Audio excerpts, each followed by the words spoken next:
Dracula. By Bram Stoker. Narrated by Storytime Audiobooks. Chapter 1. Jonathan Harker's Journal. 3rd of May. Bistritz. Left Munich at 8:35 p.m. on 1st May, arriving at Vienna early next morning, should have arrived at 6:46, but train was an hour late. Budapest seems a wonderful place, from the glimpse which I got of it from the train and the little I could walk through the streets. I feared to go very far from the station, as we had arrived late and would start as near the correct time as possible. The impression I had was that we were leaving the west and entering the east. The most western of splendid bridges over the Danube, which is here of noble width and depth, took us among the traditions of Turkish rule. We left in pretty good time, and came after nightfall to Klausenburg. Here I stopped for the night at the Hotel Royal. I had for dinner, or rather supper, a chicken done up some way with red pepper, which was very good but thirsty. Get recipe for Mina, I asked the waiter, and he said it was called paprika Händel, and that, as it was a national dish, I should be able to get it anywhere along the Carpathians. I found my smattering of German very useful here. Indeed, I don't know how I should be able to get on without it. Having had some time at my disposal when in London, I had visited the British Museum, and made search among the books and maps in the library regarding Transylvania. It had struck me that some foreknowledge of the country could hardly fail to have some importance in dealing with the noblemen of that country. I find that the district he named is in the extreme east of the country, just on the borders of 3 states, Transylvania, Moldavia, and Bukovina, in the midst of the Carpathian Mountains, one of the wildest and least known portions of Europe. I was not able to light on any map or work giving the exact locality of the Castle Dracula, as there are no maps of this country as yet to compare with our own Ordnance Survey maps, but I found that Bistritz, the post town named by Count Dracula, is a fairly well-known place. I shall enter here some of my notes, as they may refresh my memory when I talk over my travels with Mina. In the population of Transylvania there are 4 distinct nationalities: Saxons in the south, and mixed with them the Wallachs, who are the descendants of the Dacians, Magyars in the west, and Székelys in the east and north. I am going among the latter, who claim to be descended from Attila and the Huns. This may be so, for when the Magyars conquered the country in the 11th century they found the Huns settled in it.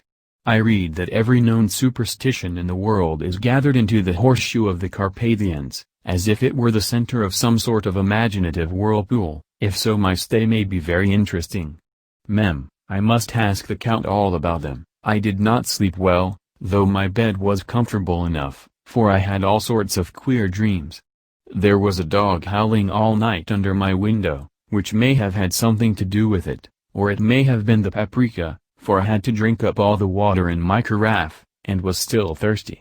Towards morning I slept and was wakened by the continuous knocking at my door, so I guess I must have been sleeping soundly then.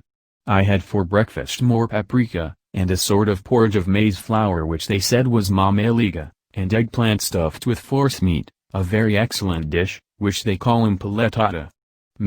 Get recipe for this also. I had to hurry breakfast, for the train started a little before 8, or rather it ought to have done so, for after rushing to the station at 7:30 I had to sit in the carriage for more than an hour before we began to move. It seems to me that the further east you go the more unpunctual are the trains. What ought they to be in China? All day long we seemed to dawdle through a country which was full of beauty of every kind.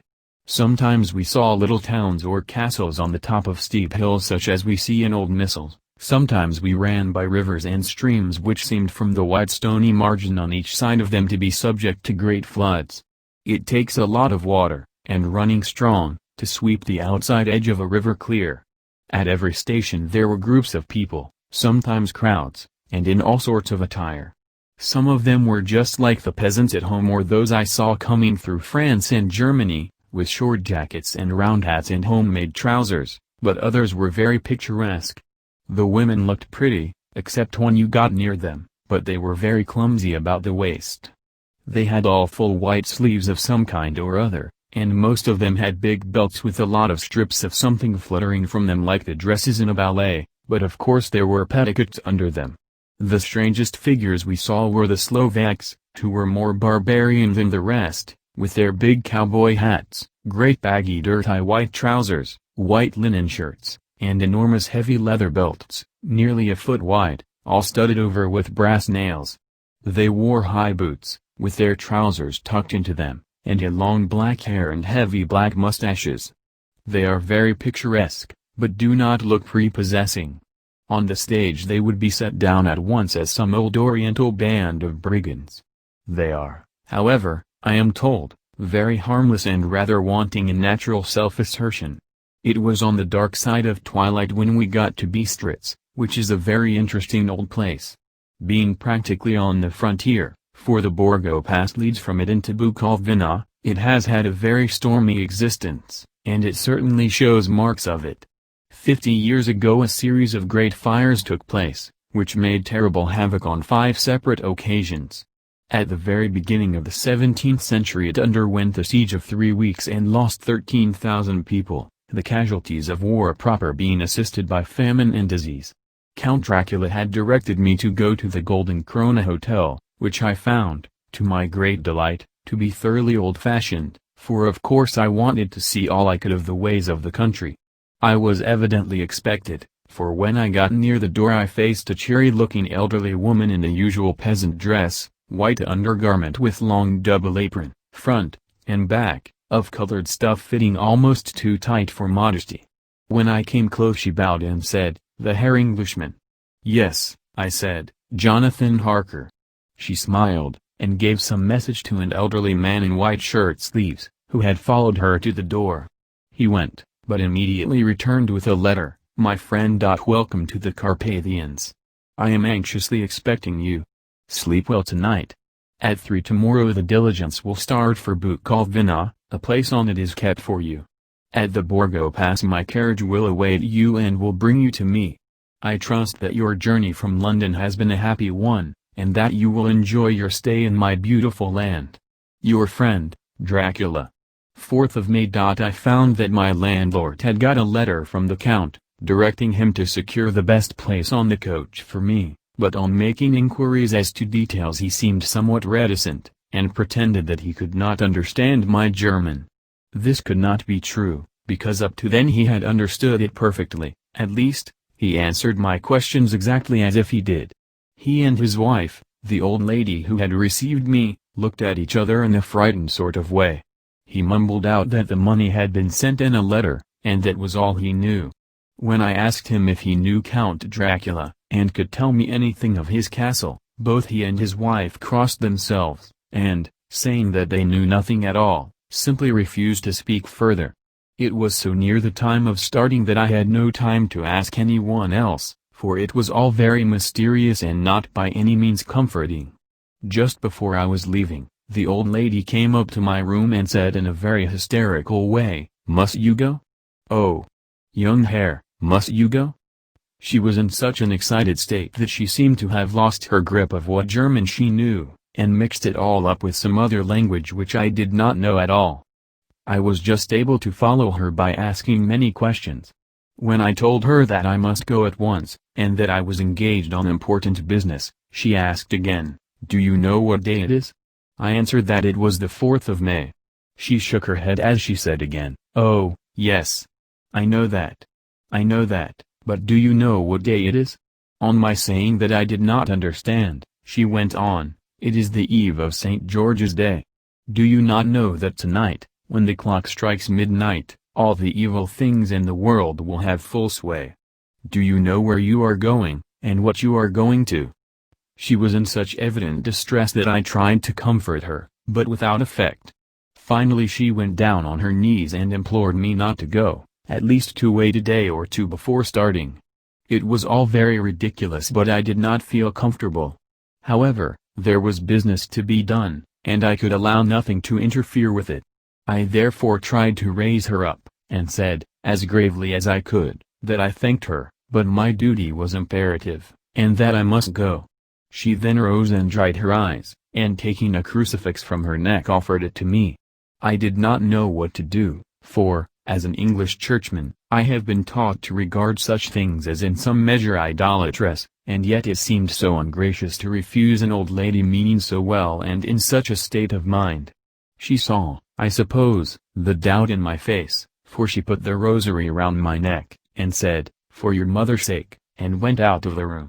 I am writing up this part of the diary whilst I am waiting for the coach, which is, of course, late, and the crucifix is still round my neck. Whether it is the old lady's fear, or the many ghostly traditions of this place, or the crucifix itself, I do not know, but I am not feeling nearly as easy in my mind as usual. If this book should ever reach Mina before I do, let it bring my goodbye. Here comes the coach. 5th of May.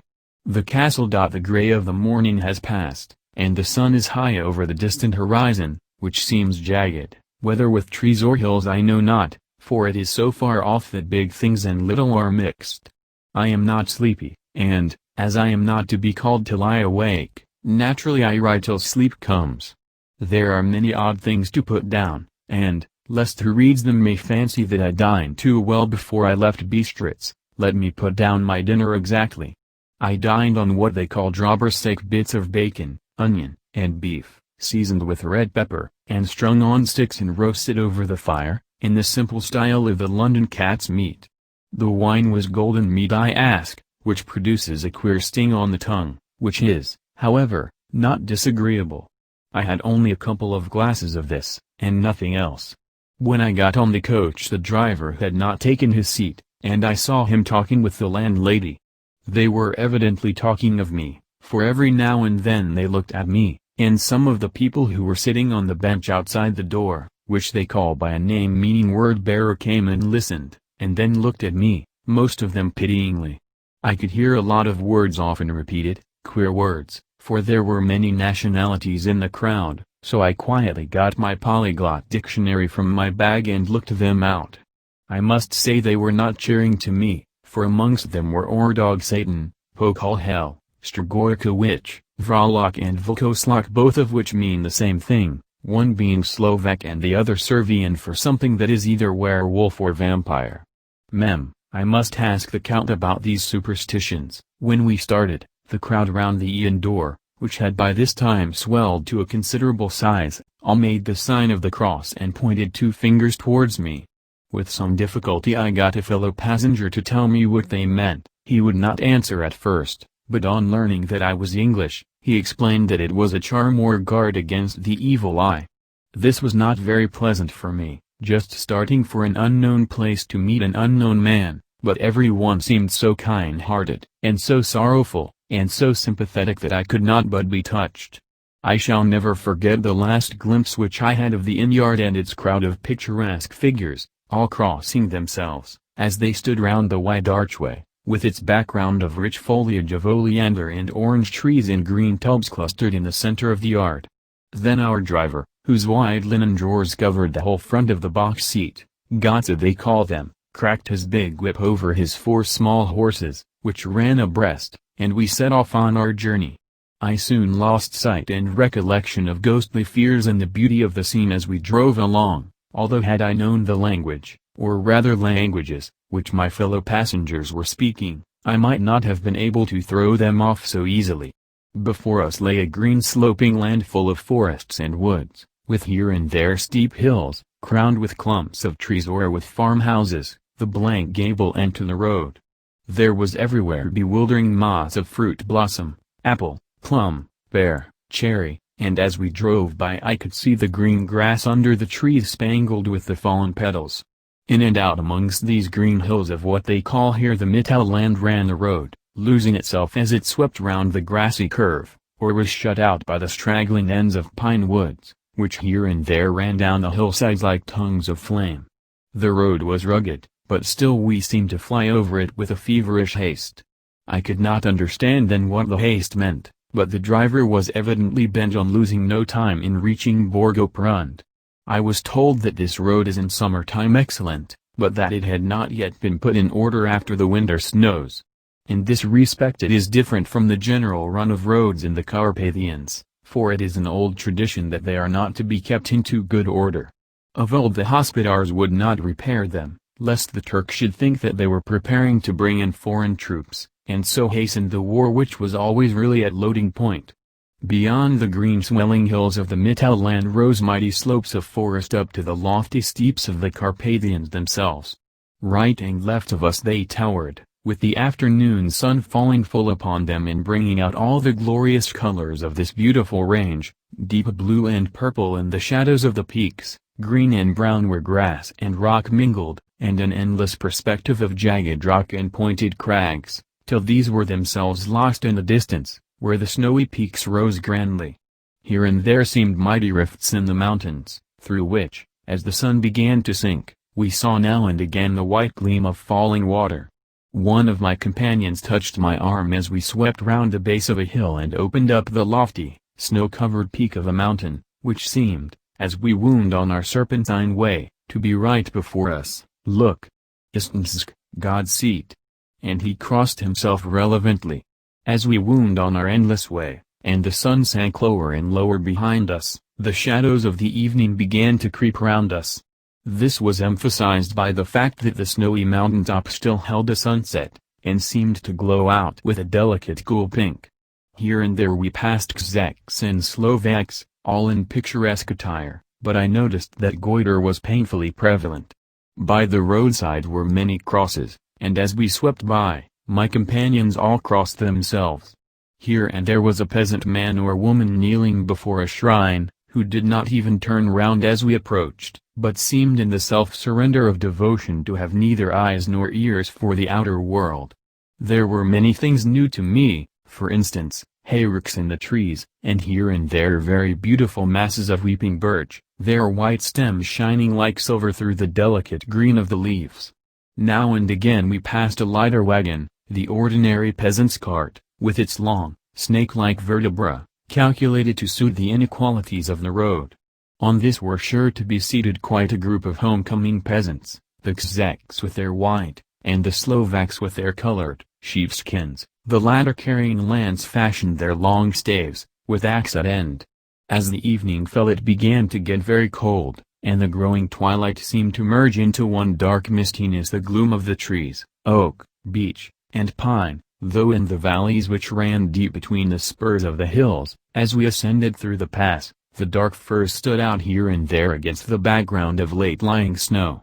Sometimes, as the road was cut through the pine woods that seemed in the darkness to be closing down upon us, great masses of grayness, which here and there bestrewed the trees, produced a peculiarly weird and solemn effect, which carried on the thoughts and grim fancies engendered earlier in the evening, when the falling sunset threw into strange relief the ghost-like clouds which amongst the Carpathians seemed to wind ceaselessly through the valleys.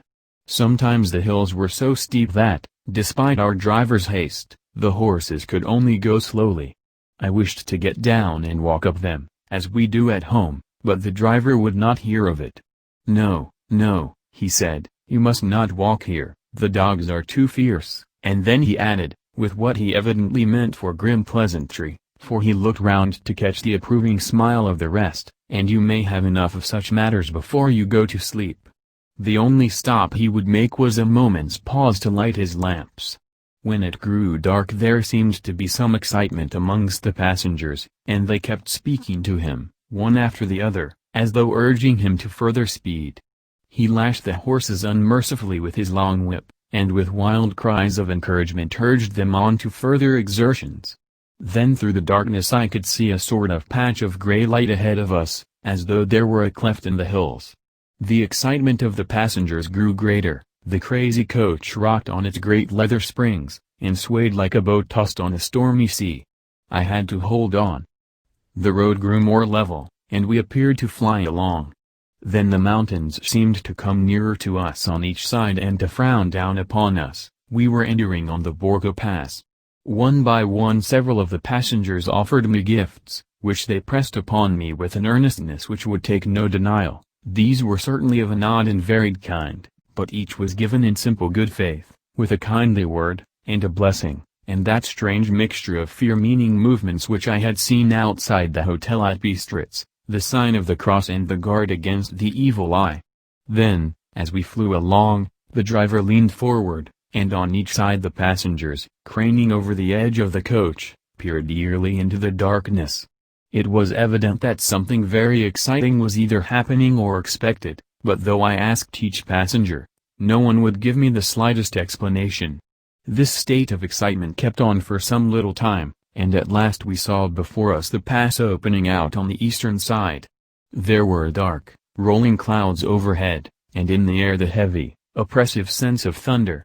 It seemed as though the mountain range had separated two atmospheres, and that now we had got into the thunderous one. I was now myself looking out for the conveyance which was to take me to the Count. Each moment I expected to see the glare of lamps through the blackness, but all was dark. The only light was the flickering rays of our own lamps, in which the steam from our hard-driven horses rose in a white cloud.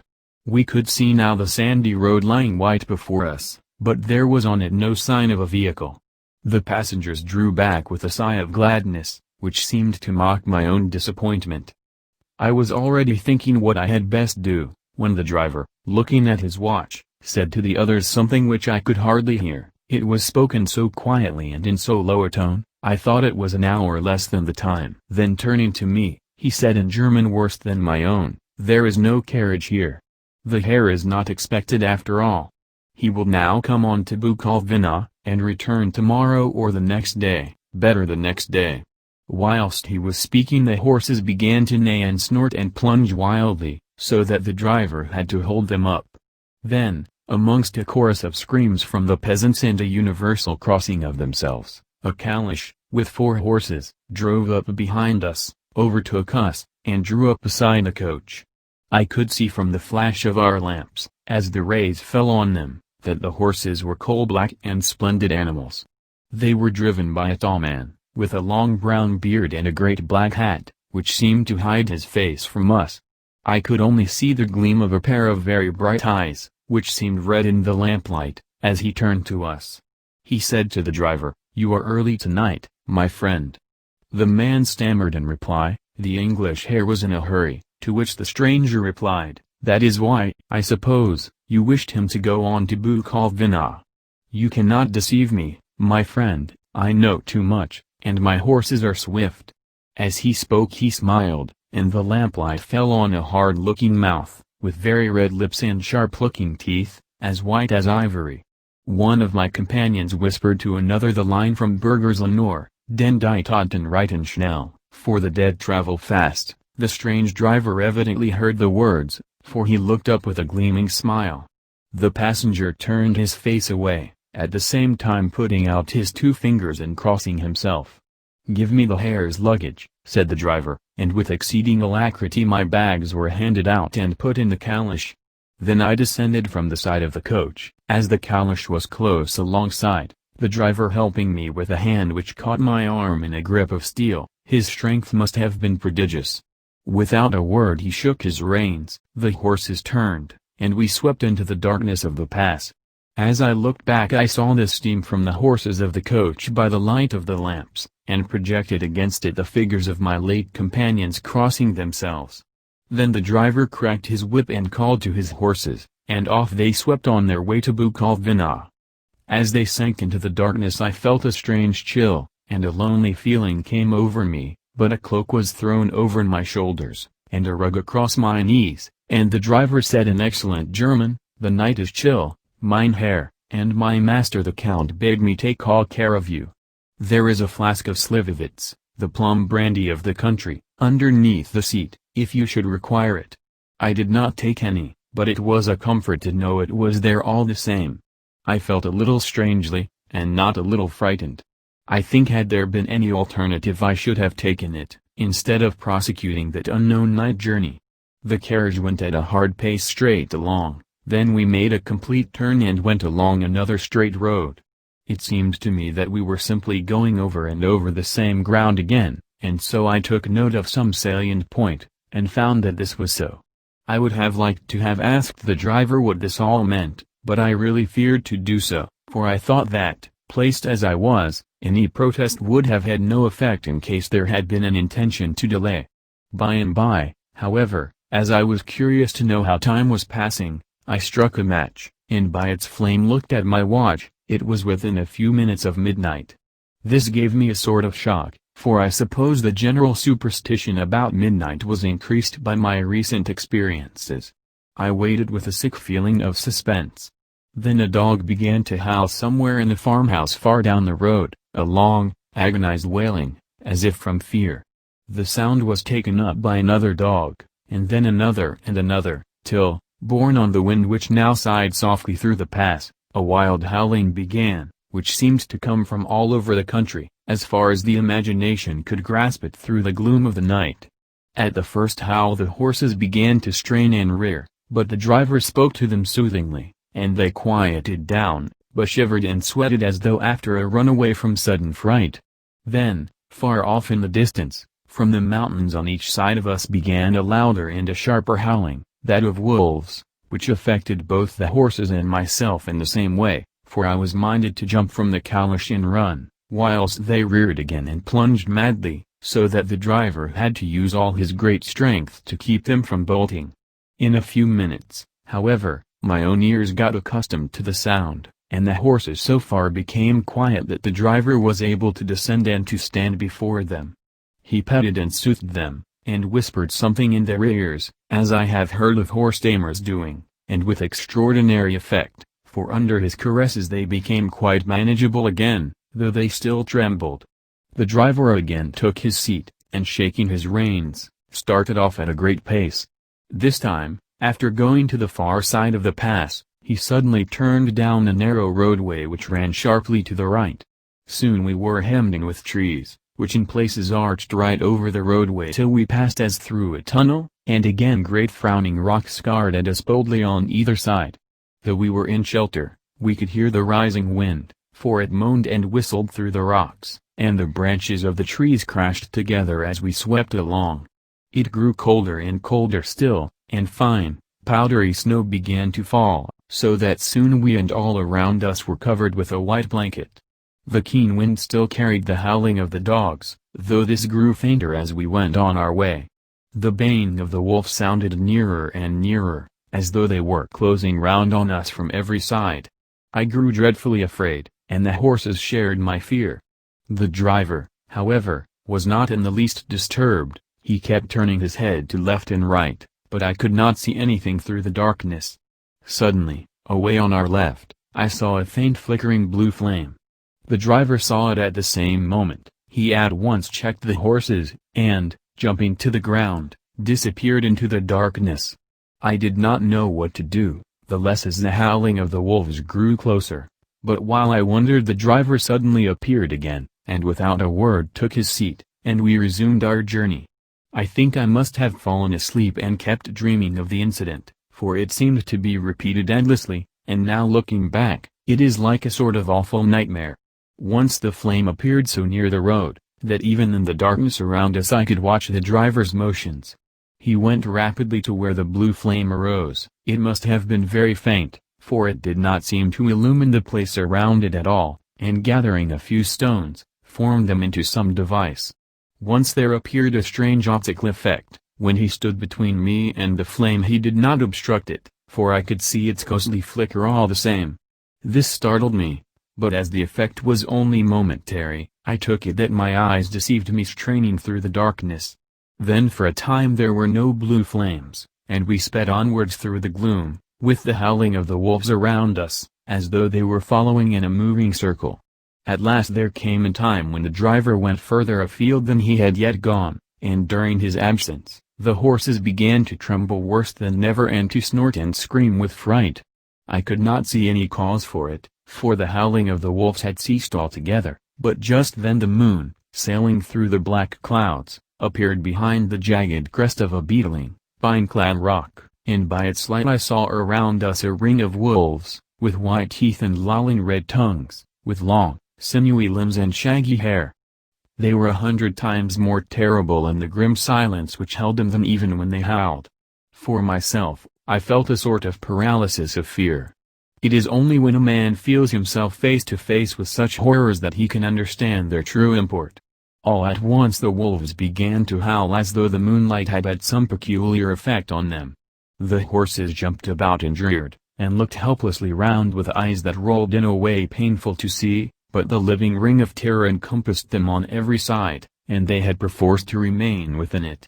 I called to the coachman to come, for it seemed to me that our only chance was to try to break out through the ring and to aid his approach.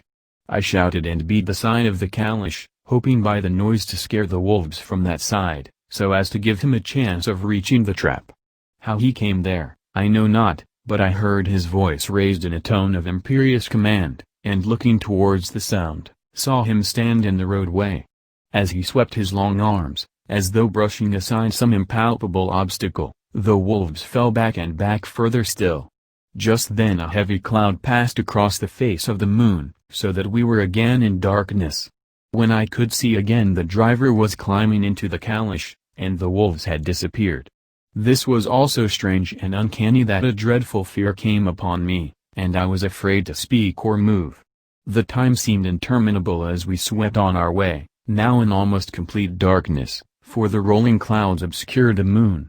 We kept on ascending, with occasional periods of quick descent, but in the main always ascending. Suddenly, I became conscious of the fact that the driver was in the act of pulling up the horses in the courtyard of a vast ruined castle, from whose tall black windows came no ray of light, and whose broken battlements showed a jagged line against the moonlit sky. Chapter 2. Jonathan Harker's Journal, continued. 5th of May. I must have been asleep, for certainly if I had been fully awake I must have noticed the approach of such a remarkable place. In the gloom the courtyard looked of considerable size, and as several dark ways led from it under great round arches, it perhaps seemed bigger than it really is. I have not yet been able to see it by daylight. When the calash stopped, the driver jumped down and held out his hand to assist me to alight. Again I could not but notice his prodigious strength. His hand actually seemed like a steel vice that could have crushed mine if he had chosen.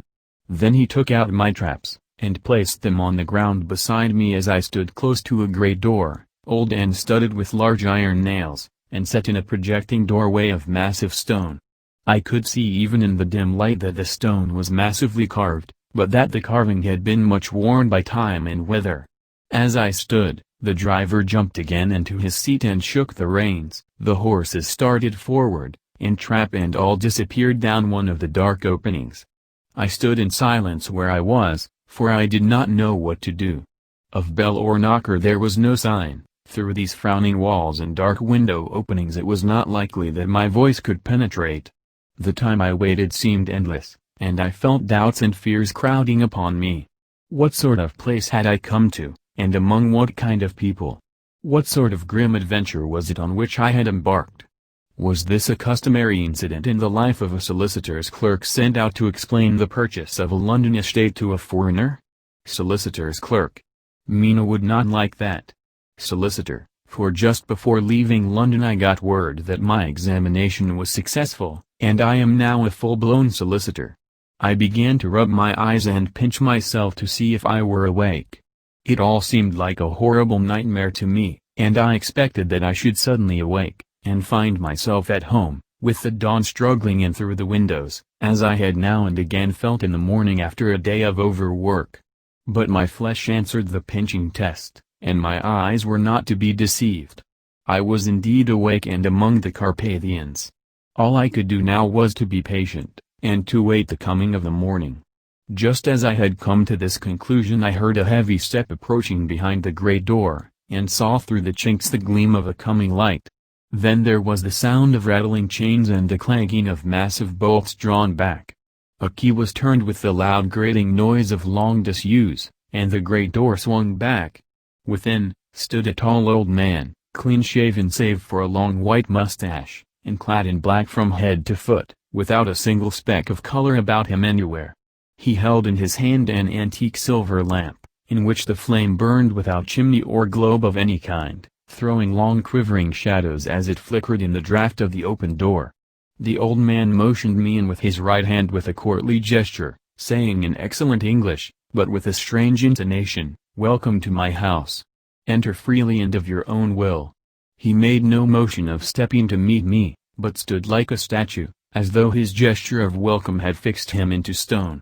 The instant, however, that I had stepped over the threshold, He moved impulsively forward, and holding out his hand grasped mine with a strength which made me wince, an effect which was not lessened by the fact that it seemed as cold as ice, more like the hand of a dead than a living man.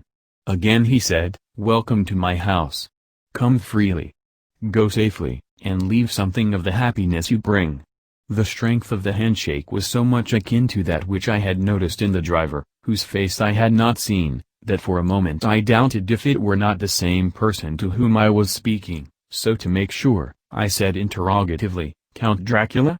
He bowed in a courtly way as he replied, "I am Dracula, and I bid you welcome, Mr. Harker, to my house. Come in. The night air is chill, and you must need to eat and rest." As he was speaking, he put the lamp on a bracket on the wall, and stepping out, took my luggage. He had carried it in before I could forestall him. I protested, but he insisted, "Nay, sir, you are my guest. It is late, and my people are not available. Let me see to your comfort myself." He insisted on carrying my traps along the passage, and then up a great winding stair, and along another great passage, on whose stone floor our steps rang heavily. At the end of this he threw open a heavy door, and I rejoiced to see within a well-lit room in which a table was spread for supper, and on whose mighty hearth a great fire of logs, freshly replenished, flamed and flared. The Count halted, putting down my bags, closed the door, and crossing the room, opened another door, which led into a small octagonal room lit by a single lamp, and seemingly without a window of any sort.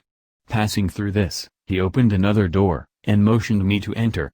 It was a welcome sight, for here was a great bedroom well lighted and warmed with another log fire, also added to but lately, for the top logs were fresh, which sent a hollow roar up the wide chimney. The Count himself left my luggage inside and withdrew, saying, before he closed the door, "You will need, after your journey, to refresh yourself by making your toilet. I trust you will find all you wish. When you are ready, come into the other room, where you will find your supper prepared." The light and warmth in the Count's courteous welcome seemed to have dissipated all my doubts and fears. Having then reached my normal state, I discovered that I was half famished with hunger, so making a hasty toilet, I went into the other room. I found supper already laid out. My host, who stood on one side of the great fireplace, leaning against the stonework, made a graceful wave of his hand to the table, and said, "I pray you, be seated and sup how you please. You will, I trust, excuse me that I do not join you, but I have dined already, and I do not sup." I handed to him the sealed letter which Mr. Hawkins had entrusted to me. He opened it and read it gravely, then, with a charming smile, he handed it to me to read. One passage of it, at least, gave me a thrill of pleasure.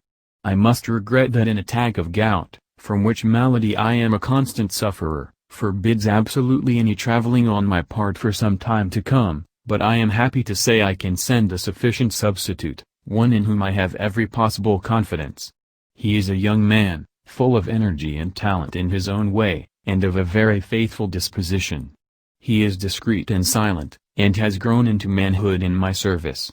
He shall be ready to attend on you when you will during his stay, and shall take your instructions in all matters." The Count himself came forward and took off the cover of a dish, and I fell to at once on an excellent roast chicken. This, with some cheese and a salad and a bottle of old Tokay, of which I had 2 glasses, was my supper. During the time I was eating it the Count asked me many questions as to my journey, and I told him by degrees all I had experienced. By this time I had finished my supper, and by my host's desire had drawn up a chair by the fire and begun to smoke a cigar which he offered me, at the same time excusing himself that he did not smoke.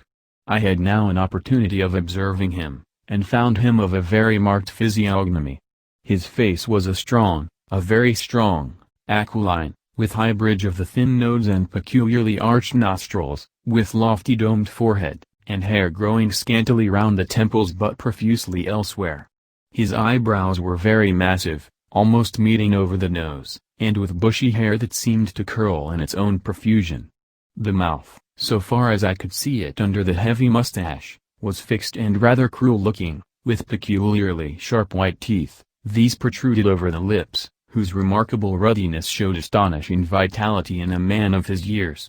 For the rest, his ears were pale, and at the tops extremely pointed, the chin was broad and strong, and the cheeks firm though thin.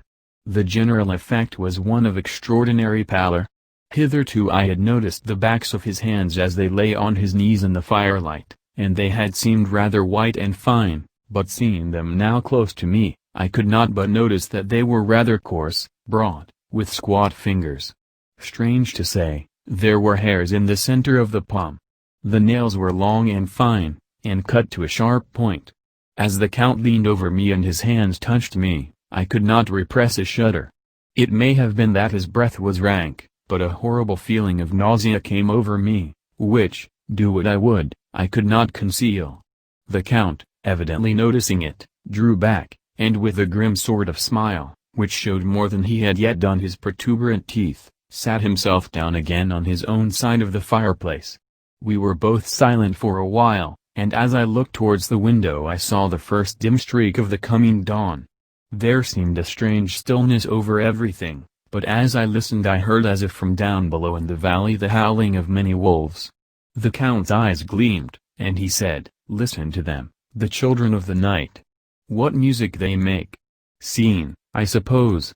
Some expression in my face strange to him, he added, "Ah, sir, you dwellers in the city cannot enter into the feelings of the hunter." Then he rose and said, "But you must be tired. Your bedroom is all ready, and tomorrow you shall sleep as late as you will. I have to be away till the afternoon, so sleep well and dream well." With a courteous bow, he opened for me himself the door to the octagonal room, and I entered my bedroom. I am all in a sea of wonders. I doubt, I fear, I think strange things, which I dare not confess to my own soul. God keep me, if only for the sake of those dear to me. 7th of May. It is again early morning, but I have rested and enjoyed the last 24 hours. I slept till late in the day, and awoke of my own accord. When I had dressed myself I went into the room where we had supped, and found a cold breakfast laid out, with coffee kept hot by the pot being placed on the hearth. There was a card on the table, on which was written, "I have to be absent for a while. Do not wait for me." D. I sat to and enjoyed a hearty meal. When I had done, I looked for a bell, so that I might let the servants know I had finished, but I could not find one. There are certainly odd deficiencies in the house, considering the extraordinary evidences of wealth which are round me. The table service is of gold, and so beautifully wrought that it must be of immense value. The curtains and upholstery of the chairs and sofas and the hangings of my bed are of the costliest and most beautiful fabrics, and must have been of fabulous value when they were made, for they are centuries old, though in excellent order. I saw something like them in Hampton Court, but there they were worn and frayed and moth-eaten. But still in none of the rooms is there a mirror. There is not even a toilet glass on my table, and I had to get the little shaving glass from my bag before I could either shave or brush my hair. I have not yet seen a servant anywhere, or heard a sound near the castle except the howling of wolves. Some time after I had finished my meal, I do not know whether to call it breakfast or dinner, for it was between 5 and 6 o'clock when I had it. I looked about for something to read, for I did not like to go about the castle until I had asked the Count's permission. There was absolutely nothing in the room, book, newspaper, or even writing materials, so I opened another door in the room and found a sort of library. The door opposite mine I tried, but found it locked.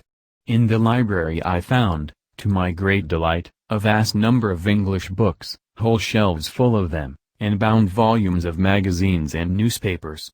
A table in the center was littered with English magazines and newspapers, though none of them were of very recent date.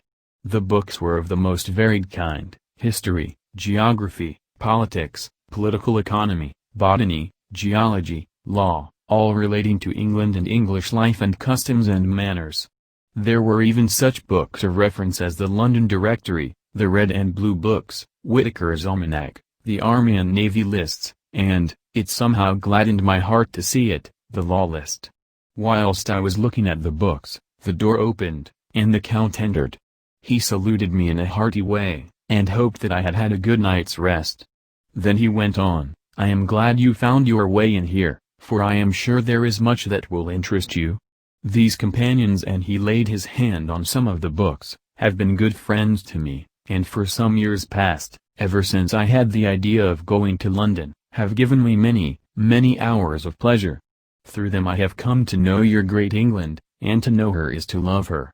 I long to go through the crowded streets of your mighty London, to be in the midst of the whirl and rush of humanity, to share its life, its change, its death, and all that makes it what it is. But alas! As yet I only know your tongue through books. To you, my friend, I look that I know it to speak. But, Count, I said, you know and speak English thoroughly. He bowed gravely. I thank you, my friend, for your all too flattering estimate, but yet I fear that I am but a little way on the road I would travel. True, I know the grammar and the words, but yet I know not how to speak them. Indeed, I said, you speak excellently. Not so, he answered. Well, I know that, did I move and speak in your London, none there are who would not know me for a stranger. That is not enough for me. Here I am noble, I am boyar, the common people know me, and I am master. But a stranger in a strange land, he is no one, men know him not, and to know not is to care not for. I am content if I am like the rest, so that no man stops if he see me, or pause in his speaking if he hear my words. Ha, ha! A stranger. I have been so long master that I would be master still, or at least that none other should be master of me. You come to me not alone as agent of my friend Peter Hawkins, of Exeter, to tell me all about my new estate in London. You shall, I trust, rest here with me a while, so that by our talking I may learn the English intonation, and I would that you tell me when I make error, even of the smallest, in my speaking. I am sorry that I had to be away so long today, but you will, I know, forgive one who has so many important affairs in hand. Of course I said all I could about being willing, and asked if I might come into that room when I chose. He answered, yes, certainly, and added, you may go anywhere you wish in the castle, except where the doors are locked, where of course you will not wish to go. There's reason that all things are as they are, and did you see with my eyes and know with my knowledge, you would perhaps better understand. I said I was sure of this, and then he went on, we are in Transylvania, and Transylvania is not England. Our ways are not your ways, and there shall be to you many strange things. Nay, from what you have told me of your experiences already, you know something of what strange things there may be. This led to much conversation, and as it was evident that he wanted to talk, if only for talking's sake, I asked him many questions regarding things that had already happened to me or come within my notice. Sometimes he sheered off the subject, or turned the conversation by pretending not to understand, but generally he answered all I asked most frankly. Then as time went on, and I had got somewhat bolder, I asked him of some of the strange things of the preceding night, as, for instance, why the coachman went to the places where he had seen the blue flames. He then explained to me that it was commonly believed that on a certain night of the year, last night, in fact, when all evil spirits are supposed to have unchecked sway, a blue flame is seen over any place where treasure has been concealed. That treasure has been hidden, he went on, in the region through which you came last night. There can be but little doubt, for it was the ground fought over for centuries by the Wallachian, the Saxon, and the Turk. Why, there is hardly a foot of soil in all this region that has not been enriched by the blood of men, patriots or invaders. In old days there were stirring times, when the Austrian and the Hungarian came up in hordes, and the patriots went out to meet them, men and women, the aged and the children too, and waited their coming on the rocks above the passes, that they might sweep destruction on them with their artificial avalanches. When the invader was triumphant he found but little, for whatever there was had been sheltered in the friendly soil. But how, said I, can it have remained so long undiscovered, when there is a sure index to it if men will but take the trouble to look? The Count smiled, and as his lips ran back over his gums, the long, sharp, canine teeth showed out strangely, he answered, because your peasant is at heart a coward and a fool. Those flames only appear on one night, and on that night no man of this land will, if he can help it, stir without his doors. And, dear sir, even if he did he would not know what to do. Why, Even the peasant that you tell me of who marked the place of the flame would not know where to look in daylight even for his own work. Even you would not, I dare be sworn, be able to find these places again? There you are right, I said. I know no more than the dead where even to look for them. Then we drifted into other matters. Come, he said at last, tell me of London and of the house which you have procured for me. With an apology for my remissness, I went into my own room to get the papers from my bag. Whilst I was placing them in order I heard a rattling of china and silver in the next room, and as I passed through, noticed that the table had been cleared and the lamp lit, for it was by this time deep into the dark. The lamps were also lit in the study or library, and I found the Count lying on the sofa, reading, of all things in the world, an English Bradshaw's Guide. When I came in he cleared the books and papers from the table, and with him I went into plans and deeds and figures of all sorts. He was interested in everything, and asked me a myriad questions about the place and its surroundings. He clearly had studied beforehand all he could get on the subject of the neighborhood, for he evidently at the end knew very much more than I did. When I remarked this, he answered, "Well, but, my friend, is it not needful that I should? When I go there I shall be all alone, and my friend Harker Jonathan, nay, pardon me, I fall into my country's habit of putting your patronymic first, my friend Jonathan Harker will not be by my side to correct and aid me. He will be in Exeter, miles away, probably working at papers of the law with my other friend, Peter Hawkins." So, we went thoroughly into the business of the purchase of the estate at Purfleet. When I had told him the facts and got his signature to the necessary papers, and had written a letter with them ready to post to Mr. Hawkins, he began to ask me how I had come across so suitable a place. I read to him the notes which I had made at the time, and which I inscribe here. At Purfleet, on a by-road, I came across just such a place as seemed to be required, and where was displayed a dilapidated notice that the place was for sale. It is surrounded by a high wall, of ancient structure, built of heavy stones, and has not been repaired for a large number of years. The closed gates are of heavy old oak and iron, all eaten with rust. The estate is called Carfax, no doubt a corruption of the old Quaterface, as the house is four-sided, agreeing with the cardinal points of the compass. It contains in all some 20 acres, quite surrounded by the solid stone wall above mentioned. There are many trees on it, which make it in places gloomy, and there is a deep, dark-looking pond or small lake, evidently fed by some springs, as the water is clear and flows away in a fair-sized stream. The house is very large and of all periods back, I should say, to medieval times, for one part is of stone immensely thick, with only a few windows high up and heavily barred with iron. It looks like part of a keep, and is close to an old chapel or church. I could not enter it, as I had not the key of the door leading to it from the house, but I have taken with my kodak views of it from various points. The house has been added to, but in a very straggling way, and I can only guess at the amount of ground it covers, which must be very great. There are but few houses close at hand, one being a very large house only recently added to and formed into a private lunatic asylum. It is not, however, visible from the grounds. When I had finished, he said, "I am glad that it is old and big. I myself am of an old family, and to live in a new house would kill me. A house cannot be made habitable in a day, and, after all, how few days go to make up a century. I rejoice also that there is a chapel of old times. We Transylvanian nobles love not to think that our bones may lie amongst the common dead. I seek not gaiety nor mirth, not the bright voluptuousness of much sunshine and sparkling waters which please the young and gay. I am no longer young, and my heart, through weary years of mourning over the dead, is not attuned to mirth. Moreover, the walls of my castle are broken, the shadows are many, and the wind breathes cold through the broken battlements and casements. I love the shade and the shadow, and would be alone with my thoughts when I may." Somehow his words and his look did not seem to accord, or else it was that his cast of face made his smile look malignant and saturnine. Presently, with an excuse, he left me, asking me to put all my papers together. He was some little time away, and I began to look at some of the books around me. One was an atlas, which I found opened naturally at England, as if that map had been much used.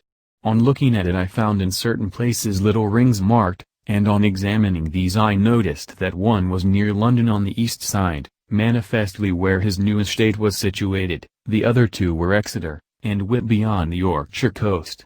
It was the better part of an hour when the Count returned. "Aha!" he said, "still at your books? Good. But you must not work always. Come, I am informed that your supper is ready." He took my arm, and we went into the next room, where I found an excellent supper ready on the table. The Count again excused himself, as he had dined out on his being away from home. But he sat as on the previous night, and chatted whilst I ate. After supper I smoked, as on the last evening, and the Count stayed with me, chatting and asking questions on every conceivable subject, hour after hour. I felt that it was getting very late indeed, but I did not say anything, for I felt under obligation to meet my host's wishes in every way. I was not sleepy, as the long sleep yesterday had fortified me, but I could not help experiencing that chill which comes over one at the coming of the dawn, which is like, in its way, the turn of the tide. They say that people who are near death die generally at the change to the dawn or at the turn of the tide. Anyone who has one tired, and tied as it were to his post, experienced this change in the atmosphere can well believe it. All at once we heard the crow of a cock coming up with preternatural shrillness through the clear morning air. Count Dracula, jumping to his feet, said, "Why, there is the morning again. How remiss I am to let you stay up so long. You must make your conversation regarding my dear new country of England less interesting, so that I may not forget how time flies by us," and, with a courtly bow, he quickly left me. I went into my own room and drew the curtains, but there was little to notice. My window opened into the courtyard, all I could see was the warm grey of quickening sky. So I pulled the curtains again, and have written of this day. 8th of May. I began to fear as I wrote in this book that I was getting too diffuse, but now I am glad that I went into detail from the first, for there is something so strange about this place and all in it that I cannot but feel uneasy. I wish I were safe out of it, or that I had never come. It may be that this strange night existence is telling on me, but would that that were all. If there were any one to talk to I could bear it, but there is no one. I have only the Count to speak with, and he I fear I am myself the only living soul within the place. Let me be prosaic so far as facts can be, it will help me to bear up, and imagination must not run riot with me. If it does I am lost. Let me say at once how I stand, or seem to. I only slept a few hours when I went to bed, and feeling that I could not sleep any more, got up. I had hung my shaving glass by the window, and was just beginning to shave. Suddenly I felt a hand on my shoulder, and heard the Count's voice saying to me, "Good morning." I started, for it amazed me that I had not seen him, since the reflection of the glass covered the whole room behind me. In starting I had cut myself slightly, but did not notice it at the moment. Having answered the Count's salutation, I turned to the glass again to see how I had been mistaken. This time there could be no error, for the man was close to me, and I could see him over my shoulder. But there was no reflection of him in the mirror. The whole room behind me was displayed, but there was no sign of a man in it, except myself. This was startling, and, coming on the top of so many strange things, was beginning to increase that vague feeling of uneasiness which I always have when the Count is near, but at the instant I saw that the cut had bled a little, and the blood was trickling over my chin. I laid down the razor, turning as I did so half round to look for some sticking plaster. When the Count saw my face, his eyes blazed with a sort of demoniac fury, and he suddenly made a grab at my throat. I drew away, and his hand touched the string of beads which held the crucifix. It made an instant change in him, for the fury passed so quickly that I could hardly believe that it was ever there. "Take care," he said, "take care how you cut yourself. It is more dangerous than you think in this country." Then seizing the shaving glass, he went on, "And this is the wretched thing that has done the mischief. It is a foul bauble of man's vanity. Away with it." And opening the heavy window with one wrench of his terrible hand, he flung out the glass, which was shattered into 1,000 pieces on the stones of the courtyard far below. Then he withdrew without a word. It is very annoying, for I do not see how I am to shave, unless in my watch case or the bottom of the shaving pot, which is fortunately of metal. When I went into the dining room, breakfast was prepared, but I could not find the Count anywhere. So I breakfasted alone. It is strange that as yet I have not seen the Count eat or drink. He must be a very peculiar man. After breakfast I did a little exploring in the castle. I went out on the stairs, and found a room looking towards the south. The view was magnificent, and from where I stood there was every opportunity of seeing it. The castle is on the very edge of a terrible precipice. A stone falling from the window would fall 1,000 feet without touching anything.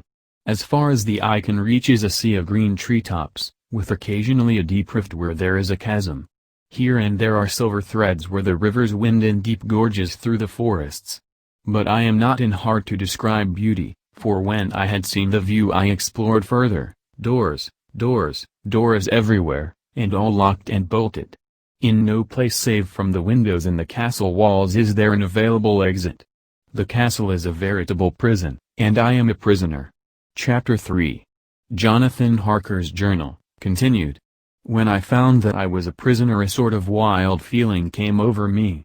I rushed up and down the stairs, trying every door and peering out of every window I could find, but after a little the conviction of my helplessness overpowered all other feelings.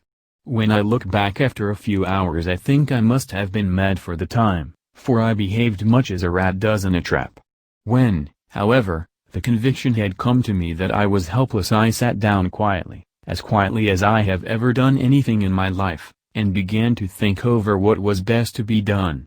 I am thinking still, and as yet have come to no definite conclusion. Of one thing only am I certain, that it is no use making my ideas known to the Count. He knows well that I am imprisoned, and as he has done it himself, and has doubtless his own motives for it, he would only deceive me if I trusted him fully with the facts. So far as I can see, my only plan will be to keep my knowledge and my fears to myself, and my eyes open. I am, I know, either being deceived, like a baby, by my own fears, or else I am in desperate straits, and if the latter be so, I need, and shall need, all my brains to get through. I had hardly come to this conclusion when I heard the great door below shut, and knew that the Count had returned. He did not come at once into the library, so I went cautiously to my own room and found him making the bed. This was odd, but only confirmed what I had all along thought, that there were no servants in the house. When later I saw him through the chink of the hinges of the door laying the table in the dining room, I was assured of it, for if he does himself all these menial offices, surely it is proof that there is no one else to do them. This gave me a fright, for if there is no one else in the castle, it must have been the Count himself who was the driver of the coach that brought me here. This is a terrible thought, for if so, what does it mean that he could control the wolves, as he did, by only holding up his hand in silence? How was it that all the people at B Street and on the coach had some terrible fear for me? What meant the giving of the crucifix, of the garlic, of the wild rose, of the mountain ash? Bless that good woman who hung the crucifix round my neck. For it is a comfort and a strength to me whenever I touch it. It is odd that a thing which I have been taught to regard with disfavor and as idolatrous should in a time of loneliness and trouble be of help. Is it that there is something in the essence of the thing itself, or that it is a medium, a tangible help, in conveying memories of sympathy and comfort? Sometime, if it may be, I must examine this matter and try to make up my mind about it. In the meantime I must find out all I can about Count Dracula, as it may help me to understand. Tonight he may talk of himself, if I turn the conversation that way. I must be very careful, however, not to awake his suspicion. Midnight. I have had a long talk with the Count.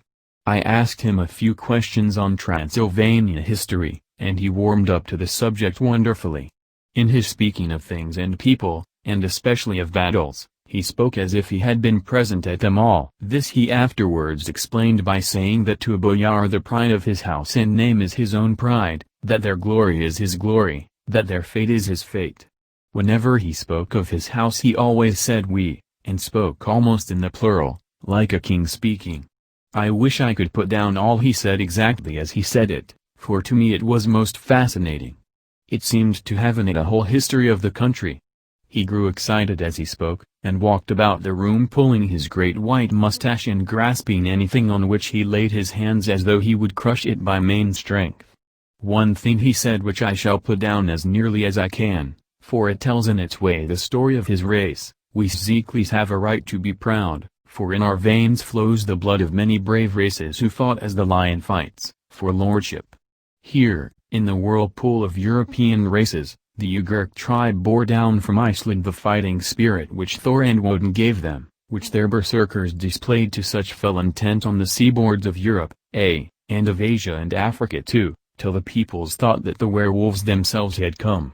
Here, too, when they came, they found the Huns, whose warlike fury had swept the earth like a living flame, till the dying peoples held that in their veins ran the blood of those old witches, who, expelled from Scythia, had mated with the devils in the desert.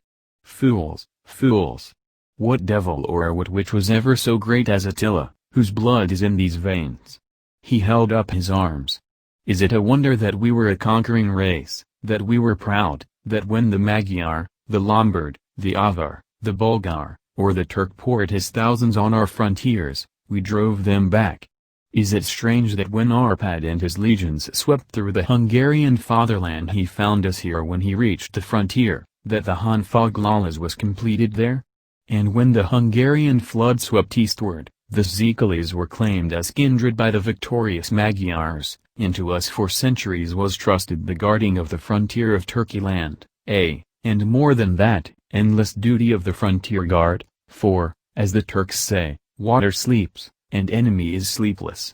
Who more gladly than we throughout the foreign nations received the bloody sword, or at its warlike call flocked quicker to the standard of the king? When was redeemed that great shame of my nation, the shame of Kasova, when the flags of the Wallach and the Magyar went down beneath the crescent?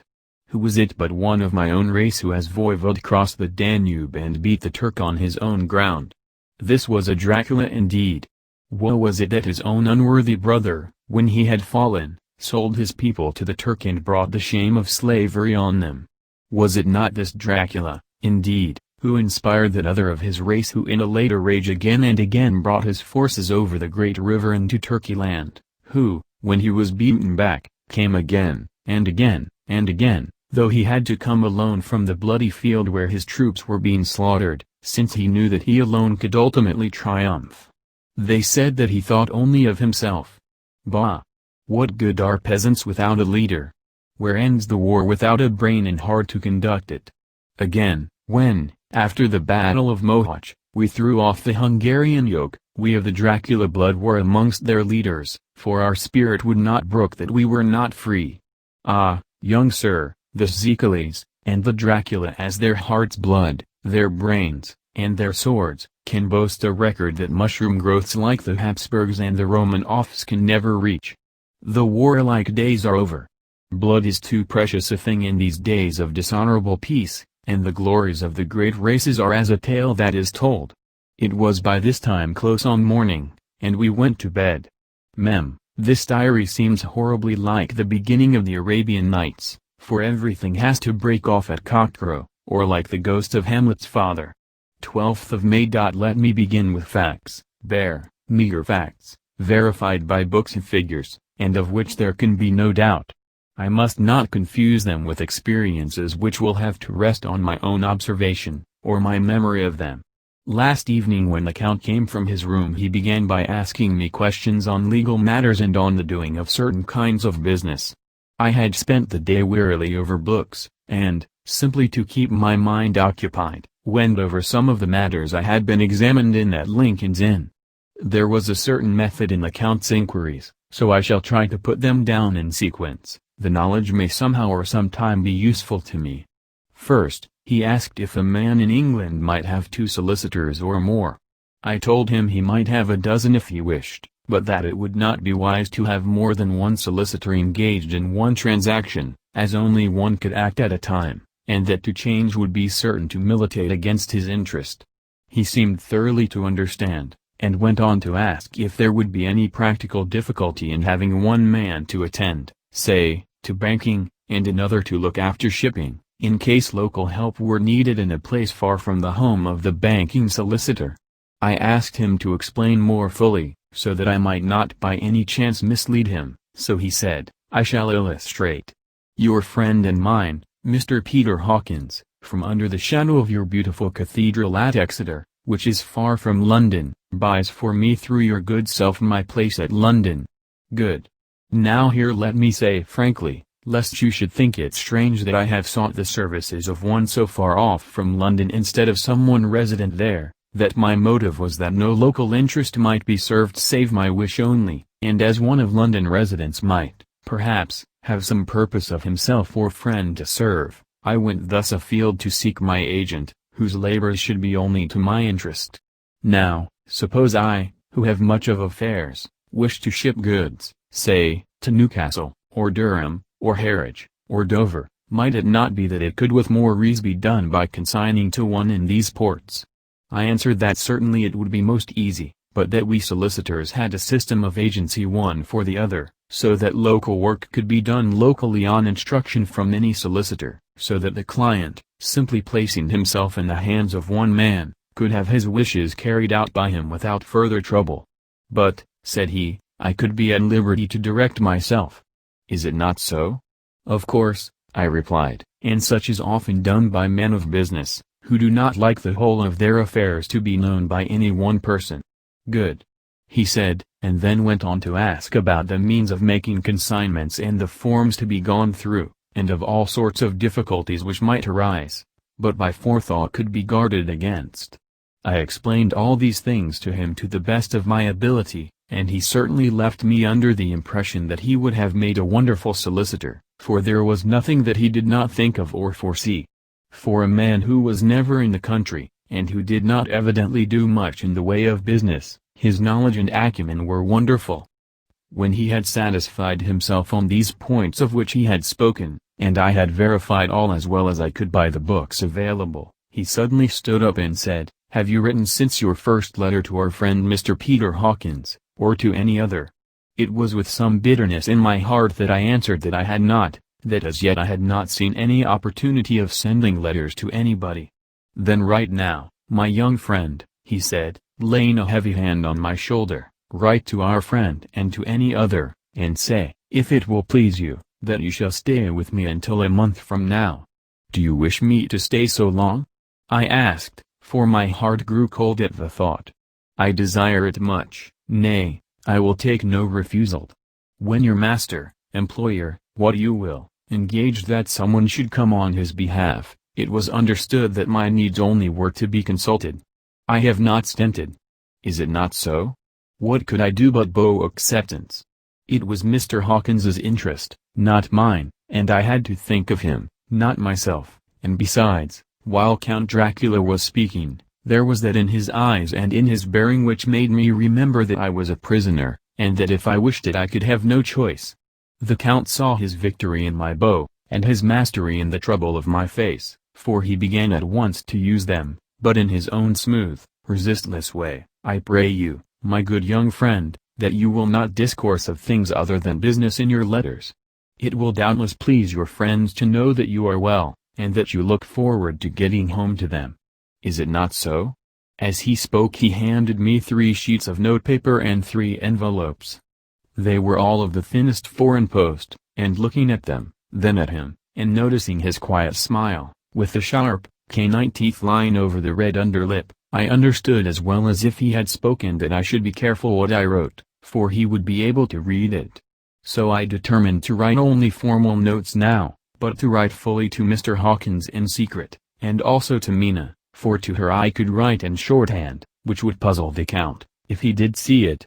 When I had written my 2 letters I sat quiet, reading a book whilst the Count wrote several notes, referring as he wrote them to some books on his table.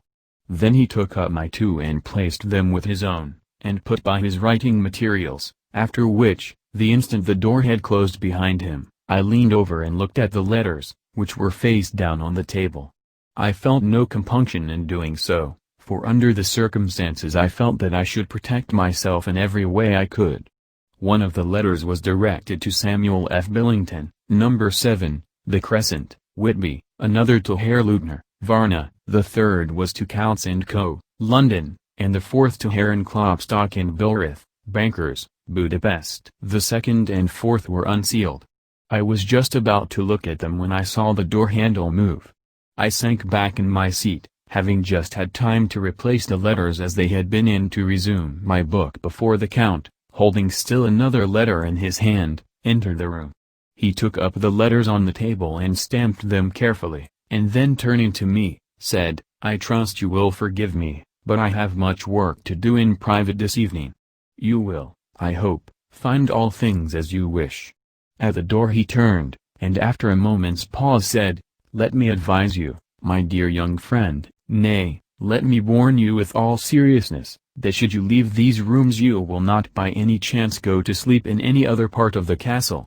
It is old, and has many memories, and there are bad dreams for those who sleep unwisely. Be warned. Should sleep now or ever overcome you, or be like to do, then haste to your own chamber or to these rooms, for your rest will then be safe.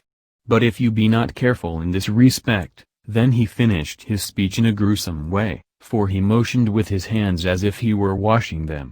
I quite understood. My only doubt was as to whether any dream could be more terrible than the unnatural, horrible net of gloom and mystery which seemed closing around me. Later. I endorsed the last words written, but this time there is no doubt in question. I shall not fear to sleep in any place where he is not. I have placed the crucifix over the head of my bed. I imagine that my rest is thus freer from dreams, and there it shall remain. When he left me I went to my room. After a little while, not hearing any sound, I came out and went up the stone stair to where I could look out towards the south. There was some sense of freedom in the vast expanse, inaccessible though it was to me, as compared with the narrow darkness of the courtyard. Looking out on this, I felt that I was indeed in prison, and I seemed to want a breath of fresh air, though it were of the night. I am beginning to feel this nocturnal existence tell on me. It is destroying my nerve. I start at my own shadow, and am full of all sorts of horrible imaginings. God knows that there is ground for my terrible fear in this accursed place. I looked out over the beautiful expanse, bathed in soft yellow moonlight till it was almost as light as day. In the soft light the distant hills became melted, and the shadows in the valleys and gorges of velvety blackness. The mere beauty seemed to cheer me, there was peace and comfort in every breath I drew. As I leaned from the window my eye was caught by something moving a story below me, and somewhat to my left, where I imagined, from the order of the rooms, that the windows of the Count's own room would look out. The window at which I stood was tall and deep, stone mullioned, and though weather-worn, was still complete, but it was evidently many a day since the case had been there. I drew back behind the stonework, and looked carefully out. What I saw was the Count's head coming out from the window. I did not see the face, but I knew the man by the neck and the movement of his back and arms. In any case I could not mistake the hands which I had had so many opportunities of studying.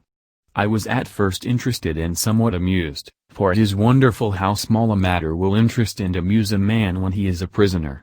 But my very feelings changed to repulsion and terror when I saw the whole man slowly emerge from the window and begin to crawl down the castle wall over that dreadful abyss, face down with his cloak spreading out around him like great wings. At first I could not believe my eyes. I thought it was some trick of the moonlight, some weird effect of shadow, but I kept looking, and it could be no delusion. I saw the fingers and toes grasp the corners of the stones, worn clear of the mortar by the stress of years, and by thus using every projection and inequality move downwards with considerable speed, just as a lizard moves along a wall. What manner of man is this, or what manner of creature is it in the semblance of man? I feel the dread of this horrible place overpowering me. I am in fear, in awful fear, and there is no escape for me. I am encompassed about with terrors that I dare not think of. 15th of May. Once more have I seen the Count go out in his lizard fashion. He moved downwards in a sidelong way, some 100 feet down, and a good deal to the left. He vanished into some hole or window. When his head had disappeared, I leaned out to try and see more, but without avail. The distance was too great to allow a proper angle of sight. I knew he had left the castle now, and thought to use the opportunity to explore more than I had dared to do as yet. I went back to the room, and taking a lamp, tried all the doors. They were all locked, as I had expected, and the locks were comparatively new, but I went down the stone stairs to the hall where I had entered originally. I found I could pull back the bolts easily enough and unhook the great chains, but the door was locked, and the key was gone. That key must be in the Count's room. I must watch should his door be unlocked, so that I may get it and escape. I went on to make a thorough examination of the various stairs and passages, and to try the doors that opened from them. 1 or 2 small rooms near the hall were open, but there was nothing to see in them except old furniture, dusty with age and moth-eaten. At last, however, I found one door at the top of the stairway which, though it seemed to be locked, gave a little under pressure. I tried it harder, and found that it was not really locked, but that the resistance came from the fact that the hinges had fallen somewhat, and the heavy door rested on the floor. Here was an opportunity which I might not have again, so I exerted myself, and with many efforts forced it back so that I could enter. I was now in a wing of the castle further to the right than the rooms I knew and a story lower down. From the windows I could see that the suite of rooms lay along to the south of the castle, the windows of the inn room looking out both west and south. On the latter side, as well as to the former, there was a great precipice. The castle was built on the corner of a great rock, so that on 3 sides it was quite impregnable, and great windows were placed here where sling, or bow, or culverin could not reach, and consequently light and comfort, impossible to a position which had to be guarded, were secured. To the west was a great valley, and then, rising far away, great jagged mountain fastnesses, rising peak on peak, the sheer rock studded with mountain ash and thorn, whose roots clung in cracks and crevices and crannies of the stone. This was evidently the portion of the castle occupied by the ladies in bygone days, for the furniture had more air of comfort than any I had seen.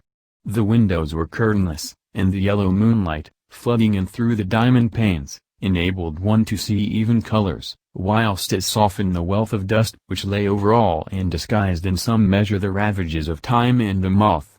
My lamp seemed to be of little effect in the brilliant moonlight, but I was glad to have it with me, for there was a dread loneliness in the place which chilled my heart and made my nerves tremble.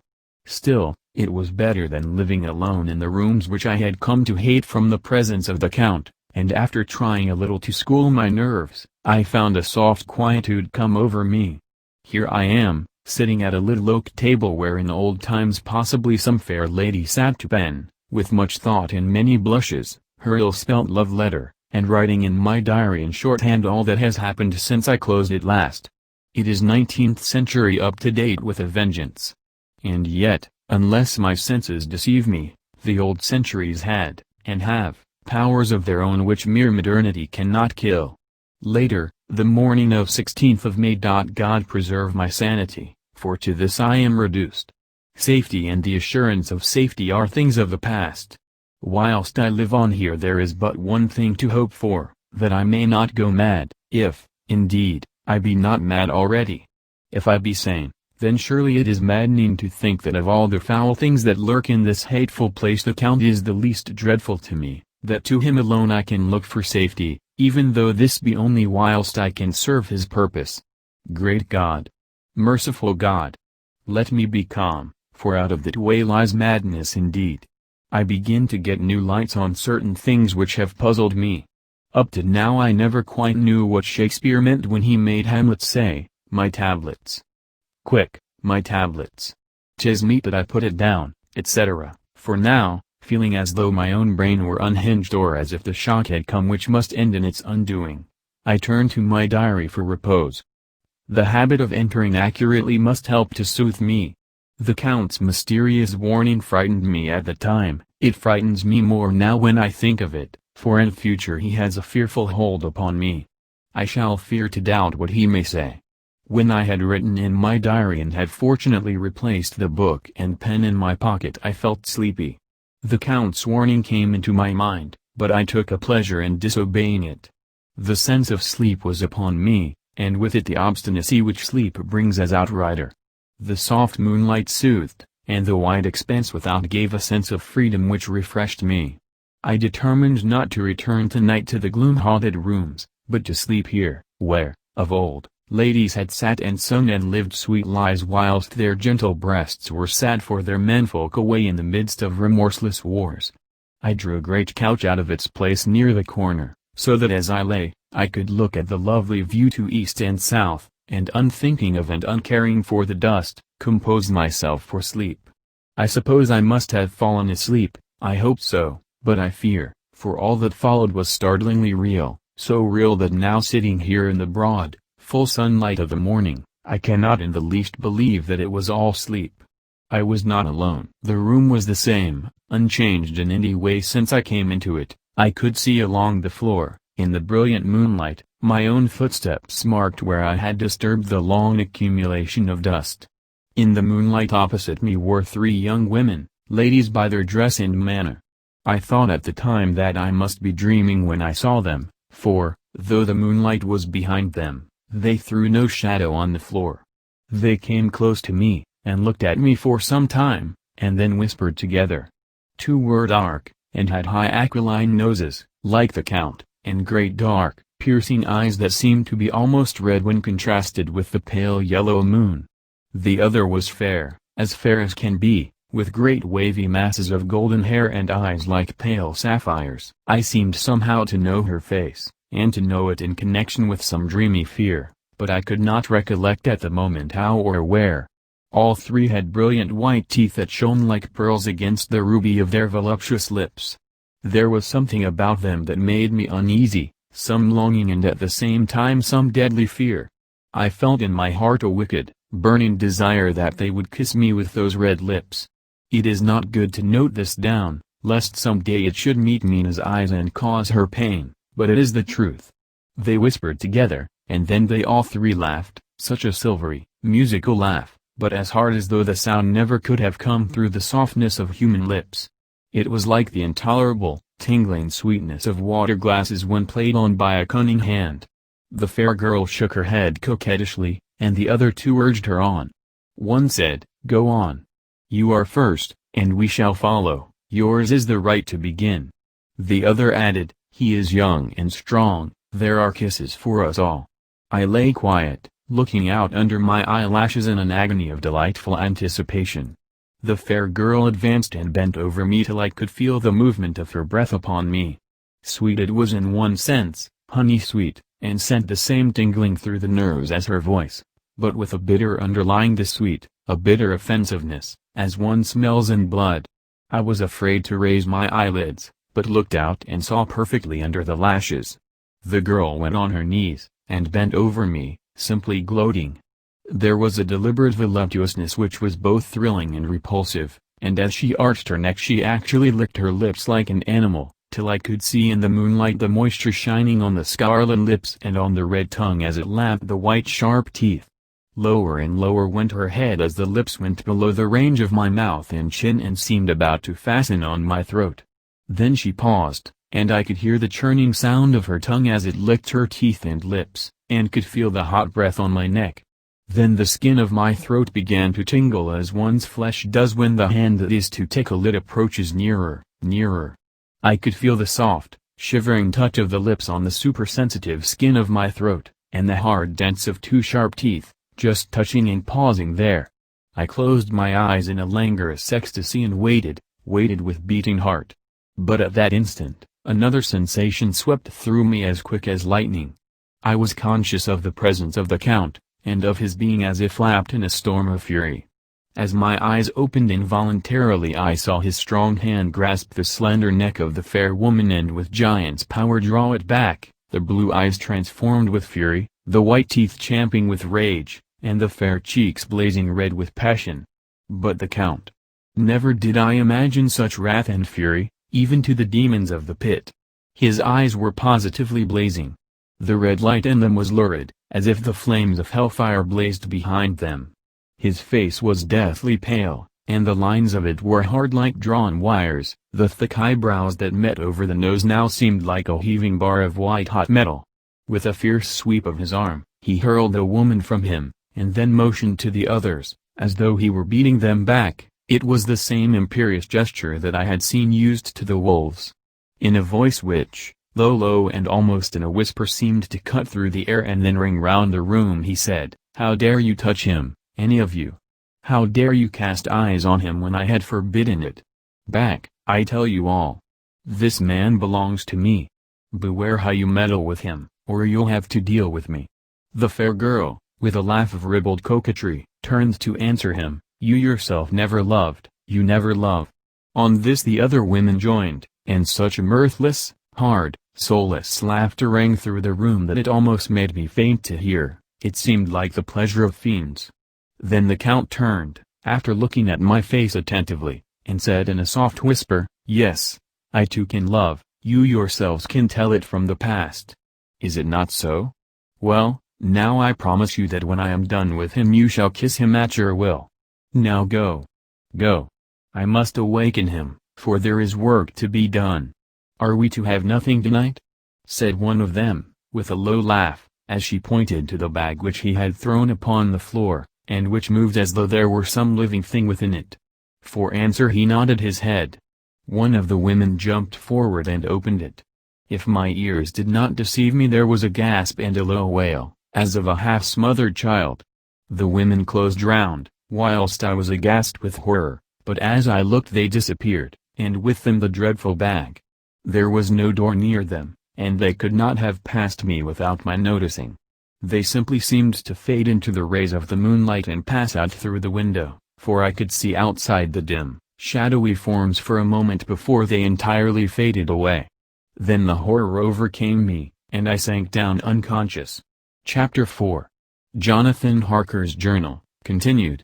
I awoke in my own bed. If it be that I had not dreamt, the Count must have carried me here. I tried to satisfy myself on the subject, but could not arrive at any unquestionable result. To be sure, there were certain small evidences, such as that my clothes were folded and laid by in a manner which was not my habit. My watch was still unwound, and I am rigorously accustomed to wind it the last thing before going to bed, and many such details. But these things are no proof, for they may have been evidences that my mind was not as usual, and, from some cause or another, I had certainly been much upset. I must watch for proof. Of one thing I am glad, if it was that the Count carried me here and undressed me, he must have been hurried in his task, for my pockets are intact. I am sure this diary would have been a mystery to him which he would not have brooked. He would have taken or destroyed it. As I look round this room, although it has been to me so full of fear, it is now a sort of sanctuary, for nothing can be more dreadful than those awful women, who are, waiting to suck my blood. 18th of May. I have been down to look at that room again in daylight, for I must know the truth. When I got to the doorway at the top of the stairs I found it closed. It had been so forcibly driven against the jamb that part of the woodwork was splintered. I could see that the bolt of the lock had not been shot, but the door is fastened from the inside. I fear it was no dream, and must act on this surmise. 19th of May. I am surely in the toils. Last night the Count asked me in the suavest tones to write 3 letters, one saying that my work here was nearly done, and that I should start for home within a few days, another that I was starting on the next morning from the time of the letter, and the third that I had left the castle and arrived at Bistritz. I would fain have rebelled, but felt that in the present state of things it would be madness to quarrel openly with the Count whilst I am so absolutely in his power, and to refuse would be to excite his suspicion and to arouse his anger. He knows that I know too much, and that I must not live, lest I be dangerous to him. My only chance is to prolong my opportunities. Something may occur which will give me a chance to escape. I saw in his eyes something of that gathering wrath which was manifest when he hurled that fair woman from him. He explained to me that posts were few and uncertain, and that my writing now would ensure ease of mind to my friends, and he assured me with so much impressiveness that he would countermand the later letters, which would be held over at Bistritz until due time in case chance would admit of my prolonging my stay, that to oppose him would have been to create new suspicion.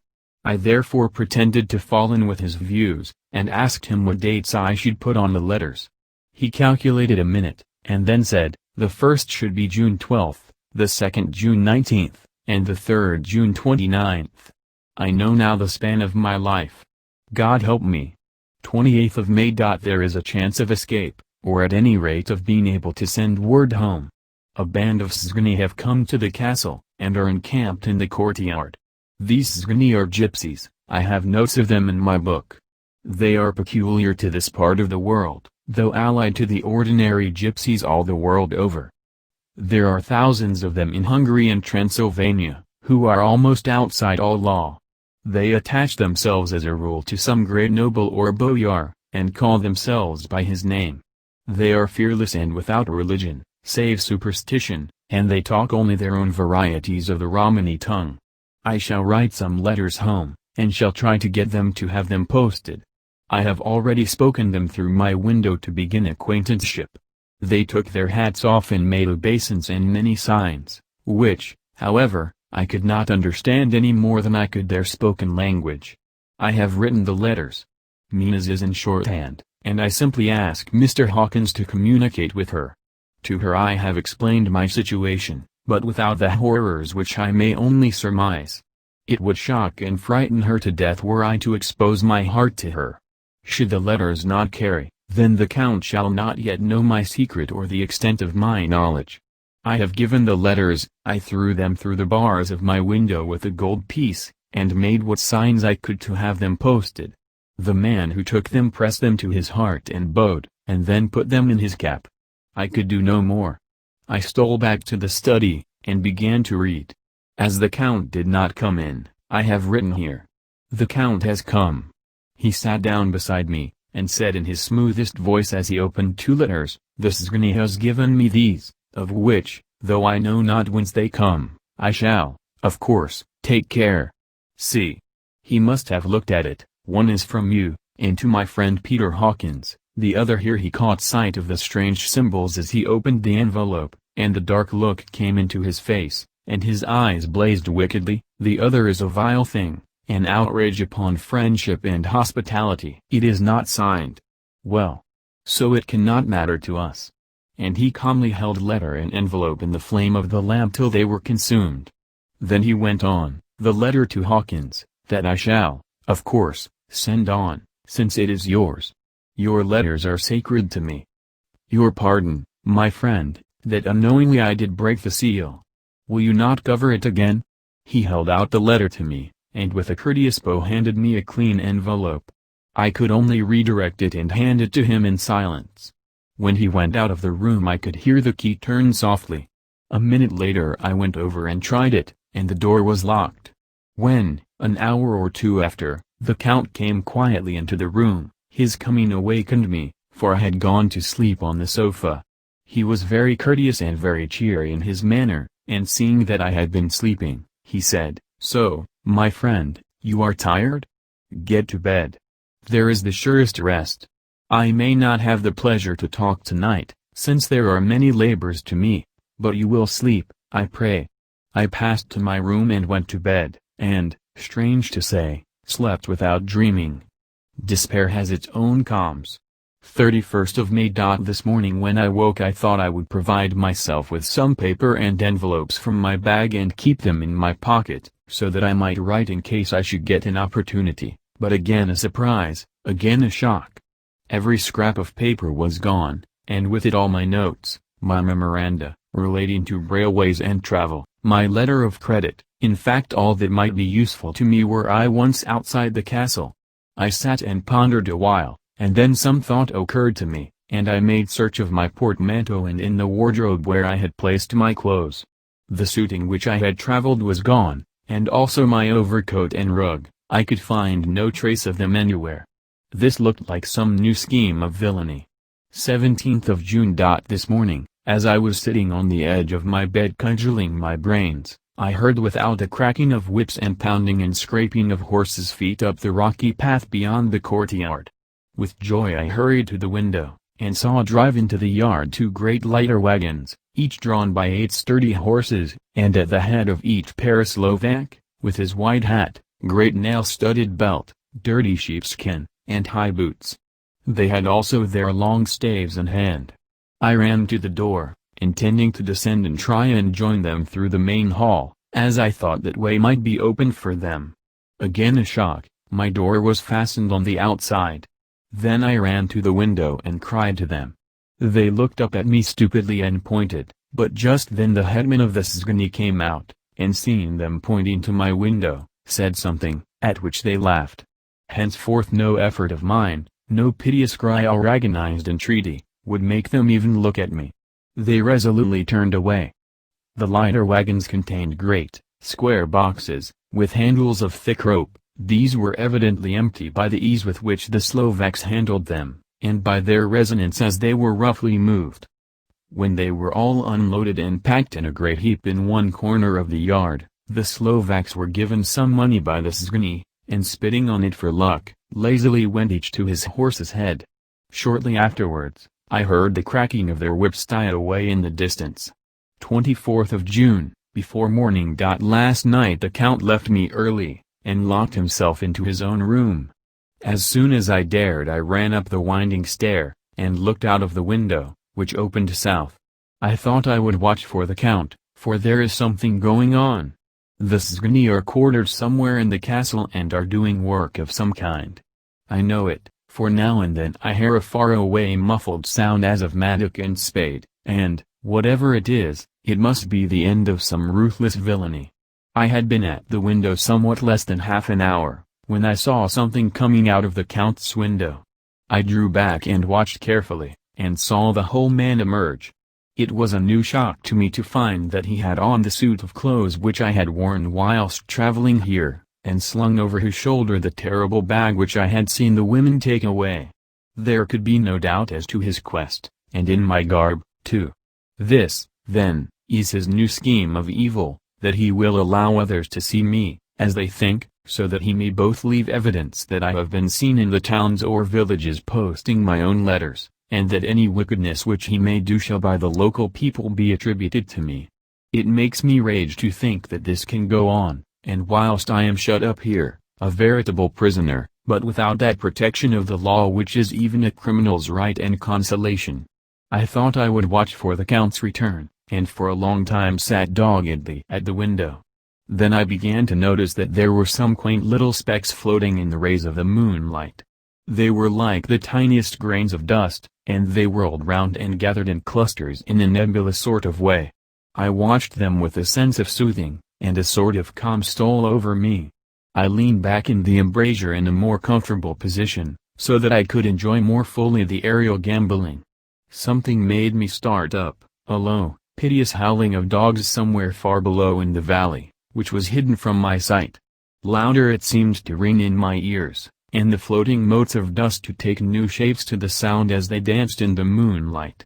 I felt myself struggling to awake to some call of my instincts, nay, my very soul was struggling, and my half-remembered sensibilities were striving to answer the call. I was becoming hypnotized. Quicker and quicker danced the dust, the moonbeams seemed to quiver as they went by me into the mass of gloom beyond. More and more they gathered till they seemed to take dim phantom shapes. And then I started, broad awake and in full possession of my senses, and ran screaming from the place.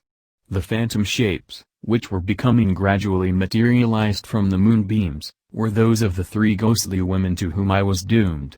I fled, and felt somewhat safer in my own room, where there was no moonlight and where the lamp was burning brightly. When a couple of hours had passed I heard something stirring in the Count's room, something like a sharp wail quickly suppressed, and then there was silence, deep, awful silence, which chilled me. With a beating heart, I tried the door, but I was locked in my prison, and could do nothing. I sat down and simply cried. As I sat I heard a sound in the courtyard without, the agonized cry of a woman. I rushed to the window, and throwing it up, peered out between the bars. There, indeed, was a woman with disheveled hair, holding her hands over her heart as one distressed with running. She was leaning against a corner of the gateway. When she saw my face at the window she threw herself forward, and shouted in a voice laden with menace, "Monster, give me my child!" She threw herself on her knees, and raising up her hands, cried the same words in tones which wrung my heart.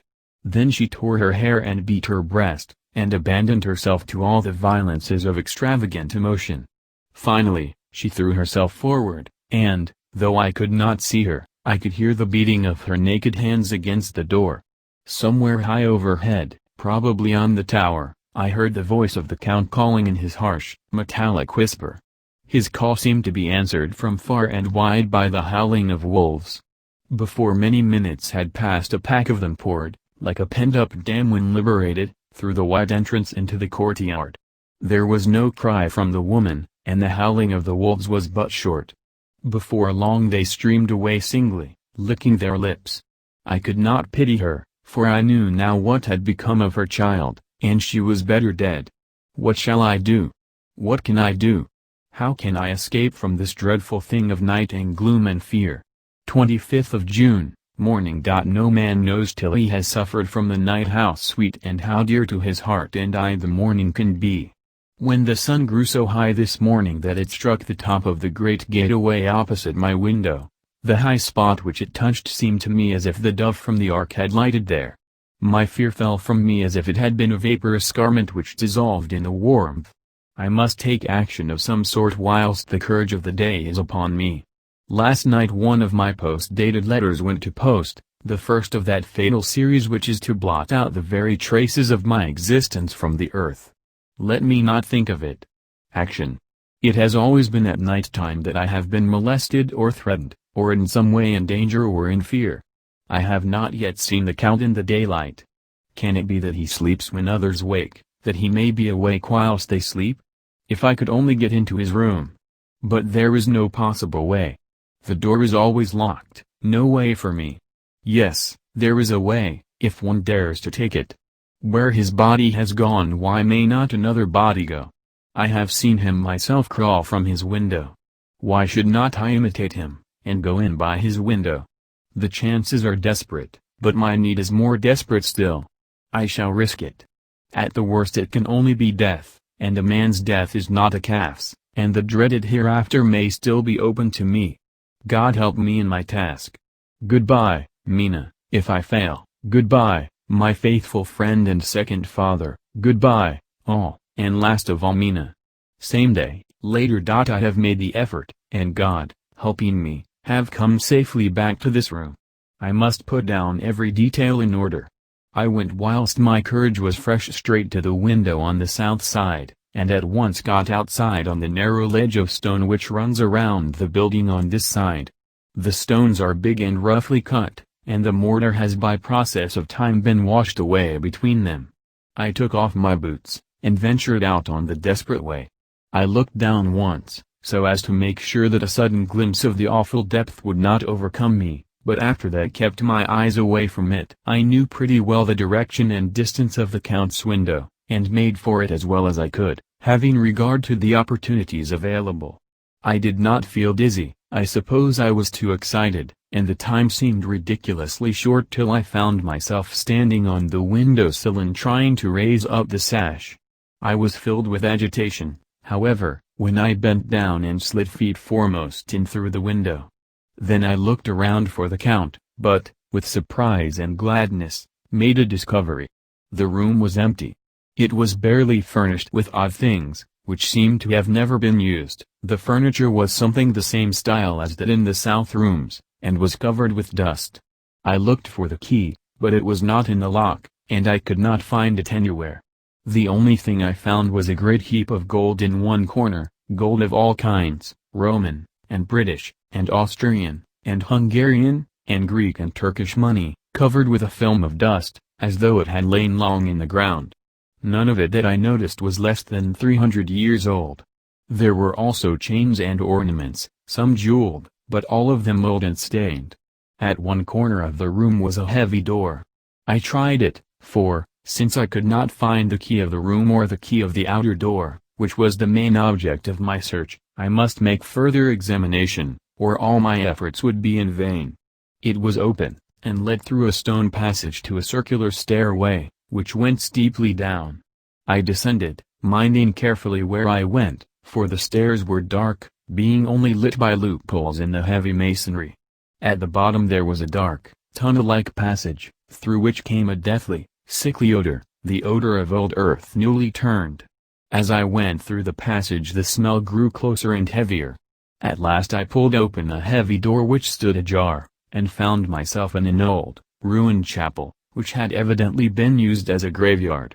The roof was broken, and in 2 places were steps leading to vaults, but the ground had recently been dug over, and the earth placed in great wooden boxes, manifestly those which had been brought by the Slovaks. There was nobody about, and I made search for any further outlet, but there was none. Then I went over every inch of the ground, so as not to lose a chance.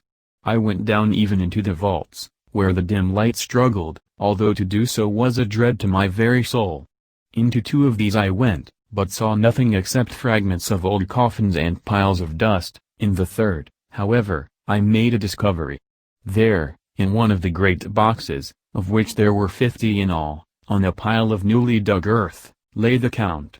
He was either dead or asleep, I could not say which, for the eyes were open and stony, but without the glassiness of death, and the cheeks had the warmth of life through all their pallor, the lips were as red as ever. But there was no sign of movement, no pulse, no breath, no beating of the heart. I bent over him, and tried to find any sign of life, but in vain. He could not have lain there long, for the earthy smell would have passed away in a few hours. By the side of the box was its cover, pierced with holes here and there.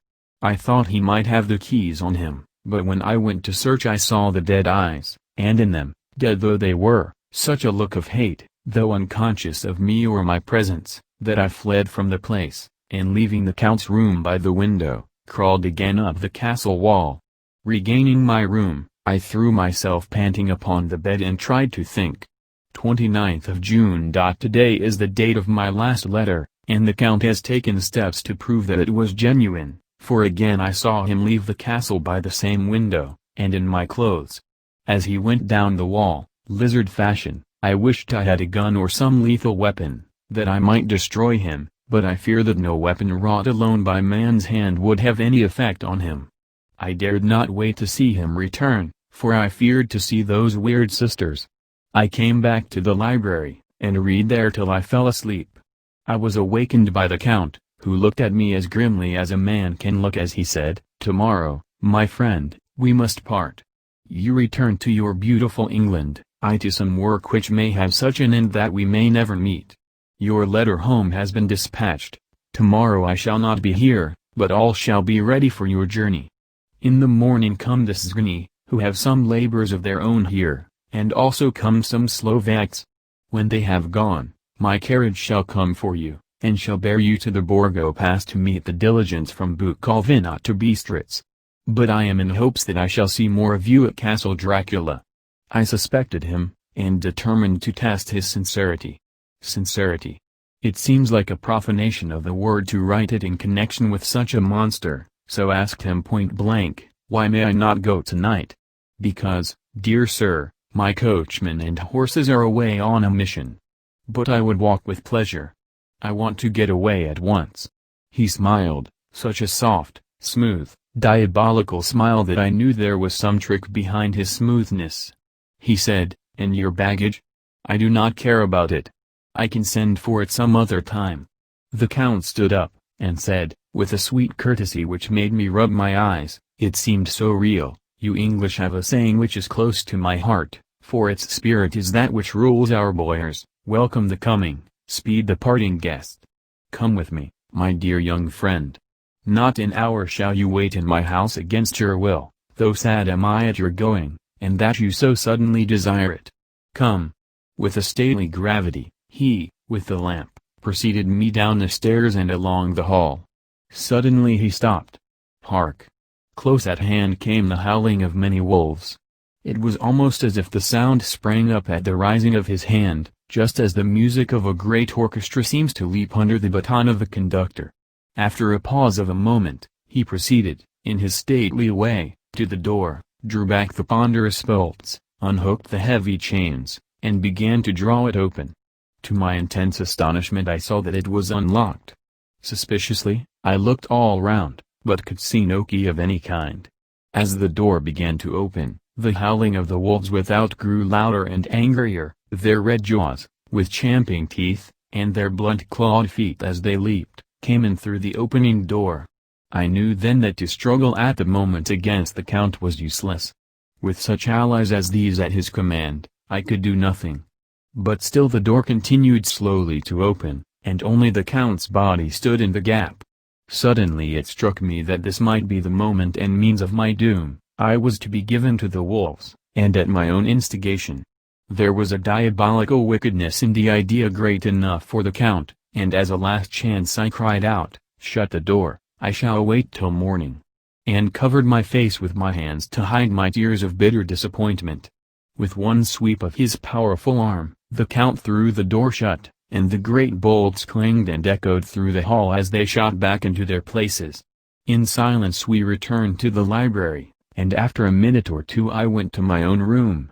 The last I saw of Count Dracula was his kissing his hand to me, with a red light of triumph in his eyes, and with a smile that Judas in hell might be proud of. When I was in my room and about to lie down, I thought I heard a whispering at my door. I went to it softly and listened.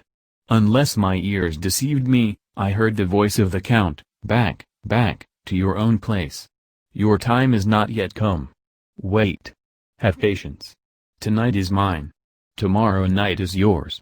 There was a low, sweet ripple of laughter, and in a rage I threw open the door, and saw without the three terrible women licking their lips. As I appeared they all joined in a horrible laugh, and ran away. I came back to my room and threw myself on my knees. It is then so near the end? Tomorrow. Tomorrow. Lord, help me, and those to whom I am dear. 30th of June, morning. These may be the last words I ever write in this diary. I slept till just before the dawn, and when I woke threw myself on my knees, for I determined that if death came he should find me ready. At last I felt that subtle change in the air, and knew that the morning had come. Then came the welcome cockcrow, and I felt that I was safe. With a glad heart, I opened my door and ran down to the hall. I had seen that the door was unlocked, and now escape was before me. With hands that trembled with eagerness, I unhooked the chains and drew back the massive bolts. But the door would not move. Despair seized me. I pulled, and pulled, at the door, and shook it till, massive as it was, it rattled in its casement.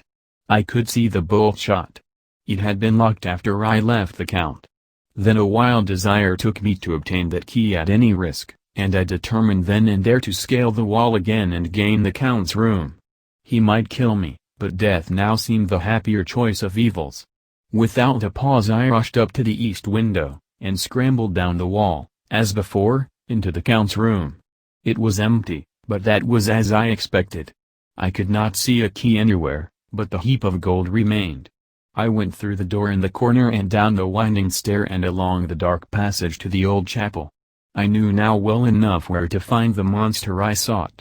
The great box was in the same place, close against the wall, but the lid was laid on it, not fastened down, but with the nails ready in their places to be hammered home. I knew I must reach the body for the key, so I raised the lid, and laid it back against the wall, and then I saw something which filled my very soul with horror.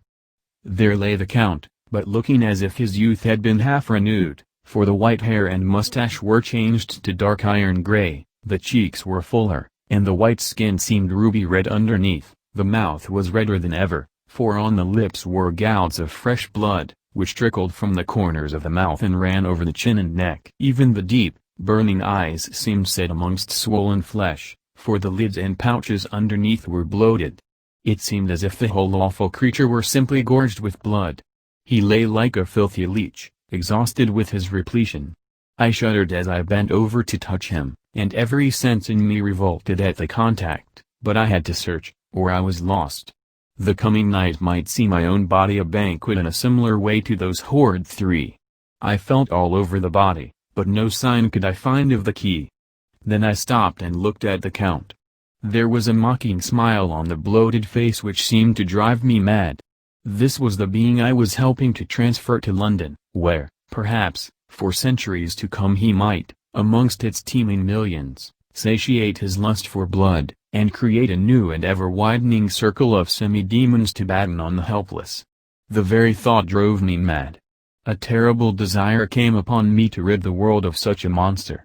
There was no lethal weapon at hand, but I seized a shovel which the workman had been using to fill the cases, and lifting it high, struck, with the edge downward, at the hateful face.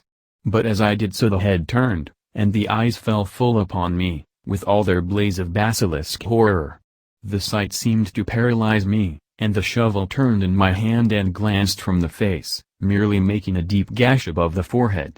The shovel fell from my hand across the box, and as I pulled it away the flange of the blade caught the edge of the lid which fell over again, and hid the horrid thing from my sight. The last glimpse I had was of the bloated face, blood-stained and fixed with a grin of malice which would have held its own in the nethermost hell. I thought and thought what should be my next move, but my brain seemed on fire, and I waited with a despairing feeling growing over me. As I waited I heard in the distance a gypsy song sung by merry voices coming closer, and through their song the rolling of heavy wheels and the cracking of whips. The Czigani and the Slovaks of whom the Count had spoken were coming. With a last look around and at the box which contained the vile body, I ran from the place and gained the Count's room, determined to rush out at the moment the door should be opened. With strained ears, I listened, and heard downstairs the grinding of the key in the great lock and the falling back of the heavy door. There must have been some other means of entry, or someone had a key for one of the locked doors. Then there came the sound of many feet tramping and dying away in some passage which sent up a clanging echo. I turned to run down again towards the vault, where I might find the new entrance, but at the moment there seemed to come a violent puff of wind, and the door to the winding stair blew to with a shock that set the dust from the lintels flying. When I ran to push it open, I found that it was hopelessly fast. I was again a prisoner, and the net of doom was closing round me more closely.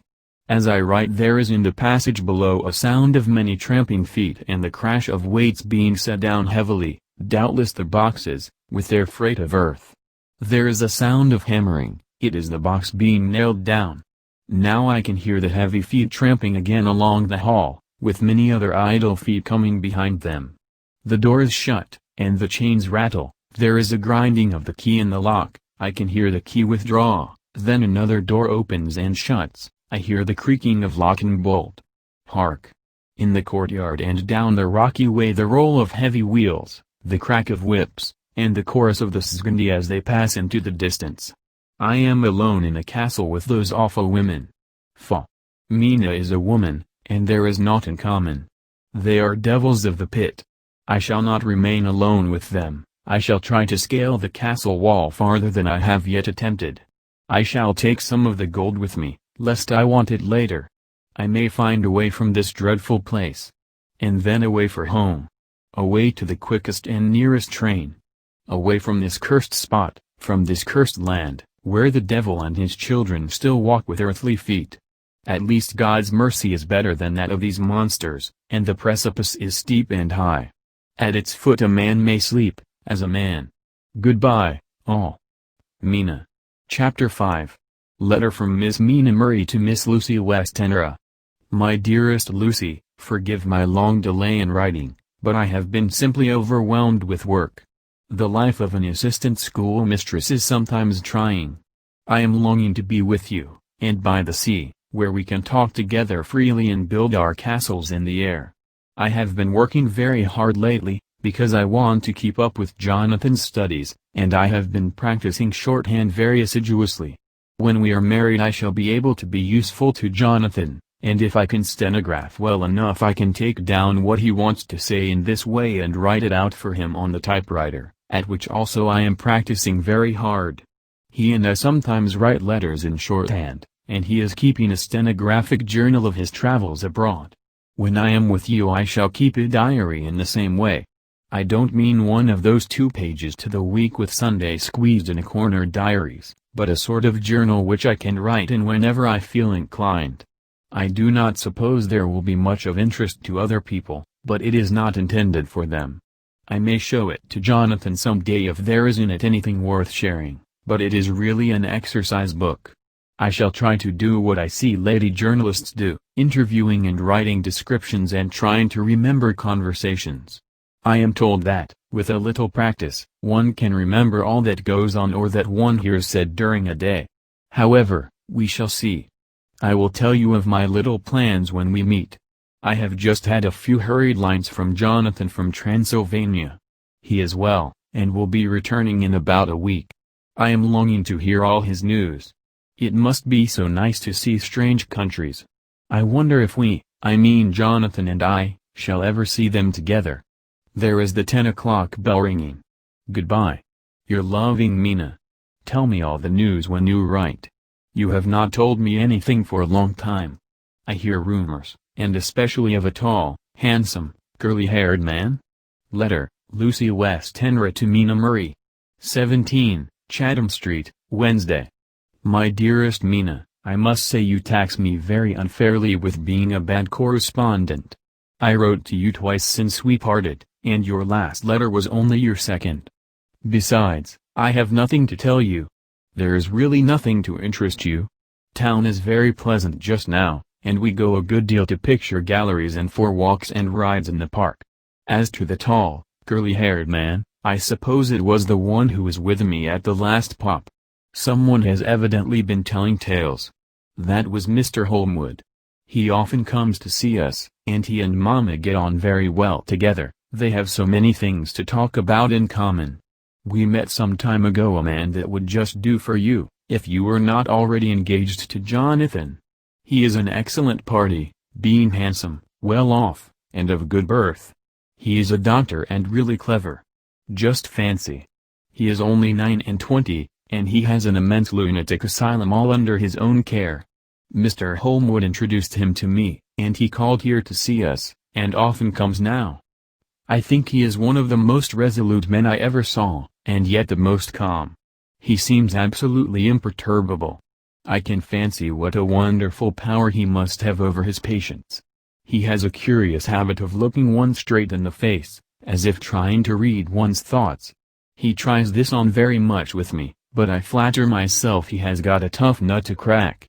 I know that from my glass. Do you ever try to read your own face? I do, and I can tell you it is not a bad study, and gives you more trouble than you can well fancy if you have never tried it. He says that I afford him a curious psychological study, and I humbly think I do. I do not, as you know, take sufficient interest in dress to be able to describe the new fashions. Dress is a bore. That is slang again, but never mind, Arthur says that every day. There, it is all out.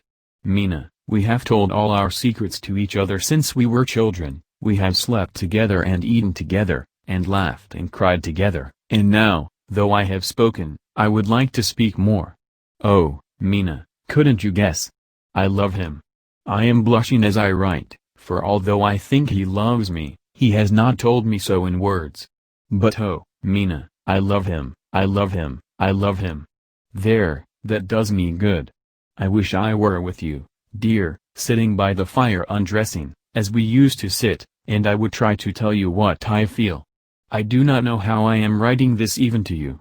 I am afraid to stop, or I should tear up the letter, and I don't want to stop, for I do so want to tell you all. Let me hear from you at once, and tell me all that you think about it. Mina, I must stop. Good night. Bless me in your prayers, and, Mina, pray for my happiness. Lucy. P.S. I need not tell you this is a secret. Good night again. L. Letter, Lucy West Henry to Mina Murray. 24th of May. My dearest Mina, thanks, and thanks, and thanks again for your sweet letter. It was so nice to be able to tell you and to have your sympathy. My dear, it never rains but it pours. How true the old proverbs are. Here am I, who shall be 20 in September, and yet I never had a proposal till today, not a real proposal, and today I have had 3. Just fancy. 3 proposals in one day. Isn't it awful? I feel sorry, really and truly sorry, for 2 of the poor fellows. Oh, Mina, I am so happy that I don't know what to do with myself. And 3 proposals. But, for goodness sake, don't tell any of the girls, or they would be getting all sorts of extravagant ideas and imagining themselves injured and slighted if in their very first day at home they did not get 6 at least. Some girls are so vain. You and I, Mina dear, who are engaged and are going to settle down soon soberly into old married women, can despise vanity. Well, I must tell you about the 3, but you must keep it a secret, dear, from everyone, except, of course, Jonathan. You will tell him, because I would, if I were in your place, certainly tell Arthur. A woman ought to tell her husband everything, don't you think so, dear? And I must be fair. Men like women, certainly their wives, to be quite as fair as they are, and women, I am afraid, are not always quite as fair as they should be. Well, my dear, number one came just before lunch. I told you of him, Dr. John Seward, the lunatic asylum man, with the strong jaw and the good forehead. He was very cool outwardly, but was nervous all the same. He had evidently been schooling himself as to all sorts of little things, and remembered them, but he almost managed to sit down on his silk hat, which men don't generally do when they are cool, and then when he wanted to appear at ease he kept playing with the lancet in a way that made me nearly scream. He spoke to me, Mina, very straightforwardly. He told me how dear I was to him, though he had known me so little, and what his life would be with me to help and cheer him. He was going to tell me how unhappy he would be if I did not care for him, but when he saw me cry he said that he was a brute and would not add to my present trouble. Then he broke off and asked if I could love him in time, and when I shook my head his hands trembled, and then with some hesitation he asked me if I cared already for anyone else. He put it very nicely, saying that he did not want to wring my confidence from me, but only to know, because if a woman's heart was free a man might have hope. And then, Mina, I felt a sort of duty to tell him that there was someone. I only told him that much, and then he stood up, and he looked very strong and very grave as he took both my hands in his and said he hoped I would be happy, and that if I ever wanted a friend I must count him one of my best. Oh, Mina dear, I can't help crying, and you must excuse this letter being all blotted. Being proposed to is all very nice and all that sort of thing, but it isn't at all a happy thing when you have to see a poor fellow, whom you know loves you honestly, going away and looking all broken-hearted, and to know that, no matter what he may say at the moment, you are passing quite out of his life. My dear, I must stop here at present, I feel so miserable, though I am so happy. Evening. Arthur has just gone, and I feel in better spirits than when I left off, so I can go on telling you about the day. Well, my dear, number two came after lunch. He is such a nice fellow, an American from Texas, and he looks so young and so fresh that it seems almost impossible that he has been to so many places and has had such adventures. I sympathize with poor Desdemona when she had such a dangerous stream poured in her ear, even by a black man. I suppose that we women are such cowards that we think a man will save us from fears, and we marry him. I know now what I would do if I were a man and wanted to make a girl love me. No, I don't, for there was Mr. Morris telling us his stories, and Arthur never told any, and yet, my dear, I am somewhat previous. Mr. Quincy P. Morris found me alone. It seems that a man always does find a girl alone. No, he doesn't, for Arthur tried twice to make a chance, and I helping him all I could. I am not ashamed to say it now. I must tell you beforehand that Mr. Morris doesn't always speak slang, that is to say, he never does so to strangers or before them, for he is really well educated and has exquisite manners, but he found out that it amused me to hear him talk American slang, and whenever I was present, and there was no one to be shocked, he said such funny things. I am afraid, my dear, he has to invent it all, for it fits exactly into whatever else he has to say. But this is a way slang has. I do not know myself if I shall ever speak slang. I do not know if Arthur likes it, as I have never heard him use any as yet. Well, Mr. Morris sat down beside me and looked as happy and jolly as he could, but I could see all the same that he was very nervous. He took my hand in his, and said ever so sweetly, "Miss Lucy, I know I ain't good enough to regulate the fixins of your little shoes, but I guess if you wait till you find a man that is you will go join them 7 young women with the lamps when you quit. Won't you just hitch up alongside of me and let us go down the long road together, driving in double harness?" Well, he did look so good-humored and so jolly that it didn't seem half so hard to refuse him as it did poor Dr. Seward, so I said, as lightly as I could, that I did not know anything of hitching, and that I wasn't broken to harness at all yet. Then he said that he had spoken in a light manner, and he hoped that if he had made a mistake in doing so on so grave, so momentous, an occasion for him, I would forgive him. He really did look serious when he was saying it, and I couldn't help feeling a bit serious too. I know, Mina, you will think me a horrid flirt, though I couldn't help feeling a sort of exultation that he was number 2 in one day. And then, my dear, before I could say a word he began pouring out a perfect torrent of lovemaking, laying his very heart and soul at my feet. He looked so earnest over it that I shall never again think that a man must be playful always, and never earnest, because he is merry at times. I suppose he saw something in my face which checked him, for he suddenly stopped, and said with a sort of manly fervor that I could have loved him for if I had been free. Lucy, you are an honest-hearted girl, I know. I should not be here speaking to you as I am now if I did not believe you clean grit, right through to the very depths of your soul. Tell me, like one good fellow to another, is there any one else that you care for? And if there is I'll never trouble you a hair's breadth again, but will be, if you will let me, a very faithful friend. My dear Mina, why are men so noble when we women are so little worthy of them? Here was I almost making fun of this great-hearted, true gentleman. I burst into tears. I am afraid, my dear, you will think this a very sloppy letter in more ways than one, and I really felt very badly. Why can't they let a girl marry 3 men, or as many as want her, and save all this trouble? But this is heresy, and I must not say it. I am glad to say that, though I was crying, I was able to look into Mr. Morris's brave eyes, and I told him out straight, yes, there is someone I love, though he has not told me yet that he even loves me. I was right to speak to him so frankly, for quite a light came into his face, and he put out both his hands and took mine. I think I put them into his, and said in a hearty way, "That's my brave girl. It's better worth being late for a chance of winning you than being in time for any other girl in the world. Don't cry, my dear. If it's for me, I'm a hard nut to crack, and I take it standing up. If that other fellow doesn't know his happiness, well, he'd better look for it soon, or he'll have to deal with me. Little girl, your honesty and pluck have made me a friend, and that's rarer than a lover. It's more unselfish anyhow. My dear, I'm going to have a pretty lonely walk between this and Kingdom Come. Won't you give me one kiss? It'll be something to keep off the darkness now and then. You can, you know, if you like, for that other good fellow. He must be a good fellow, my dear, and a fine fellow, or you could not love him, hasn't spoken yet.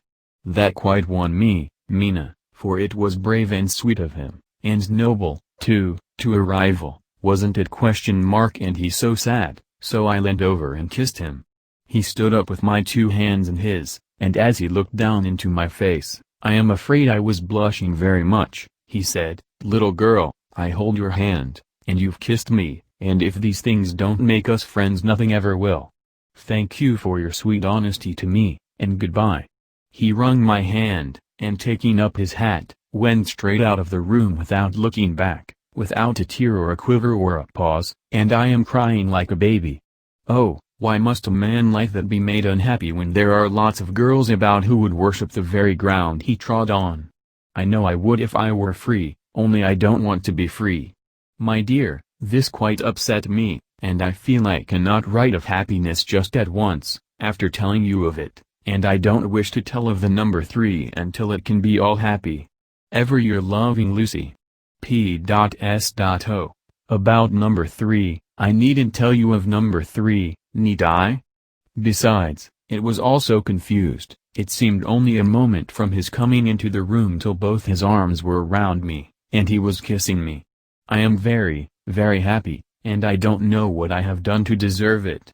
I must only try in the future to show that I am not ungrateful to God for all his goodness to me in sending to me such a lover, such a husband, and such a friend. Goodbye. Dr. Seward's Diary. Kept in phonograph 25th of May. Appetite and appetite today. Cannot eat, cannot rest, so diary instead.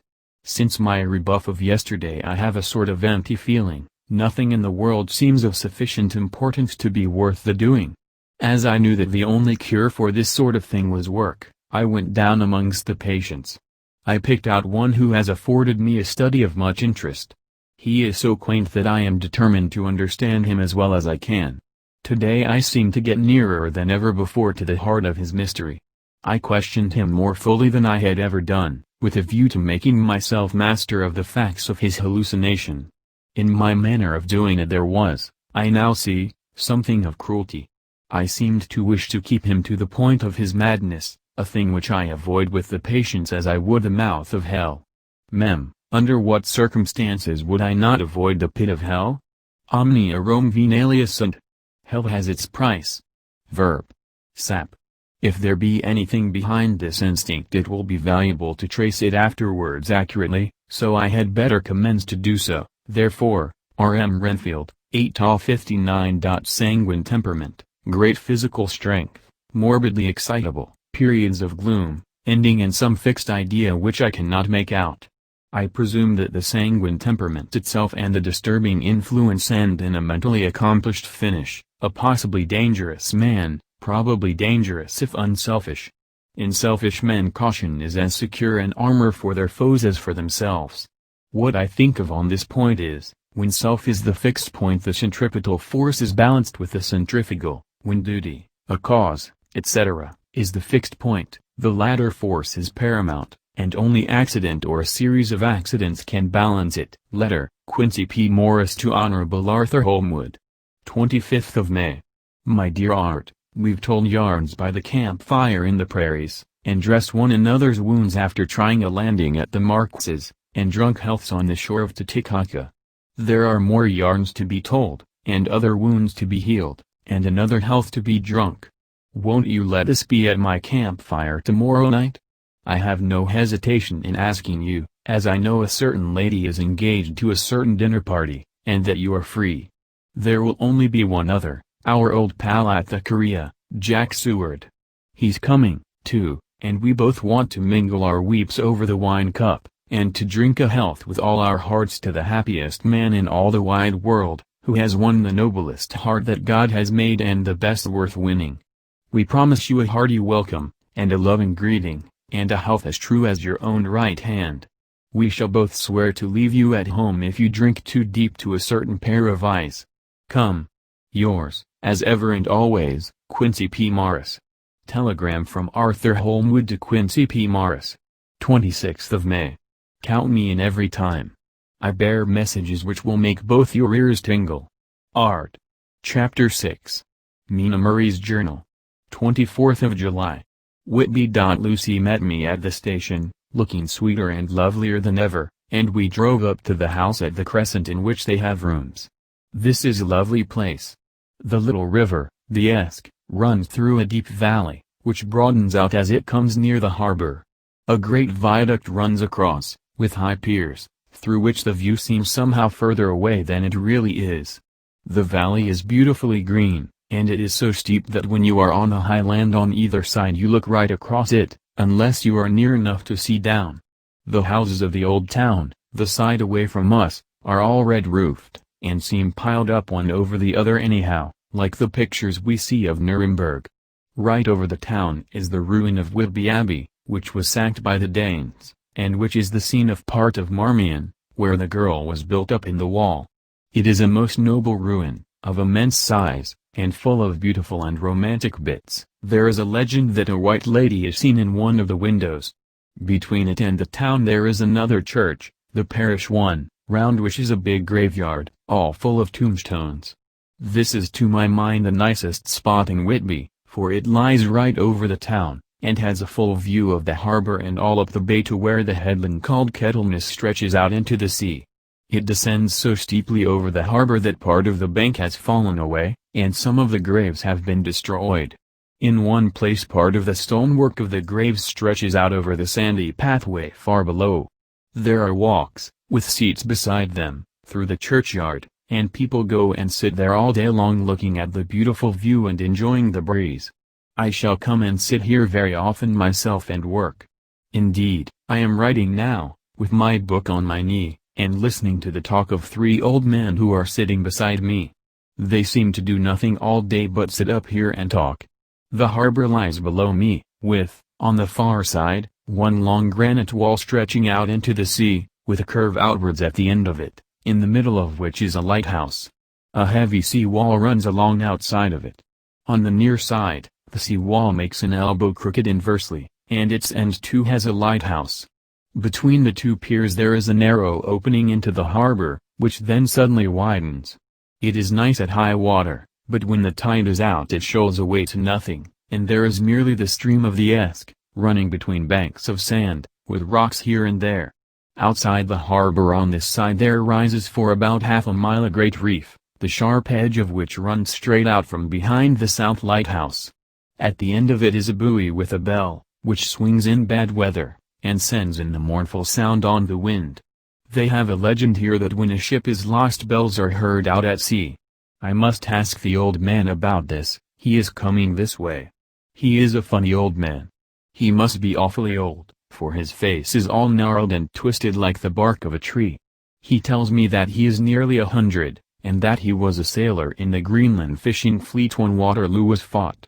He is, I am afraid, a very skeptical person, for when I asked him about the bells at sea and the White Lady at the Abbey he said very brusquely, I wouldn't fash massel about them, miss. Them things be all wore out.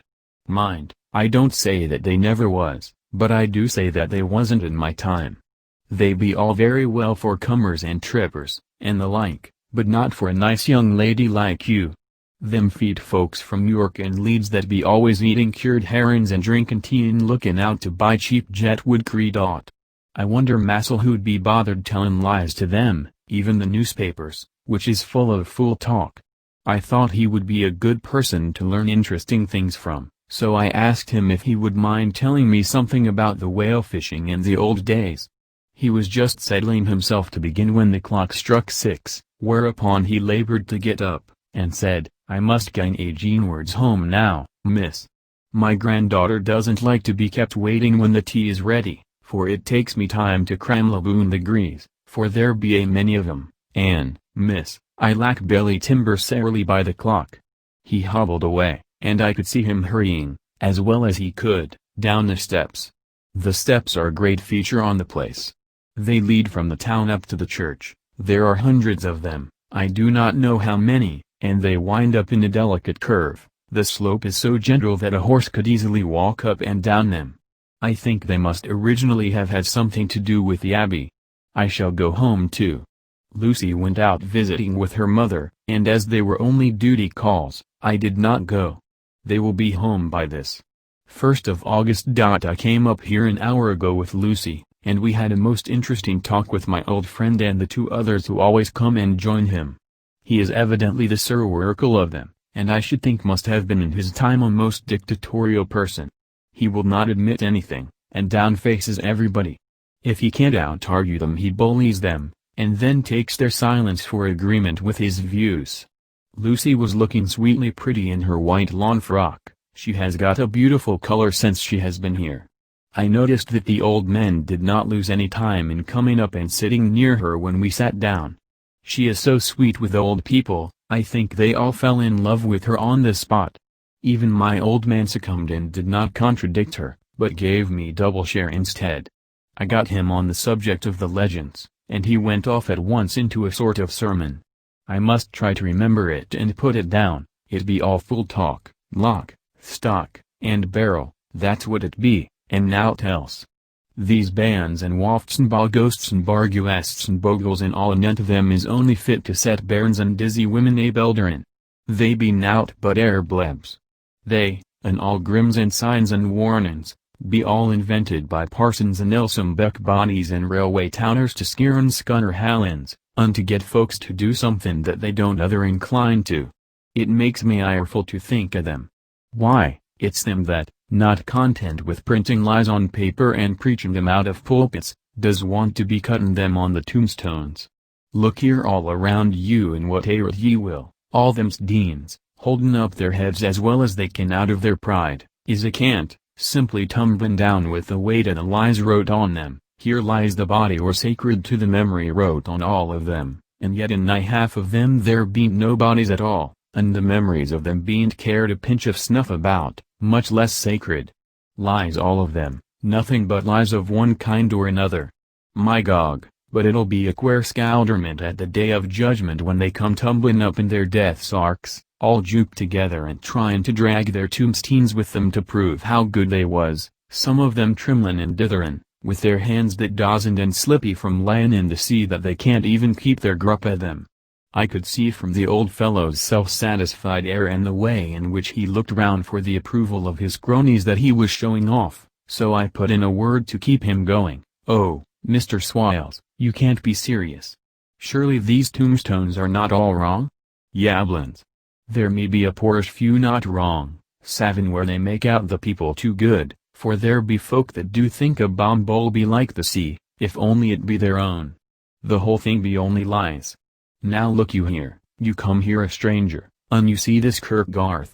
I nodded, for I thought it better to assent, though I did not quite understand his dialect. I knew it had something to do with the church. He went on, "And you consade that all these steens be aboon folk that be happed here, snod and snog?" I assented again. "Then that be just where the lie comes in. Why, there be scores of these lay beds that be tomb as old Dunn's back a box on Friday night." He nudged one of his companions, and they all laughed. "And my gog! How could they be otherwise? Look at that one, the aftest abaft the beer bank, read it."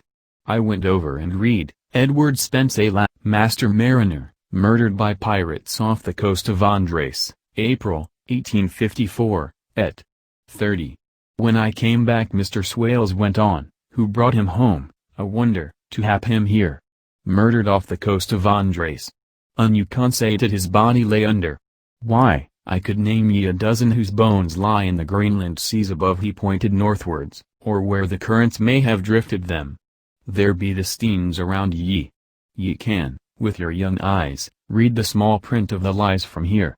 This Braithwaite Lowry, I knew his father, lost in the Lively off Greenland in 20, or Andrew Woodhouse, drowned in the same seas in 1777, or John Paxton, drowned off Cape Farewell a year later, or old John Rawlings, whose grandfather sailed with me, drowned in the Gulf of Finland in 50. Do ye think that all these men will have to make a rush to Whitby when the trumpet sounds? I have me antherums aboot it. I tell ye that when they got here they'd be jomlin' and jostling one another that way that it 'ud be like a fight up on the ice in the old days, when we'd be at one another from daylight to dark, and tryin' to tie up our cuts by the light of the aurora borealis." This was evidently local pleasantry, for the old man cackled over it, and his cronies joined in with gusto. "But," I said, "surely you are not quite correct, for you start on the assumption that all the poor people, or their spirits, will have to take their tombstones with them on the day of judgment. Do you think that will be really necessary? Well, what else be they tombstones for? Answer me that, miss. To please their relatives, I suppose. To please their relatives, you suppose?" This he said with intense scorn. "How will it pleasure their relatives to know that lies is wrote over them, and that everybody in the place knows that they be lies?" He pointed to a stone at our feet which had been laid down as a slab, on which the seat was rested, close to the edge of the cliff. "Read the lies on that thruff stean," he said. The letters were upside down to me from where I sat, but Lucy was more opposite to them, so she leant over and read, "Sacred to the memory of George Cannon, who died, in the hope of a glorious resurrection, on July 29, 1873, falling from the rocks at Kettleness. This tomb was erected by his sorrowing mother to her dearly beloved son. He was the only son of his mother, and she was a widow. Really, Mr. Swiles, I don't see anything very funny in that." She spoke her comment very gravely and somewhat severely. "Ye don't see aught funny. Ha! Ha!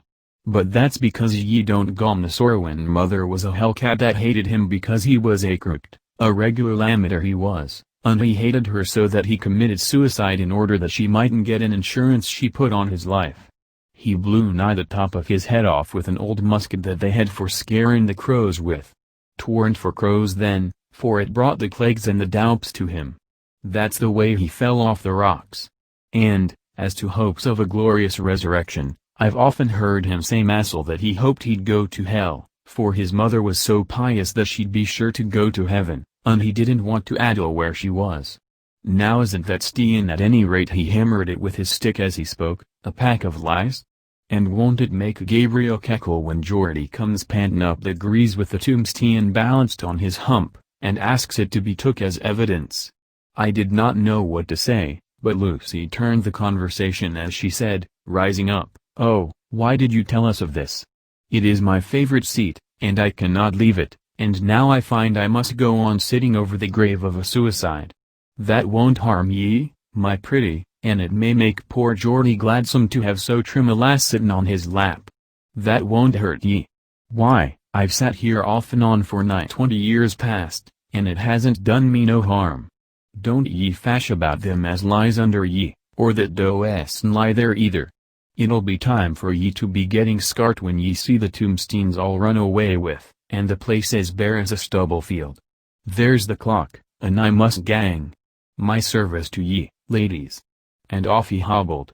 Lucy and I sat a while, and it was all so beautiful before us that we took hands as we sat, and she told me all over again about Arthur and their coming marriage.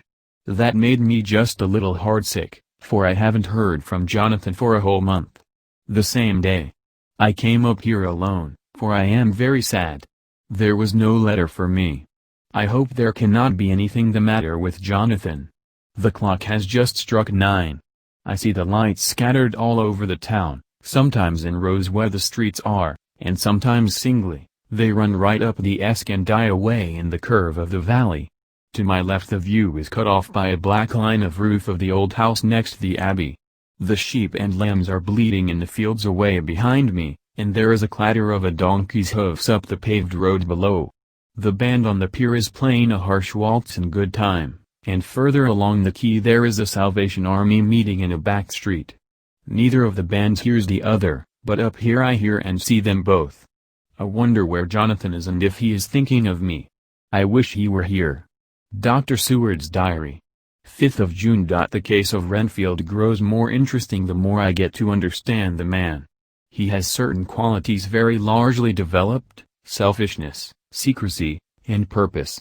I wish I could get at what is the object of the latter. He seems to have some settled scheme of his own, but what it is I do not yet know. His redeeming quality is a love of animals, though, indeed, he has such curious turns in it that I sometimes imagine he is only abnormally cruel.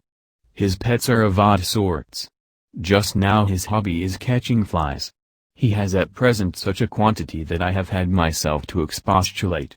To my astonishment, he did not break out into a fury, as I expected, but took the matter in simple seriousness. He thought for a moment, and then said, "May I have 3 days? I shall clear them away." Of course, I said that would do. I must watch him. 18th of June. He has turned his mind now to spiders, and has got several very big fellows in a box. He keeps feeding them with his flies, and the number of the latter is becoming sensibly diminished, although he has used half his food in attracting more flies from outside to his room. 1st of July. His spiders are now becoming as great a nuisance as his flies, and today I told him that he must get rid of them. He looked very sad at this, so I said that he must clear out some of them, at all events. He cheerfully acquiesced in this, and I gave him the same time as before for reduction. He disgusted me much while with him, for when a horrid blowfly, bloated with some carrion food, buzzed into the room, he caught it, held it exultantly for a few moments between his finger and thumb, and, before I knew what he was going to do, put it in his mouth and ate it. I scolded him for it, but he argued quietly that it was very good and very wholesome, that it was life, strong life, and gave life to him. This gave me an idea, or the rudiment of one. I must watch how he gets rid of his spiders. He has evidently some deep problem in his mind, for he keeps a little notebook in which he is always jotting down something. Whole pages of it are filled with masses of figures, generally single numbers added up in batches, and then the totals added in batches again, as though he were focusing some account, as the auditors put it. 8th of July. There is a method in his madness, and the rudimentary idea in my mind is growing. It will be a whole idea soon, and then, oh, unconscious cerebration. You will have to give the wall to your conscious brother. I kept away from my friend for a few days, so that I might notice if there were any change. Things remain as they were except that he has parted with some of his pets and got a new one. He has managed to get a sparrow, and has already partially tamed it. His means of taming is simple, for already the spiders have diminished. Those that do remain, however, are well fed, for he still brings in the flies by tempting them with his food. 19th of July. We are progressing. My friend has now a whole colony of sparrows, and his flies and spiders are almost obliterated. When I came in he ran to me and said he wanted to ask me a great favor, a very, very great favor, and as he spoke he fawned on me like a dog. I asked him what it was, and he said, with a sort of rapture in his voice and bearing, a kitten, a nice little, sleek playful kitten, that I can play with, and teach, and feed, and feed, and feed. I was not unprepared for this request, for I had noticed how his pets went on increasing in size and vivacity, but I did not care that his pretty family of tame sparrows should be wiped out in the same manner as the flies and the spiders, so I said I would see about it, and asked him if he would not rather have a cat than a kitten. His eagerness betrayed him as he answered, "Oh, yes, I would like a cat. I only asked for a kitten lest you should refuse me a cat." No one would refuse me a kitten, would they? I shook my head, and said that at present I feared it would not be possible, but that I would see about it. His face fell, and I could see a warning of danger in it, for there was a sudden fierce, sidelong look which meant killing. The man is an undeveloped homicidal maniac. I shall test him with his present craving and see how it will work out, then I shall know more. 10 p.m. I have visited him again and found him sitting in a corner brooding.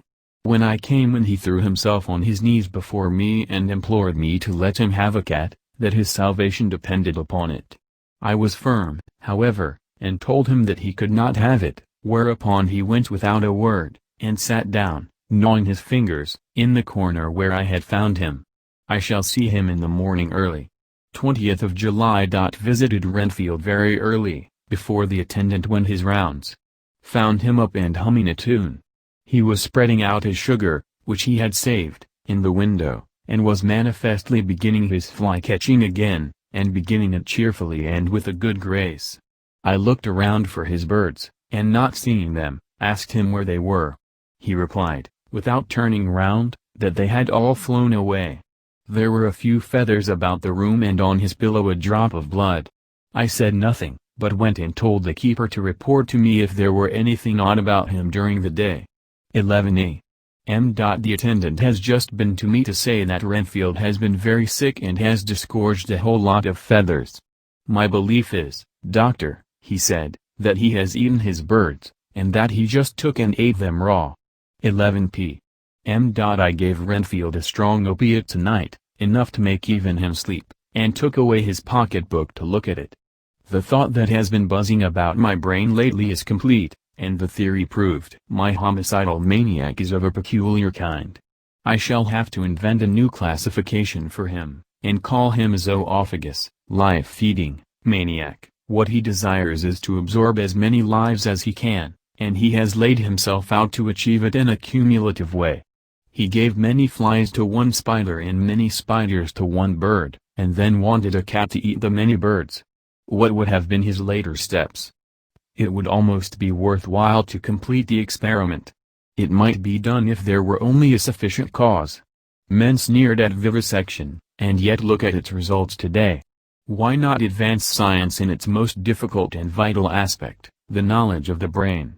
Had I even the secret of one such mind, did I hold the key to the fancy of even one lunatic, I might advance my own branch of science to a pitch compared with which Bird and Sanderson's physiology or Ferrier's brain knowledge would be as nothing.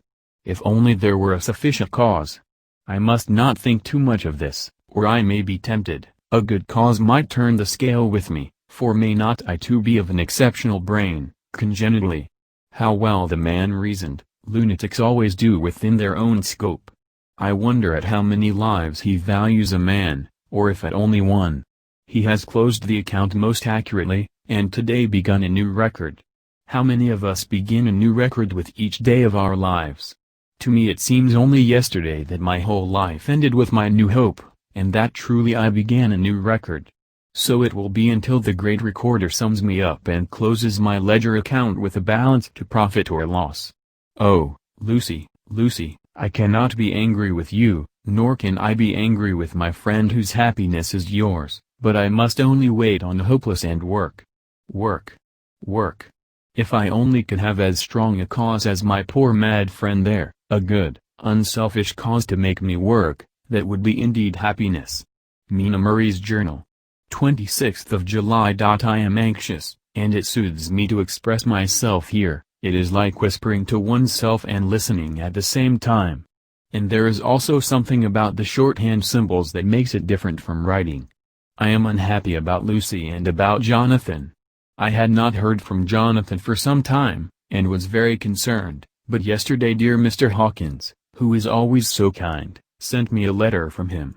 I had written asking him if he had heard, and he said the enclosed had just been received. It is only a line dated from Castle Dracula, and says that he is just starting for home. That is not like Jonathan. I do not understand it, and it makes me uneasy. Then, too, Lucy, although she is so well, has lately taken to her old habit of walking in her sleep. Her mother has spoken to me about it, and we have decided that I am to lock the door of our room every night. Mrs. Westenra has got an idea that sleepwalkers always go out on roofs of houses and along the edges of cliffs and then get suddenly wakened and fall over with a despairing cry that echoes all over the place. Poor dear, she is naturally anxious about Lucy, and she tells me that her husband, Lucy's father, had the same habit, that he would get up in the night and dress himself and go out, if he were not stopped. Lucy is to be married in the autumn, and she is already planning out her dresses and how her house is to be arranged. I sympathize with her, for I do the same, only Jonathan and I will start in life in a very simple way, and shall have to try to make both ends meet. Mr. Holmwood, he is the Honourable Arthur Holmwood, only son of Lord Godalming, is coming up here very shortly, as soon as he can leave town, for his father is not very well, and I think dear Lucy is counting the moments till he comes. She wants to take him up to the seat on the churchyard cliff and show him the beauty of Whitby. I dare say it is the waiting which disturbs her. She will be all right when he arrives. 27th of July. No news from Jonathan. I am getting quite uneasy about him, though why I should I do not know, but I do wish that he would write, if it were only a single line. Lucy walks more than ever, and each night I am awakened by her moving about the room.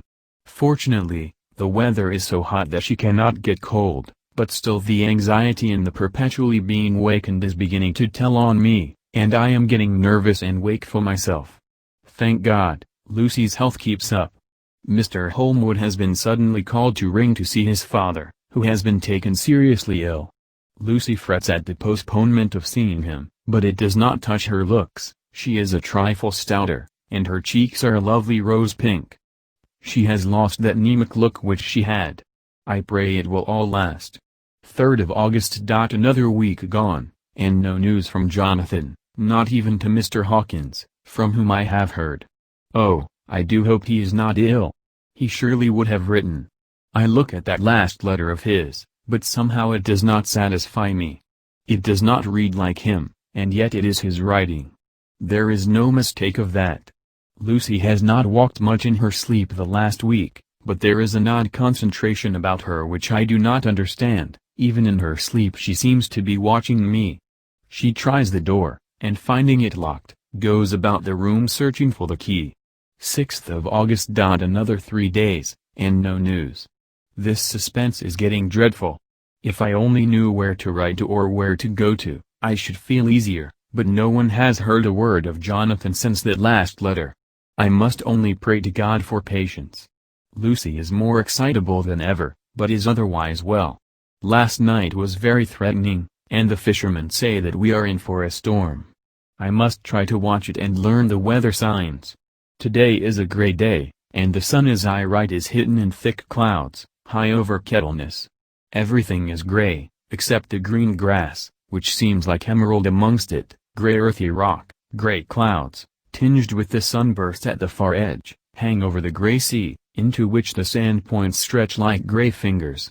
The sea is tumbling in over the shallows and the sandy flats with a roar, muffled in the sea mists drifting inland. The horizon is lost in a gray mist. All is vastness, the clouds are piled up like giant rocks, and there is a brool over the sea that sounds like some presage of doom. Dark figures are on the beach here and there, sometimes half shrouded in the mist, and seem men like trees walking. The fishing boats are racing for home, and rise and dip in the ground swell as they sweep into the harbor, bending to the scuppers. Here comes old Mr. Swales. He is making straight for me, and I can see, by the way he lifts his hat, that he wants to talk. I have been quite touched by the change in the poor old man. When he sat down beside me, he said in a very gentle way, "I want to say something to you, miss." I could see he was not at ease, so I took his poor old wrinkled hand in mine and asked him to speak fully. So he said, leaving his hand in mine, "I'm afraid, my dearie, that I must have shocked you by all the wicked things I've been saying about the dead, and such like, for weeks past, but I didn't mean them, and I want ye to remember that when I'm gone. We odd folks that be daffled, and with one foot abaft the crockhole, don't altogether like to think of it, and we don't want to feel scarred of it, and that's why I've took to makin' light of it, so that I cheer up my own heart a bit. But, Lord love ye, miss, I ain't afraid of dyin', not a bit, only I don't want to die if I can help it. My time must be nigh at hand now, for I be odd, and 100 years is too much for any man to expect, and I'm so nigh it that the odd man is already whetting his scythe. Ye see, I can't get out of the habit of kin about it all at once, the shafts will wag as they be used to. Some day soon the angel of death will sound his trumpet for me. But don't ye duel and greet, my dearie." For he saw that I was crying. If he should come this very night I'd not refuse to answer his call. For life be, after all, only a waitin' for something else than what we're doin', and death be all that we can rightly depend on. But I'm content, for it's comin' to me, my dearie, and comin' quick. It may be comin' while we be lookin' and wonderin'. Maybe it's in that wind out over the sea that's bringin' with it loss and wreck, and sore distress, and sad hearts. Look! Look! He cried suddenly. There's something in that wind and in the host beyond that sounds, and looks, and tastes, and smells like death. It's in the air, I feel it comin'. Lord, make me answer cheerful when my call comes. He held up his arms devoutly, and raised his hat. His mouth moved as though he were praying. After a few minutes' silence, he got up, shook hands with me, and blessed me, and said goodbye, and hobbled off. It all touched me, and upset me very much. I was glad when the Coast Guard came along, with his spyglass under his arm. He stopped to talk with me, as he always does, but all the time kept looking at a strange ship. "I can't make her out," he said. "She's a Russian, by the look of her, but she's knocking about in the queerest way. She doesn't know her mind a bit, she seems to see the storm coming, but can't decide whether to run up north in the open, or to put in here. Look there again. She is steered mighty strangely, for she doesn't mind the hand on the wheel, changes about with every puff of wind. We'll hear more of her before this time tomorrow." Chapter 7. Cutting from the Daily Graph, 8th of August. From a correspondent. Whitby. One greatest and suddenest storms on record has just been experienced here, with results both strange and unique. The weather had been somewhat sultry, but not to any degree uncommon in the month of August. Saturday evening was as fine as was ever known, and the great body of holiday-makers laid out yesterday for visits to Mulgrave Woods, Robin Hood's Bay, Rigmill, Runswick, Staithes, and the various trips in the neighborhood of Whitby. The steamers Emma and Scarborough made trips up and down the coast, and there was an unusual amount of tripping both to and from Whitby. The day was unusually fine till the afternoon, when some of the gossips who frequent the East Cliff churchyard, and from that commanding eminence watch the wide sweep of sea visible to the north and east, called attention to a sudden show of mares' tails high in the sky to the northwest. The wind was then blowing from the southwest in the mild degree which in barometrical language is ranked number 2, light breeze. The Coast Guard on duty at once made report, and one old fisherman, who for more than half a century has kept watch on weather signs from the East Cliff, foretold in an emphatic manner the coming of a sudden storm. The approach of sunset was so very beautiful, so grand in its masses of splendidly colored clouds, that there was quite an assemblage on the walk along the cliff in the old churchyard to enjoy the beauty.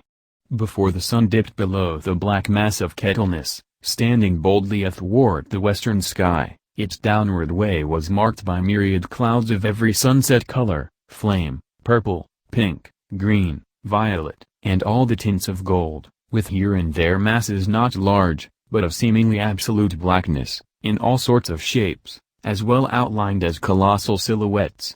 The experience was not lost on the painters, and doubtless some of the sketches of the prelude to the great storm will grace the R.A.&R.I. walls in May next.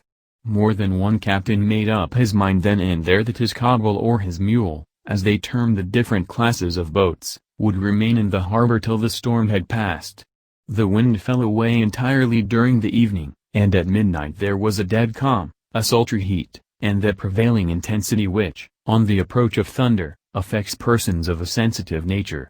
There were but few lights in sight at sea, for even the coasting steamers, which usually hug the shore so closely, kept well to seaward, and but few fishing boats were in sight. The only sail noticeable was a foreign schooner with all sails set, which was seemingly going westwards. The foolhardiness or ignorance of her officers was a prolific theme for comment whilst she remained in sight, and efforts were made to signal her to reduce sail in face of her danger. Before the night shut down she was seen with sails idly flapping as she gently rolled on the undulating swell of the sea, as idle as a painted ship upon a painted ocean. Shortly before 10 o'clock the stillness of the air grew quite oppressive, and the silence was so marked that the bleating of a sheep inland or the barking of a dog in the town was distinctly heard, and the band on the pier, with its lively French air, was like a discord in the great harmony of nature's silence. A little after midnight came a strange sound from over the sea, and high overhead the air began to carry a strange, faint, hollow booming. Then without warning the tempest broke. With a rapidity which, at the time, seemed incredible, and even afterwards is impossible to realize, the whole aspect of nature at once became convulsed. The waves rose in growing fury, each overtopping its fellow, till in a very few minutes the lately glassy sea was like a roaring and devouring monster. White-crested waves beat madly on the level sands and rushed up the shelving cliffs, others broke over the piers, and with their spume swept the lanthorns of the lighthouses which rise from the end of either pier of Whitby harbor. The wind roared like thunder, and blew with such force that it was with difficulty that even strong men kept their feet, or clung with grim clasp to the iron stanchions. It was found necessary to clear the entire piers from the mass of onlookers, or else the fatalities of the night would have been increased manifold. To add to the difficulties and dangers of the time, masses of sea fog came drifting inland, white, wet clouds, which swept by in ghostly fashion, so dank and damp and cold that it needed but little effort of imagination to think that the spirits of those lost at sea were touching their living brethren with the clammy hands of death, and many a one shuddered as the wreaths of sea mist swept by. At times the mist cleared, and the sea for some distance could be seen in the glare of the lightning, which now came thick and fast, followed by such sudden peals of thunder that the whole sky overhead seemed trembling under the shock of the footsteps of the storm. Some of the scenes thus revealed were of immeasurable grandeur and of absorbing interest, the sea, running mountains high, threw skywards with each wave mighty masses of white foam, which the tempest seemed to snatch at and whirl away into space, here and there a fishing boat, with a rag of sail, running madly for shelter before the blast, now and again the white wings of a storm-tossed sea-bird. On the summit of the east cliff the new searchlight was ready for experiment, but had not yet been tried. The officers in charge of it got it into working order, and in the pauses of the inrushing mist swept with it the surface of the sea. Once or twice its service was most effective, as when a fishing boat, with gunwale under water, rushed into the harbor, able, by the guidance of the sheltering light, to avoid the danger of dashing against the piers. As each boat achieved the safety of the port there was a shout of joy from the mass of people on shore, a shout which for a moment seemed to cleave the gale and was then swept away in its rush. Before long the searchlight discovered some distance away a schooner with all sails set, apparently the same vessel which had been noticed earlier in the evening. The wind had by this time backed to the east, and there was a shudder amongst the watchers on the cliff as they realized the terrible danger in which she now was. Between her and the port lay the great flat reef on which so many good ships have from time to time suffered, and, with the wind blowing from its present quarter, it would be quite impossible that she should fetch the entrance of the harbor. It was now nearly the hour of high tide, but the waves were so great that in their troughs the shallows of the shore were almost visible, and the schooner, with all sails set, was rushing with such speed that, in the words of one old salt, she must fetch up somewhere, if it was only in hell. Then came another rush of sea fog, greater than any hitherto, a mass of dank mist, which seemed to close on all things like a grey pall, and left available to man only the organ of hearing, for the roar of the tempest, and the crash of the thunder, and the booming of the mighty billows came through the damp oblivion even louder than before. The rays of the searchlight were kept fixed on the harbor mouth across the east pier, where the shock was expected, and men waited breathless. The wind suddenly shifted to the northeast, and the remnant of the sea fog melted in the blast, and then, mirabile dictu, between the piers, leaping from wave to wave as it rushed at headlong speed, swept the strange schooner before the blast, with all sail set, and gained the safety of the harbor. The searchlight followed her, and a shudder ran through all who saw her, for lashed to the helm was a corpse, with drooping head, which swung horribly to and fro at each motion of the ship. No other form could be seen on deck at all. A great awe came on all as they realized that the ship, as if by a miracle, had found the harbor, unsteered save by the hand of a dead man. However, all took place more quickly than it takes to write these words. The schooner paused not, but rushing across the harbor, pitched herself on that accumulation of sand and gravel washed by many tides and many storms into the southeast corner of the pier jutting under the east cliff, known locally as Tate Hill Pier. There was of course a considerable concussion as the vessel drove upon the sand heap. Every spar, rope, and stay was strained, and some of the top hammer came crashing down. But, strangest of all, the very instant the shore was touched, an immense dog sprang up on deck from below, as if shot up by the concussion, and running forward, jumped from the bow on the sand. Making straight for the steep cliff, where the churchyard hangs over the laneway to the east pier so steeply that some of the flat tombstones, through-steens or through-stones, as they call them in the Whitby vernacular, actually project over where the sustaining cliff has fallen away, it disappeared in the darkness, which seemed intensified just beyond the focus of the searchlight. It so happened that there was no one at the moment on Tate Hill Pier, as all those whose houses are in close proximity were either in bed or were out on the heights above. Thus the Coast Guard on duty on the eastern side of the harbor, who at once ran down to the little pier, was the first to climb on board. The men working the searchlight, after scouring the entrance of the harbor without seeing anything, then turned the light on the derelict and kept it there. The Coast Guard ran aft, and when he came beside the wheel, bent over to examine it, and recoiled at once as though under some sudden emotion. This seemed to pique general curiosity, and quite a number of people began to run. It is a good way round from the West Cliff by the drawbridge to Tate Hill Pier, but your correspondent is a fairly good runner, and came well ahead of the crowd. When I arrived, however, I found already assembled on the pier a crowd, whom the Coast Guard and police refused to allow to come on board. By the courtesy of the chief boatman, I was, as your correspondent, permitted to climb on deck, and was one of a small group who saw the dead seaman whilst actually lashed to the wheel. It was no wonder that the Coast Guard was surprised, or even awed, for not often can such a sight have been seen. The man was simply fastened by his hands, tied one over the other, to a spoke of the wheel. Between the inner hand and the wood was a crucifix, the set of beads on which it was fastened being around both the wrists and wheel, and all kept fast by the binding cords. The poor fellow may have been seated at one time, but the flapping and buffeting of the sails had worked through the rudder of the wheel and dragged him to and fro, so that the cords with which he was tied had cut the flesh to the bone.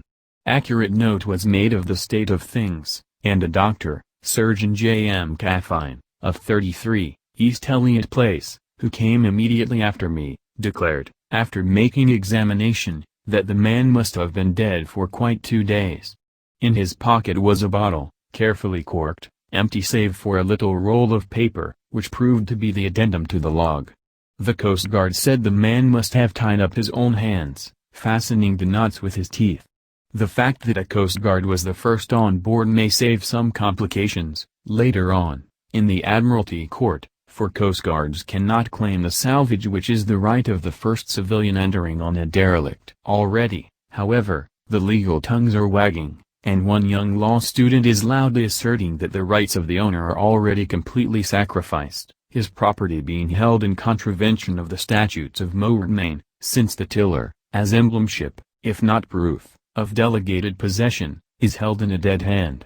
It is needless to say that the dead steersman has been relevantly removed from the place where he held his honorable watch and ward till death, a steadfastness as noble as that of the young Casabianca, and placed in the mortuary to await inquest.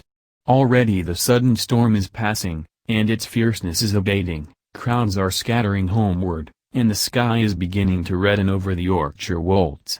I shall send, in time for your next issue, further details of the derelict ship which found her way so miraculously into harbor in the storm. Whitby, 9th of August. The sequel to the strange arrival of the derelict and the storm last night is almost more startling than the thing itself.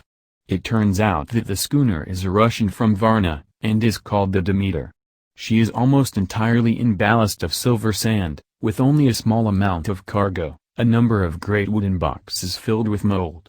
This cargo was consigned to a Whitby solicitor, Mr. S. F. Billington, of 7, the Crescent, who this morning went aboard and formally took possession of the goods consigned to him.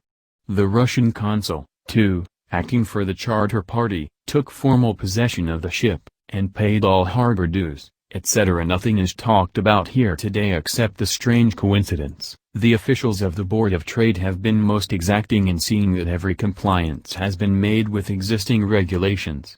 As the matter is to be a 9 days' wonder, they are evidently determined that there shall be no cause of after complaint. A good deal of interest was abroad concerning the dog which landed when the ship struck, and more than a few of the members of the S.P.C.A., which is very strong in Whitby, have tried to befriend the animal. To the general disappointment, however, it was not to be found. It seems to have disappeared entirely from the town. It may be that it was frightened and made its way on to the moors, where it is still hiding in terror. There are some who look with dread on such a possibility, lest later on it should in itself become a danger, for it is evidently a fierce brute. Early this morning a large dog, a half-bred mastiff belonging to a coal merchant close to Tate Hill Pier, was found dead in the roadway opposite to its master's yard. It had been fighting, and manifestly had had a savage opponent, for its throat was torn away, and its belly was slit open as if with the savage claw. Later. By the kindness of the Board of Trade Inspector, I have been permitted to look over the logbook of the Demeter, which was in order up to within 3 days, but contained nothing of special interest except as to facts of missing men. The greatest interest, however, is with regard to the paper found in the bottle, which was today produced at the inquest, and a more strange narrative than the two between them unfolded has not been my lot to come across. As there is no motive for concealment, I am permitted to use them, and accordingly send you a rescript, simply omitting technical details of seamanship and supercargo. It almost seems as though the captain had been seized with some kind of mania before he had got well into blue water, and that this had developed persistently throughout the voyage. Of course my statement must be taken cum grano, since I am writing from the dictation of a clerk of the Russian consul, who kindly translated for me, time being short. Log of the Demeter. Varna to Whitby. Written 18th of July, things so strange happening, that I shall keep accurate note henceforth till we land. On 6th of July we finished taking in cargo, silver sand and boxes of earth. At noon set sail. East wind, fresh. Crew, 5 hands, 2 mates, cook, and myself, captain. On 11th of July at dawn entered Bosphorus. Boarded by Turkish customs officers. Bakshish. All correct. Underway at 4 p.m. on 12th of July through Dardanelles. More customs officers and flagboat of guarding squadron. Bakshish again. Work of officers thorough, but quick. Want us off soon. At dark passed into our archipelago. On 13th of July passed Cape Matapan. Crew dissatisfied about something. Seemed scared, but would not speak out. On 14th of July was somewhat anxious about crew. Men all steady fellows, who sailed with me before. Mate could not make out what was wrong, they only told him there was something, and crossed themselves. Mate lost temper with one of them that day and struck him. Expected fierce quarrel, but all was quiet. On 16th of July mate reported in the morning that one of crew, Petrovsky, was missing. Could not account for it. Took larboard watch 8 bells last night, was relieved by Abramoff, but did not go to bunk. Men more downcast than ever. All said they expected something of the kind, but would not say more than there was something aboard. Mate getting very impatient with them, feared some trouble ahead. On 17th of July, yesterday, one of the men, Olgarin, came to my cabin, and in an awestruck way confided to me that he thought there was a strange man aboard the ship. He said that in his watch he had been sheltering behind the deckhouse, as there was a rainstorm, when he saw a tall, thin man, who was not like any of the crew, come up the companionway, and go along the deck forward, and disappear. He followed cautiously, but when he got to bows found no one, and the hatchways were all closed. He was in a panic of superstitious fear, and I am afraid the panic may spread. To allay it, I shall today search entire ship carefully from stem to stern. Later in the day I got together the whole crew, and told them, as they evidently thought there was someone in the ship, we would search from stem to stern. First mate angry, said it was folly, and to yield to such foolish ideas would demoralize the men, said he would engage to keep them out of trouble with a handspike. I let him take the helm, while the rest began thorough search, all keeping abreast. With lanterns, we left no corner unsearched. As there were only the big wooden boxes, there were no odd corners where a man could hide. Men much relieved when search over, and went back to work cheerfully. First mate scowled, but said nothing. 22nd of July. Rough weather last 3 days, and all hands busy with sails, no time to be frightened. Men seem to have forgotten their dread. Mate cheerful again, and all on good terms. Praised men for work in bad weather. Past Gibraltar and out through straits. All well. 24th of July. There seems some doom over this ship. Already a hand short, and entering on the Bay of Biscay with wild weather ahead, and yet last night another man lost, disappeared. Like the first, he came off his watch and was not seen again. Men all in a panic of fear, sent a round robin, asking to have double watch, as they fear to be alone. Mate angry. Fear there will be some trouble, as either he or the men will do some violence. 28th of July. 4 days in hell, knocking about in a sort of maelstrom, and the wind a tempest. No sleep for anyone. Men all worn out. Hardly know how to set a watch, since no one fit to go on. Second mate volunteered to steer and watch, and let men snatch a few hours' sleep. Wind abating, seas still terrific, but feel them less, as ship is steadier. 29th of July. Another tragedy. Had single watch tonight, as crew too tired to double. When morning watch came on deck could find no one except steersman. Raised outcry, and all came on deck. Thorough search, but no one found. Are now without second mate, and crew in a panic. Mate and I agreed to go armed henceforth and wait for any sign of cause. 30th of July. Last night. Rejoiced we are nearing England. Weather fine, all sails set. Retired worn out, slept soundly, awaked by mate telling me that both man of watch and steersman missing. Only self and mate and 2 hands left to work ship. 1st of August. 2 days of fog, and not a sail sighted. Had hoped when in the English Channel to be able to signal for help or get in somewhere. Not having power to work sails, have to run before a wind. Dare not lower, as could not raise them again. We seem to be drifting to some terrible doom. Mate now more demoralized than either of men. His stronger nature seems to have worked inwardly against himself. Men are beyond fear, working stolidly and patiently, with minds made up to worst. They are Russian, he Romanian. 2nd of August, midnight. Woke up from few minutes sleep by hearing a cry, seemingly outside my port. Could see nothing in fog. Rushed on deck, and ran against mate. tells me heard cry and ran, but no sign of man on watch. One more gone. Lord, help us. Mate says we must be past Straits of Dover, as in a moment of fog lifting he saw North Foreland, just as he heard the man cry out. If so, we are now off in the North Sea, and only God can guide us in the fog, which seems to move with us, and God seems to have deserted us. 3rd of August. At midnight I went to relieve the man at the wheel, and when I got to it found no one there. The wind was steady, and as we ran before it there was no yawing. I dared not leave it, so shouted for the mate. After a few seconds he rushed up on deck in his flannels. He looked wild-eyed and haggard, and I greatly fear his reason has given way. He came close to me and whispered hoarsely, with his mouth to my ear, as though fearing the very air might hear, "It is here, I know it, now. On the watch last night I saw it, like a man, tall and thin, and ghastly pale. It was in the bows, and looking out. I crept behind it, and gave it my knife, but the knife went through it, empty as the air." And as he spoke he took his knife and drove it savagely into space. Then he went on, "But it is here, and I'll find it. It is in the hold, perhaps in one of those boxes. I'll unscrew them one by one and see. You work the helm." And, with a warning look and his finger on his lip, he went below. There was springing up a choppy wind, and I could not leave the helm. I saw him come out on deck again with a tool chest and a lantern, and go down the forward hatchway. He is mad, stark, raving mad, and it's no use my trying to stop him.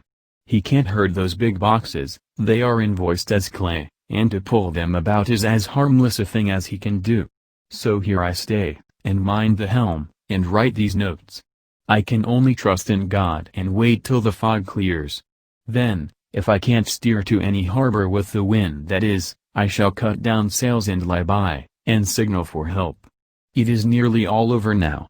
Just as I was beginning to hope that the mate would come out calmer, for I heard him knocking away at something in the hold, and work is good for him, there came up the hatchway a sudden, startled scream, which made my blood run cold, and up on the deck he came as if shot from a gun, a raging madman, with his eyes rolling and his face convulsed with fear. "Save me! Save me!" he cried, and then looked round on the blanket of fog. His horror turned to despair, and in a steady voice he said, "You had better come too, Captain, before it is too late. He is there. I know the secret now. The sea will save me from him, and it is all that is left." Before I could say a word, or move forward to seize him, he sprang on the bulwark and deliberately threw himself into the sea. I suppose I know the secret too, now. It was this madman who had got rid of the men one by one, and now he has followed them himself. God help me! How am I to account for all these horrors when I get to port? When I get to port? Will that ever be? 4th of August. Still fog, which the sunrise cannot pierce. I know there is sunrise because I am a sailor, why else I know not. I dared not go below, I dared not leave the helm, so here all night I stayed, and in the dimness of the night I saw it, him. God forgive me, but the mate was right to jump overboard. It was better to die like a man, to die like a sailor in blue water. No man can object. But I am captain, and I must not leave my ship.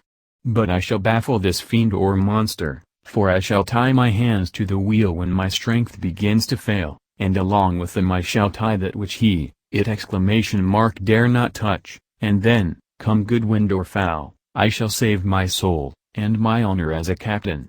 I am growing weaker, and the night is coming on. If he can look me in the face again, I may not have time to act. If we are wrecked, mayhap this bottle may be found, and those who find it may understand. If not, well, then all men shall know that I have been true to my trust. God and the Blessed Virgin and the saints help a poor ignorant soul trying to do his duty. Of course the verdict was an open one. There is no evidence to adduce, and whether or not the man himself committed the murders there is now none to say. The folk here hold almost universally that the captain is simply a hero, and he is to be given a public funeral. Already it is arranged that his body is to be taken with a train of boats up the Esk for a piece and then brought back to Tate Hill Pier and up the Abbey steps, for he is to be buried in the churchyard on the cliff. The owners of more than 100 boats have already given in their names as wishing to follow him to the grave. No trace has ever been found of the great dog, at which there is much mourning, for, with public opinion in its present state, he would, I believe, be adopted by the town. Tomorrow will see the funeral, and so will end this one more mystery of the sea. Mina Murray's Journal. 8th of August. Lucy was very restless all night, and I, too, could not sleep. The storm was fearful, and as it boomed loudly among the chimney pots, it made me shudder. When a sharp puff came it seemed to be like a distant gun. Strangely enough, Lucy did not wake, but she got up twice and dressed herself.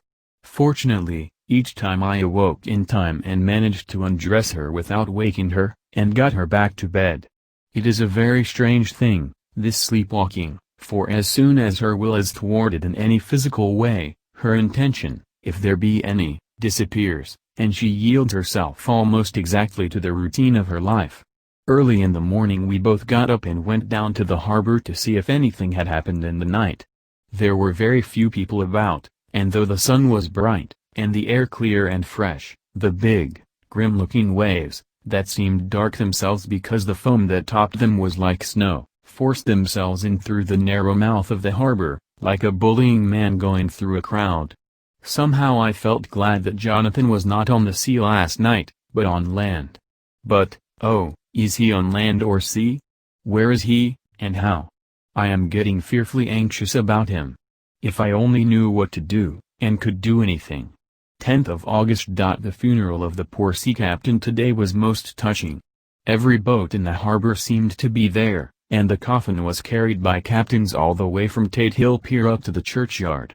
Lucy came with me, and we went early to our old seat, whilst the cortege of boats went up the river to the viaduct and came down again. We had a lovely view, and saw the procession nearly all the way. The poor fellow was laid to rest quite near our seat so that we stood on it when the time came and saw everything. Poor Lucy seemed much upset. She was restless and uneasy all the time, and I cannot but think that her dreaming at night is telling on her. She is quite odd in one thing, she will not admit to me that there is any cause for restlessness, or if there be, she does not understand it herself. There is an additional cause in that poor old Mr. Swales was found dead this morning on our seat, his neck being broken. He had evidently, as the doctor said, fallen back in the seat in some sort of fright, for there was a look of fear and horror on his face that the men said made them shudder. Poor dear old man. Perhaps he had seen death with his dying eyes. Lucy is so sweet and sensitive that she feels influences more acutely than other people do. Just now she was quite upset by a little thing which I did not much heed, though I am myself very fond of animals. One of the men who came up here often to look for the boats was followed by his dog. The dog is always with him. They are both quiet persons, and I never saw the man angry, nor heard the dog bark. During the service the dog would not come to its master, who was on the seat with us, but kept a few yards off, barking and howling. Its master spoke to it gently, and then harshly, and then angrily, but it would neither come nor cease to make noise. It was in a sort of fury, with its eyes savage, and all its hairs bristling out like a cat's tail when puss is on the war-path. Finally the man, too, got angry, and jumped down and kicked the dog, and then took it by the scruff of the neck and half dragged and half threw it on the tombstone on which the seat is fixed. The moment it touched the stone the poor thing became quiet and fell all into a tremble. It did not try to get away, but crouched down, quivering and cowering, and was in such a pitiable state of terror that I tried, though without effect, to comfort it. Lucy was full of pity, too, but she did not attempt to touch the dog, but looked at it in an agonized sort of way. I greatly fear that she is of too supersensitive a nature to go through the world without trouble. She will be dreaming of this tonight, I am sure. The whole agglomeration of things, the ship steered into port by a dead man, his attitude, tied to the wheel with a crucifix and beads, the touching funeral, the dog, now furious and now in terror, will all afford material for her dreams. I think it will be best for her to go to bed tired out physically, so I shall take her for a long walk by the cliffs to Robin Hood's Bay and back. She ought not to have much inclination for sleepwalking then. Chapter 8 Mina Murray's journal. Same day, 11 o'clock p.m. Oh, but I am tired. If it were not that I had made my diary a duty, I should not open it tonight. We had a lovely walk. Lucy, after a while, was in gay spirits, owing, I think, to some deer cows who came nosing towards us in a field close to the lighthouse, and frightened the wits out of us. I believe we forgot everything except, of course, personal fear, and it seemed to wipe the slate clean and give us a fresh start. We had a capital severe tea at Robin Hood's Bay in a sweet little old-fashioned inn, with a bow window right over the seaweed-covered rocks of the Strand. I believe we should have shocked the new woman with our appetites. Men are more tolerant, bless them. Then we walked home with some, or rather many, stoppages to rest, and with our hearts full of a constant dread of wild bulls.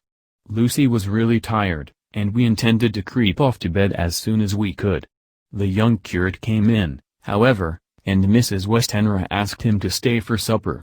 Lucy and I had both a fight for it with the dusty miller. I know it was a hard fight on my part, and I am quite heroic.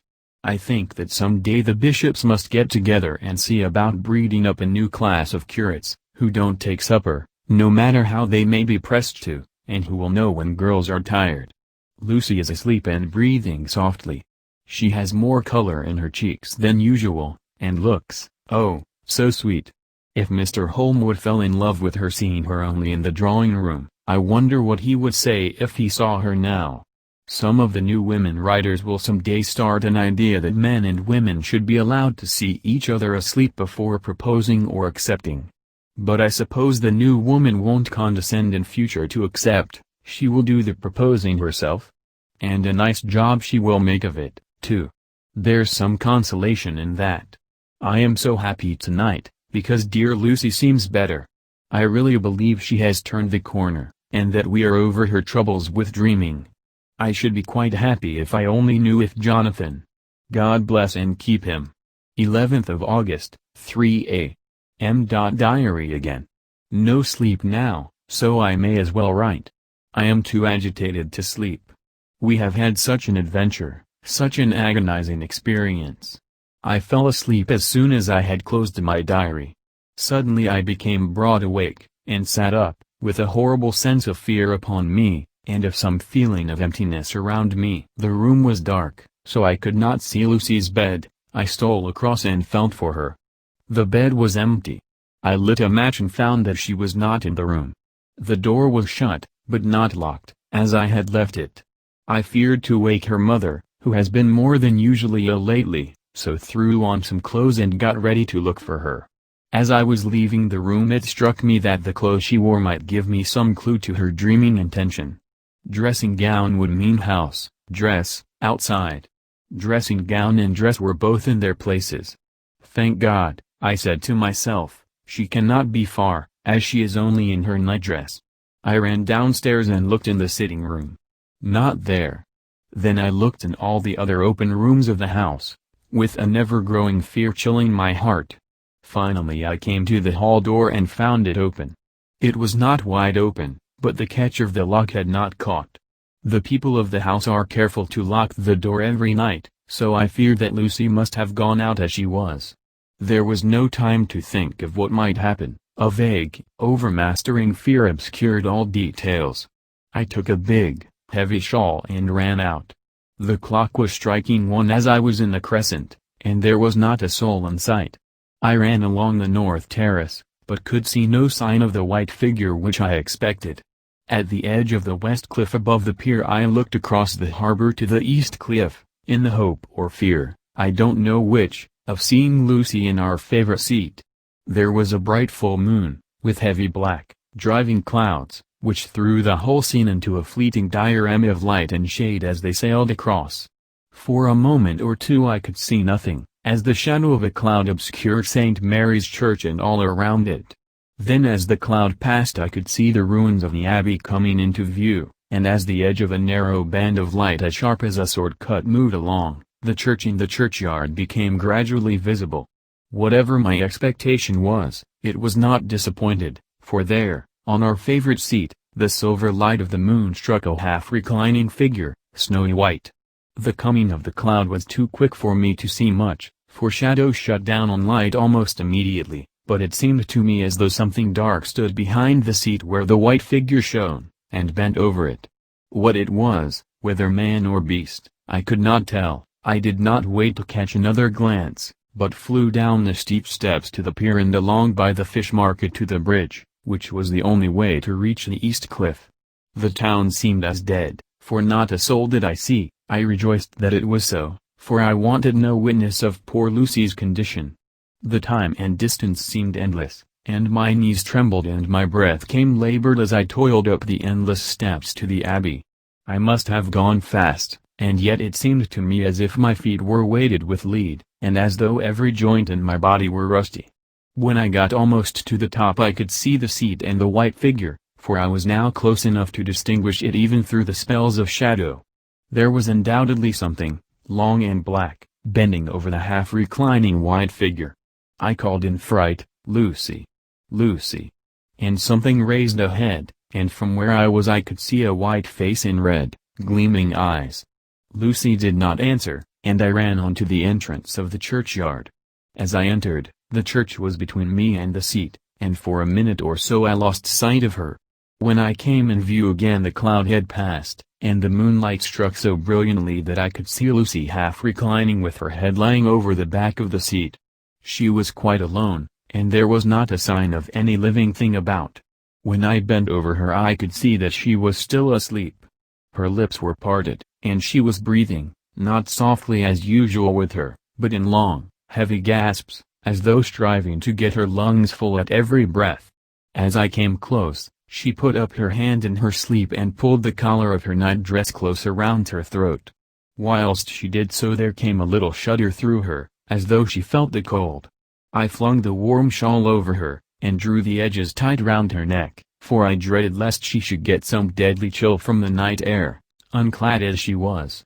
I feared to wake her all at once, so, in order to have my hands free that I might help her, I fastened the shawl at her throat with a big safety pin. But I must have been clumsy in my anxiety and pinched or pricked her with it, for by and by, when her breathing became quieter, she put her hand to her throat again and moaned. When I had her carefully wrapped up I put my shoes on her feet and then began very gently to wake her. At first she did not respond, but gradually she became more and more uneasy in her sleep, moaning and sighing occasionally. At last, as time was passing fast, and, for many other reasons, I wished to get her home at once, I shook her more forcibly, till finally she opened her eyes and awoke. She did not seem surprised to see me, as, of course, she did not realize all at once where she was. Lucy always wakes prettily, and even at such a time, when her body must have been chilled with cold, and her mind somewhat appalled at waking unclad in a churchyard at night, she did not lose her grace. She trembled a little, and clung to me. When I told her to come at once with me home she rose without a word, with the obedience of a child. As we passed along, the gravel hurt my feet, and Lucy noticed me wince. She stopped and wanted to insist upon my taking my shoes, but I would not.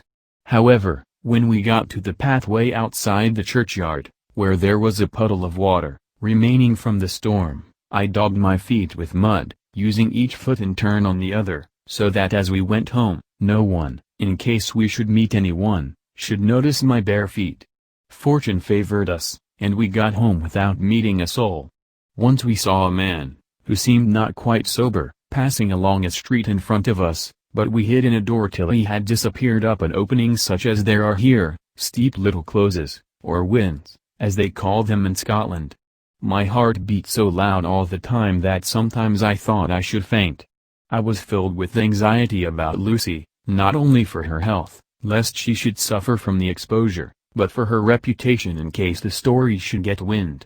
When we got in, and had washed our feet, and had said a prayer of thankfulness together, I tucked her into bed. Before falling asleep she asked, even implored, me not to say a word to anyone, even her mother, about her sleepwalking adventure. I hesitated at first to promise, but on thinking of the state of her mother's health, and how the knowledge of such a thing would fret her, and thinking, too, of how such a story might become distorted, nay, infallibly would, in case it should leak out. I thought it wiser to do so. I hope I did right. I have locked the door, and the key is tied to my wrist, so perhaps I shall not be again disturbed. Lucy is sleeping soundly, the reflex of the dawn is high and far over the sea. Same day, noon. All goes well. Lucy slept till I woke her and seemed not to have even changed her side. The adventure of the night does not seem to have harmed her, on the contrary, it has benefited her, for she looks better this morning than she has done for weeks. I was sorry to notice that my clumsiness with the safety pin hurt her. Indeed, it might have been serious, for the skin of her throat was pierced.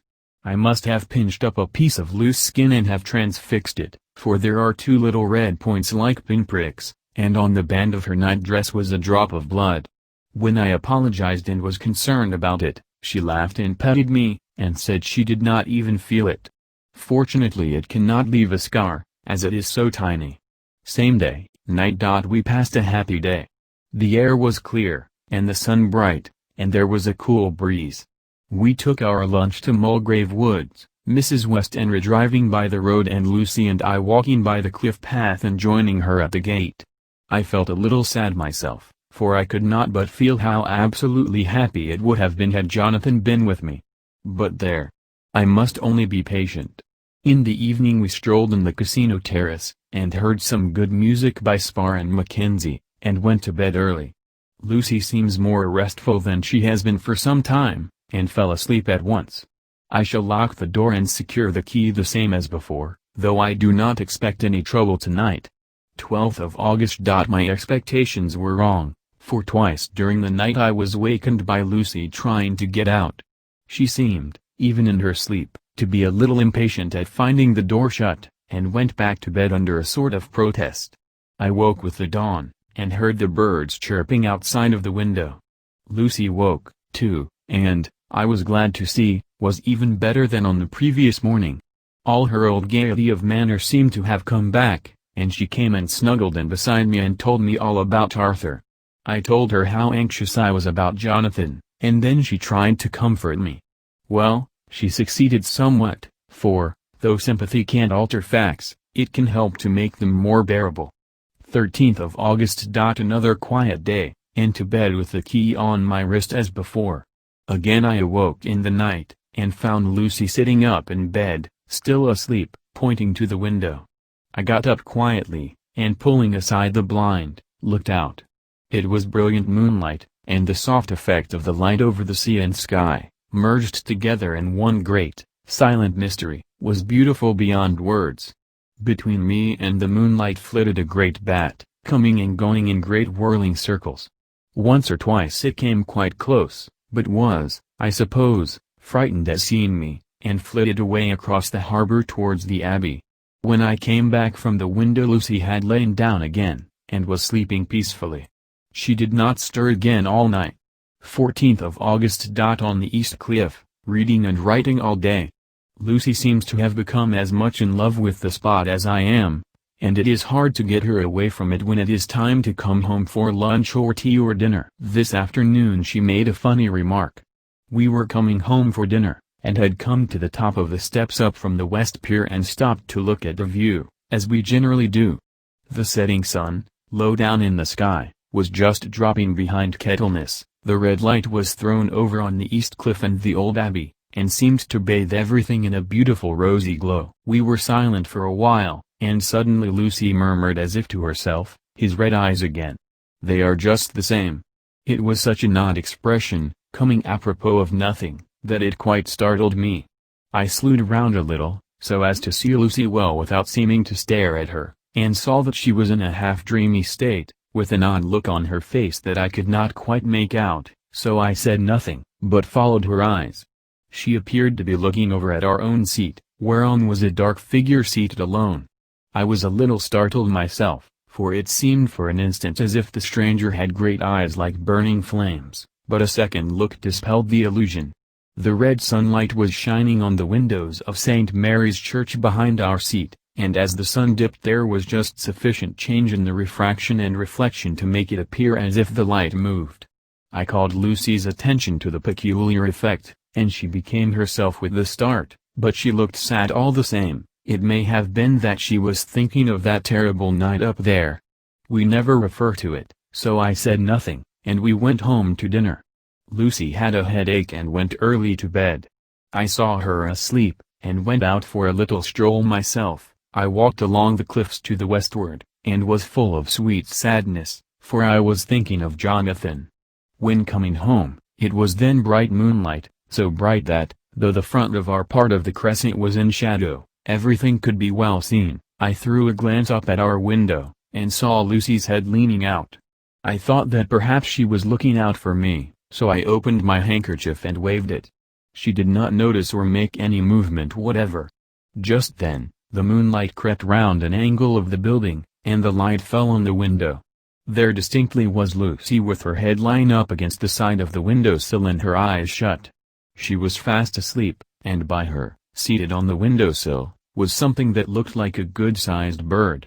I was afraid she might get a chill, so I ran upstairs, but as I came into the room she was moving back to her bed, fast asleep, and breathing heavily. She was holding her hand to her throat, as though to protect it from cold. I did not wake her, but tucked her up warmly. I have taken care that the door is locked and the window securely fastened. She looks so sweet as she sleeps, but she is paler than is her wont, and there is a drawn, haggard look under her eyes which I do not like. I fear she is fretting about something. I wish I could find out what it is. 15th of August. Rose later than usual. Lucy was languid and tired, and slept on after we had been called. We had a happy surprise at breakfast.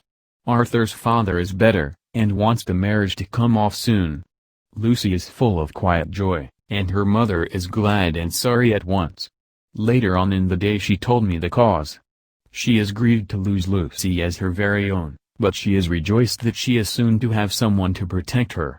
Poor dear, sweet lady. She confided to me that she has got her death warrant. She has not told Lucy, and made me promise secrecy. Her doctor told her that within a few months, at most, she must die, for her heart is weakening. At any time, even now, a sudden shock would be almost sure to kill her. Ah, we were wise to keep from her the affair of the dreadful night of Lucy's sleepwalking. 17th of August. No diary for 2 whole days. I have not had the heart to write. Some sort of shadowy pall seems to be coming over our happiness. No news from Jonathan, and Lucy seems to be growing weaker, whilst her mother's hours are numbering to a close. I do not understand Lucy's fading away as she is doing. She eats well and sleeps well, and enjoys the fresh air, but all the time the roses in her cheeks are fading, and she gets weaker and more languid day by day. At night I hear her gasping as if for air. I keep the key of our door always fastened to my wrist at night, but she gets up and walks about the room, and sits at the open window. Last night I found her leaning out when I woke up, and when I tried to wake her I could not. She was in a faint. When I managed to restore her she was as weak as water, and cried silently between long, painful struggles for breath. When I asked her how she came to be at the window she shook her head and turned away. I trust her feeling may not be from that unlucky prick of the safety pin. I looked at her throat just now as she lay asleep, and the tiny wounds seem not to have healed. They are still open, and, if anything, larger than before, and the edges of them are faintly white. They are like little white dots with red centers. Unless they heal within a day or two, I shall insist on the doctor seeing about them. Letter, Samuel F. Billington and Son, Solicitors, Whitby, to Messrs. Carter, Patterson, and Co., London. 17th of August. Dear Sirs, herewith please receive invoice of goods sent by Great Northern Railway. Same are to be delivered at Carfax, near Purfleet, immediately on receipt at goods station King's Cross. The house is at present empty, but enclosed please find keys, all of which are labeled. You will please deposit the boxes, 50 in number, which form the consignment, in the partially ruined building forming part of the house and marked on rough diagram enclosed. Your agent will easily recognize the locality, as it is the ancient chapel of the mansion. The goods leave by the train at 9:30 tonight, and will be due at King's Cross at 4:30 tomorrow afternoon.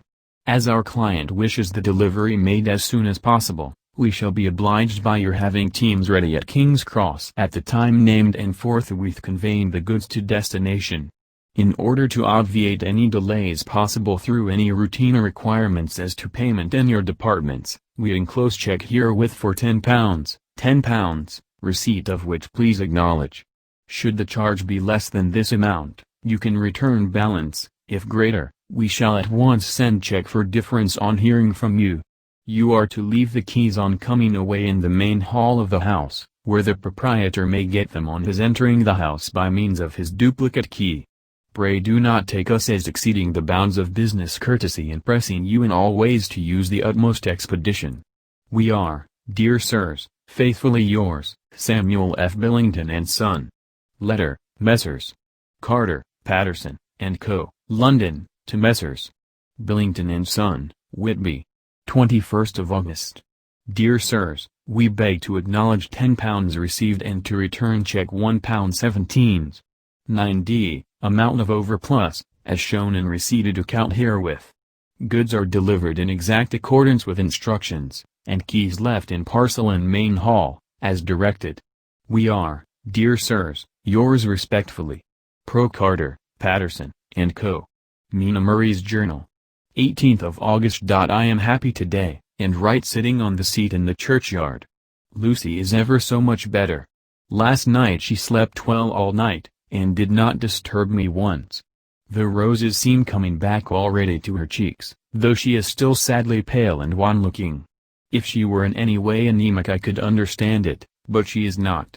She is in gay spirits and full of life and cheerfulness. All the morbid reticence seems to have passed from her, and she has just reminded me, as if I needed any reminding, of that night, and that it was here, on this very seat, I found her asleep. As she told me she tapped playfully with the heel of her boot on a stone slab and said, "My poor little feet didn't make much noise then." I dare say poor old Mr. Swales would have told me that it was because I didn't want to wake up Geordie. As she was in such a communicative humor, I asked her if she had dreamed at all that night. Before she answered, that sweet, puckered look came into her forehead, which Arthur, I call him Arthur from her habit, says he loves, and, indeed, I don't wonder that he does. Then she went on in a half-dreaming kind of way, as if trying to recall it to herself, "I didn't quite dream, but it all seemed to be real. I only wanted to be here in this spot, I don't know why, for I was afraid of something, I don't know what. I remember, though I suppose I was asleep, passing through the streets and over the bridge. A fish leaped as I went by, and I leaned over to look at it, and I heard a lot of dogs howling. The whole town seemed as if it must be full of dogs all howling at once, as I went up the steps. Then I had a vague memory of something long and dark with red eyes, just as we saw in the sunset, and something very sweet and very bitter all around me at once, and then I seemed sinking into deep green water, and there was a singing in my ears, as I have heard there is to drowning men, and then everything seemed passing away from me, my soul seemed to go out from my body and float about the air. I seem to remember that once the West Lighthouse was right under me, and then there was a sort of agonizing feeling, as if I were in an earthquake, and I came back and found you shaking my body. I saw you do it before I felt you." Then she began to laugh. It seemed a little uncanny to me, and I listened to her breathlessly. I did not quite like it, and thought it better not to keep her mind on the subject, so we drifted on to other subjects, and Lucy was like her old self again. When we got home the fresh breeze had braced her up, and her pale cheeks were really more rosy. Her mother rejoiced when she saw her, and we all spent a very happy evening together. 19th of August. Joy, joy, joy. Although not all joy. At last, news of Jonathan. The dear fellow has been ill, that is why he did not write. I am not afraid to think it or say it, now that I know. Mr. Hawkins sent me on the letter, and wrote himself, oh, so kindly. I am to leave in the morning and go over to Jonathan, and to help to nurse him if necessary, and to bring him home. Mr. Hawkins says it would not be a bad thing if we were to be married out there.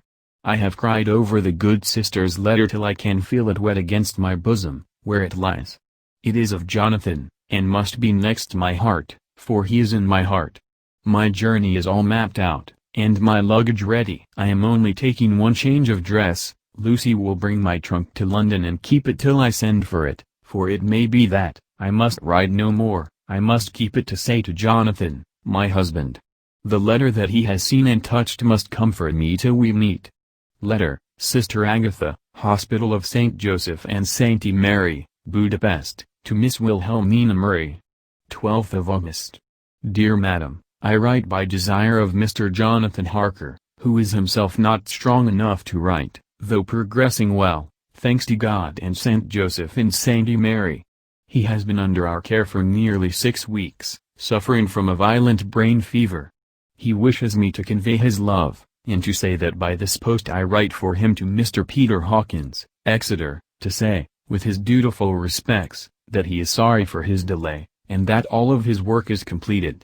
He will require some few weeks' rest in our sanatorium in the hills, but will then return. He wishes me to say that he has not sufficient money with him, and that he would like to pay for his staying here, so that others who need shall not be wanting for help. Believe me, yours, with sympathy and all blessings, Sister Agatha. P.S. My patient being asleep, I opened this to let you know something more. He has told me all about you, and that you are shortly to be his wife. All blessings to you both. He has had some fearful shock, so says our doctor, and in his delirium his ravings have been dreadful, of wolves and poison and blood, of ghosts and demons, and I fear to say of what. Be careful with him always that there may be nothing to excite him of this kind for a long time to come. The traces of such an illness as his do not lightly die away. We should have written long ago, but we knew nothing of his friends, and there was on him nothing that any one could understand. He came in the train from Klausenburg, and the guard was told by the station master there that he rushed into the station shouting for a ticket for home. Seeing from his violent demeanor that he was English, they gave him a ticket for the furthest station on the way thither that the train reached. Be assured that he is well cared for. He has won all hearts by his sweetness and gentleness. He is truly getting on well, and I have no doubt will in a few weeks be all himself. But be careful of him for safety's sake. There are, I pray God and St. Joseph and St. Mary, many, many, happy years for you both. Dr. Seward's Diary. 19th of August. Strange and sudden change in Renfield last night. About 8 o'clock he began to get excited and sniff about as a dog does when setting. The attendant was struck by his manner, and knowing my interest in him, encouraged him to talk. He is usually respectful to the attendant and at times servile, but tonight, the man tells me, he was quite haughty. Would not condescend to talk with him at all. All he would say was, I don't want to talk to you, you don't count now, the master is at hand.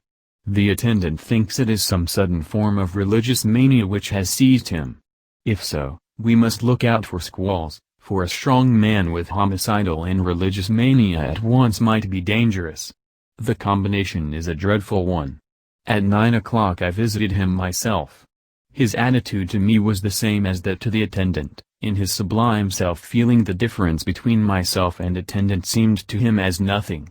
It looks like religious mania, and he will soon think that he himself is God.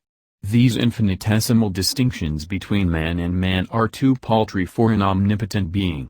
How these madmen give themselves away! The real God taketh heed lest a sparrow fall, but the God created from human vanity sees no difference between an eagle and a sparrow. Oh, if men only knew!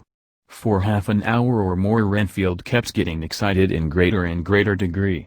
I did not pretend to be watching him, but I kept strict observation all the same. All at once that shifty look came into his eyes which we always see when a madman has seized an idea, and with it the shifty movement of the head and back which asylum attendants come to know so well. He became quite quiet, and went and sat on the edge of his bed resignedly, and looked into space with lackluster eyes. I thought I would find out if his apathy were real or only assumed, and tried to lead him to talk of his pets, a theme which had never failed to excite his attention. At first he made no reply, but at length said testily, "Bother them all. I don't care a pin about them." "What?" I said. "You don't mean to tell me you don't care about spiders?" Spiders at present are his hobby and the notebook is filling up with columns of small figures. To this he answered enigmatically, The bride-maidens rejoice the eyes that wait the coming of the bride, but when the bride draweth nigh, then the maidens shine not to the eyes that are filled. He would not explain himself, but remained obstinately seated on his bed all the time I remained with him. I am weary tonight and low in spirits. I cannot but think of Lucy, and how different things might have been. If I don't sleep at once, chloral, the modern Morpheus, C2HCl3O. H2O. I must be careful not to let it grow into a habit. No, I shall take none tonight. I have thought of Lucy, and I shall not dishonor her by mixing the two. If need be, tonight shall be sleepless. Later. Glad I made the resolution, gladder that I kept to it. I had lain tossing about, and had heard the clock strike only twice, when the night watchman came to me, sent up from the ward, to say that Renfield had escaped. I threw on my clothes and ran down at once. My patient is too dangerous a person to be roaming about. Those ideas of his might work out dangerously with strangers. The attendant was waiting for me. He said he had seen him not 10 minutes before, seemingly asleep in his bed, when he had looked through the observation trap in the door. His attention was called by the sound of the window being wrenched out. He ran back and saw his feet disappear through the window, and had at once sent up for me. He was only in his night gear, and cannot be far off. The attendant thought it would be more useful to watch where he should go than to follow him, as he might lose sight of him whilst getting out of the building by the door. He is a bulky man, and couldn't get through the window. I am thin, so, with his aid, I got out, but feet foremost, and, as we were only a few feet above ground, landed unhurt. The attendant told me the patient had gone to the left, and had taken a straight line, so I ran as quickly as I could. As I got through the belt of trees I saw a white figure scale the high wall which separates our grounds from those of the deserted house. I ran back at once, told the watchman to get 3 or 4 men immediately and follow me into the grounds of Carfax, in case our friend might be dangerous. I got a ladder myself, and crossing the wall, dropped down on the other side. I could see Renfield's figure just disappearing behind the angle of the house, so I ran after him. On the far side of the house I found him pressed close against the old iron-bound oak door of the chapel. He was talking, apparently to someone, but I was afraid to go near enough to hear what he was saying, lest I might frighten him, and he should run off. Chasing an errant swarm of bees is nothing to following a naked lunatic, when the fit of escaping is upon him. After a few minutes, however, I could see that he did not take note of anything around him, and so ventured to draw nearer to him, the more so as my men had now crossed the wall and were closing him in. I heard him say, "I am here to do your bidding, master. I am your slave, and you will reward me, for I shall be faithful. I have worshipped you long and afar off. Now that you are near, I await your commands, and you will not pass me by, will you, dear master, in your distribution of good things?" He is a selfish old beggar anyhow. He thinks of the loaves and fishes even when he believes he is in a real presence. His manias make a startling combination. When we closed in on him he fought like a tiger. He is immensely strong, for he was more like a wild beast than a man. I never saw a lunatic in such a paroxysm of rage before, and I hope I shall not again. It is a mercy that we have found out his strength and his danger in good time. With strength and determination like his, he might have done wild work before he was caged. He is safe now at any rate. Jack Shepherd himself couldn't get free from the strait waistcoat that keeps him restrained, and he's chained to the wall in the padded room.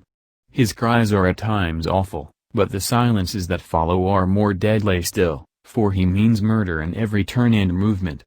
Just now he spoke coherent words for the first time. "I shall be patient, master.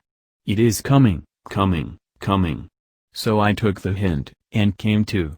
I was too excited to sleep, but this diary has quieted me, and I feel I shall get some sleep tonight. Chapter 9. Letter, Mina Harker to Lucy Westenra. Budapest, 24th of August. My dearest Lucy, I know you will be anxious to hear all that has happened since we parted at the railway station at Whitby. Well, my dear, I got to Hull all right, and caught the boat to Hamburg, and then the train on here. I feel that I can hardly recall anything of the journey, except that I knew I was coming to Jonathan, and, that as I should have to do some nursing, I had better get all the sleep I could. I found my dear one, oh, so thin and pale and weak-looking. All the resolution has gone out of his dear eyes, and that quiet dignity which I told you was in his face has vanished. He is only a wreck of himself, and he does not remember anything that has happened to him for a long time past. At least, he wants me to believe so, and I shall never ask. He has had some terrible shock, and I fear it might tax his poor brain if he were to try to recall it. Sister Agatha, who is a good creature and a born nurse, tells me that he raved of dreadful things whilst he was off his head. I wanted her to tell me what they were, but she would only cross herself, and say she would never tell, that the ravings of the sick were the secrets of God, and that if a nurse through her vocation should hear them, she should respect her trust. She is a sweet, good soul, and the next day, when she saw I was troubled, she opened up the subject again, and after saying that she could never mention what my poor dear raved about, added, I can tell you this much, my dear, that it was not about anything which he has done wrong himself, and you, as his wife-to-be, have no cause to be concerned. He has not forgotten you or what he owes to you. His fear was of great and terrible things, which no mortal can treat of. I do believe the dear soul thought I might be jealous lest my poor dear should have fallen in love with any other girl. The idea of my being jealous about Jonathan! And yet, my dear, let me whisper, I felt a thrill of joy through me when I knew that no other woman was a cause of trouble. I am now sitting by his bedside, where I can see his face while he sleeps. He is waking. When he woke he asked me for his coat, as he wanted to get something from the pocket. I asked Sister Agatha, and she brought all his things. I saw that amongst them was his notebook, and was going to ask him to let me look at it, for I knew then that I might find some clue to his trouble, but I suppose he must have seen my wish in my eyes, for he sent me over to the window, saying he wanted to be quite alone for a moment. Then he called me back, and when I came he had his hand over the notebook, and he said to me very solemnly, Wilhelmina. I knew then that he was in deadly earnest, for he has never called me by that name since he asked me to marry him. You know, dear, my ideas of the trust between husband and wife. There should be no secret, no concealment. I have had a great shock, and when I try to think of what it is I feel my head spin round, and I do not know if it was all real or the dreaming of a madman. You know I have had brain fever, and that is to be mad. The secret is here, and I do not want to know it. I want to take up my life here, with our marriage. For, my dear, we had decided to be married as soon as the formalities are complete. Are you willing, Wilhelmina, to share my ignorance? Here is the book. Take it and keep it, read it if you will, but never let me know, unless, indeed, some solemn duty should come upon me to go back to the bitter hours, asleep or awake, sane or mad, recorded here. He fell back exhausted, and I put the book under his pillow, and kissed him. I have asked Sister Agatha to beg the Superior to let our wedding be this afternoon, and I'm waiting her reply. She has come and told me that the chaplain of the English Mission Church has been sent for. We are to be married in an hour, or as soon after as Jonathan awakes. Lucy, the time has come and gone. I feel very solemn, but very, very happy. Jonathan woke a little after the hour, and all was ready, and he sat up in bed, propped up with pillows. He answered his I will firmly and strongly. I could hardly speak, my heart was so full that even those words seemed to choke me. The dear sisters were so kind. Please God, I shall never, never forget them, nor the grave and sweet responsibilities I have taken upon me. I must tell you of my wedding present. When the chaplain and the sisters had left me alone with my husband, oh, Lucy, it is the first time I have written the words my husband, left me alone with my husband.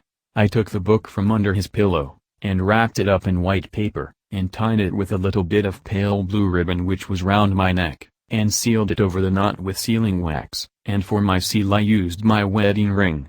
Then I kissed it and showed it to my husband, and told him that I would keep it so, and then it would be an outward and visible sign for us all our lives that we trusted each other, that I would never open it unless it were for his own dear sake or for the sake of some stern duty. Then he took my hand in his, And oh, Lucy, it was the first time he took his wife's hand, and said that it was the dearest thing in all the wide world, and that he would go through all the past again to win it, if need be. The poor dear meant to have said a part of the past, but he cannot think of time yet, and I shall not wonder if at first he mixes up not only the month, but the year. Well, my dear, what could I say? I could only tell him that I was the happiest woman in all the wide world, and that I had nothing to give him except myself, my life, and my trust, and that with these went my love and duty for all the days of my life. And, my dear, when he kissed me, and drew me to him with his poor weak hands, it was like a very solemn pledge between us. Lucy dear, do you know why I tell you all this? It is not only because it is all sweet to me, but because you have been, and are, very dear to me. It was my privilege to be your friend and guide when you came from the schoolroom to prepare for the world of life. I want you to see now, and with the eyes of a very happy wife, whither duty has led me, so that in your own married life you too may be all happy as I am. My dear, please Almighty God, your life may be all it promises, a long day of sunshine, with no harsh wind, no forgetting duty, no distrust. I must not wish you no pain, for that can never be, but I do hope you will be always as happy as I am now. Goodbye, my dear. I shall post this at once, and, perhaps, write you very soon again. I must stop, for Jonathan is awaking. I must attend to my husband. Your ever-loving Mina Harker. Letter, Lucy Westenra to Mina Harker. Whitby, 30th of August. My dearest Mina, oceans of love and millions of kisses, and may you soon be in your own home with your husband. I wish you could be coming home soon enough to stay with us here. The strong air would soon restore Jonathan, it has quite restored me. I have an appetite like a cormorant, am full of life, and sleep well. You will be glad to know that I have quite given up walking in my sleep. I think I have not stirred out of my bed for a week, that is when I once got into it at night. Arthur says I am getting fat. By the way, I forgot to tell you that Arthur is here. We have such walks and drives, and rides, and rowing, and tennis, and fishing together, and I love him more than ever. He tells me that he loves me more, but I doubt that, for at first he told me that he couldn't love me more than he did then. But this is nonsense. There he is, calling to me. So no more just at present from your loving Lucy. P.S. Mother sent her love. She seems better, poor dear. P.S. We are to be married on 28th of September. Dr. Seward's Diary. 20th of August. The case of Renfield grows even more interesting. He has now so far quieted that there are spells of cessation from his passion. For the first week after his attack he was perpetually violent. Then one night, just as the moon rose, he grew quiet, and kept murmuring to himself, "Now I can wait, now I can wait." The attendant came to tell me, so I ran down at once to have a look at him. He was still in the strait waistcoat and in the padded room, but the suffused look had gone from his face, and his eyes had something of their old pleading, I might almost say, cringing softness. I was satisfied with his present condition, and directed him to be relieved. The attendants hesitated, but finally carried out my wishes without protest. It was a strange thing that the patient had humor enough to see their distrust, for, coming close to me, he said in a whisper, all the while looking furtively at them, "They think I could hurt you. Fancy me hurting you. The fools!" It was soothing, somehow, to the feelings to find myself dissociated even in the mind of this poor madman from the others, but all the same I do not follow his thought. Am I to take it that I have anything in common with him, so that we are, as it were, to stand together, or has he to gain from me some good so stupendous that my well-being is needful to him? I must find out later on. Tonight he will not speak. Even the offer of a kitten or even a full-grown cat will not tempt him. He will only say, "I don't take any stock in cats. I have more to think of now, and I can wait, I can wait." After a while I left him. The attendant tells me that he was quiet until just before dawn, and that then he began to get uneasy, and at length violent, until at last he fell into a paroxysm which exhausted him so that he swooned into a sort of coma, 3 nights has the same thing happened, violent all day then quiet from moonrise to sunrise. I wish I could get some clue to the cause. It would almost seem as if there was some influence which came and went. Happy thought. We shall tonight play sane wits against mad ones. He escaped before without our help, tonight he shall escape with it. We shall give him a chance, and have the men ready to follow in case they are required. 23rd of August, the unexpected always happens. How well does Raleigh knew life. Our bird when he found the cage open would not fly, so all our subtle arrangements were for naught. At any rate, we have proved one thing, that the spells of quietness last a reasonable time. We shall in future be able to ease his bonds for a few hours each day. I have given orders to the night attendant merely to shut him in the padded room, when once he is quiet, until an hour before sunrise. The poor soul's body will enjoy the relief even if his mind cannot appreciate it. Hark! The unexpected again. I am called, the patient has once more escaped. Later. Another night adventure. Renfield artfully waited until the attendant was entering the room to inspect. Then he dashed out past him and flew down the passage. I sent word for the attendants to follow. Again he went into the grounds of the deserted house, and we found him in the same place, pressed against the old chapel door.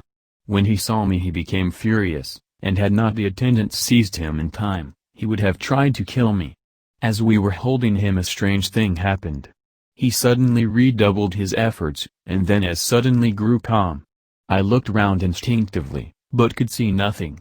Then I caught the patient's eye and followed it, but could trace nothing as it looked into the moonlit sky except a big bat, which was flapping its silent and ghostly way to the west. Bats usually wheel and flit about, but this one seemed to go straight on, as if it knew where it was bound for or had some intention of its own.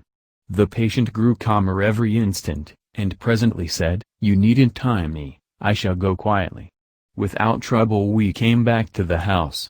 I feel there is something ominous in his calm, and shall not forget this night. Lucy Westenra's Diary. Hillingham, 24th of August. I must imitate Mina, and keep writing things down. Then we can have long talks when we do meet. I wonder when it will be. I wish she were with me again, for I feel so unhappy.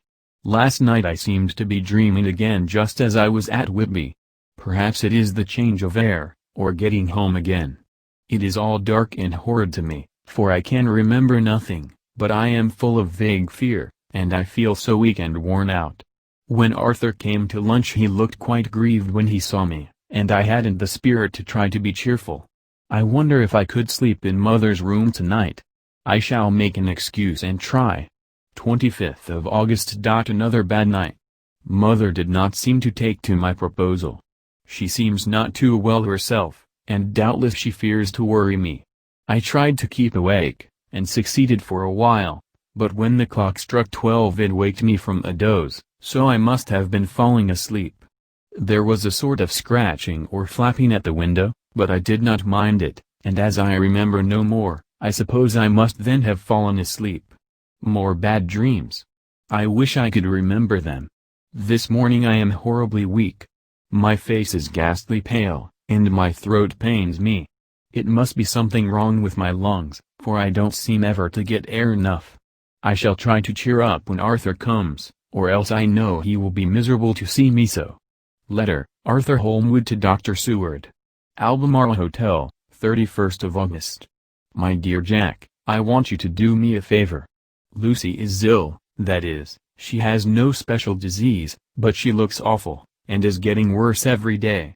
I have asked her if there is any cause. I do not dare to ask her mother, for to disturb the poor lady's mind about her daughter in her present state of health would be fatal. Mrs. Westenra has confided to me that her doom is spoken, disease of the heart, though poor Lucy does not know it yet. I am sure that there is something preying on my dear girl's mind. I am almost distracted when I think of her. To look at her gives me a pang. I told her I should ask you to see her, and though she demurred at first, I know why, old fellow, she finally consented. It will be a painful task for you, I know, old friend, but it is for her sake, and I must not hesitate to ask, or you to act. You are to come to lunch at Hillingham tomorrow, 2 o'clock, so as not to arouse any suspicion in Mrs. Westenra, and after lunch Lucy will take an opportunity of being alone with you. I shall come in for tea, and we can go away together. I am filled with anxiety, and want to consult with you alone as soon as I can after you have seen her. Do not fail. Arthur.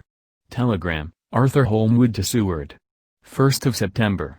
Am summoned to see my father, who is worse. Am writing. Write me fully by tonight's post to ring. Wire me if necessary. Letter from Dr. Seward to Arthur Holmwood. 2nd of September.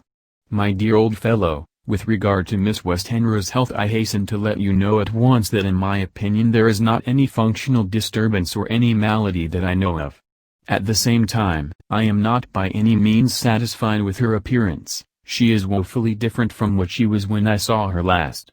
Of course you must bear in mind that I did not have full opportunity of examination such as I should wish. Our very friendship makes a little difficulty which not even medical science or custom can bridge over. I had better tell you exactly what happened, leaving you to draw, in a measure, your own conclusions. I shall then say what I have done and propose doing. I found Miss Westenra in seemingly gay spirits. Her mother was present, and in a few seconds I made up my mind that she was trying all she knew to mislead her mother and prevent her from being anxious. I have no doubt she guesses, if she does not know, what need of caution there is.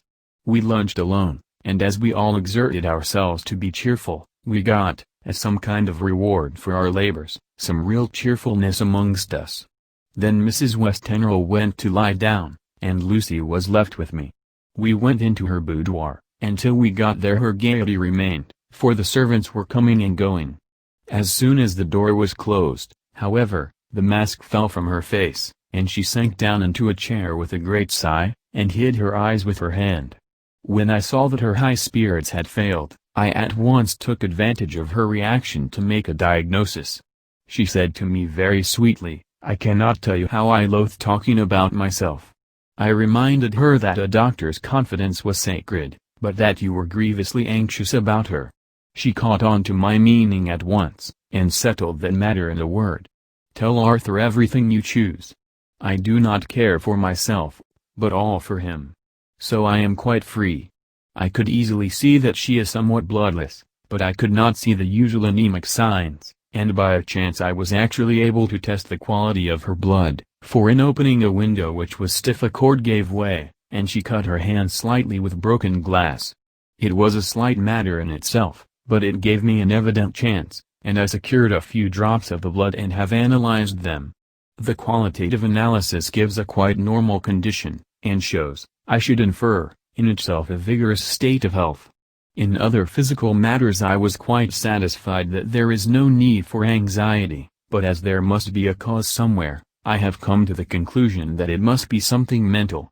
She complains of difficulty in breathing satisfactorily at times, and of heavy, lethargic sleep, with dreams that frighten her, but regarding which she can remember nothing. She says that as a child she used to walk in her sleep, and that when in Whitby the habit came back, and that once she walked out in the night and went to East Cliff, where Miss Murray found her, but she assures me that of late the habit has not returned. I am in doubt, and so have done the best thing I know of. I have written to my old friend and master, Professor Van Helsing, of Amsterdam, who knows as much about obscure diseases as anyone in the world. I have asked him to come over, and as you told me that all things were to be at your charge, I have mentioned to him who you are in near relations to Miss Westenra. This, my dear fellow, is in obedience to your wishes, for I am only too proud and happy to do anything I can for her. Van Helsing would, I know, do anything for me for a personal reason, so, no matter on what ground he comes, we must accept his wishes. He is a seemingly arbitrary man, but this is because he knows what he is talking about better than anyone else. He is a philosopher and a metaphysician, and one of the most advanced scientists of his day, and he has, I believe, an absolutely open mind. This, with an iron nerve, a temper of the ice brook, an indomitable resolution, self-command, and toleration exalted from virtues to blessings, and the kindliest and truest heart that beats, these form his equipment for the noble work that he is doing for mankind, work both in theory and practice, for his views are as wide as his all-embracing sympathy. I tell you these facts that you may know why I have such confidence in him. I have asked him to come at once. I shall see Miss Westenra tomorrow again. She is to meet me at the stores, so that I may not alarm her mother by too early a repetition of my call. Yours always, John Seward. Letter, Abraham Van Helsing, M.D., D, Ph.D. Lit., etc., etc., to Dr. Seward. 2nd of September. My good friend, when I have received your letter I am already coming to you. By good fortune I can leave just at once, without wrong to any of those who have trusted me. Were fortune other, then it were bad for those who have trusted, for I come to my friend when he call me to aid those he holds dear. Tell your friend that when that time you suck from my wound so swiftly the poison of the gangrene from that knife that our other friend, too nervous, let slip, you did more for him when he wants my aids and you call for them than all his great fortune could do. But it is pleasure added to do for him, your friend, it is to you that I come. Have then rooms for me at the Great Eastern Hotel, so that I may be near to hand, and please it so arrange that we may see the young lady not too late on tomorrow, for it is likely that I may have to return here that night. But if need be I shall come again in 3 days, and stay longer if it must. Till then goodbye, my friend John Van Helsing. Letter, Dr. Seward to Honorable Arthur Holmwood. 3rd of September. My dear Art, Van Helsing has come and gone. He came on with me to Hillingham, and found that, by Lucy's discretion, her mother was lunching out, so that we were alone with her. Van Helsing made a very careful examination of the patient. He is to report to me, and I shall advise you, for of course I was not present all the time. He is, I fear, much concerned, but says he must think. When I told him of our friendship and how you trust to me in the matter, he said, you must tell him all you think. Tell him what I think, if you can guess it, if you will. Nay, I am not jesting. This is no jest, but life and death, perhaps more. I asked what he meant by that, for he was very serious.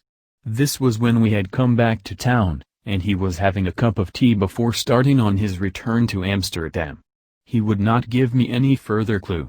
You must not be angry with me, Art, because his very reticence means that all his brains are working for her good. He will speak plainly enough when the time comes, be sure. So I told him I would simply write an account of our visit, just as if I were doing a descriptive special article for the Daily Telegraph. He seemed not to notice, but remarked that the smuts in London were not quite so bad as they used to be when he was a student here. I am to get his report tomorrow if he can possibly make it. In any case I am to have a letter. Well, as to the visit. Lucy was more cheerful than on the day I first saw her, and certainly looked better.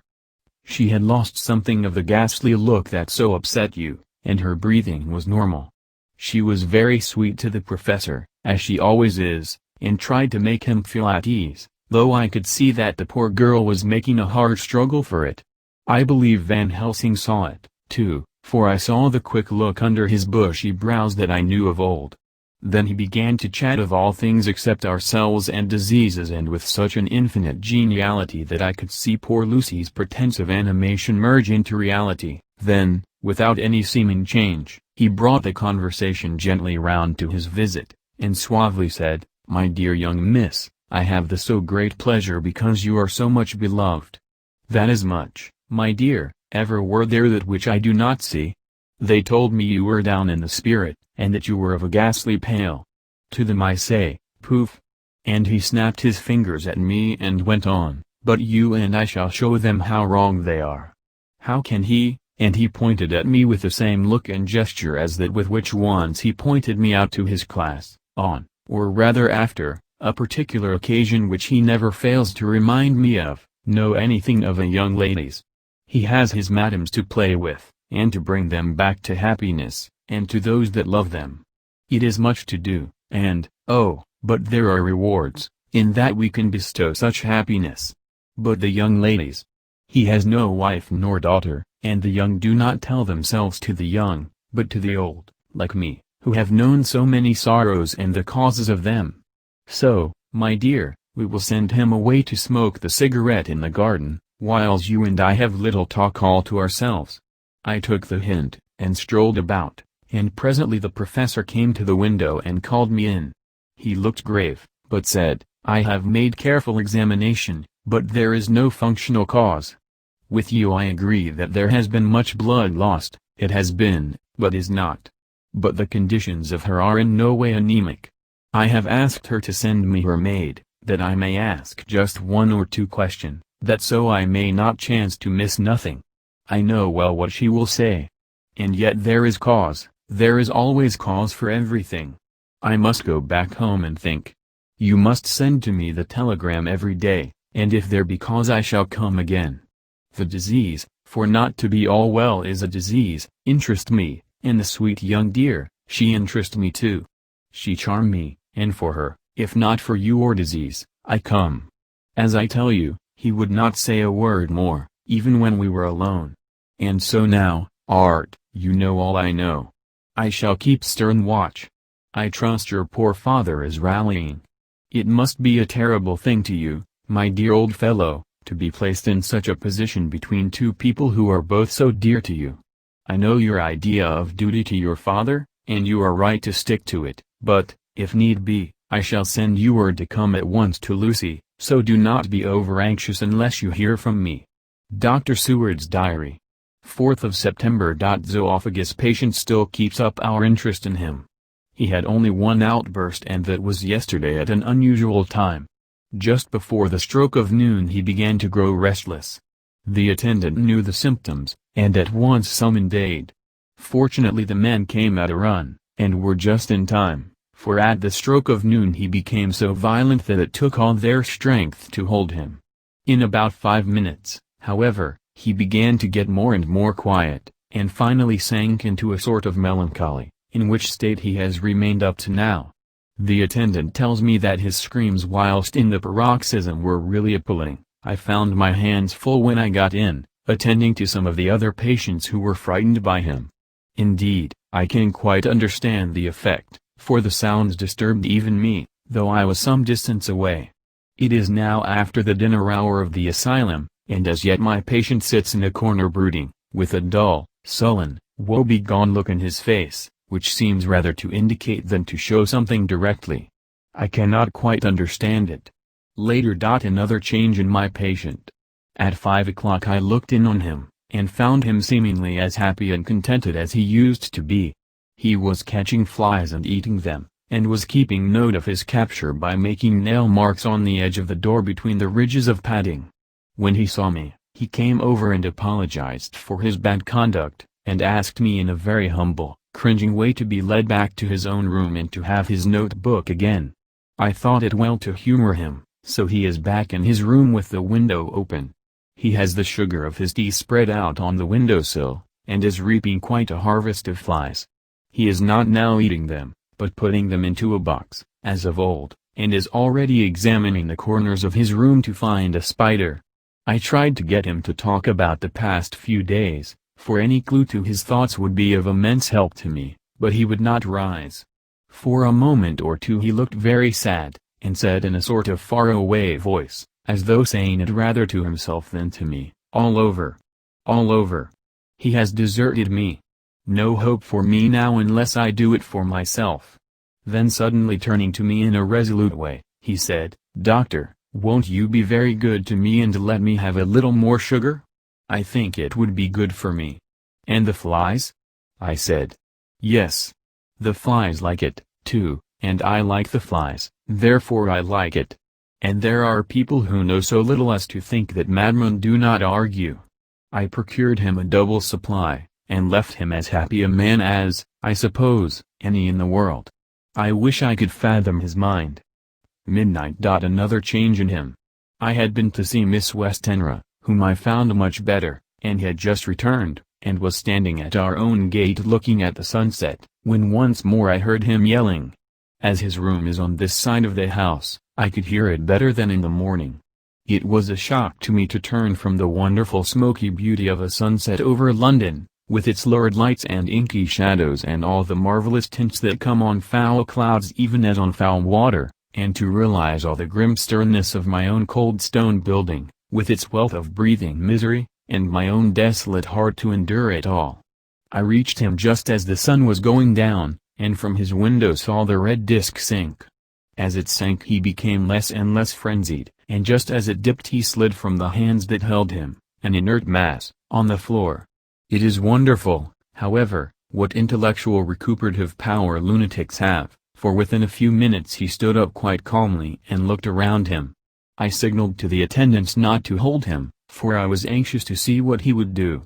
He went straight over to the window and brushed out the crumbs of sugar, then he took his fly box, and emptied it outside, and threw away the box, then he shut the window, and crossing over, sat down on his bed. All this surprised me, so I asked him, "Are you not going to keep flies any more?" "No," said he, "I am sick of all that rubbish." He certainly is a wonderfully interesting study. I wish I could get some glimpse of his mind or of the cause of his sudden passion. Stop, there may be a clue after all, if we can find why today his paroxysms came on at high noon and at sunset. Can it be that there is a malign influence of the sun at periods which affects certain natures, as at times the moon does others? We shall see. Telegram, Seward, London, to Van Helsing, Amsterdam. 4th of September. Patient still better today. Telegram, Seward, London, to Van Helsing, Amsterdam. 5th of September. Patient greatly improved. Good appetite, sleeps naturally, good spirits, color coming back. Telegram, Seward, London, to Van Helsing, Amsterdam. 6th of September. Terrible change for the worse. Come at once, do not lose an hour. I hold over telegram to Holmwood till I have seen you. Chapter 10. Letter, Dr. Seward to Honorable Arthur Holmwood. 6th of September. My dear Art, my news today is not so good. Lucy this morning had gone back a bit. There is, however, one good thing which has arisen from it. Mrs. Westenra was naturally anxious concerning Lucy, and has consulted me professionally about her. I took advantage of the opportunity, and told her that my old master, Van Helsing, the great specialist, was coming to stay with me, and that I would put her in his charge conjointly with myself, so now we can come and go without alarming her unduly, for a shock to her would mean sudden death, and this, in Lucy's weak condition, might be disastrous to her. We are hedged in with difficulties, all of us, my poor old fellow, but, please God, we shall come through them all right. If any need I shall write, so that, if you do not hear from me, take it for granted that I am simply waiting for news. In haste yours ever, John Seward. Dr. Seward's Diary. 7th of September. The first thing Van Helsing said to me when we met at Liverpool Street was, "Have you said anything to our young friend the lover of her?" "No," I said. I waited till I had seen you, as I said in my telegram. I wrote him a letter simply telling him that you were coming, as Miss Westenra was not so well, and that I should let him know if need be. "Right, my friend," he said, "quite right. Better he not know as yet, perhaps he shall never know. I pray so, but if it be needed, then he shall know all. And, my good friend John, let me caution you. You deal with the madman. All men are mad in some way or the other, and inasmuch as you deal discreetly with your madman, so deal with God's madman, too, the rest of the world. You tell not your madmen what you do nor why you do it, you tell them not what you think. So you shall keep knowledge in its place, where it may rest, where it may gather its kind around it and breed. You and I shall keep as yet what we know here, and here." He touched me on the heart and on the forehead, and then touched himself the same way. I have for myself thoughts at the present. Later I shall unfold to you. "Why not now?" I asked. "It may do some good, we may arrive at some decision." He stopped and looked at me, and said, "My friend John, when the corn is grown, even before it has ripened, while the milk of its mother earth is in him, and the sunshine has not yet begun to paint him with his gold, the husbandman he pull the ear and rub him between his rough hands, and blow away the green chaff, and say to you, 'Look, he's good corn, he will make good crop when the time comes.' I did not see the application, and told him so. For reply he reached over and took my ear in his hand and pulled it playfully, as he used long ago to do at lectures, and said, The good husbandman tell you so then because he knows, but not till then. But you do not find the good husbandman dig up his planted corn to see if he grow. That is for the children who play at husbandry, and not for those who take it as of the work of their life. See you now, friend John? I have sown my corn, and nature has her work to do in making it sprout. If he sprout at all, there's some promise, and I wait till the ear begins to swell. He broke off, for he evidently saw that I understood. Then he went on, and very gravely, you were always a careful student, and your case book was ever more full than the rest. You were only student then, now you are master, and I trust that good habit have not fail. Remember, my friend, that knowledge is stronger than memory, and we should not trust the weaker. Even if you have not kept the good practice, let me tell you that this case of our dear Miss is one that may be, mind, I say may be, of such interest to us and others that all the rest may not make him kick the beam, as your peoples say. Take then good note of it. Nothing is too small. I counsel you, put down in record even your doubts and surmises. Hereafter it may be of interest to you to see how true you guess. We learn from failure, not from success. When I described Lucy's symptoms, the same as before, but infinitely more marked, he looked very grave, but said nothing. He took with him a bag in which were many instruments and drugs, the ghastly paraphernalia of our beneficial trade, as he once called, in one of his lectures, the equipment of a professor of the healing craft. When we were shown in, Mrs. Westhenra met us. She was alarmed, but not nearly so much as I expected to find her. Nature in one of her beneficent moods has ordained that even death has some antidote to its own terrors. Here, in a case where any shock may prove fatal, matters are so ordered that, from some cause or other, the things not personal, even the terrible change in her daughter to whom she is so attached, do not seem to reach her. It is something like the way Dame Nature gathers round a foreign body an envelope of some insensitive tissue which can protect from evil that which it would otherwise harm by contact. If this be an ordered selfishness, then we should pause before we condemn any one for the vice of egoism, for there may be deeper root for its causes than we have knowledge of. I used my knowledge of this phase of spiritual pathology, and laid down a rule that she should not be present with Lucy or think of her illness more than was absolutely required. She assented readily, so readily that I saw again the hand of nature fighting for life. Van Helsing and I were shown up to Lucy's room. If I was shocked when I saw her yesterday, I was horrified when I saw her today. She was ghastly, chalky pale, the red seemed to have gone even from her lips and gums, and the bones of her face stood out prominently. Her breathing was painful to see or hear. Van Helsing's face grew set as marble, and his eyebrows converged till they almost touched over his nose. Lucy lay motionless, and did not seem to have strength to speak, so for a while we were all silent. Then Van Helsing beckoned to me, and we went gently out of the room. The instant we had closed the door he stepped quickly along the passage to the next door, which was open. Then he pulled me quickly in with him and closed the door. "My God!" he said, "this is dreadful. There is no time to be lost. She will die for sheer want of blood to keep the heart's action as it should be. There must be transfusion of blood at once. Is it you or me? I am younger and stronger, Professor. It must be me. Then get ready at once. I will bring up my bag. I am prepared." I went downstairs with him, and as we were going there was a knock at the hall door. When we reached the hall the maid had just opened the door, and Arthur was stepping quickly in.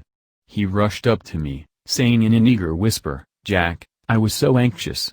I read between the lines of your letter, and have been in an agony. The dad was better, so I ran down here to see for myself. Is not that gentleman Dr. Van Helsing? I am so thankful to you, sir, for coming." When first the professor's eye had lit upon him he had been angry at his interruption at such a time, but now, as he took in his stalwart proportions and recognized the strong young manhood which seemed to emanate from him, his eyes gleamed. Without a pause he said to him gravely as he held out his hand, "Sir, you have come in time. You are the lover of our dear Miss. She is bad, very, very bad. Nay, my child, do not go like that." For he suddenly grew pale and sat down in a chair almost fainting. "You are to help her. You can do more than any that live, and your courage is your best help." "What can I do?" asked Arthur hoarsely. "Tell me, and I shall do it. My life is hers, and I would give the last drop of blood in my body for her." The professor has a strongly humorous side, and I could from old knowledge detect a trace of its origin in his answer. "My young sir, I do not ask so much as that, not the last. What shall I do?" There was fire in his eyes, and his open nostril quivered with intent. Van Helsing slapped him on the shoulder. "Come," he said. "You are a man, and it is a man we want. You are better than me, better than my friend John." Arthur looked bewildered, and the professor went on by explaining in a kindly way, "Young Miss is bad, very bad.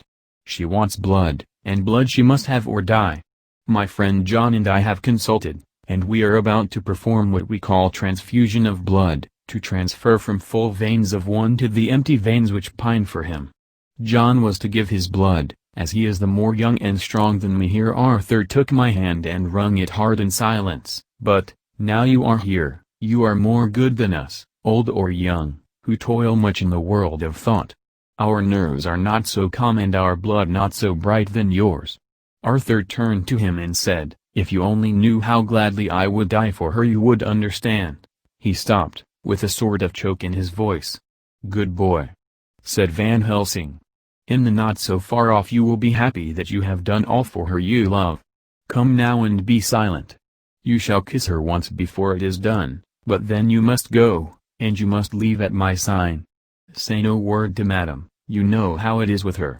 There must be no shock, any knowledge of this would be one. Come." We all went up to Lucy's room. Arthur by direction remained outside. Lucy turned her head and looked at us, but said nothing. She was not asleep, but she was simply too weak to make the effort. Her eyes spoke to us, that was all. Van Helsing took some things from his bag and laid them on a little table out of sight. Then he mixed a narcotic, and coming over to the bed, said cheerily, "Now, little miss, here is your medicine. Drink it off, like a good child. See, I lift you so that to swallow is easy." Yes. She had made the effort with success. It astonished me how long the drug took to act. This, in fact, marked the extent of her weakness. The time seemed endless until sleep began to flicker in her eyelids. At last, however, the narcotic began to manifest its potency, and she fell into a deep sleep. When the professor was satisfied he called Arthur into the room, and bade him strip off his coat. Then he added, "You may take that one little kiss whiles I bring over the table. Friend John, help to me." So neither of us looked whilst he bent over her. Van Helsing turning to me, said, "He is so young and strong and of blood so pure that we need not defibrillate it." Then with swiftness, but with absolute method, Van Helsing performed the operation. As the transfusion went on something like life seemed to come back to poor Lucy's cheeks, and through Arthur's growing pallor the joy of his face seemed absolutely to shine. After a bit I began to grow anxious, for the loss of blood was telling on Arthur, strong man as he was. It gave me an idea of what a terrible strain Lucy's system must have undergone, that what weakened Arthur only partially restored her. But the professor's face was set, and he stood watch in hand and with his eyes fixed now on the patient and now on Arthur. I could hear my own heart beat. Presently he said in a soft voice, "Do not stir an instant. It is enough. You attend him, I will look to her." When all was over I could see how much Arthur was weakened. I dressed the wound and took his arm to bring him away, when Van Helsing spoke without turning round. "The man seems to have eyes in the back of his head, the brave lover, I think, deserve another kiss, which he shall have presently." And as he had now finished his operation, he adjusted the pillow to the patient's head. As he did so the narrow black velvet band which she seems always to wear round her throat, buckled with an old diamond buckle which her lover had given her, was dragged a little up, and showed a red mark on her throat. Arthur did not notice it, but I could hear the deep hiss of indrawn breath which is one of Van Helsing's ways of betraying emotion. He said nothing at the moment, but turned to me, saying, "Now take down our brave young lover, give him of the port wine, and let him lie down a while. He must then go home and rest, sleep much and eat much, that he may be recruited of what he has so given to his love. He must not stay here. Hold a moment. I may take it, sir, that you are anxious of result. Then bring it with you that in all ways the operation is successful. You have saved her life this time, and you can go home and rest easy in mind that all that can be is. I shall tell her all when she is well. She shall love you none the less for what you have done. Goodbye. When Arthur had gone I went back to the room. Lucy was sleeping gently, but her breathing was stronger. I could see the counterpane move as her breast heaved. By the bedside sat Van Helsing, looking at her intently. The velvet band again covered the red mark. I asked the professor in a whisper, "What do you make of that mark on her throat? What do you make of it?" "I have not examined it yet," I answered, and then and there proceeded to loose the band.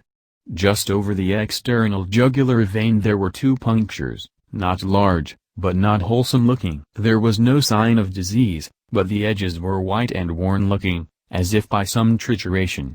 It at once occurred to me that this wound, or whatever it was, might be the means of that manifest loss of blood, but I abandoned the idea as soon as formed, for such a thing could not be. The whole bed would have been drenched to a scarlet with the blood which the girl must have lost to leave such a pallor as she had before the transfusion. "Well?" said Van Helsing. "Well," said I can make nothing of it." The professor stood up. "I must go back to Amsterdam tonight," he said. "There are books and things there which I want. You must remain here all the night, and you must not let your sight pass from her." "Shall I have a nurse?" I asked. "We are the best nurses, you and I. You keep watch all night, see that she is well fed, and that nothing disturbs her. You must not sleep all the night. Later on we can sleep, you and I. I shall be back as soon as possible. And then we may begin." "May begin?" I said. "What on earth do you mean?" "We shall see," he answered, as he hurried out. He came back a moment later and put his head inside the door and said with warning finger held up, "Remember, she is your charge. If you leave her, and harm befall, you shall not sleep easy hereafter." Dr. Seward's diary, continued.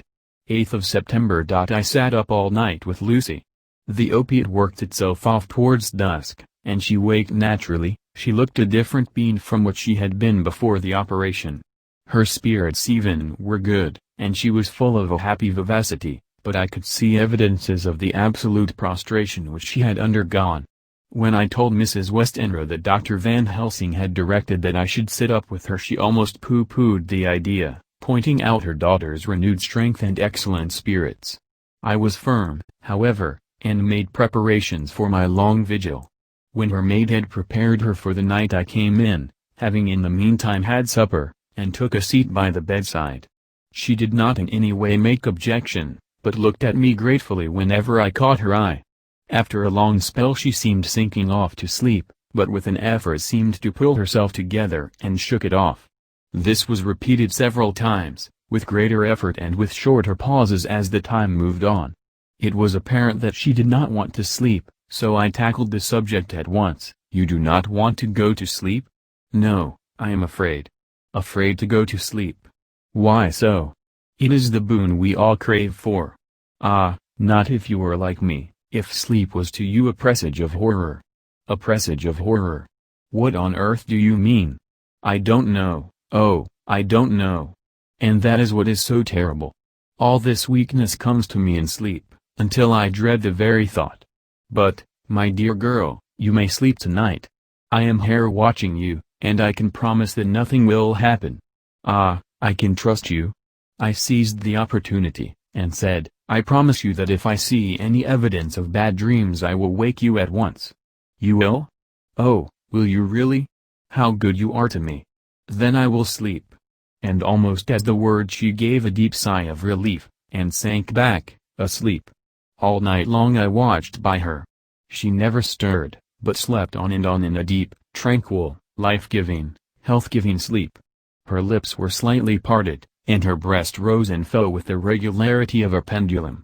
There was a smile on her face, and it was evident that no bad dreams had come to disturb her peace of mind. In the early morning her maid came, and I left her in her care and took myself back home, for I was anxious about many things. I sent a short wire to Van Helsing and to Arthur, telling them of the excellent result of the operation. My own work, with its manifold arrears, took me all day to clear off. It was dark when I was able to inquire about my zoophagus patient. The report was good. He had been quite quiet for the past day and night.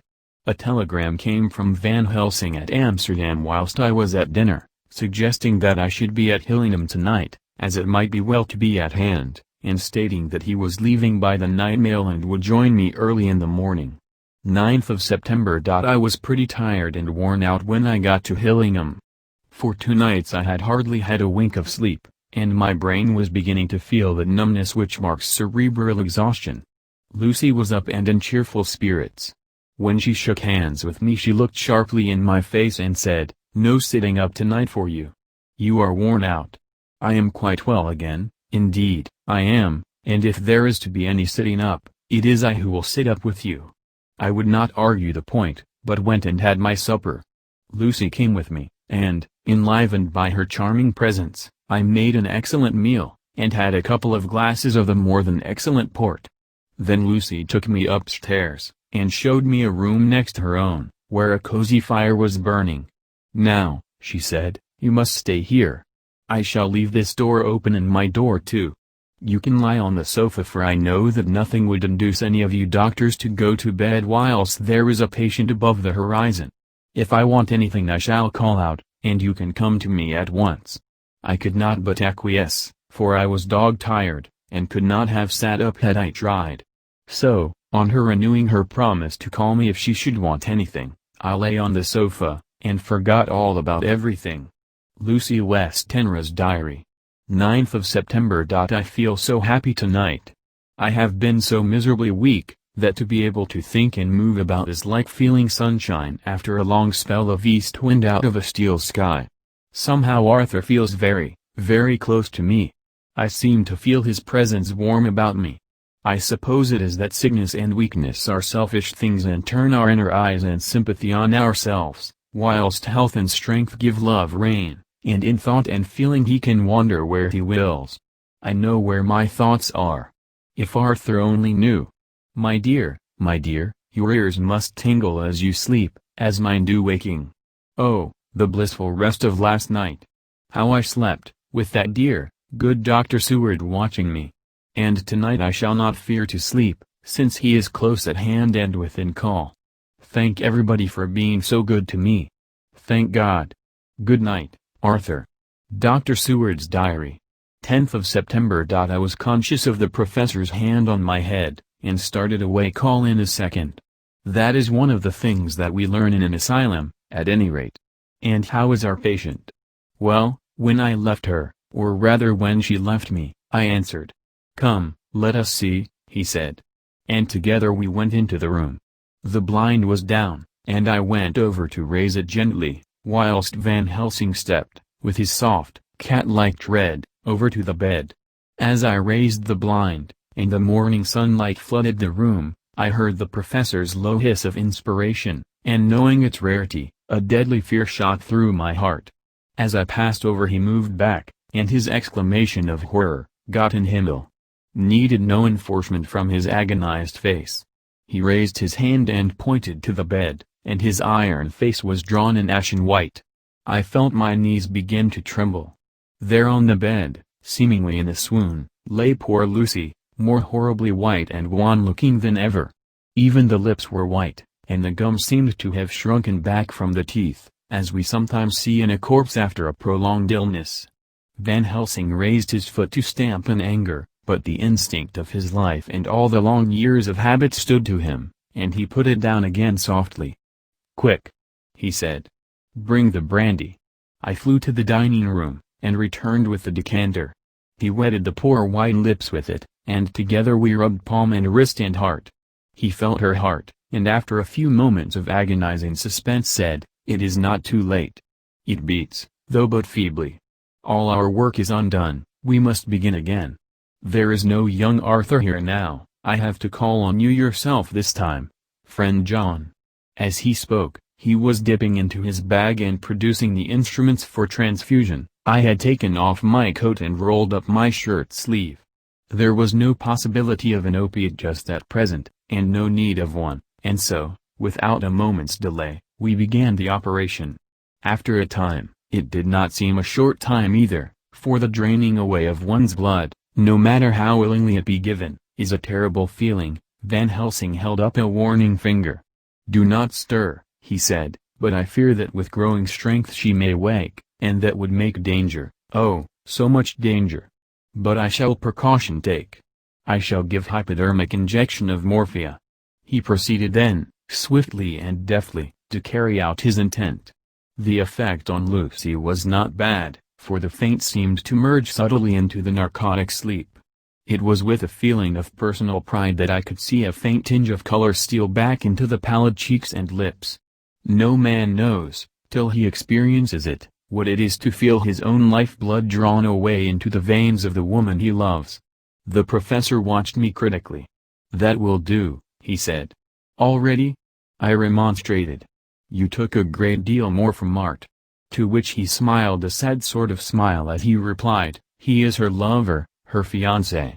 You have work, much work, to do for her and for others, and the present will suffice." When we stopped the operation, he attended to Lucy, whilst I applied digital pressure to my own incision. I laid down, whilst I waited his leisure to attend to me, for I felt faint and a little sick. By and by he bound up my wound, and sent me downstairs to get a glass of wine for myself. As I was leaving the room, he came after me, and half whispered, "Mind, nothing must be said of this. If our young lover should turn up unexpected, as before, no word to him. It would at once frighten him and jealous him, too. There must be none." So, when I came back he looked at me carefully, and then said, "You are not much the worse. Go into the room, and lie on your sofa, and rest a while, then have much breakfast, and come here to me." I followed out his orders, for I knew how right and wise they were. I had done my part, and now my next duty was to keep up my strength. I felt very weak, and in the weakness lost something of the amazement at what had occurred. I fell asleep on the sofa, however, wondering over and over again how Lucy had made such a retrograde movement, and how she could have been drained of so much blood with no sign anywhere to show for it. I think I must have continued my wonder in my dreams, for, sleeping and waking, my thoughts always came back to the little punctures in her throat and the ragged, exhausted appearance of their edges, tiny though they were. Lucy slept well into the day, and when she woke she was fairly well and strong, though not nearly so much so as the day before. When Van Helsing had seen her, he went out for a walk, leaving me in charge, with strict injunctions that I was not to leave her for a moment. I could hear his voice in the hall, asking the way to the nearest telegraph office. Lucy chatted with me freely, and seemed quite unconscious that anything had happened. I tried to keep her amused and interested. When her mother came up to see her, she did not seem to notice any change whatever, but said to me gratefully, "We owe you so much, Dr. Seward, for all you have done, but you really must now take care not to overwork yourself. You are looking pale yourself. You want a wife to nurse and look after you a bit, that you do." As she spoke, Lucy turned crimson, though it was only momentarily, for her poor wasted veins could not stand for long such an unwanted drain to the head. The reaction came in excessive pallor as she turned imploring eyes on me. I smiled and nodded, and laid my finger on my lips. With a sigh, she sank back amid her pillows. Van Helsing returned in a couple of hours, and presently said to me, "Now you go home, and eat much and drink enough. Make yourself strong. I stay here tonight, and I shall sit up with little Miss myself. You and I must watch the case, and we must have none other to know. I have grave reasons. No, do not ask them, think what you will. Do not fear to think even the most not probable. Good night." In the hall 2 of the maids came to me, and asked if they or either of them might not sit up with Miss Lucy.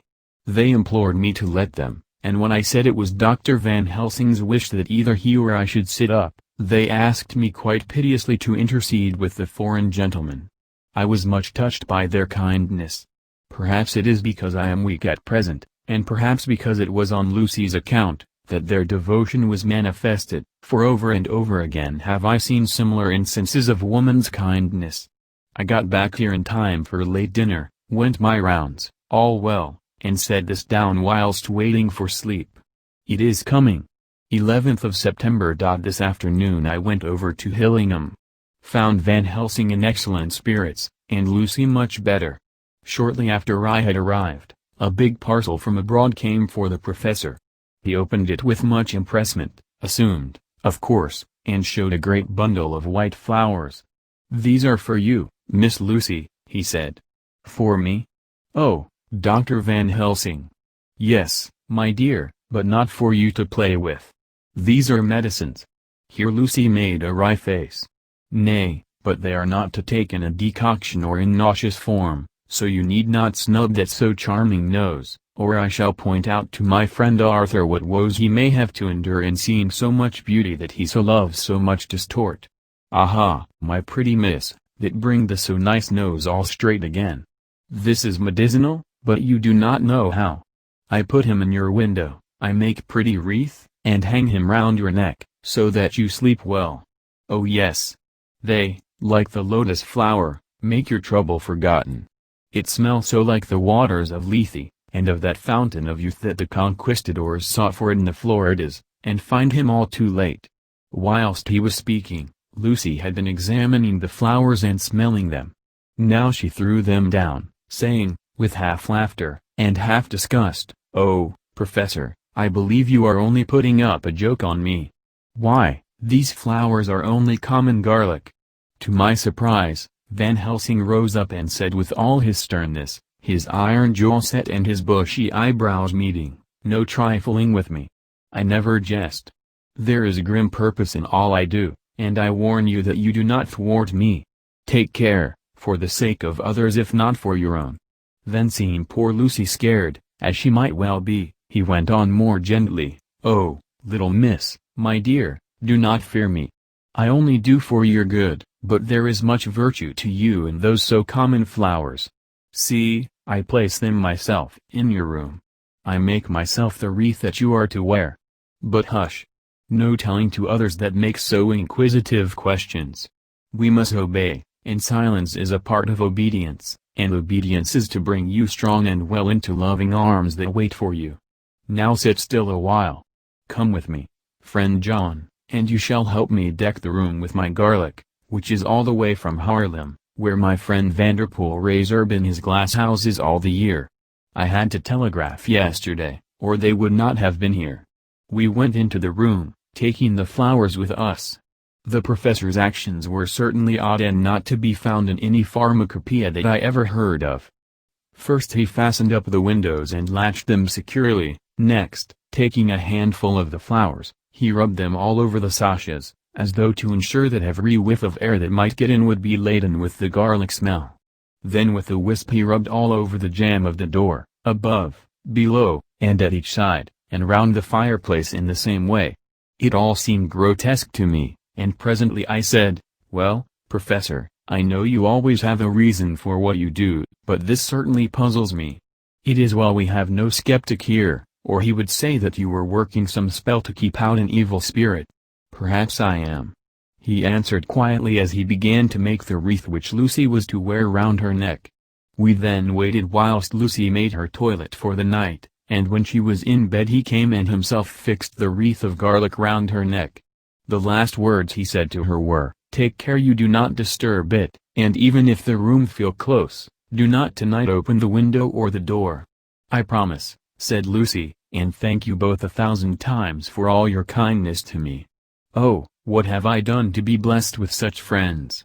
As we left the house in my fly, which was waiting, Van Helsing said, "Tonight I can sleep in peace, and sleep I want. 2 nights of travel, much reading in the day between, and much anxiety on the day to follow, and a night to sit up, without to wink. Tomorrow in the morning early you call for me, and we come together to see our pretty miss, so much more strong for my spell which I have work. Ho! Ho!" He seemed so confident that I, remembering my own confidence 2 nights before and with the baneful result, felt awe and vague terror. It must have been my weakness that made me hesitate to tell it to my friend, but I felt it all the more, like unshed tears. Chapter 11. 12th of September. How good they all are to me. I quite love that dear Dr. Van Helsing. I wonder why he was so anxious about these flowers. He positively frightened me, he was so fierce. And yet he must have been right, for I feel comfort from them already. Somehow, I do not dread being alone tonight, and I can go to sleep without fear. I shall not mind any flapping outside the window. Oh, the terrible struggle that I have had against sleep so often of late, the pain of the sleeplessness, or the pain of the fear of sleep, with such unknown horrors as it has for me. How blessed are some people, whose lives have no fears, no dreads, to whom sleep is a blessing that comes nightly, and brings nothing but sweet dreams. Well, here I am tonight, hoping for sleep, and lying like Ophelia in the play, with virgin crants and maid instruments. I never liked garlic before, but tonight it is delightful. There is peace in its smell, I feel sleep coming already. Good night, everybody. Dr. Seward's Diary. 13th of September. Called at the Berkeley and found Van Helsing, as usual, up to time. The carriage ordered from the hotel was waiting. The professor took his bag, which he always brings with him now. Let all be put down exactly. Van Helsing and I arrived at Hillingham at 8 o'clock. It was a lovely morning, the bright sunshine and all the fresh feeling of early autumn seemed like the completion of nature's annual work. The leaves were turning to all kinds of beautiful colors, but had not yet begun to drop from the trees. When we entered we met Mrs. Westenra coming out of the morning room. She is always an early riser.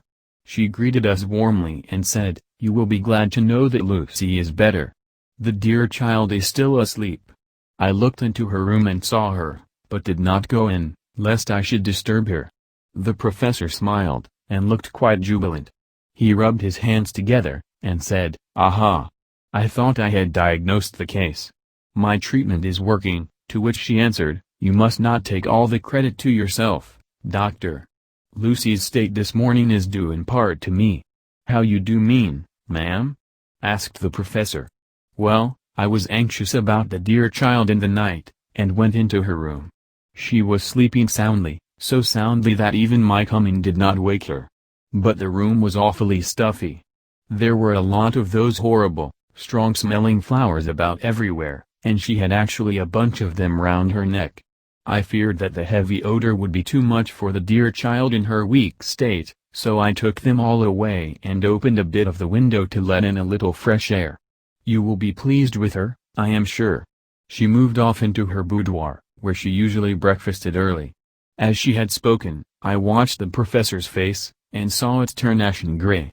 He had been able to retain his self-command whilst the poor lady was present, for he knew her state and how mischievous a shock would be. He actually smiled on her as he held open the door for her to pass into her room. But the instant she had disappeared he pulled me, suddenly and forcibly, into the dining room and closed the door.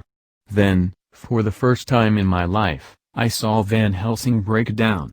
He raised his hands over his head in a sort of mute despair, and then beat his palms together in a helpless way. Finally he sat down on a chair, and putting his hands before his face, began to sob, with loud, dry sobs that seemed to come from the very racking of his heart. Then he raised his arms again, as though appealing to the whole universe. "God! God! God!" he said. "What have we done, what has this poor thing done, that we are so sore beset? Is there fate amongst us still, sent down from the pagan world of old, that such things must be, and in such way?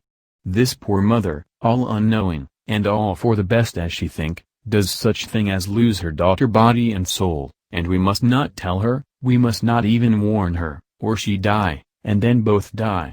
Oh, how we are beset! How are all the powers of the devils against us?" Suddenly he jumped to his feet. "Come," he said, "come, we must see and act. Devils or no devils, or all the devils at once, it matters not, we fight him all the same." He went to the hall door for his bag, and together we went up to Lucy's room. Once again I drew up the blind, whilst Van Helsing went towards the bed. This time he did not start as he looked on the poor face with the same awful, waxen pallor as before. He wore a look of stern sadness and infinite pity. "As I expected," he murmured, with that hissing inspiration of his which meant so much. Without a word he went and locked the door, and then began to set out on the little table the instruments for yet another operation of transfusion of blood. I had long ago recognized the necessity, and begun to take off my coat, but he stopped me with a warning hand. "No," he said. "Today you must operate. I shall provide. You are weakened already." As he spoke he took off his coat and rolled up his shirt sleeve. Again the operation, again the narcotic, again some return of color to the ashy cheeks, and the regular breathing of healthy sleep. This time I watched whilst Van Helsing recruited himself and rested. Presently he took an opportunity of telling Mrs. Westenra that she must not remove anything from Lucy's room without consulting him, that the flowers were of medicinal value, and that the breathing of their odor was a part of the system of cure. Then he took over the care of the case himself, saying that he would watch this night and the next and would send me word when to come. After another hour Lucy waked from her sleep, fresh and bright and seemingly not much the worse for her terrible ordeal. What does it all mean? I am beginning to wonder if my long habit of life amongst the insane is beginning to tell upon my own brain. Lucy Westenra's Diary. 17th of September. 4 days and nights of peace. I am getting so strong again that I hardly know myself. It is as if I had passed through some long nightmare, and had just awakened to see the beautiful sunshine and feel the fresh air of the morning around me. I have a dim half-remembrance of long, anxious times of waiting and fearing, darkness in which there was not even the pain of hope to make present distress more poignant, and then long spells of oblivion, and the rising back to life as a diver coming up through a great press of water. Since, however, Dr. Van Helsing has been with me, all this bad dreaming seems to have passed away. The noises that used to frighten me out of my wits, the flapping against the windows, the distant voices which seemed so close to me, the harsh sounds that came from I know not where and commanded me to do I know not what, have all ceased. I go to bed now without any fear of sleep. I do not even try to keep awake. I have grown quite fond of the garlic, and a boxful arrives for me every day from Haarlem. Tonight Dr. Van Helsing is going away, as he has to be for a day in Amsterdam. But I need not be watched, I am well enough to be left alone. Thank God for Mother's sake, and dear Arthur's, and for all our friends who have been so kind. I shall not even feel the change, for last night Dr. Van Helsing slept in his chair a lot of the time. I found him asleep twice when I awoke, but I did not fear to go to sleep again, although the boughs or bats or something napped almost angrily against the window panes. The Pall Mall Gazette, 18th of September. The Escaped Wolf. Perilous adventure of our interviewer. Interview with the keeper in the Zoological Gardens. After many inquiries and almost as many refusals, and perpetually using the words Pall Mall Gazette as a sort of talisman, I managed to find the keeper of the section of the Zoological Gardens in which the wolf department is included. Thomas Bilder lives in one of the cottages in the enclosure behind the Elephant House, and was just sitting down to his tea when I found him. Thomas and his wife are hospitable folk, elderly, and without children, and if the specimen I enjoyed of their hospitality be of the average kind, their lives must be pretty comfortable. The keeper would not enter on what he called business until the supper was over, and we were all satisfied. Then when the table was cleared, and he had lit his pipe, he said, "Now, sir, you can go on and ask me what you want. You'll excuse me refusin' to talk of professional subjects afore meals. I gives the wolves and the jackals and the hyenas in all our section their tea afore I begins to ask them questions." "How do you mean, ask them questions?" I queried, wishful to get him into a talkative humor. "Hittin' of them over the 'ead with a pole is one way, scratchin' of their hairs is another, when gents as is flush wants a bit of a show orf to their gals. I don't so much mind the fust, the hittin' with a pole afore I chucks in their dinner, but I waits till they've 'ad their sherry and coffee, so to speak, afore I tries on with the ear scratchin'. Mind you," he added philosophically, "there's a deal of the same nature in us as in them theer animals. Here's you a comin' and arskin' of me questions about my business, and I that grumpy like that only for your bloomin' arf could I'd a seen you blowed fust 'fore I'd answer. Not even when you arsked me sarcastic like if I'd like you to arsk the superintendent if you might arsk me questions. Without offense, did I tell her to go to L? You did. And when you said you'd report me for using of obscene language, that was hitting me over the head, but the arf quid made that all right. I weren't going to fight, so I waited for the food, and did with my owl as the wolves, and lions, and tigers does. But, Lord love your art, now that the old woman has stuck a chunk of her tea cake in me, and rinsed me out with her bloomin' old teapot, and I've lit up, you may scratch my ears for all you're worth, and won't get even a growl out of me. Drive along with your questions. I know what you're a-comin' at, that escaped wolf. Exactly. I want you to give me your view of it. Just tell me how it happened, and when I know the facts I'll get you to say what you consider was the cause of it, and how you think the whole affair will end. All right, Governor. This is about the Ole story. That wolf what we called Berserker was one of 3 grey ones that came from Norway to Genrix, which we bought off him 4 years ago. He was a nice well-behaved wolf, that never gave no trouble to talk of. I'm more surprised at him for wanting to get out nor any other animal in the place. But, there, you can't trust wolves no more nor women. Don't you mind him, sir? Broke in Mrs. Tom, with a cheery laugh. He's got mind the animals so long that blessed if he ain't like a old wolf slough. But there ain't no harm in him. Well, sir, it was about 2 hours after feedin' yesterday when I first hear my disturbance. I was makin' up a litter in the monkey house for a young puma which is ill, but when I heard the yelpin' and howlin' I come away straight. There was Berserker tearin' like a mad thing at the bars as if he wanted to get out. There wasn't much people about that day, and close at hand was only one man, a tall, thin chap, with a hook nose and a pointed beard, with a few white hairs running through it.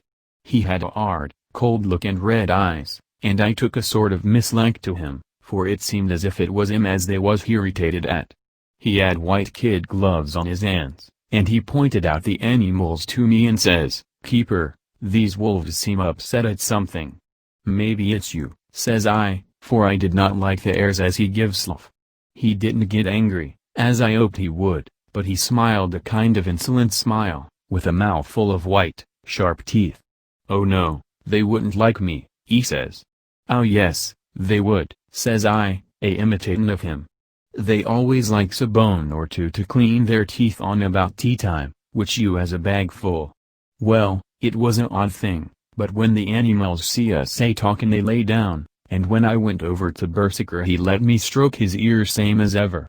That there man came over, and blessed but if he didn't put in his hand and stroke the old wolf's ears too. "Take care," says I. "Berserker is quick." "Never mind," he says. "I'm used to 'em. Are you in the business yourself?" I says, taking off my hat, for a man what trades in wolves, answerer, is a good friend to keepers. "No," says he, "not exactly in the business, but I have made pets of several." And with that he lifts his hat as polite as a lord, and walks away. Old Berserker kept looking arter him till he was out of sight, and then went and lay down in a corner and wouldn't come out the ole evening. Well, last night, so soon as the moon was up, the wolves here all began howling. There warn't nothing for them to howl at. There warn't no one near, except someone that was evidently calling a dog somewheres out back of the gardens in the park road. Once or twice I went out to see that all was right, and it was, and then the howling stopped. Just before 12 o'clock I just took a look round afore turnin' in, and, bust me, but when I came opposite to old Berserker's cage I see the rails broken and twisted about and the cage empty. And that's all I know for certain. Did anyone else see anything? One of our gardeners was comin' home about that time from a Harmony, when he sees a big grey dog comin' out through the garden edges. At least, so he says, but I don't give much for it myself, for if he did he never said a word about it to his missus when he got home, and it was only after the escape of the wolf was made known, and we had been up all night a-huntin' of the park for Berserker, that he remembered seeing anything. My own belief was that the Harmony had got into his head. Now, Mr. Bilder, can you account in any way for the escape of the wolf? "Well, sir," he said, with a suspicious sort of modesty, "I think I can, but I don't know as how you'd be satisfied with the theory." "Certainly I shall. If a man like you, Who knows the animals from experience can't hazard a good guess at any rate, who is even to try? Well then, sir, I accounts for it this way. It seems to me that Wolf escaped, simply because he wanted to get out. From the hearty way that both Thomas and his wife laughed at the joke I could see that it had done service before, and that the whole explanation was simply an elaborate sell. I couldn't cope in badinage with the worthy Thomas, but I thought I knew a surer way to his heart, so I said, "Now, Mr. Bilder, we'll consider that first half-sovereign worked off, and this brother of his is waiting to be claimed when you've told me what you think will happen." "Right you are, sir," he said briskly. "Ye'll excuse me, I know, for a chaffin' of ye, but the old woman here winked at me, which was as much as telling me to go on." "Well, I never," said the old lady. "My opinion is this, that Wolf is a of, somewheres. The gardener what didn't remember said he was a gallopin' northward faster than a horse could go, but I don't believe him, for, yer see, sir, wolves don't gallop no more nor dogs does, they not bein' built that way. Wolves is fine things in a storybook, and I say when they gets in packs and does be chivy something that's more afeard than they can make a devil of a noise and chop it up, whatever it is. But, Lord bless you, in real life a wolf is only a low creature, not half so clever or bold as a good dog, and not half a quarter so much fight in him. This one ain't been used to fightin' nor even to providing for hisself, and more like he's somewhere round the parkadin' and a shiverin' of, and, if he thinks at all, wonderin' where he is to get his breakfast from, or maybe he's got down some area and is in a coal cellar. My eye, won't some cook get a rum start when she sees his green eyes shining at her out of the dark? If he can't get food he's bound to look for it, and mayhap he may chance to light on a butcher's shop in time. If he doesn't, and some nursemaid goes a walkin' orf with a soldier, leavin' of the hinfant in the perambulator, well, then I shouldn't be surprised if the census is one babby the less. That's all. I was handing him the half-sovereign, when something came bobbing up against the window, and Mr. Bilder's face doubled its natural length with surprise. "God bless me," he said. "If there ain't old Berserker come back by slough." He went to the door and opened it, a most unnecessary proceeding it seemed to me. I have always thought that a wild animal never looks so well as when some obstacle of pronounced durability is between us. A personal experience has intensified rather than diminished that idea. After all, however, there is nothing like custom, for neither Bilder nor his wife thought any more of the wolf than I should of a dog. The animal itself was as peaceful and well behaved as that father of all picture wolves, Red Riding Hood's quondam friend, whilst moving her confidence in masquerade. The whole scene was an unutterable mixture of comedy and pathos.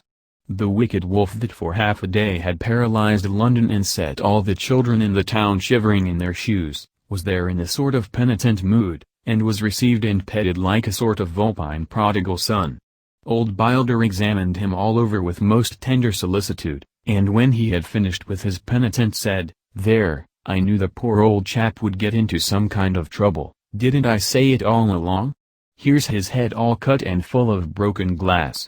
He's been a-getting over some bloomin' wall or other. It's a shame that people are allowed to top their walls with broken bottles. This air's what comes of it. Come along, Berserker."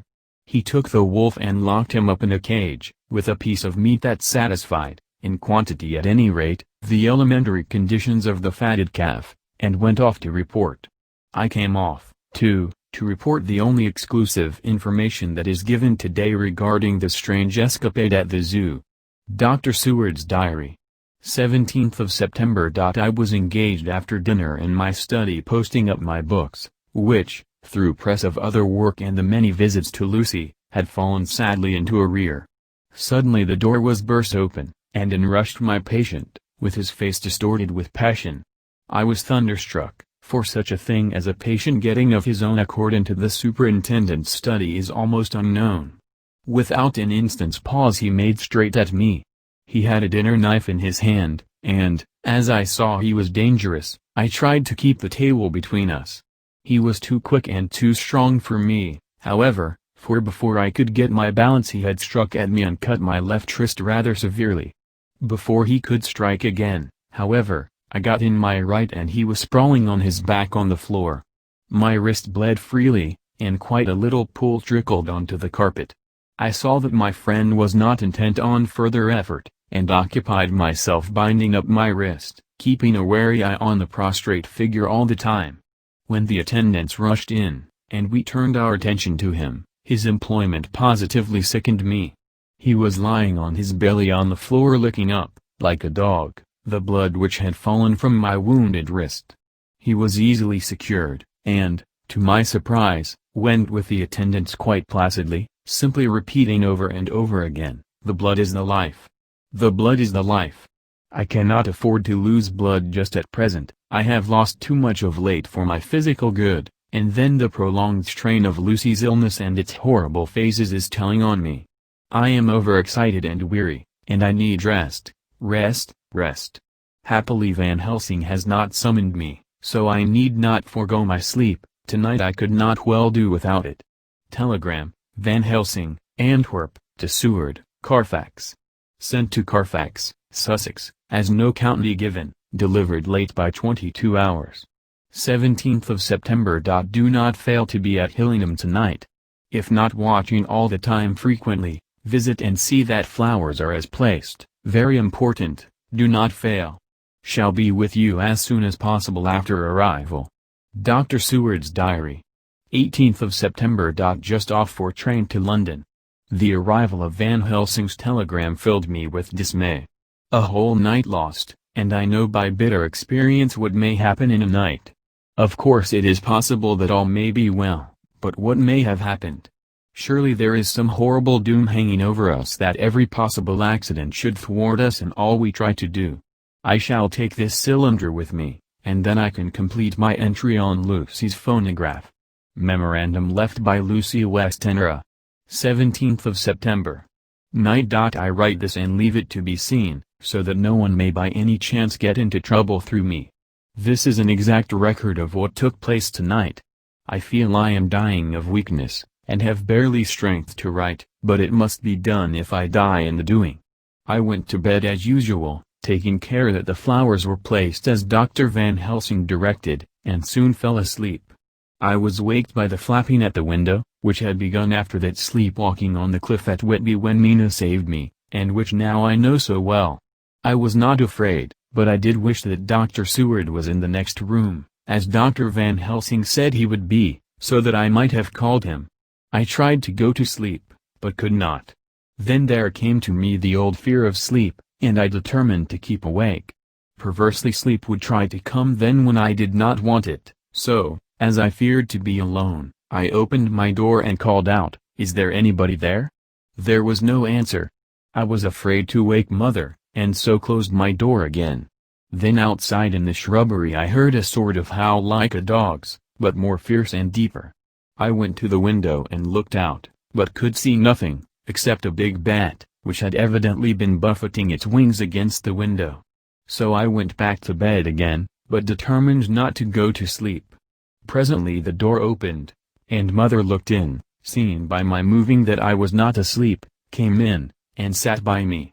She said to me even more sweetly and softly than her wont, "I was uneasy about you, darling, and came in to see that you were all right." I feared she might catch cold sitting there, and asked her to come in and sleep with me, so she came into bed, and lay down beside me. She did not take off her dressing gown, for she said she would only stay a while and then go back to her own bed. As she lay there in my arms, and I in hers, the flapping and buffeting came to the window again. She was startled and a little frightened, and cried out, "What is that?" I tried to pacify her, and at last succeeded, and she lay quiet, but I could hear her poor dear heart still beating terribly. After a while there was the low howl again out in the shrubbery, and shortly after there was a crash at the window, and a lot of broken glass was hurled on the floor. The window blind blew back with the wind that rushed in, and in the aperture of the broken panes there was the head of a great, gaunt grey wolf. Mother cried out in affright, and struggled up into a sitting posture, and clutched wildly at anything that would help her. Amongst other things, she clutched the wreath of flowers that Dr. Van Helsing insisted on my wearing round my neck, and tore it away from me. For a second or two she sat up, pointing at the wolf, and there was a strange and horrible gurgling in her throat. Then she fell over, as if struck with lightning, and her head hit my forehead and made me dizzy for a moment or two. The room and all round seemed to spin round. I kept my eyes fixed on the window, but the wolf drew his head back, and a whole myriad of little specks seemed to come blowing in through the broken window, and wheeling and circling round like the pillar of dust that travelers describe when there is a simoon in the desert. I tried to stir, but there was some spell upon me, and dear mother's poor body, which seemed to grow cold already, for her dear heart had ceased to beat, weighed me down, and I remembered no more for a while. The time did not seem long, but very, very awful, till I recovered consciousness again. Somewhere near, a passing bell was tolling, the dogs all round the neighborhood were howling, and in our shrubbery, seemingly just outside, a nightingale was singing. I was dazed and stupid with pain and terror and weakness, but the sound of the nightingale seemed like the voice of my dead mother come back to comfort me. The sound seemed to have awakened the maids, too, for I could hear their bare feet pattering outside my door. I called to them, and they came in, and when they saw what had happened, and what it was that lay over me on the bed, they screamed out. The wind rushed in through the broken window, and the door slammed to. They lifted off the body of my dear mother, and laid her, covered up with a sheet, on the bed after I had got up. They were all so frightened and nervous that I directed them to go to the dining room and have each a glass of wine.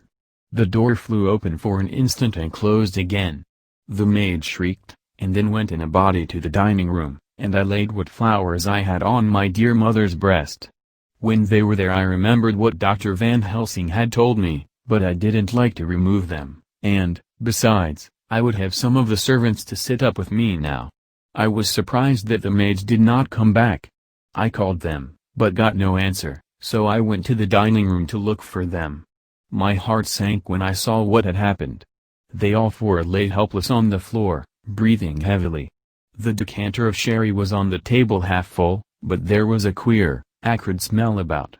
I was suspicious, and examined the decanter. It smelt of laudanum, and looking on the sideboard, I found that the bottle which mother's doctor uses for her, was empty. What am I to do? What am I to do? I am back in the room with mother. I cannot leave her, and I am alone, save for the sleeping servants, whom someone has drugged. Alone with the dead. I dare not go out, for I can hear the low howl of the wolf through the broken window. The air seems full of specks, floating and circling in the draught from the window, and the lights burn blue and dim. What am I to do? God shield me from harm this night. I shall hide this paper in my breast, where they shall find it when they come to lay me out. My dear mother gone. It is time that I go too. Goodbye, dear Arthur, if I should not survive this night. God keep you, dear, and God help me. Chapter 12. Dr. Seward's Diary. 18th of September. I drove at once to Hillingham and arrived early. Keeping my cab at the gate, I went up the avenue alone. I knocked gently and rang as quietly as possible, for I feared to disturb Lucy or her mother, and hoped to only bring a servant to the door. After a while, finding no response, I knocked and rang again, still no answer. I cursed the laziness of the servants that they should lie abed at such an hour, for it was now 10 o'clock, and so rang and knocked again, but more impatiently, but still without response. Hitherto I had blamed only the servants, but now a terrible fear began to assail me. Was this desolation but another link in the chain of doom which seemed drawing tight around us? Was it indeed a house of death to which I had come, too late? I knew that minutes, even seconds of delay, might mean hours of danger to Lucy, if she had had again one of those frightful relapses, and I went round the house to try if I could find by chance an entry anywhere. I could find no means of ingress. Every window and door was fastened and locked, and I returned baffled to the porch. As I did so, I heard the rapid pit-pat of a swiftly driven horse's feet. They stopped at the gate, and a few seconds later I met Van Helsing running up the avenue. When he saw me, he gasped out, "Then it was you. And just arrived. How is she? Are we too late? Did you not get my telegram?" I answered as quickly and coherently as I could that I had only got his telegram early in the morning, and had not lost a minute in coming here, and that I could not make anyone in the house hear me. He paused and raised his hat as he said solemnly, "Then I fear we are too late. God's will be done." With his usual recuperative energy, he went on, "Come. If there be no way open to get in, we must make one. Time is all in all to us now." We went round to the back of the house, where there was a kitchen window. The professor took a small surgical saw from his case, and handing it to me, pointed to the iron bars which guarded the window. I attacked them at once and had very soon cut through 3 of them. Then with a long, thin knife we pushed back the fastening of the sashes and opened the window. I helped the professor in, and followed him. There was no one in the kitchen or in the servants' rooms, which were close at hand. We tried all the rooms as we went along, and in the dining room, dimly lit by rays of light through the shutters, found 4 servant women lying on the floor. There was no need to think them dead, for their stertorous breathing and the acrid smell of laudanum in the room left no doubt as to their condition. Van Helsing and I looked at each other, and as we moved away he said, "We can attend to them later." Then we ascended to Lucy's room. For an instant or two we paused at the door to listen, but there was no sound that we could hear. With white faces and trembling hands, we opened the door gently, and entered the room. How shall I describe what we saw? On the bed lay 2 women, Lucy and her mother. The latter lay farthest in, and she was covered with a white sheet, the edge of which had been blown back by the draught through the broken window, showing the drawn, white face, with a look of terror fixed upon it. By her side lay Lucy, with face white and still more drawn. The flowers which had been round her neck we found upon her mother's bosom, and her throat was bare, showing the 2 little wounds which we had noticed before, but looking horribly white and mangled. Without a word the professor bent over the bed, his head almost touching poor Lucy's breast, then he gave a quick turn of his head, as of one who listens, and leaping to his feet, he cried out to me, "It is not yet too late. Quick! Quick! Bring the brandy." I flew downstairs and returned with it, taking care to smell and taste it, lest it, too, were drugged like the decanter of sherry which I found on the table. The maids were still breathing, but more restlessly, and I fancied that the narcotic was wearing off. I did not stay to make sure, but returned to Van Helsing. He rubbed the brandy, as on another occasion, on her lips and gums and on her wrists and the palms of her hands. He said to me, "I can do this, all that can be at the present. You go wake those maids. Flick them in the face with a wet towel, and flick them hard. Make them get heat and fire and a warm bath. This poor soul is nearly as cold as that beside her. She will need be heated before we can do anything more." I went at once, and found little difficulty in waking 3 of the women. The 4th was only a young girl, and the drug had evidently affected her more strongly, so I lifted her on the sofa and let her sleep. The others were dazed at first, but as remembrance came back to them they cried and sobbed in a hysterical manner. I was stern with them, however, and would not let them talk. I told them that one life was bad enough to lose, and that if they delayed they would sacrifice Miss Lucy. So, sobbing and crying, they went about their way, half clad as they were, and prepared fire and water. Fortunately, the kitchen and boiler fires were still alive, and there was no lack of hot water. We got a bath and carried Lucy out as she was and placed her in it. Whilst we were busy chafing her limbs there was a knock at the hall door. One of the maids ran off, hurried on some more clothes, and opened it. Then she returned and whispered to us that there was a gentleman who had come with a message from Mr. Holmwood. I bade her simply tell him that he must wait, for we could see no one now. She went away with the message, and, engrossed with our work, I clean forgot all about him. I never saw in all my experience the professor work in such deadly earnest. I knew, as he knew, that it was a stand-up fight with death, and in a pause told him so. He answered me in a way that I did not understand, but with the same earnest look that his face could wear. If that were all, I would stop here where we are now, and let her fade away into peace, for I see no light in life over her horizon. He went on with his work with, if possible, renewed in more frenzied vigor. Presently we both began to be conscious that the heat was beginning to be of some effect. Lucy's heart beat a trifle more audibly to the stethoscope, and her lungs had a perceptible movement. Van Helsing's face almost beamed, and as we lifted her from the bath and rolled her in a hot sheet to dry her, he said to me, "The first game is ours." Check to the king. We took Lucy into another room, which had by now been prepared, and laid her in bed and forced a few drops of brandy down her throat. I noticed that Van Helsing tied a soft silk handkerchief round her throat. She was still unconscious, and was quite as bad as, if not worse than, we had ever seen her. Van Helsing called in one of the women, and told her to stay with her and not to take her eyes off her till we returned, and then beckoned me out of the room. "We must consult as to what is to be done," he said as we descended the stairs. In the hall he opened the dining-room door, and we passed in, he closing the door carefully behind him.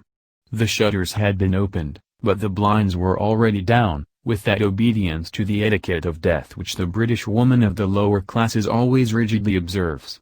The room was, therefore, dimly dark. It was, however, light enough for our purposes. Van Helsing's sternness was somewhat relieved by a look of perplexity. He was evidently torturing his mind about something, so I waited for an instant, and he spoke. "What are we to do now? Where are we to turn for help? We must have another transfusion of blood, and that soon, or that poor girl's life won't be worth an hour's purchase. You are exhausted already, I am exhausted too. I fear to trust those women, even if they would have courage to submit. What are we to do for someone who will open his veins for her? What's the matter with me, anyhow?" The voice came from the sofa across the room, and its tones brought relief and joy to my heart, for they were those of Quincy Morris. Van Helsing started angrily at the first sound, but his face softened and a glad look came into his eyes as I cried out, "Quincy Morris!" and rushed towards him with outstretched hands. "What brought you here?" I cried as our hands met. "I guess art is the cause." He handed me a telegram, "Have not heard from Seward for 3 days, and am terribly anxious. Cannot leave. Father still in same condition. Send me word how Lucy is. Do not delay. Homewood." I think I came just in the nick of time. You know you have only to tell me what to do. Van Helsing strode forward, and took his hand, looking him straight in the eyes as he said, "A brave man's blood is the best thing on this earth when a woman is in trouble. You're a man and no mistake. Well, the devil may work against us for all he's worth, but God sends us men when we want them." Once again we went through that ghastly operation. I have not the heart to go through with the details. Lucy had got a terrible shock and it told on her more than before, for though plenty of blood went into her veins, her body did not respond to the treatment as well as on the other occasions. Her struggle back into life was something frightful to see and hear. However, the action of both heart and lungs improved, and Van Helsing made a subcutaneous injection of morphia, as before, and with good effect. Her faint became a profound slumber. The professor watched whilst I went downstairs with Quincy Morris, and sent one of the maids to pay off one of the cabmen who were waiting. I left Quincy lying down after having a glass of wine, and told the cook to get ready a good breakfast. Then a thought struck me, and I went back to the room where Lucy now was. When I came softly in, I found Van Helsing with a sheet or two of notepaper in his hand. He had evidently read it, and was thinking it over as he sat with his hand to his brow.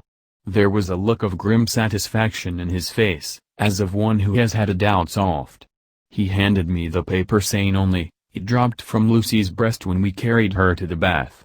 When I had read it, I stood looking at the professor, and after a pause asked him, "In God's name, what does it all mean?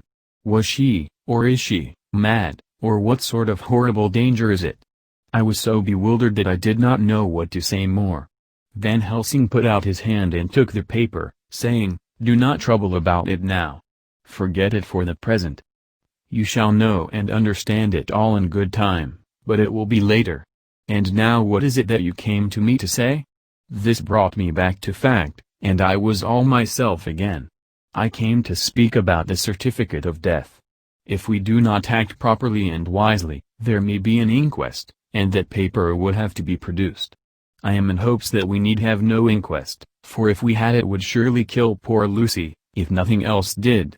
I know, and you know, and the other doctor who attended her knows, that Mrs. Westenra had disease of the heart, and we can certify that she died of it. Let us fill up the certificate at once, and I shall take it myself to the registrar and go on to the undertaker. Good, oh my friend John. Well thought of. Truly Miss Lucy, if she be sad in the foes that beset her, is at least happy in the friends that love her. 1, 2, 3, all opened their veins for her, besides one old man. Ah yes, I know, friend John, I am not blind. I love you all the more for it. Now go. In the hall I met Quincy Morris, with a telegram for Arthur telling him that Mrs. Westenra was dead, that Lucy also had been ill, but was now going on better, and that Van Helsing and I were with her. I told him where I was going, and he hurried me out, but as I was going said, "When you come back, Jack, may I have 2 words with you all to ourselves?" I nodded in reply and went out. I found no difficulty about the registration, and arranged with the local undertaker to come up in the evening to measure for the coffin and to make arrangements. When I got back Quincy was waiting for me. I told him I would see him as soon as I knew about Lucy, and went up to her room. She was still sleeping, and the professor seemingly had not moved from his seat at her side. From his putting his finger to his lips, I gathered that he expected her to wake before long and was afraid of forestalling nature. So I went down to Quincy and took him into the breakfast room, where the blinds were not drawn down, and which was a little more cheerful, or rather less cheerless, than the other rooms. When we were alone, he said to me, "Jack Seward, I don't want to shove myself in anywhere where I've no right to be, but this is no ordinary case. You know I loved that girl and wanted to marry her, but, although that's all past and gone, I can't help feeling anxious about her all the same. What is it that's wrong with her?" The Dutchman, and a fine old fellow he is, I can see that, said, "That time you 2 came into the room, that you must have another transfusion of blood, and that both you and he were exhausted. Now I know well that you medical men speak in camera, and that a man must not expect to know what they consult about in private. But this is no common matter, and, whatever it is, I have done my part. Is not that so?" "That's so," I said, and he went on, "I take it that both you and Van Helsing had done already what I did today. Is not that so?" "That's so. And I guess Art was in it too. When I saw him 4 days ago down at his own place he looked queer. I have not seen anything pulled down so quick since I was on the Pampas and had a mare that I was fond of go to grass all in a night. One of those big bats that they call vampires had got at her in the night, and what with his gorge and the vein left open, there wasn't enough blood in her to let her stand up, and I had to put a bullet through her as she lay. Jack, if you may tell me without betraying confidence, Arthur was the first, is not that so?" As he spoke the poor fellow looked terribly anxious. He was in a torture of suspense regarding the woman he loved, and his utter ignorance of the terrible mystery which seemed to surround her intensified his pain.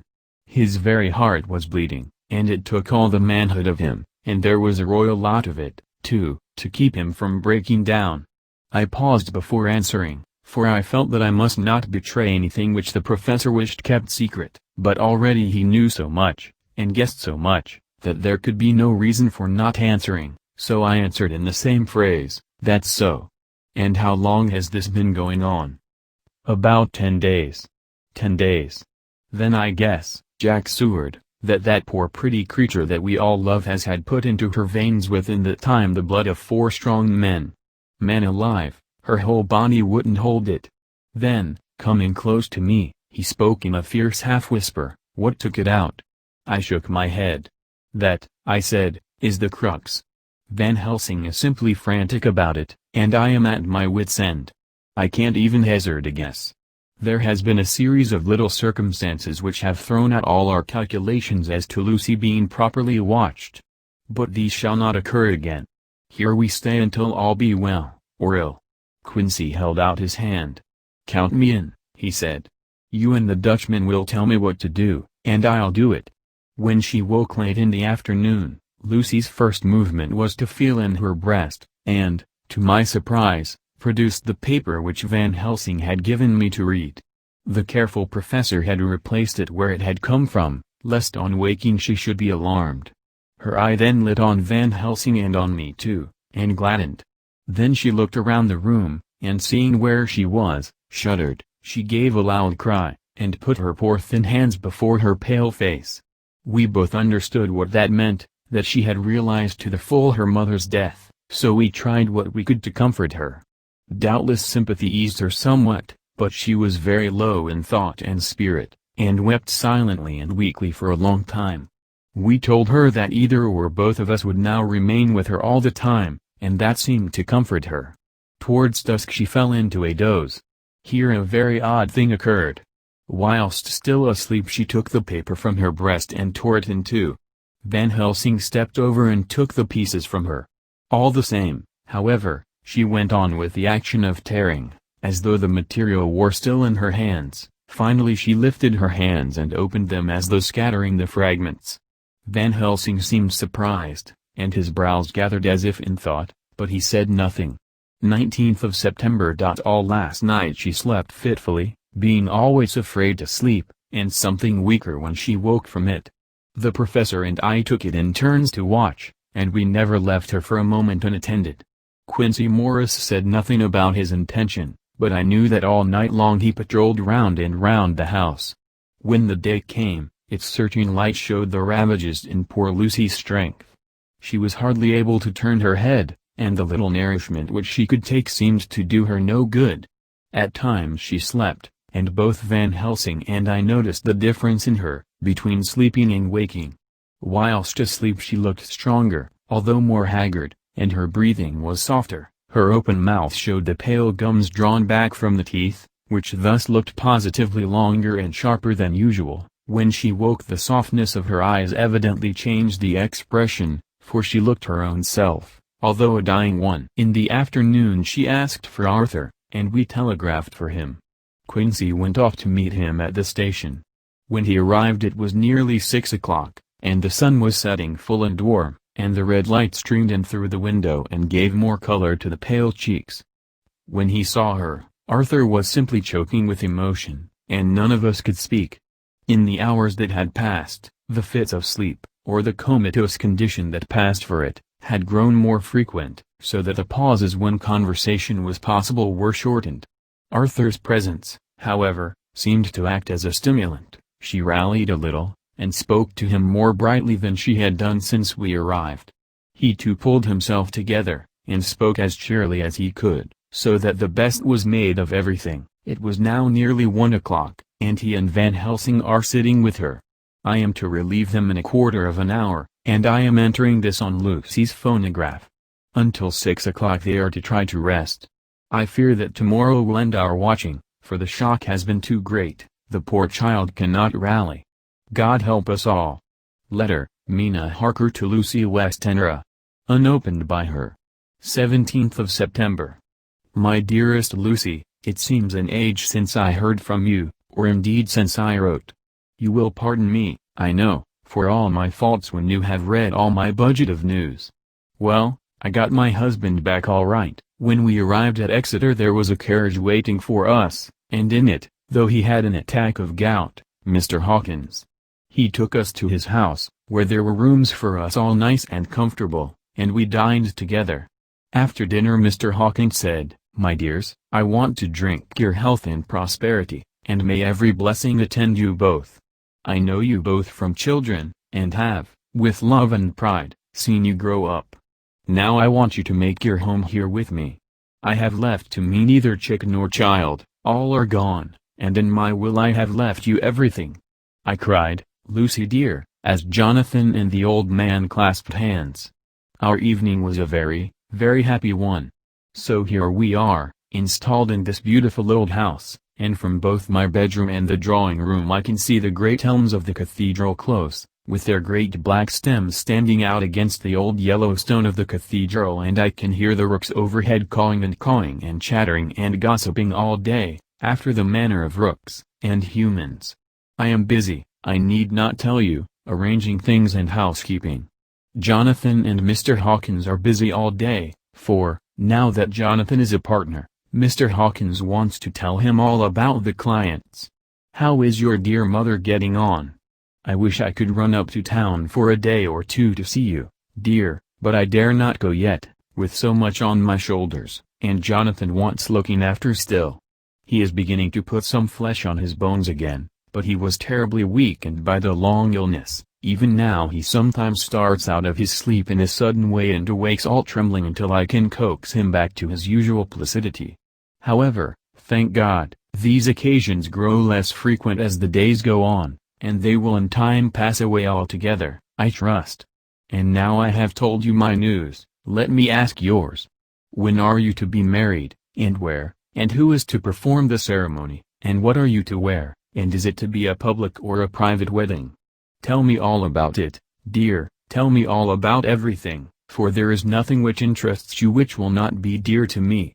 Jonathan asks me to send his respectful duty, but I do not think that is good enough from the junior partner of the important firm Hawkins and Harker, and so, as you love me, and he loves me, and I love you with all the moods and tenses of the verb, I send you simply his love instead.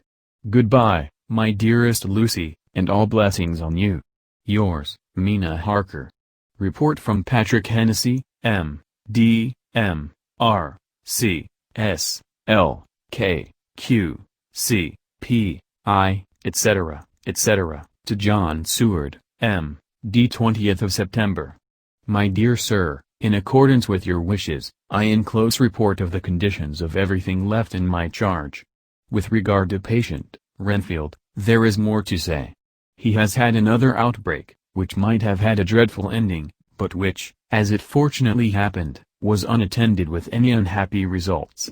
This afternoon a carrier's cart with 2 men made a call at the empty house whose grounds abut on ours, the house to which, you will remember, the patient twice ran away. The men stopped at our gate to ask the porter their way, as they were strangers. I was myself looking out of the study window, having a smoke after dinner, and saw one of them come up to the house. As he passed the window of Renfield's room, the patient began to rate him from within, and called him all the foul names he could lay his tongue to. The man, who seemed a decent fellow enough, contented himself by telling him to shut up for a foul-mouthed beggar, whereon our man accused him of robbing him and wanting to murder him and said that he would hinder him if he were to swing for it. I opened the window and signed to the man not to notice, so he contented himself after looking the place over and making up his mind as to what kind of a place he had got to by saying, Lor bless yer, sir, I wouldn't mind what was said to me in a bloomin' madhouse. I pity ye and the governor for having to live in the house with a wild beast like that. Then he asked his way civilly enough, and I told him where the gate of the empty house was. He went away, followed by threats and curses and revilings from our man. I went down to see if I could make out any cause for his anger, since he is usually such a well-behaved man, and except his violent fits nothing of the kind had ever occurred. I found him, to my astonishment, quite composed and most genial in his manner. I tried to get him to talk of the incident, but he blandly asked me questions as to what I meant, and led me to believe that he was completely oblivious of the affair. It was, I am sorry to say, however, only another instance of his cunning, for within half an hour I heard of him again. This time he had broken out through the window of his room, and was running down the avenue. I called to the attendants to follow me, and ran after him, for I feared he was intent on some mischief. My fear was justified when I saw the same cart which had passed before coming down the road, having on it some great wooden boxes. The men were wiping their foreheads, and were flushed in the face, as if with violent exercise. Before I could get up to him the patient rushed at them, and pulling one of them off the cart, began to knock his head against the ground. If I had not seized him just at the moment I believe he would have killed the man there and then. The other fellow jumped down and struck him over the head with the butt end of his heavy whip. It was a terrible blow, but he did not seem to mind it, but seized him also, and struggled with the 3 of us, pulling us to and fro as if we were kittens. You know I am no light weight, and the others were both burly men. At first he was silent in his fighting, but as we began to master him, and the attendants were putting a straight waistcoat on him, he began to shout, I'll frustrate them. They shan't rob me. They shan't murder me by inches. I'll fight for my lord and master. And all sorts of similar incoherent ravings. It was with very considerable difficulty that they got him back to the house and put him in the padded room. One of the attendants, Hardy, had a finger broken. However, I set it all right, and he is going on well. The two carriers were at first loud in their threats of actions for damages, and promised to rain all the penalties of the law on us. Their threats were, however, mingled with some sort of indirect apology for the defeat of the two of them by a feeble madman. They said that if it had not been for the way their strength had been spent in carrying and raising the heavy boxes to the cart they would have made short work of him. They gave as another reason for their defeat the extraordinary state of drought to which they had been reduced by the dusty nature of their occupation and the reprehensible distance from the scene of their labors of any place of public entertainment. I quite understood their drift, and after a stiff glass of grog, or rather more of the same, and with each a sovereign in hand, they made light of the attack, and swore that they would encounter a worse madman any day for the pleasure of meeting so bloomin' good a bloke as your correspondent. I took their names and addresses, in case they might be needed. They are as follows: Jack Smollett, of Dudding's Rents, King George's Road, Great Walworth, and Thomas Snelling, Peter Farley's Row, Guide Court, Bethnal Green. They are both in the employment of Harris and Sons, Moving and Shipment Company, Orange Master's Yard, Soho. I shall report to you any matter of interest occurring here, and shall wire you at once if there is anything of importance. Believe me, dear sir, yours faithfully, Patrick Hennessy. Letter, Mina Harker to Lucy Westenra. Unopened by her. 18th of September. My dearest Lucy, such a sad blow has befallen us. Mr. Hawkins has died very suddenly. Some may not think it so sad for us, but we had both come to so love him that it really seems as though he had lost a father. I never knew either father or mother, so that the dear old man's death is a real blow to me. Jonathan is greatly distressed. It is not only that he feels sorrow, deep sorrow, for the dear, good man who has befriended him all his life, and now at the end has treated him like his own son and left him a fortune which to people of our modest bringing up is wealth beyond the dream of avarice, but Jonathan feels it on another account. He says the amount of responsibility which it puts upon him makes him nervous. He begins to doubt himself. I try to cheer him up, and my belief in him helps him to have a belief in himself. But it is here that the grave shock that he experienced tells upon him the most. Oh, it is too hard that a sweet, simple, noble, strong nature such as his, a nature which enabled him by our dear, good friend's aid to rise from clerk to master in a few years, should be so injured that the very essence of its strength is gone. Forgive me, dear, if I worry you with my troubles in the midst of your own happiness, but, Lucy dear, I must tell someone, for the strain of keeping up a brave and cheerful appearance to Jonathan tries me, and I have no one here that I can confide in. I dread coming up to London, as we must do the day after tomorrow, for poor Mr. Hawkins left in his will that he wished to be buried in the grave with his father. As there are no relations at all, Jonathan will have to be chief mourner. I shall try to run over to see you, dearest, if only for a few minutes. Forgive me for troubling you. With all blessings, your loving Mina Harker. Dr. Seward's Diary. 20th of September. Only resolution and habit can let me make an entry tonight.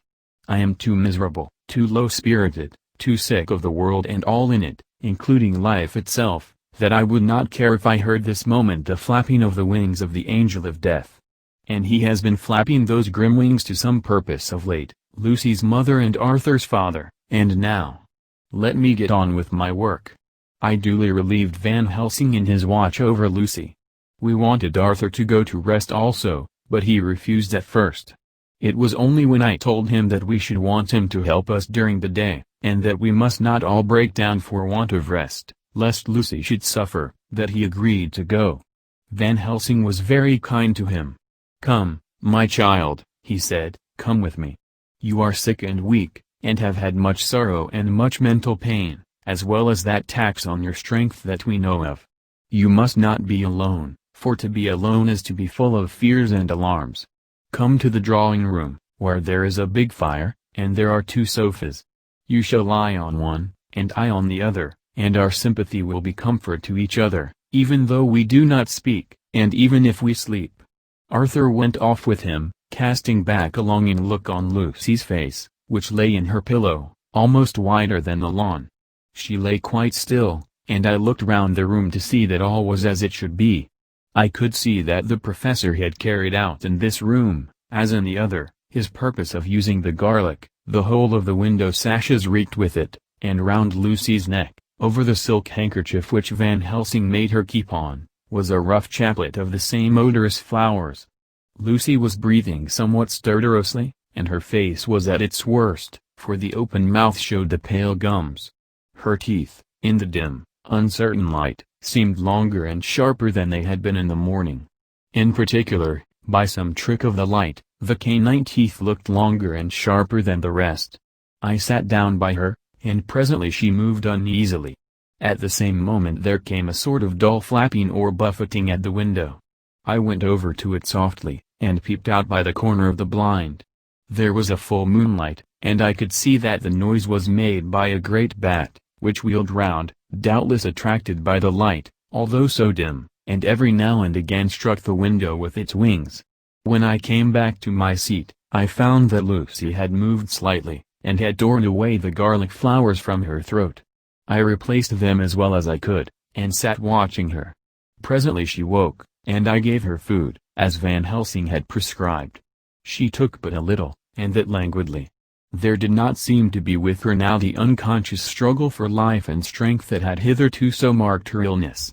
It struck me as curious that the moment she became conscious she pressed the garlic flowers close to her.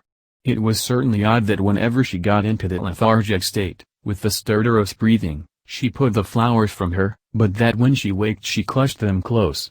There was no possibility of making any mistake about this, for in the long hours that followed, she had many spells of sleeping and waking and repeated both actions many times. At 6 o'clock Van Helsing came to relieve me. Arthur had then fallen into a doze, and he mercifully let him sleep on.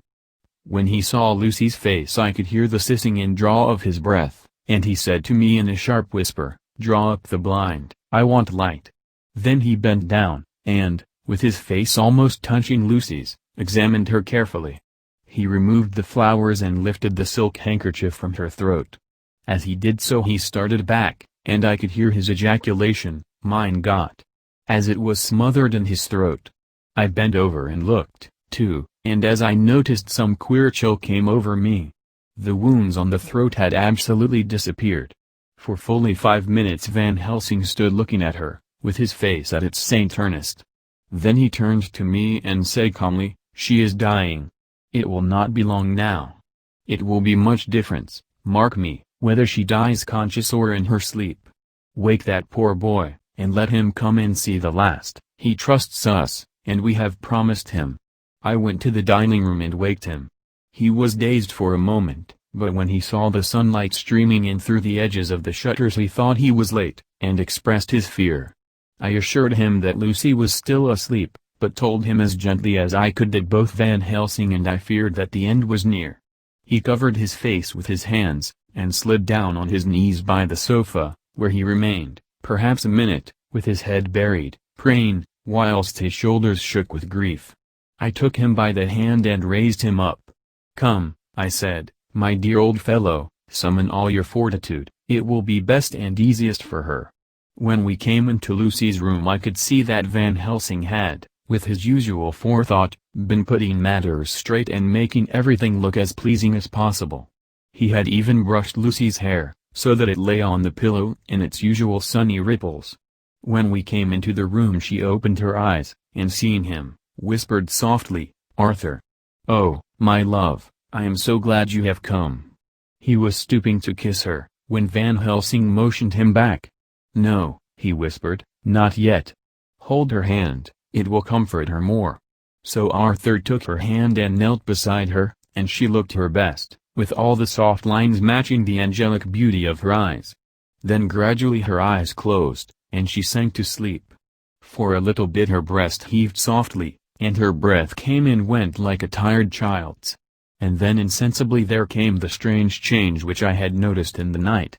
Her breathing grew stertorous, the mouth opened, and the pale gums, drawn back, made the teeth look longer and sharper than ever. In a sort of sleep-waking, vague, unconscious way she opened her eyes, which were now dull and hard at once, and said in a soft, voluptuous voice, such as I had never heard from her lips, "Arthur! Oh, my love, I am so glad you have come. Kiss me." Arthur bent eagerly over to kiss her, but at that instant Van Helsing, who, like me, had been startled by her voice, swooped upon him, and catching him by the neck with both hands, dragged him back with a fury of strength which I never thought he could have possessed, and actually hurled him almost across the room. "Not for your life," he said, "not for your living soul and hers." And he stood between them like a lion at bay. Arthur was so taken aback that he did not for a moment know what to do or say, and before any impulse of violence could seize him he realized the place and the occasion, and stood silent, waiting. I kept my eyes fixed on Lucy, as did Van Helsing, and we saw a spasm as of rage flit like a shadow over her face, the sharp teeth champed together. Then her eyes closed, and she breathed heavily. Very shortly after she opened her eyes in all their softness, and putting out her poor, pale, thin hand, took Van Helsing's great brown one, drawing it to her, she kissed it. "My true friend," she said, in a faint voice, but with untellable pathos, "my true friend, and his. Oh, guard him, and give me peace." "I swear it," he said solemnly, kneeling beside her and holding up his hand, as one who registers an oath. Then he turned to Arthur, and said to him, "Come, my child, take her hand in yours, and kiss her on the forehead, and only once." Their eyes met instead of their lips, and so they parted. Lucy's eyes closed, and Van Helsing, who had been watching closely, took Arthur's arm, and drew him away. And then Lucy's breathing became stertorous again, and all at once it ceased. "It is all over," said Van Helsing. "She is dead." I took Arthur by the arm, and led him away to the drawing-room, where he sat down, and covered his face with his hands, sobbing in a way that nearly broke me down to see. I went back to the room, and found Van Helsing looking at poor Lucy, and his face was sterner than ever. Some change had come over her body. Death had given back part of her beauty, for her brow and cheeks had recovered some of their flowing lines, even the lips had lost their deadly pallor.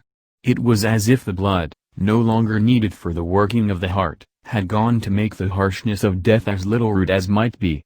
We thought her dying whilst she slept, and sleeping when she died. I stood beside Van Helsing, and said, "Ah, well, poor girl, there is peace for her at last. It is the end." He turned to me, and said with grave solemnity, "Not so, alas. Not so. It is only the beginning." When I asked him what he meant, he only shook his head and answered, "We can do nothing as yet. Wait and see." Chapter 13. Dr. Seward's Diary, continued. The funeral was arranged for the next succeeding day, so that Lucy and her mother might be buried together. I attended to all the ghastly formalities, and the urbane undertaker proved that his staff were afflicted, or blessed, with something of his own obsequious suavity. Even the woman who performed the last offices for the dead remarked to me, in a confidential, brother professional way, when she had come out from the death chamber, "She makes a very beautiful corpse, sir. It's quite a privilege to attend on her. It's not too much to say that she will do credit to our establishment." I noticed that Van Helsing never kept far away. This was possible from the disordered state of things in the household. There were no relatives at hand, and as Arthur had to be back the next day to attend at his father's funeral, we were unable to notify anyone who should have been bidden. Under the circumstances, Van Helsing and I took it upon ourselves to examine papers, etc. He insisted upon looking over Lucy's papers himself. I asked him why, for I feared that he, being a foreigner, might not be quite aware of English legal requirements, and so might in ignorance make some unnecessary trouble. He answered me, I know. You forget that I am a lawyer as well as a doctor. But this is not altogether for the law. You knew that, when you avoided the coroner. I have more than him to avoid. There may be papers more, such as this." As he spoke he took from his pocketbook the memorandum which had been in Lucy's breast, and which she had torn in her sleep. When you find anything of the solicitor who is for the late Mrs. Westenra, seal all her papers, and write him tonight. For me, I watch here in the room and in Miss Lucy's old room all night, and I myself search for what may be. It is not well that her very thoughts go into the hands of strangers. I went on with my part of the work, and in another half hour had found the name and address of Mrs. Westenra's solicitor and had written to him. All the poor lady's papers were in order, explicit directions regarding the place of burial were given. I had hardly sealed the letter, when, to my surprise, Van Helsing walked into the room, saying, "Can I help you, friend John? I am free, and if I may, my service is to you. Have you got what you looked for?" I asked, to which he replied, "I did not look for any specific thing. I only hoped to find, and find I have, all that there was, only some letters and a few memoranda, and a diary new begun. But I have them here, and we shall for the present say nothing of them.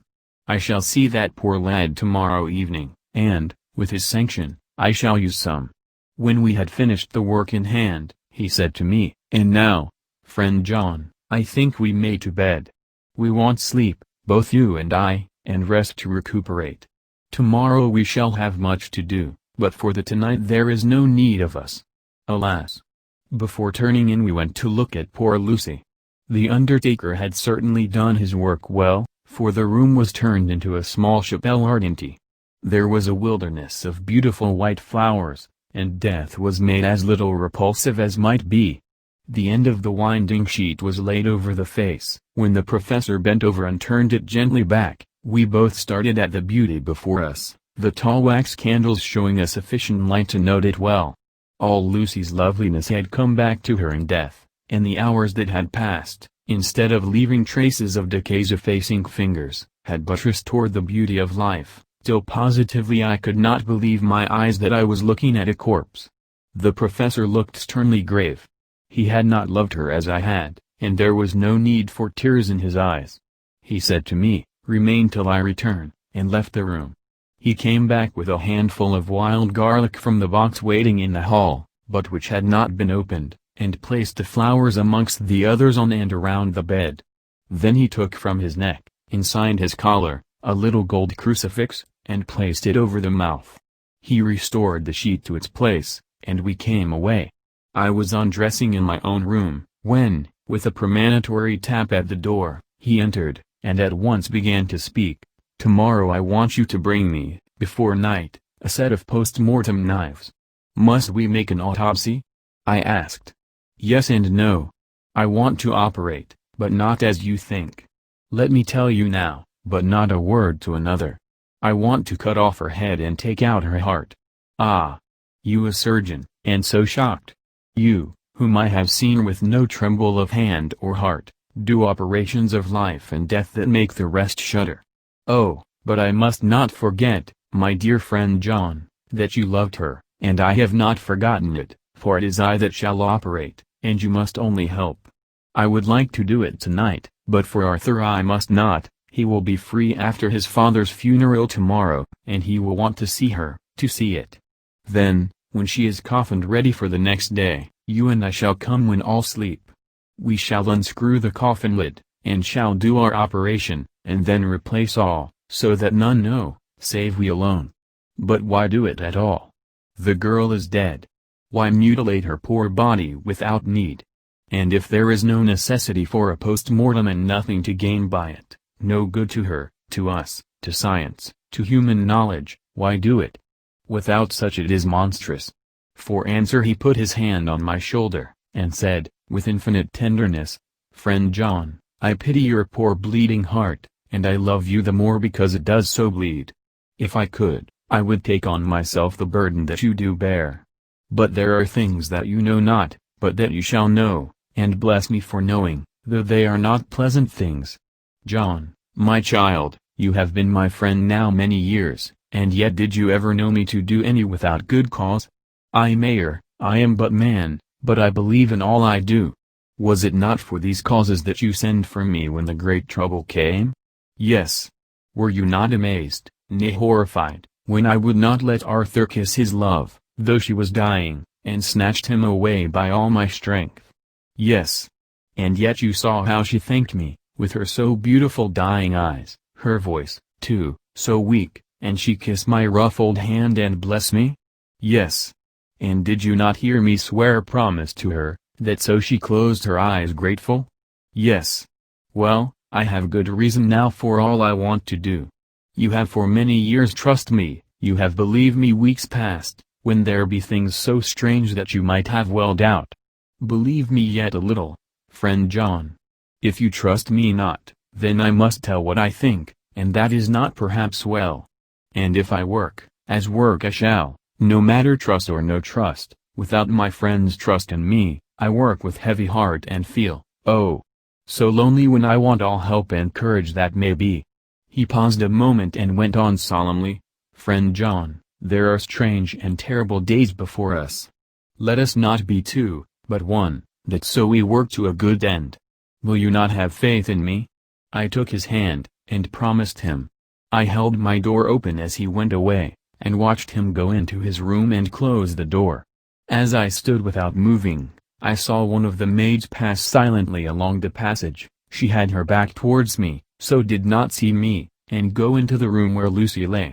The sight touched me. Devotion is so rare, and we are so grateful to those who show it unasked to those we love.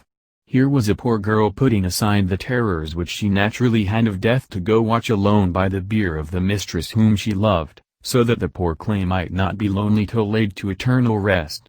I must have slept long and soundly, for it was broad daylight when Van Helsing waked me by coming into my room. He came over to my bedside and said, You need not trouble about the knives, we shall not do it. Why not? I asked. For his solemnity of the night before had greatly impressed me. Because, he said sternly, it is too late, or too early. See. Here he held up the little golden crucifix. This was stolen in the night.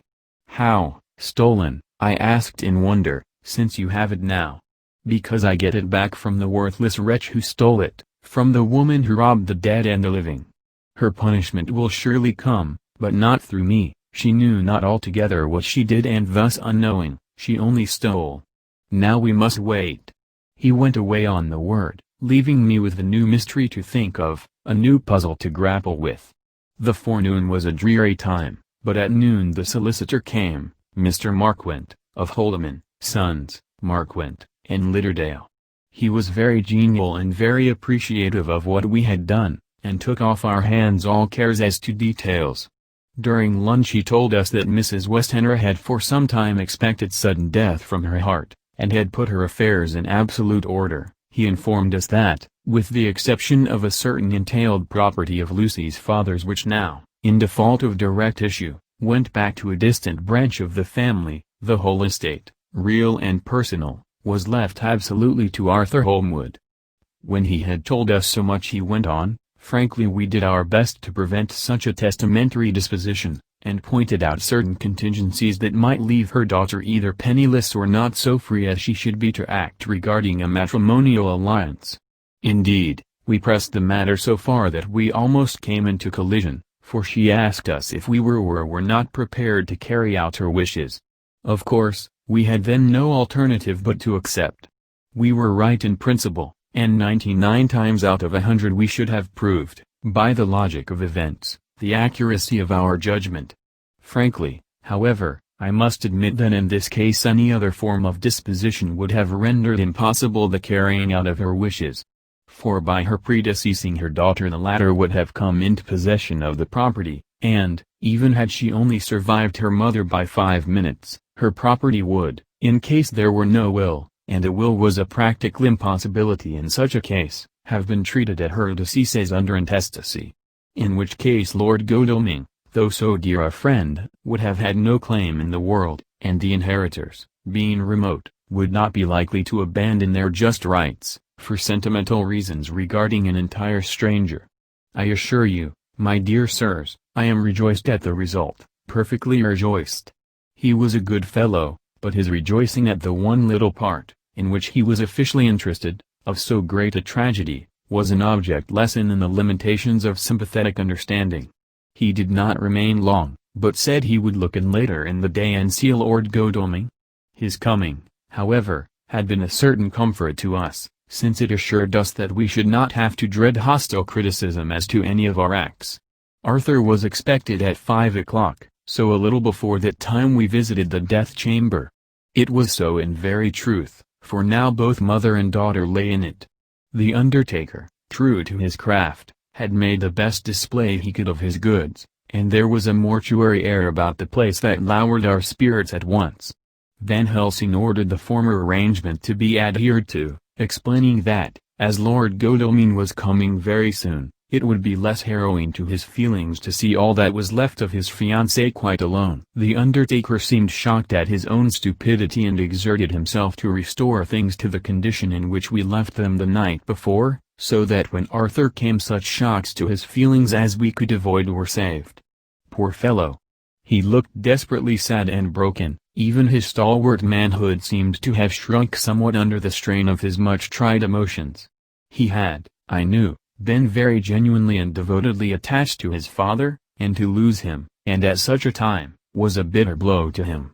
With me he was warm as ever, and to Van Helsing he was sweetly courteous, but I could not help seeing that there was some constraint with him. The professor noticed it, too, and motioned me to bring him upstairs.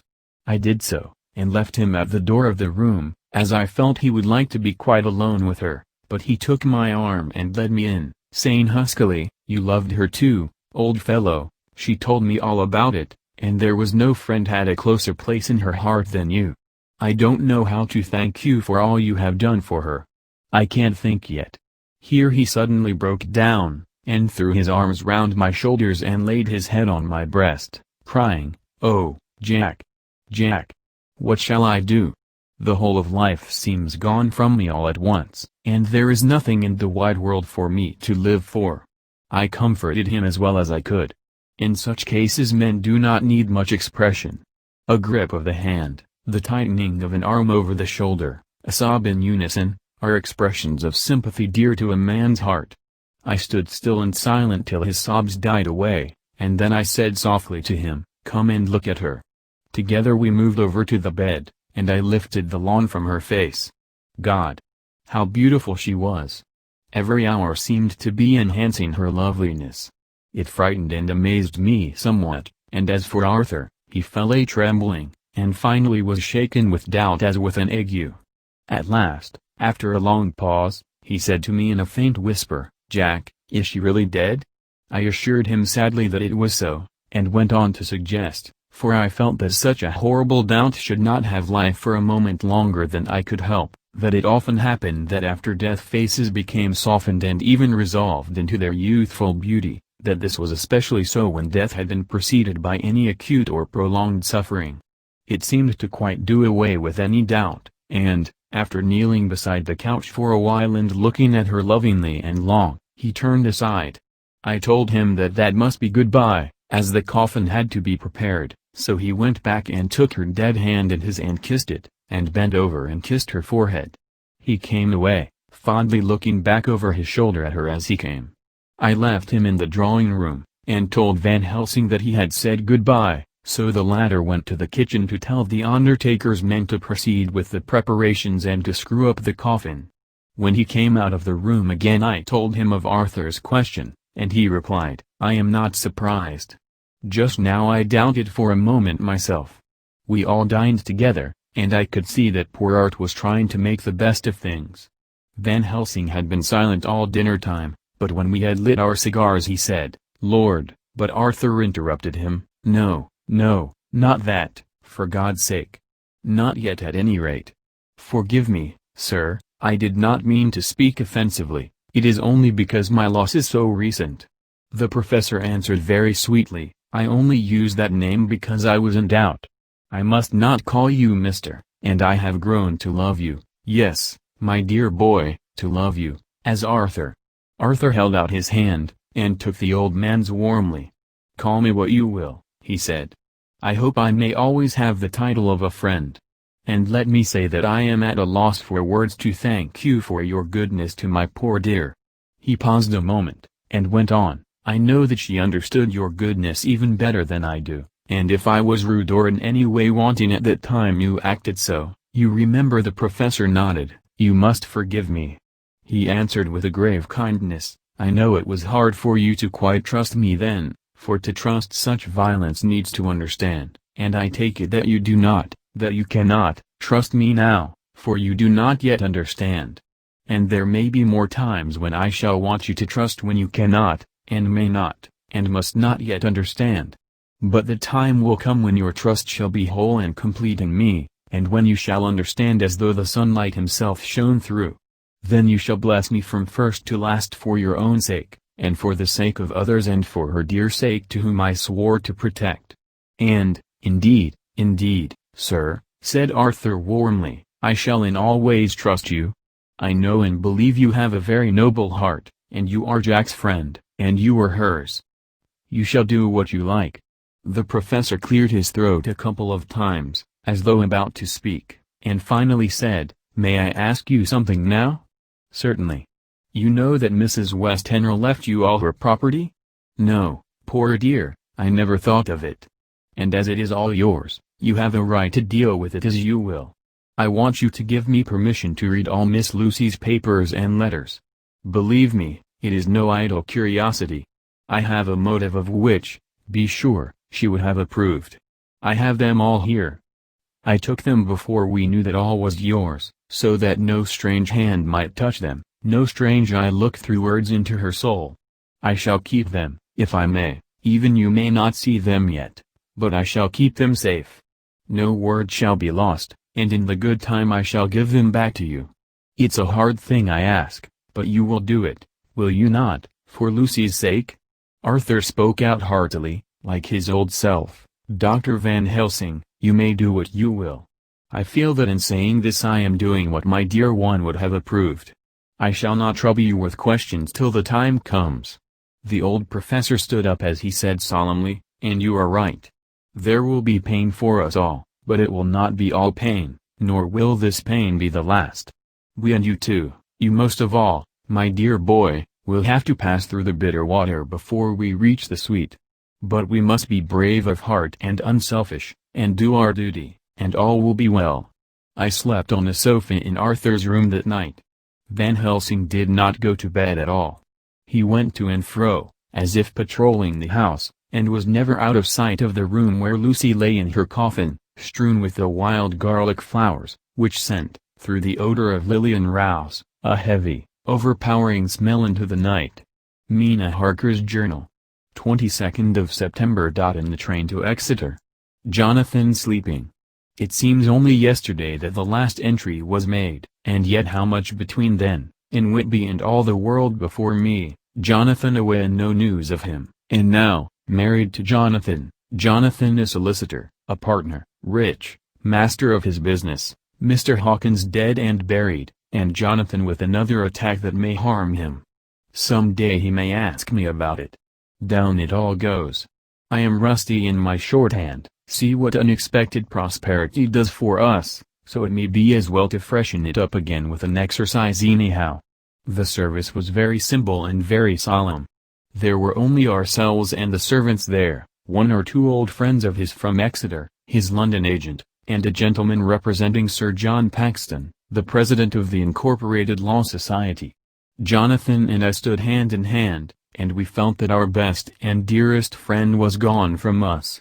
We came back to town quietly, taking a bus to Hyde Park Corner. Jonathan thought it would interest me to go into the Row for a while, so we sat down, but there were very few people there, and it was sad-looking and desolate to see so many empty chairs. It made us think of the empty chair at home, so we got up and walked down Piccadilly. Jonathan was holding me by the arm, the way he used to in old days before I went to school. I felt it very improper, for you can't go on for some years teaching etiquette and decorum to other girls without the pedantry of it biting into yourself a bit, but it was Jonathan, and he was my husband, and we didn't know anybody who saw us, and we didn't care if they did, so on we walked. I was looking at a very beautiful girl, in a big cartwheel hat, sitting in a victoria outside Giuliano's, when I felt Jonathan clutch my arm so tight that he hurt me, and he said under his breath, "My God! I am always anxious about Jonathan, for I fear that some nervous fit may upset him again, So I turned to him quickly, and asked him what it was that disturbed him.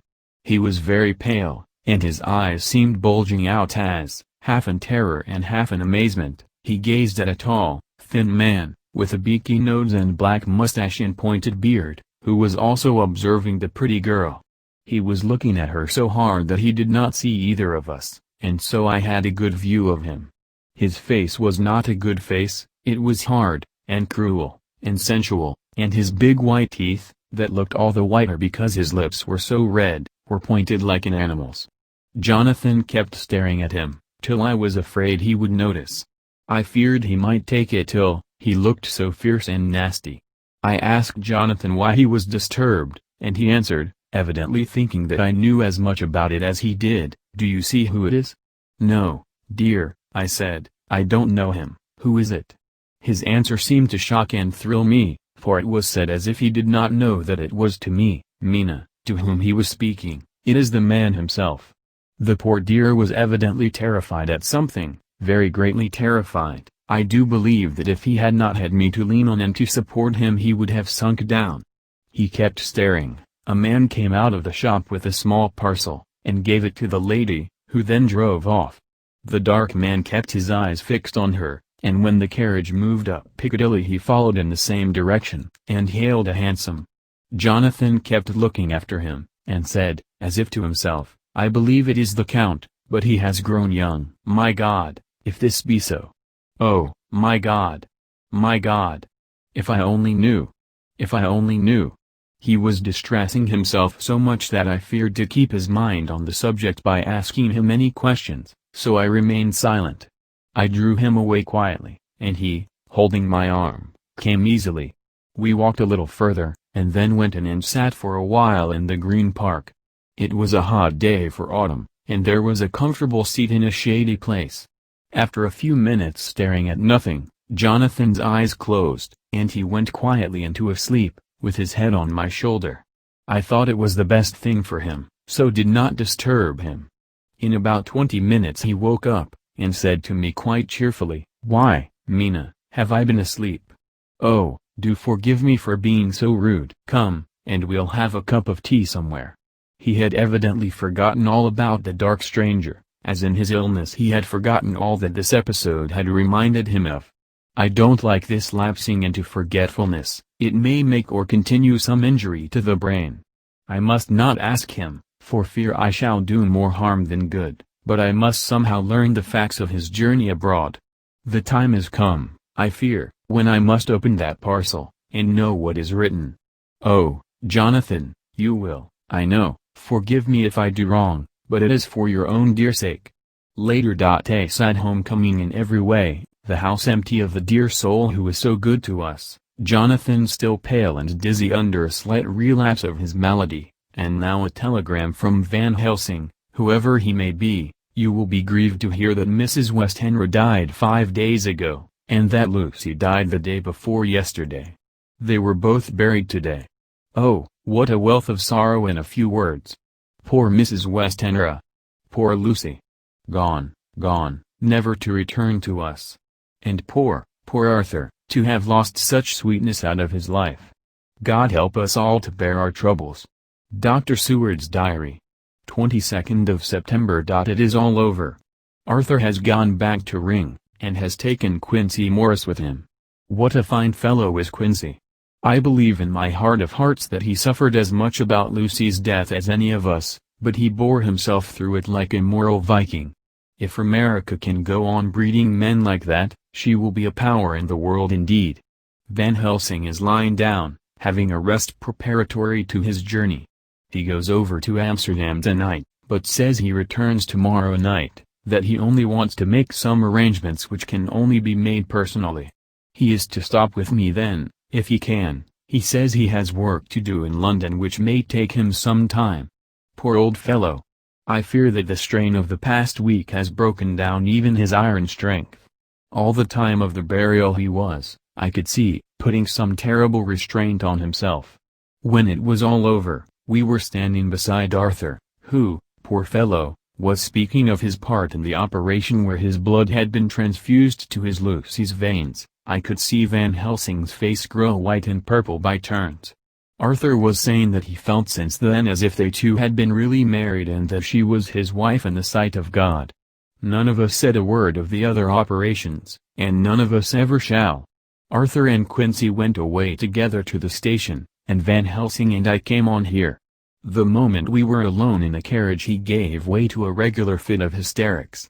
He has denied to me since that it was hysterics, and insisted that it was only his sense of humor asserting itself under very terrible conditions.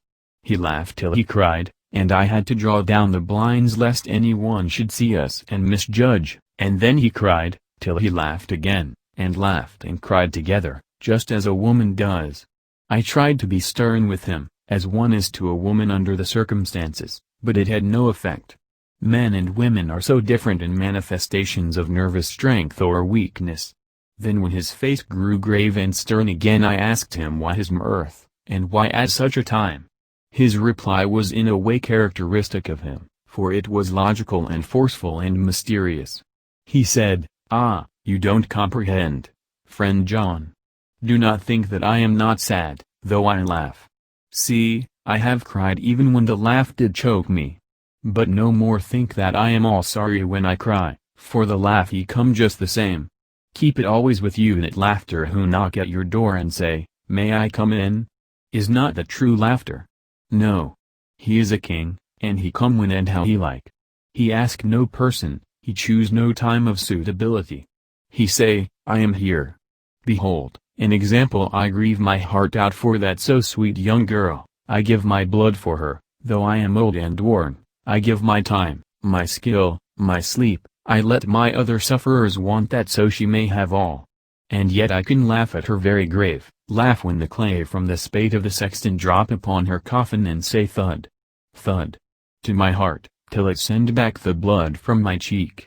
My heart bleed for that poor boy, that dear boy, so of the age of mine own boy had I been so blessed that he live, and with his hair and eyes the same.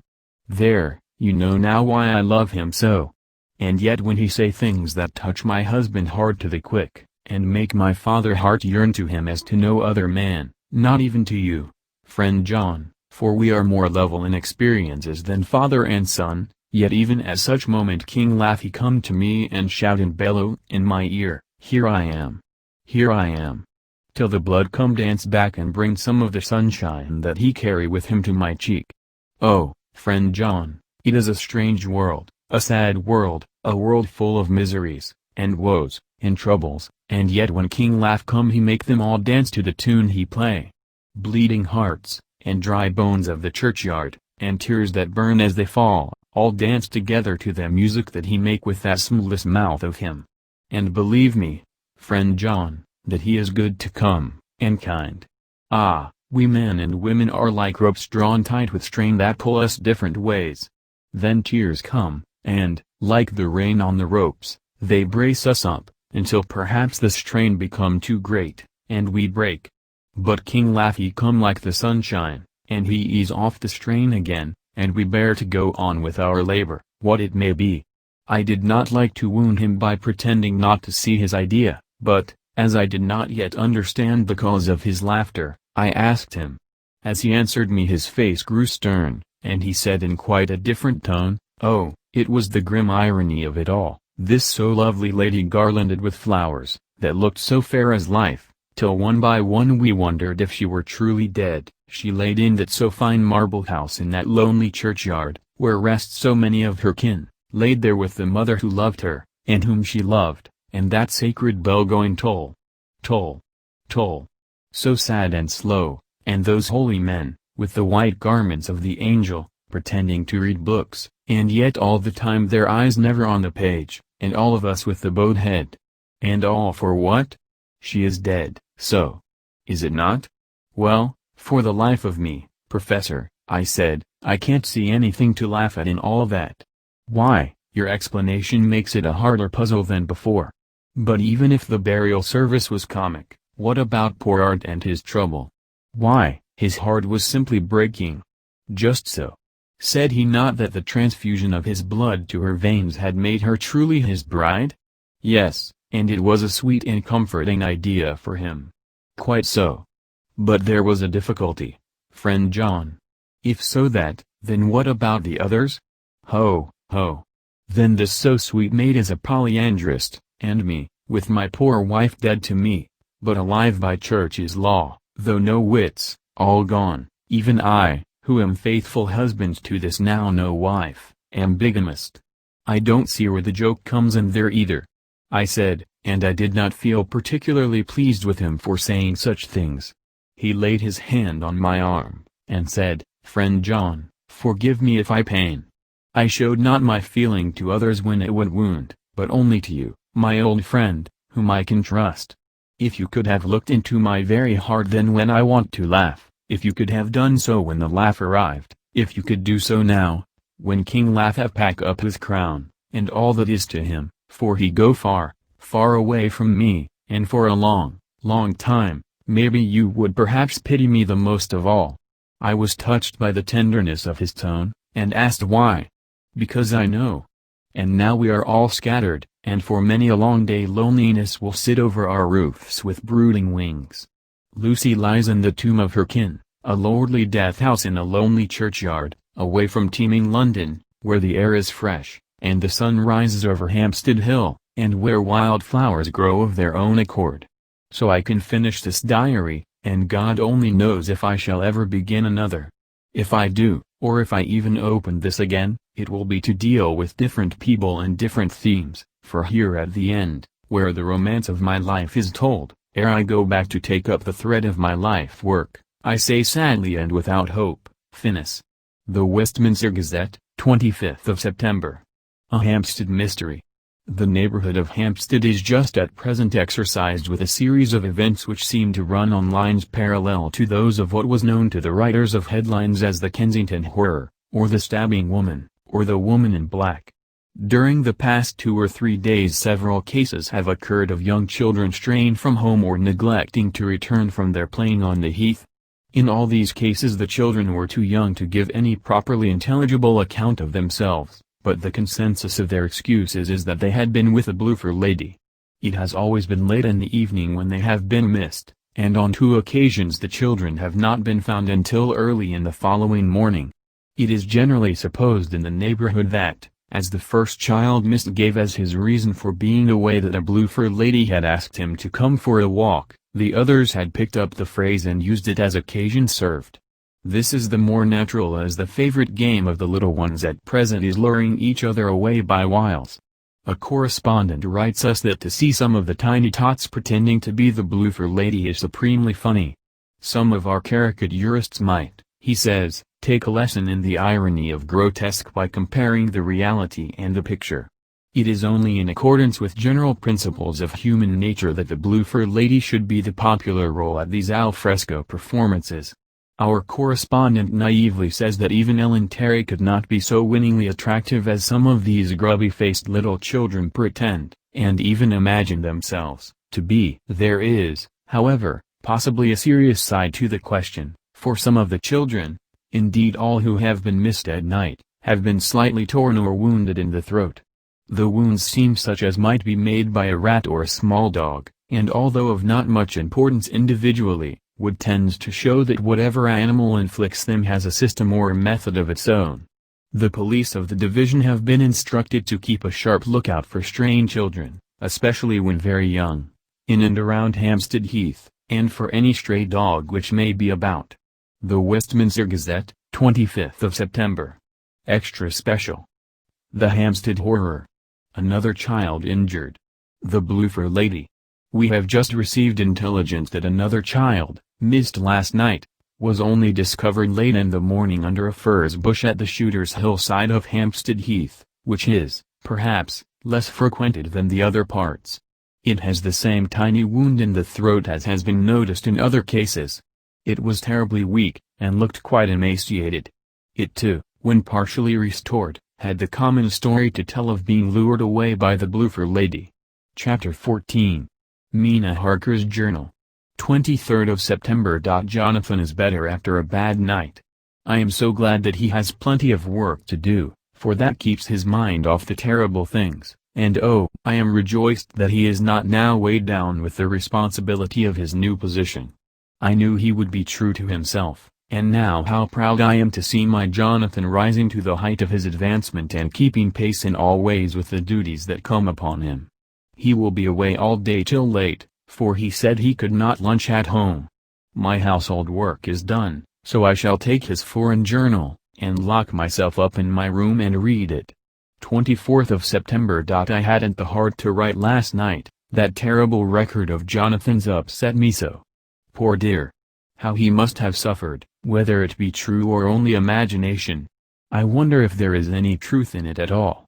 Did he get his brain fever, and then write all those terrible things, or had he some cause for it all? I suppose I shall never know, for I dare not open the subject to him. And yet that man we saw yesterday. He seemed quite certain of him. Poor fellow! I suppose it was the funeral upset him and sent his mind back on some train of thought. He believes it all himself. I remember how on our wedding day he said, unless some solemn duty come upon me to go back to the bitter hours, asleep or awake, mad or sane. There seems to be through it all some thread of continuity. That fearful Count was coming to London. If it should be, and he came to London, with his teeming millions, there may be a solemn duty, and if it come we must not shrink from it. I shall be prepared. I shall get my typewriter this very hour and begin transcribing. Then we shall be ready for other eyes if required. And if it be wanted, then, perhaps, if I am ready, poor Jonathan may not be upset, for I can speak for him and never let him be troubled or worried with it at all. If ever Jonathan quite gets over the nervousness he may want to tell me of it all, and I can ask him questions and find out things, and see how I may comfort him. Letter, Van Helsing to Mrs. Harker. 24th of September. Confidence, dear Madam, I pray you to pardon my writing, in that I am so far friend as that I sent to you sad news of Miss Lucy Westenra's death. By the kindness of Lord Godalming, I am empowered to read her letters and papers, for I am deeply concerned about certain matters vitally important. In them I find some letters from you, which show how great friends you are and how you love her. Oh, Madam Mina, by that love, I implore you, help me. It is for others' good that I ask, to redress great wrong, and to lift much and terrible troubles, that may be more great than you can know. May it be that I see you? You can trust me. I am friend of Dr. John Seward and of Lord Godalming, that was Arthur of Miss Lucy. I must keep it private for the present from all. I should come to Exeter to see you at once if you tell me I am privileged to come, and where and when. I implore your pardon, Madam. I have read your letters to poor Lucy, and know how good you are and how your husband suffer, so I pray you, if it may be, enlighten him not, lest it may harm. Again your pardon, and forgive me. Van Helsing. Telegram, Mrs. Harker to Van Helsing. 25th of September. Come today by 10:15 train if you can catch it. Can see you any time you call. Wilhelmina Harker. Mina Harker's Journal. 25th of September. I cannot help feeling terribly excited as the time draws near for the visit of Dr. Van Helsing, for somehow I expect that it will throw some light upon Jonathan's sad experience, and as he attended poor dear Lucy in her last illness, he can tell me all about her. That is the reason of his coming. It is concerning Lucy and her sleepwalking, and not about Jonathan. Then I shall never know the real truth now. How silly I am. That awful journal gets hold of my imagination and tinges everything with something of its own color. Of course it is about Lucy. That habit came back to the poor dear, and that awful night on the cliff must have made her ill. I had almost forgotten in my own affairs how ill she was afterwards. She must have told him of her sleepwalking adventure on the cliff, and that I knew all about it, and now he wants me to tell him what she knows, so that he may understand. I hope I did right in not saying anything of it to Mrs. Westenra. I should never forgive myself if any act of mine, were it even a negative one, brought harm on poor dear Lucy. I hope, too, Dr. Van Helsing will not blame me. I have had so much trouble and anxiety of late that I feel I cannot bear more just at present. I suppose a cry does us all good at times, clears the air as other rain does. Perhaps it was reading the journal yesterday that upset me, and then Jonathan went away this morning to stay away from me a whole day and night, the first time we have been parted since our marriage. I do hope the dear fellow will take care of himself, and that nothing will occur to upset him. It is 2 o'clock, and the doctor will be here soon now. I shall say nothing of Jonathan's journal unless he asks me. I am so glad I have typewritten out my own journal, so that, in case he asks about Lucy, I can hand it to him. It will save much questioning. Later. He has come and gone. Oh, what a strange meeting, and how it all makes my head whirl round. I feel like one in a dream. Can it be all possible, or even a part of it? If I had not read Jonathan's journal first, I should never have accepted even a possibility. Poor, dear Jonathan! How he must have suffered. Please the good God, all this may not upset him again. I shall try to save him from it, but it may be even a consolation and a help to him, terrible though it be and awful in its consequences, to know for certain that his eyes and ears and brain did not deceive him, and that it is all true. It may be that it is the doubt which haunts him, that when the doubt is removed, no matter which, waking or dreaming, may prove the truth, he will be more satisfied and better able to bear the shock. Dr. Van Helsing must be a good man as well as a clever one if he is Arthur's friend and Dr. Seward's, and if they brought him all the way from Holland to look after Lucy. I feel from having seen him that he is good and kind and of a noble nature. When he comes tomorrow I shall ask him about Jonathan, and then, please God, all this sorrow and anxiety may lead to a good end. I used to think I would like to practice interviewing. Jonathan's friend on the Exeter News told him that memory was everything in such work, that you must be able to put down exactly almost every word spoken, even if you had to refine some of it afterwards. Here was a rare interview. I shall try to record it verbatim. It was 2:30 o'clock when the knock came. I took my courage à deux mains and waited. In a few minutes Mary opened the door, and announced Dr. Van Helsing. I rose and bowed, and he came towards me, a man of medium weight, strongly built, with his shoulders set back over a broad, deep chest and a neck well balanced on the trunk as the head is on the neck. The poise of the head strikes one at once as indicative of thought and power. The head is noble, well-sized, broad, and large behind the ears. The face, clean-shaven, shows a hard, square chin, a large, resolute, mobile mouth, a good-sized nose, rather straight, but with quick, sensitive nostrils, that seem to broaden as the big, bushy brows come down and the mouth tightens. The forehead is broad and fine, rising at first almost straight and then sloping back above 2 bumps or ridges wide apart, such a forehead that the reddish hair cannot possibly tumble over it, but falls naturally back and to the sides. Big, dark blue eyes are set widely apart, and are quick and tender or stern with the man's moods. He said to me, "Mrs. Harker, is it not?" I bowed assent. "That was Miss Mina Murray?" Again I assented. "It is Mina Murray that I came to see, that was friend of that poor dear child Lucy Westenra." "Madam Mina, it is on account of the dead I come." "Sir," I said, "you could have no better claim on me than that you were a friend and helper of Lucy Westenra." And I held out my hand. He took it and said tenderly, "Oh, Madam Mina, I knew that the friend of that poor Lily girl must be good, but I had yet to learn." He finished his speech with a courtly bow. I asked him what it was that he wanted to see me about, so he at once began, "I have read your letters to Miss Lucy. Forgive me, but I had to begin to inquire somewhere, and there was none to ask. I know that you were with her at Whitby. She sometimes kept a diary. You need not look surprised, Madam Mina, it was begun after you had left, and was an imitation of you, and in that diary she traces by inference certain things to a sleepwalking in which she puts down that you saved her. In great perplexity then I come to you, and ask you out of your so much kindness to tell me all of it that you can remember." "I can tell you, I think, Dr. Van Helsing, all about it." "Ah, then you have good memory for facts, for details. It is not always so with young ladies." "No, doctor, but I wrote it all down at the time. I can show it to you if you like." "Oh, Madam Mina, I will be grateful, you will do me much favor." I could not resist the temptation of mystifying him a bit. I suppose it is some of the taste of the original apple that remains still in our mouths, so I handed him the shorthand diary. He took it with a grateful bow, and said, "May I read it?" "If you wish," I answered as demurely as I could. He opened it, and for an instant his face fell. Then he stood up and bowed. "Oh, you so clever woman," he said. I knew long that Mr. Jonathan was a man of much thankfulness, but see, his wife have all the good things. And will you not so much honor me and so help me as to read it for me? Alas! I know not the shorthand.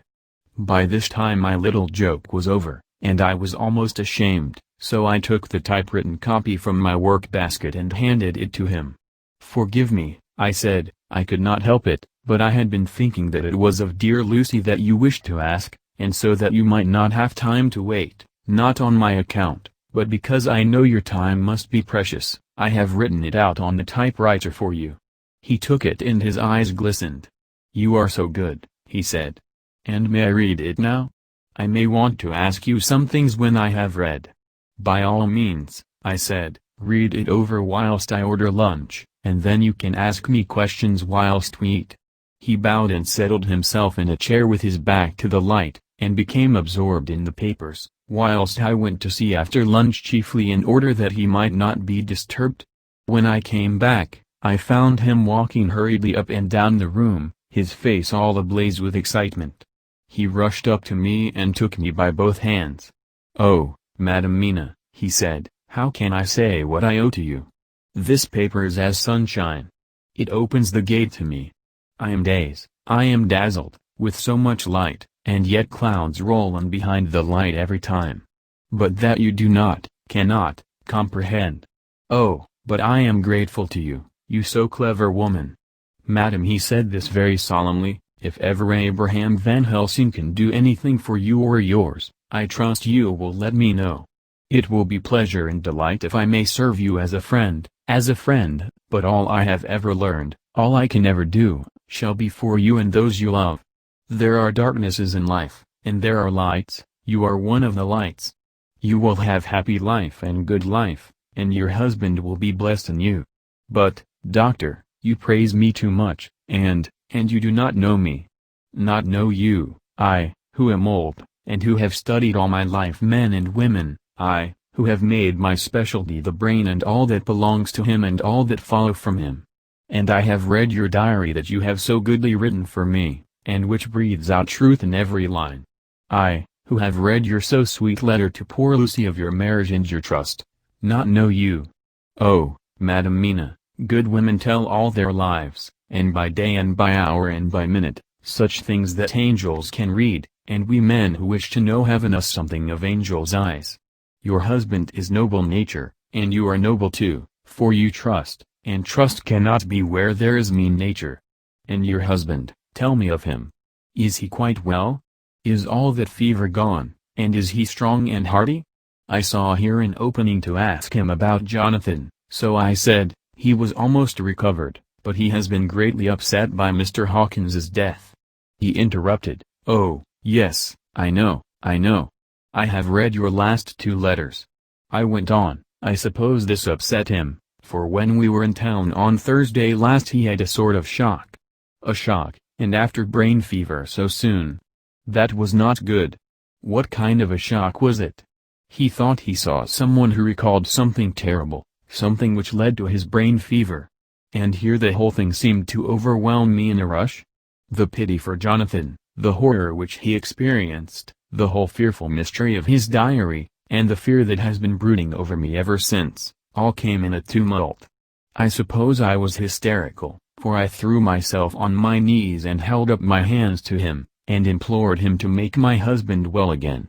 He took my hands and raised me up, and made me sit on the sofa, and sat by me. He held my hand in his, and said to me with, oh, such infinite sweetness, "My life is a barren and lonely one, and so full of work that I have not had much time for friendships, but since I have been summoned to here by my friend John Seward I have known so many good people and seen such nobility that I feel more than ever, and it has grown with my advancing years, the loneliness of my life.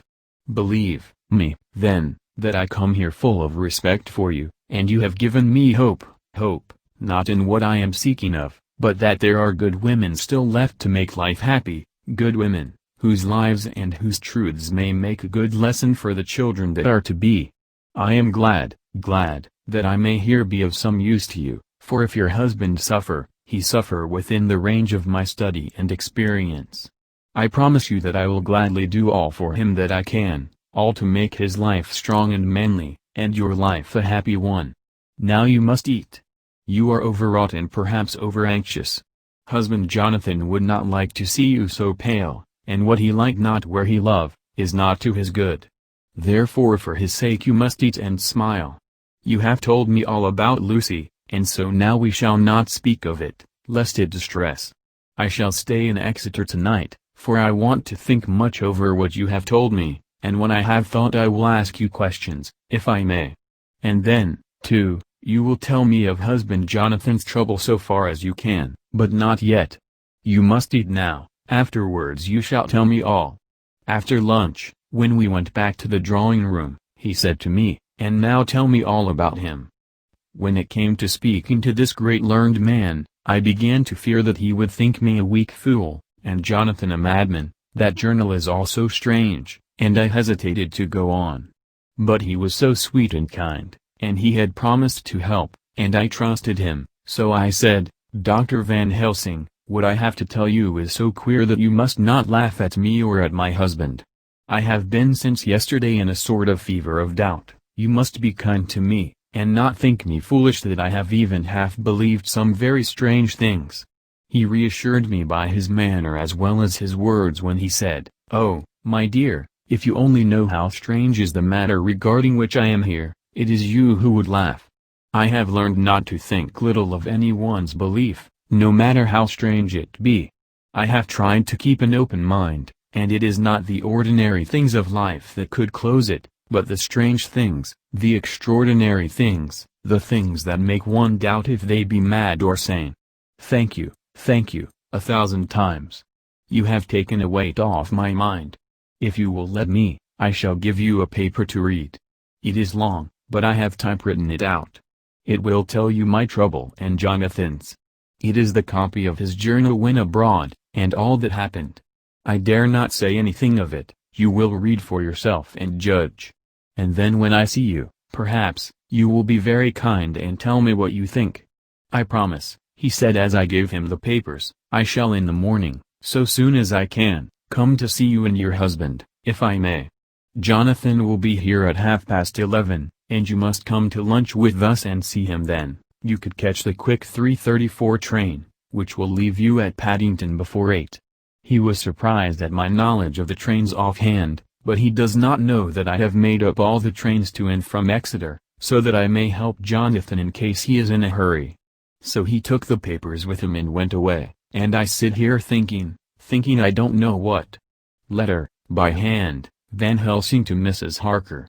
25th of September, 6 o'clock. Dear Madam Mina, I have read your husband's so wonderful diary. You may sleep without doubt. Strange and terrible as it is true. I will pledge my life on it. It may be worse for others, but for him and you there is no dread. He is a noble fellow, and let me tell you from experience of men, that one who would do as he did in going down that wall into that room, and going a second time, is not one to be injured in permanence by a shock. His brain and his heart are all right, this I swear, before I have even seen him, so be at rest. I shall have much to ask him of other things. I am blessed that today I come to see you, for I have learned all at once so much that again I am dazzled more than ever, and I must think. Yours the most faithful, Abraham Van Helsing. Letter, Mrs. Harker to Van Helsing. 25th of September, 6:30 p.m. My dear Dr. Van Helsing, 1,000 thanks for your kind letter, which has taken a great weight off my mind. And yet, if it be true, what terrible things there are in the world, and what an awful thing if that man, that monster, be really in London. I fear to think.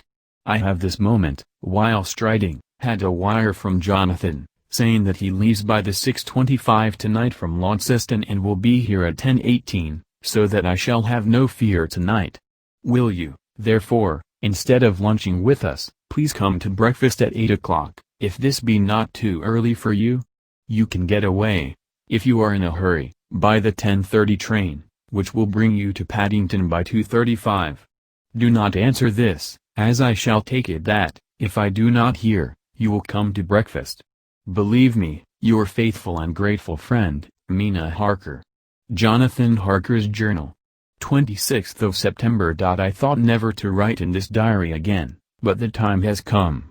When I got home last night Mina had supper ready, and when we had supped she told me of Van Helsing's visit, and of her having given him the 2 diaries copied out, and of how anxious she has been about me. She showed me in the doctor's letter that all I wrote down was true. It seems to have made a new man of me. It was the doubt as to the reality of the whole thing that knocked me over. I felt impotent, and in the dark, and distrustful. But, now that I know, I am not afraid, even of the Count. He has succeeded after all, then, in his design in getting to London, and it was he I saw. He has got younger, and how? Van Helsing is the man to unmask him and hunt him out, if he is anything like what Mina says. We sat late, and talked it all over. Mina is dressing, and I shall call at the hotel in a few minutes and bring him over. He was, I think, surprised to see me. When I came into the room where he was, and introduced myself, he took me by the shoulder, and turned my face round to the light, and said, after a sharp scrutiny, "But Madam Mina told me you were ill, that you had had a shock." It was so funny to hear my wife called Madam Mina by this kindly, strong-faced old man. I smiled, and said, "I was ill, I have had a shock, but you have cured me already." "And how?" "By your letter to Mina last night." I was in doubt, and then everything took a hue of unreality, and I did not know what to trust, even the evidence of my own senses. Not knowing what to trust, I did not know what to do, and so had only to keep on working in what had hitherto been the groove of my life. The groove ceased to avail me, and I mistrusted myself. "Doctor, you don't know what it is to doubt everything, even yourself." "No, you don't, you couldn't with eyebrows like yours." He seemed pleased, and laughed as he said, "So. You are physiognomist. I learn more here with each hour. I am with so much pleasure coming to you to breakfast, and, oh, sir, you will pardon praise from an old man, but you are blessed in your wife." I would listen to him go on praising Mina for a day, so I simply nodded and stood silent. She is one of God's women, fashioned by his own hand to show us men and other women that there is a heaven where we can enter, and that its light can be here on earth. So true, so sweet, so noble, so little an egoist, and that, let me tell you, is much in this age, so skeptical and selfish. And you, sir, I have read all the letters to poor Miss Lucy, and some of them speak of you, so I know you since some days from the knowing of others, but I have seen your true self since last night. You will give me your hand, will you not? And let us be friends for all our lives. We shook hands, and he was so earnest and so kind that it made me quite choky. "And now," he said, "may I ask you for some more help? I have a great task to do, and at the beginning it is to know. You can help me here. Can you tell me what went before your going to Transylvania? Later on I may ask more help, and of a different kind, but at first this will do." "Look here, sir," I said, "does what you have to do concern the Count?" "It does," he said solemnly. "Then I am with you heart and soul. As you go by the 10:30 train, you will not have time to read them, but I shall get the bundle of papers. You can take them with you and read them in the train." After breakfast I saw him to the station. When we were parting he said, "Perhaps you will come to town if I send to you, and take Madam Mina too." "We shall both come when you will," I said. I had got him the morning papers and the London papers of the previous night, and while we were talking at the carriage window, waiting for the train to start, he was turning them over. His eyes suddenly seemed to catch something in one of them, the Westminster Gazette. I knew it by the color, and he grew quite white. He read something intently, groaning to himself, "Mein Gott! Mein Gott! So soon! So soon!" I do not think he remembered me at the moment. Just then the whistle blew, and the train moved off. This recalled him to himself, and he leaned out of the window and waved his hand, calling out, "Love to Madam Mina, I shall write so soon as ever I can." Dr. Seward's Diary. 26th of September. Truly there is no such thing as finality. Not a week since I said finis, and yet here I am starting fresh again, or rather going on with the same record. Until this afternoon I had no cause to think of what is done. Renfield had become, to all intents, as sane as he ever was.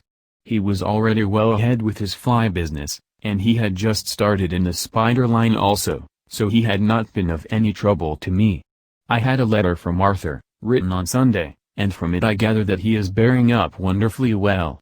Quincy Morris is with him, and that is much of a help, for he himself is a bubbling well of good spirits. Quincy wrote me a line too, and from him I hear that Arthur is beginning to recover something of his old buoyancy, so as to them all my mind is at rest. As for myself, I was settling down to my work with the enthusiasm which I used to have for it, so that I might fairly have said that the wound which poor Lucy left on me was becoming cicatrized. Everything is, however, now reopened, and what is to be the end God only knows.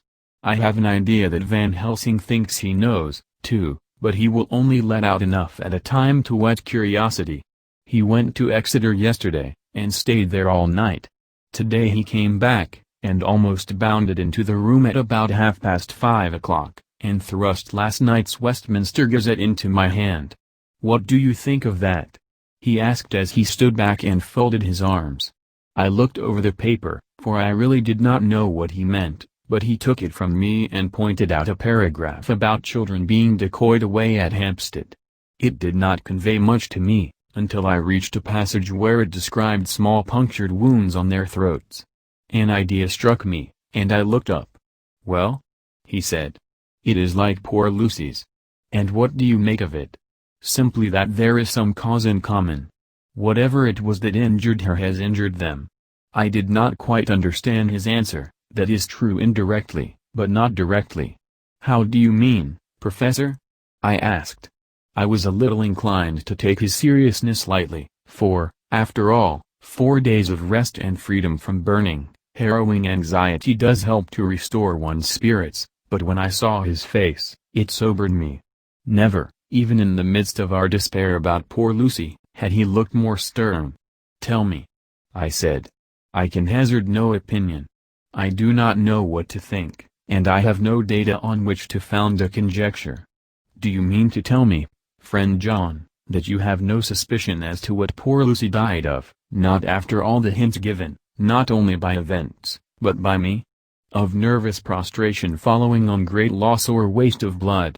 "And how the blood lost or waste?" I shook my head. He stepped over and sat down beside me, and went on, "You are a clever man, friend John. You reason well, and your wit is bold, but you are too prejudiced.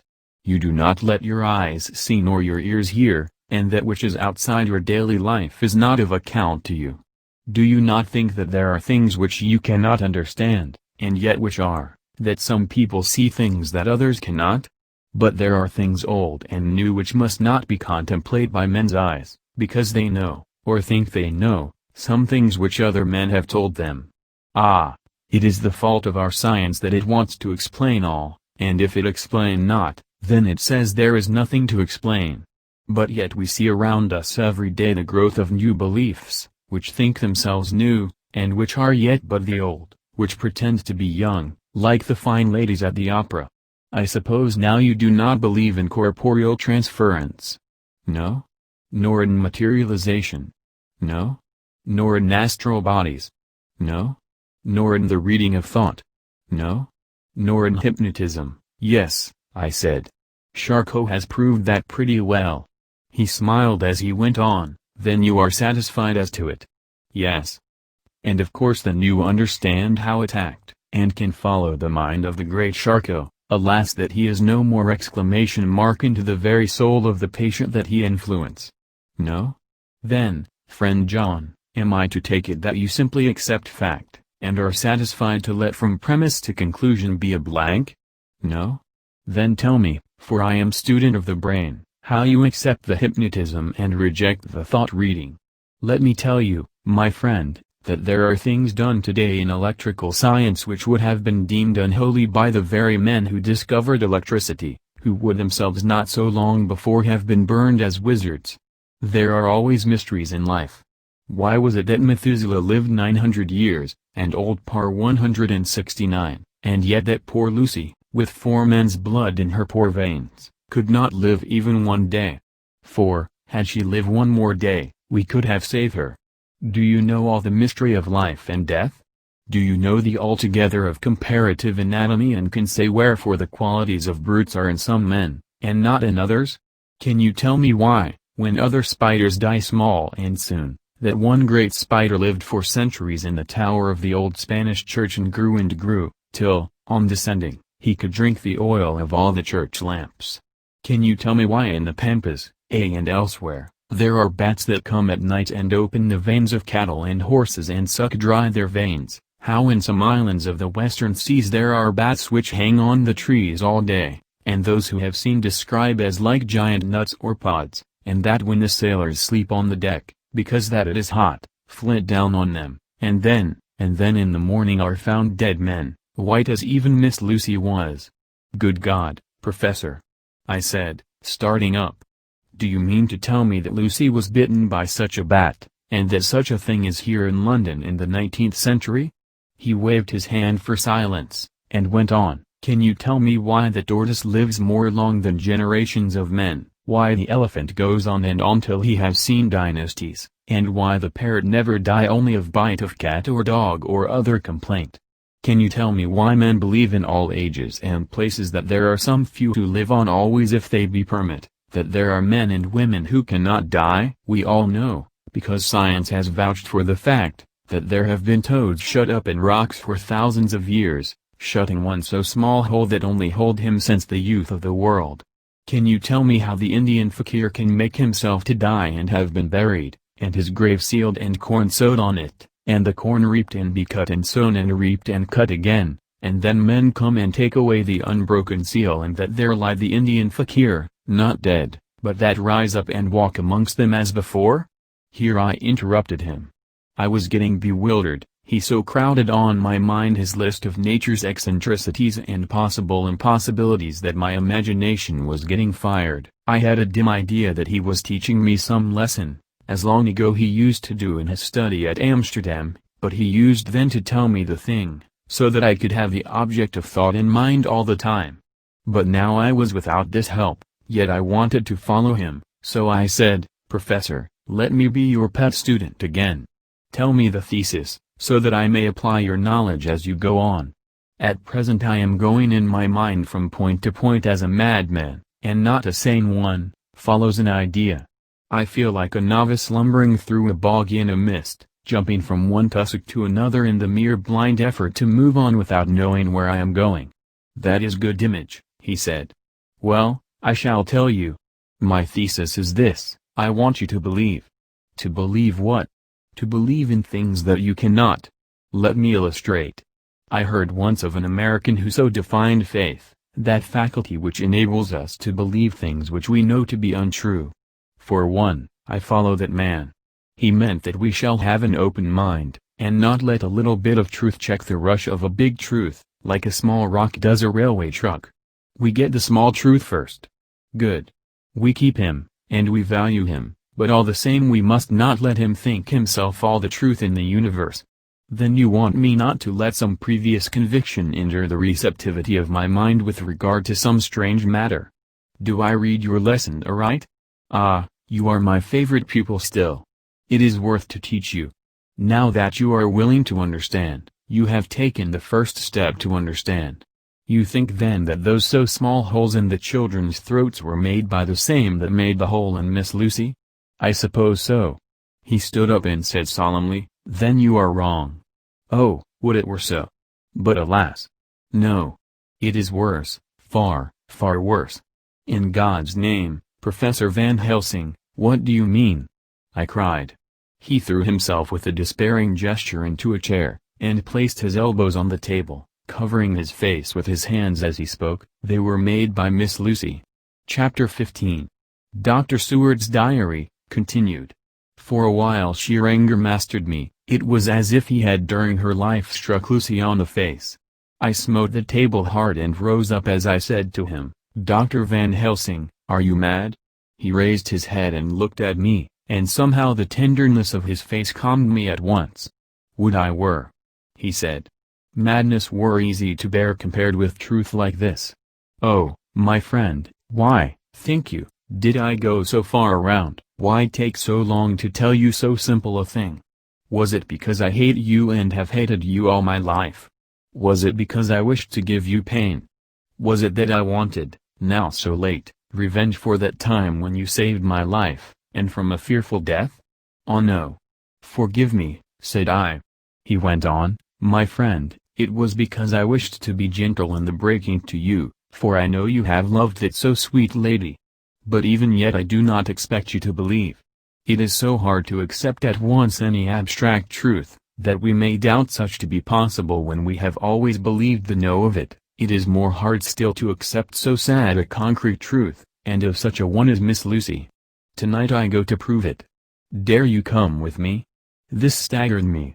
A man does not like to prove such a truth, Byron accepted from the category, jealousy.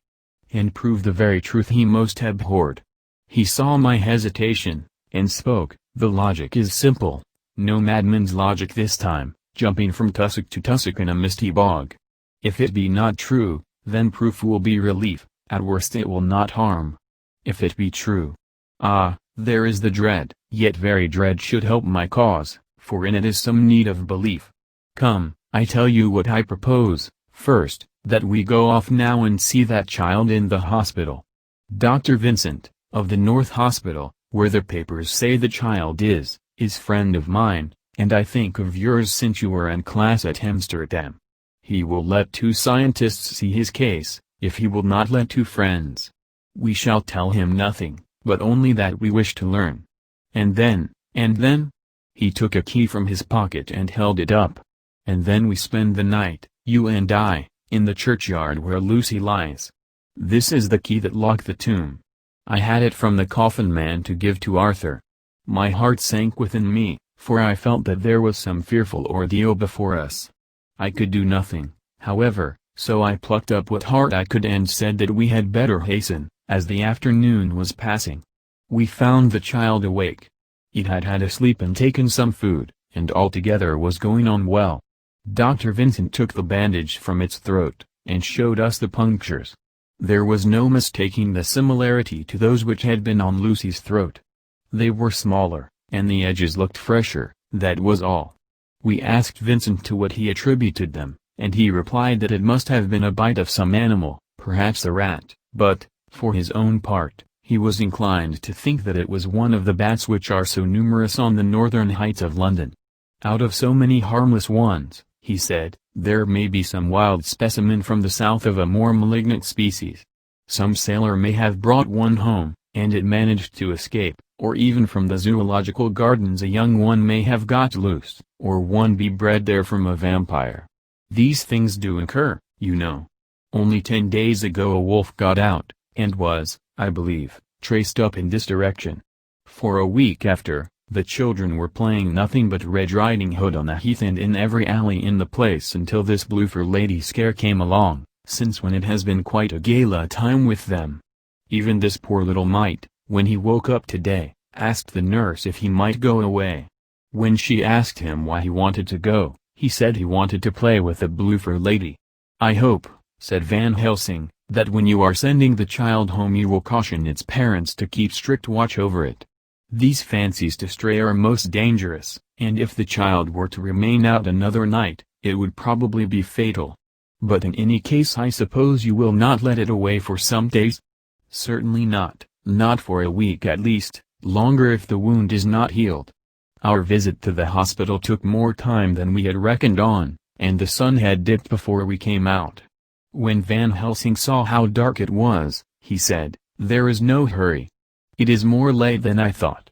Come, let us seek somewhere that we may eat, and then we shall go on our way." We dined at Jack Straw's castle along with a little crowd of bicyclists and others who were genially noisy. About 10 o'clock we started from the inn. It was then very dark, and the scattered lamps made the darkness greater when we were once outside their individual radius. The professor had evidently noted the road we were to go, for he went on unhesitatingly, but, as for me, I was in quite a mix-up as to locality. As we went further, we met fewer and fewer people, till at last we were somewhat surprised when we met even the patrol of horse police going their usual suburban round. At last we reached the wall of the churchyard, which we climbed over. With some little difficulty, for it was very dark, and the whole place seemed so strange to us, we found the West Henry tomb. The professor took the key, opened the creaky door, and standing back, politely, but quite unconsciously, motioned me to precede him. There was a delicious irony in the offer, in the courtliness of giving preference on such a ghastly occasion. My companion followed me quickly, and cautiously drew the door to, after carefully ascertaining that the lock was a falling, and not a spring, one. In the latter case we should have been in a bad plight. Then he fumbled in his bag, and taking out a matchbox and a piece of candle, proceeded to make a light. The tomb in the daytime, and when wreathed with fresh flowers, had looked grim and gruesome enough, but now, some days afterwards, when the flowers hung lank and dead, their whites turning to rust and their greens to browns, when the spider and the beetle had resumed their accustomed dominance, when time discolored stone, and dust-encrusted mortar, and rusty, dank iron, and tarnished brass, and clouded silver plating gave back the feeble glimmer of a candle, the effect was more miserable and sordid than could have been imagined. It conveyed irresistibly the idea that life, animal life, was not the only thing which could pass away. Van Helsing went about his work systematically, holding his candle so that he could read the coffin plates, and so holding it that the sperm dropped in white patches which congealed as they touched the metal. He made assurance of Lucy's coffin. Another search in his bag, and he took out a turn screw. "What are you going to do?" I asked. "To open the coffin. You shall yet be convinced." Straight away he began taking out the screws, and finally lifted off the lid, showing the casing of lead beneath. The sight was almost too much for me. It seemed to be as much an affront to the dead as it would have been to have stripped off her clothing in her sleep whilst living. I actually took hold of his hand to stop him. He only said, "You shall see," and again fumbling in his bag, took out a tiny fret saw. Striking the turn screw through the lead with a swift downward stab, which made me wince, he made a small hole, which was, however, big enough to admit the point of the saw. I had expected a rush of gas from the weak old corpse. We doctors, who have had to study our dangers, have to become accustomed to such things, and I drew back towards the door. But the professor never stopped for a moment. He sawed down a couple of feet along one side of the lead coffin, and then across, and down the other side. Taking the edge of the loose flange, he bent it back towards the foot of the coffin, and holding up the candle into the aperture, motioned to me to look. I drew near and looked. The coffin was empty. It was certainly a surprise to me, and gave me a considerable shock, but Van Helsing was unmoved. He was now more sure than ever of his ground, and so emboldened to proceed in his task. "Are you satisfied now, friend John?" he asked. I felt all the dogged argumentativeness of my nature awake within me as I answered him. "I am satisfied that Lucy's body is not in that coffin, but that only proves one thing." "And what is that, friend John?" "That it is not there." "That is good logic," he said, "so far as it goes. But how can you, account for it not being there?" "Perhaps a body snatcher," I suggested. "Some of the undertaker's people may have stolen it." I felt that I was speaking folly, and yet it was the only real cause which I could suggest. The professor sighed. "Ah well," he said, "we must have more proof. Come with me." He put on the coffin lid again, gathered up all his things and placed them in the bag, blew out the light, and placed the candle also in the bag. We opened the door, and went out. Behind us he closed the door and locked it. He handed me the key, saying, "Will you keep it? You had better be assured." I laughed. It was not a very cheerful laugh, I am bound to say, as I motioned him to keep it. "A key is nothing," I said, "there may be duplicates, and anyhow it is not difficult to pick a lock of that kind." He said nothing, but put the key in his pocket. Then he told me to watch at one side of the churchyard whilst he would watch at the other. I took up my place behind a yew tree, and I saw his dark figure move until the intervening headstones and trees hid it from my sight. It was a lonely vigil. Just after I had taken my place I heard a distant clock strike 12, and in time came 1 and 2. I was chilled and unnerved, and angry with the professor for taking me on such an errand and with myself for coming. I was too cold and too sleepy to be keenly observant, and not sleepy enough to betray my trust, so altogether I had a dreary, miserable time. Suddenly, as I turned round, I thought I saw something like a white streak, moving between 2 dark yew trees at the side of the churchyard farthest from the tomb. At the same time a dark mass moved from the professor's side of the ground, and hurriedly went towards it. Then I too moved, but I had to go round headstones and railed off tombs, and I stumbled over graves. The sky was overcast, and somewhere far off an early cock crew. A little way off, beyond a line of scattered juniper trees, which marked the pathway to the church, a white, dim figure flitted in the direction of the tomb. The tomb itself was hidden by trees, and I could not see where the figure disappeared. I heard the rustle of actual movement where I had first seen the white figure, and coming over, found the professor holding in his arms a tiny child. When he saw me he held it out to me, and said, "Are you satisfied now?" "No," I said, in a way that I felt was aggressive. "Do you not see the child?" "Yes, it is a child, but who brought it here? And is it wounded?" I asked. "We shall see," said the professor, and with one impulse we took our way out of the churchyard, he carrying the sleeping child. When we had got some little distance away, we went into a clump of trees, and struck a match, and looked at the child's throat. It was without a scratch or scar of any kind. "Was I right?" I asked triumphantly.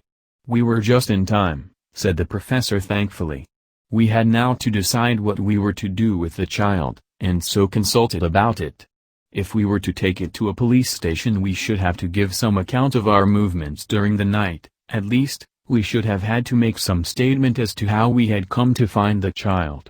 So finally we decided that we would take it to the heath, and when we heard a policeman coming, would leave it where he could not fail to find it. We would then seek our way home as quickly as we could. All fell out well. At the edge of Hampstead Heath we heard a policeman's heavy tramp, and laying the child on the pathway, we waited and watched until he saw it as he flashed his lantern to and fro. We heard his exclamation of astonishment, and then we went away silently.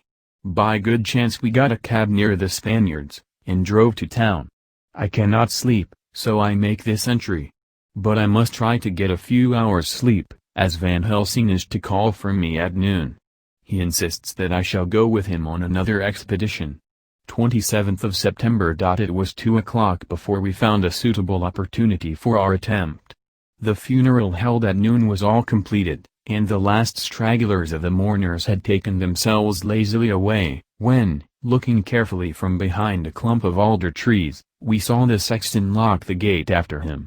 We knew then that we were safe till morning did we desire it, but the professor told me that we should not want more than an hour at most. Again I felt that horrid sense of the reality of things, in which any effort of imagination seemed out of place, and I realized distinctly the perils of the law which we were incurring in our unhallowed work. Besides, I felt it was also useless. Outrageous as it was to open a leaden coffin, to see if a woman dead nearly a week were really dead, it now seemed the height of folly to open the tomb again, when we knew, from the evidence of our own eyesight, that the coffin was empty. I shrugged my shoulders, however, and rested silent, for Van Helsing had a way of going on his own road, no matter who remonstrated. He took the key, opened the vault, and again courteously motioned me to proceed. The place was not so gruesome as last night, but oh, how unutterably mean-looking when the sunshine streamed in. Van Helsing walked over to Lucy's coffin, and I followed. He bent over and again forced back the leaden flange, and then a shock of surprise and dismay shot through me. There lay Lucy, seemingly just as we had seen her the night before her funeral. She was, if possible, more radiantly beautiful than ever, and I could not believe that she was dead. The lips were red, redder than before, and on the cheeks was a delicate bloom. "Is this a juggle?" I said to him. "Are you convinced now?" said the professor in response, and as he spoke he put over his hand, and in a way that made me shudder, pulled back the dead lips and showed the white teeth. "See," he went on, "see, they're even sharper than before. With this and he touched one of the canine teeth and that below it, the little children can be bitten. Are you of belief now, friend John?" Once more, argumentative hostility woke within me. I could not accept such an overwhelming idea as he suggested, so, with an attempt to argue of which I was even at the moment ashamed, I said, "She may have been placed here since last night." "Indeed? That is so, and by whom?" "I do not know. Someone has done it. And yet she has been dead in 1 week. Most peoples in that time would not look so." I had no answer for this, so was silent. Van Helsing did not seem to notice my silence. At any rate, he showed neither chagrin nor triumph. He was looking intently at the face of the dead woman, raising the eyelids and looking at the eyes, and once more opening the lips and examining the teeth. Then he turned to me and said, "Here, there is one thing which is different from all recorded, here is some dual life that is not as the common. She was bitten by the vampire when she was in a trance, sleepwalking." "Oh, you start, you do not know that, friend John. But you shall know it all later, and in trance could he best come to take more blood. In trance she died, and in trance she is undead, too. So it is that she differ from all other. Usually when the undead sleep at home." As he spoke he made a comprehensive sweep of his arm to designate what to a vampire was home. "Their face show what they are, but this so sweet that was when she not undead she go back to the nothings of the common dead. There is no malign there, see, and so would make hard that I must kill her in her sleep." This turned my blood cold, and it began to dawn upon me that I was accepting Van Helsing's theories, but if she were really dead, what was there of terror in the idea of killing her? He looked up at me, and evidently saw the change in my face, for he said almost joyously, "Ah, you believe now?" I answered, "Do not press me too hard all at once. I am willing to accept." "How will you do this bloody work?" "I shall cut off her head and fill her mouth with garlic, and I shall drive a stake through her body." It made me shudder to think of so mutilating the body of the woman whom I had loved. And yet the feeling was not so strong as I had expected. I was, in fact, beginning to shudder at the presence of this being, this undead, as Van Helsing called it, and to loathe it.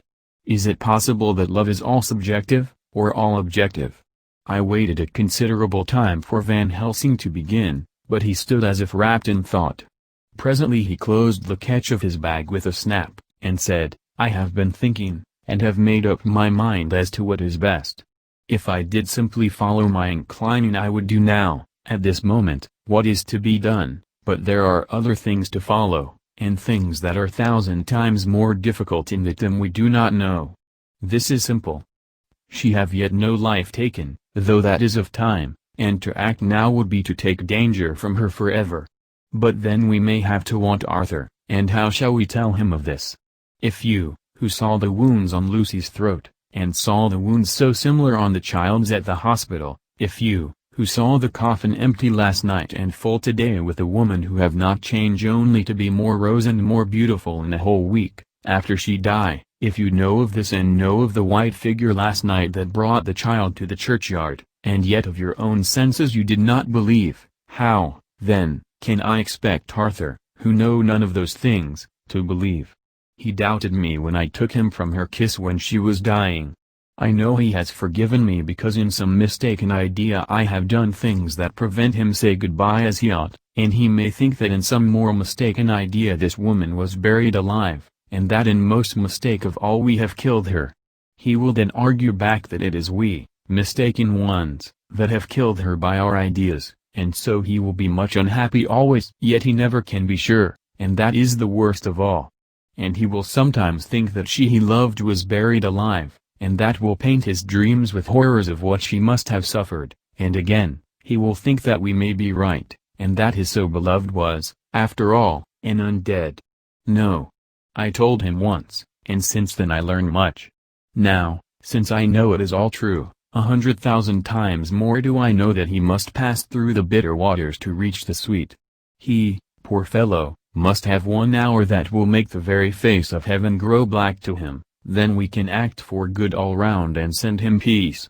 My mind is made up. Let us go. You return home for tonight to your asylum, and see that all be well.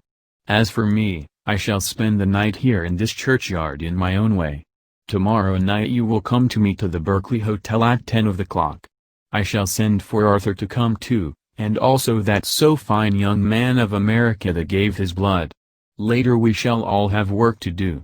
I come with you so far as Piccadilly and there dine, for I must be back here before the sunset. So we locked the 2 men came away, and got over the wall of the churchyard, which was not much of a task, and drove back to Piccadilly. Note left by Van Helsing in his portmanteau, Berkeley Hotel directed to John Seward, M.D., not delivered. 27th of September. Friend John, I write this in case anything should happen. I go alone to watch in that churchyard. It pleases me that the dead, Miss Lucy, shall not leave tonight, that so on the morrow night she may be more eager. Therefore I shall fix some things she like not, garlic and a crucifix, and so seal up the door of the tomb. She is young as undead, and will heed. Moreover, these are only to prevent her coming out, they may not prevail on her wanting to get in, for then the dead is desperate, and must find the line of least resistance, whatsoever it may be. I shall be at hand all the night from sunset till after the sunrise, and if there be aught that may be learned I shall learn it. For Miss Lucy or from her, I have no fear, but that other to whom is there that she is undead, he have now the power to seek her tomb and find shelter. He is cunning, as I know from Mr. Jonathan and from the way that all along he hath fooled us when he played with us for Miss Lucy's life, and we lost, and in many ways the dead are strong. He have always the strength in his hand of 20 men, even we 4 who gave our strength to Miss Lucy it also is all to him. Besides, he can summon his wolf and I know not what. So if it be that he come thither on this night he shall find me, but none other shall, until it be too late. But it may be that he will not attempt the place. There is no reason why he should, his hunting ground is more full of game than the churchyard where the dead woman sleep, and the one old man watch. Therefore I write this in case. Take the papers that are with this, the diaries of Harker and the rest, and read them, and then find this great undead, and cut off his head and burn his heart or drive a stake through it, so that the world may rest from him. If it be so, farewell. Van Helsing. Dr. Seward's Diary.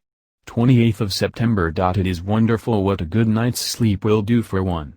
Yesterday I was almost willing to accept Van Helsing's monstrous ideas, but now they seem to start out lurid before me as outrages on common sense. I have no doubt that he believes it all. I wonder if his mind can have become in any way unhinged. Surely there must be some rational explanation of all these mysterious things. Is it possible that the professor can have done it himself? He is so abnormally clever that if he went off his head he would carry out his intent with regard to some fixed idea in a wonderful way. I am loath to think it, and indeed it would be almost as great a marvel as the other to find that Van Helsing was mad, but anyhow I shall watch him carefully. I may get some light on the mystery. 29th of September, morning. Last night, at a little before 10 o'clock, Arthur and Quincy came into Van Helsing's room. He told us all that he wanted us to do, but especially addressing himself to Arthur, as if all our wills were centered in his. He began by saying that he hoped we would all come with him too, for, he said, there is a grave duty to be done there. You were doubtless surprised at my letter? This query was directly addressed to Lord Godalming. I was. It rather upset me for a bit. There has been so much trouble around my house of late that I could do without any more. I have been curious, too, as to what you mean. Quincy and I talked it over, but the more we talked, the more puzzled we got, till now I can say for myself that I'm about up a tree as to any meaning about anything.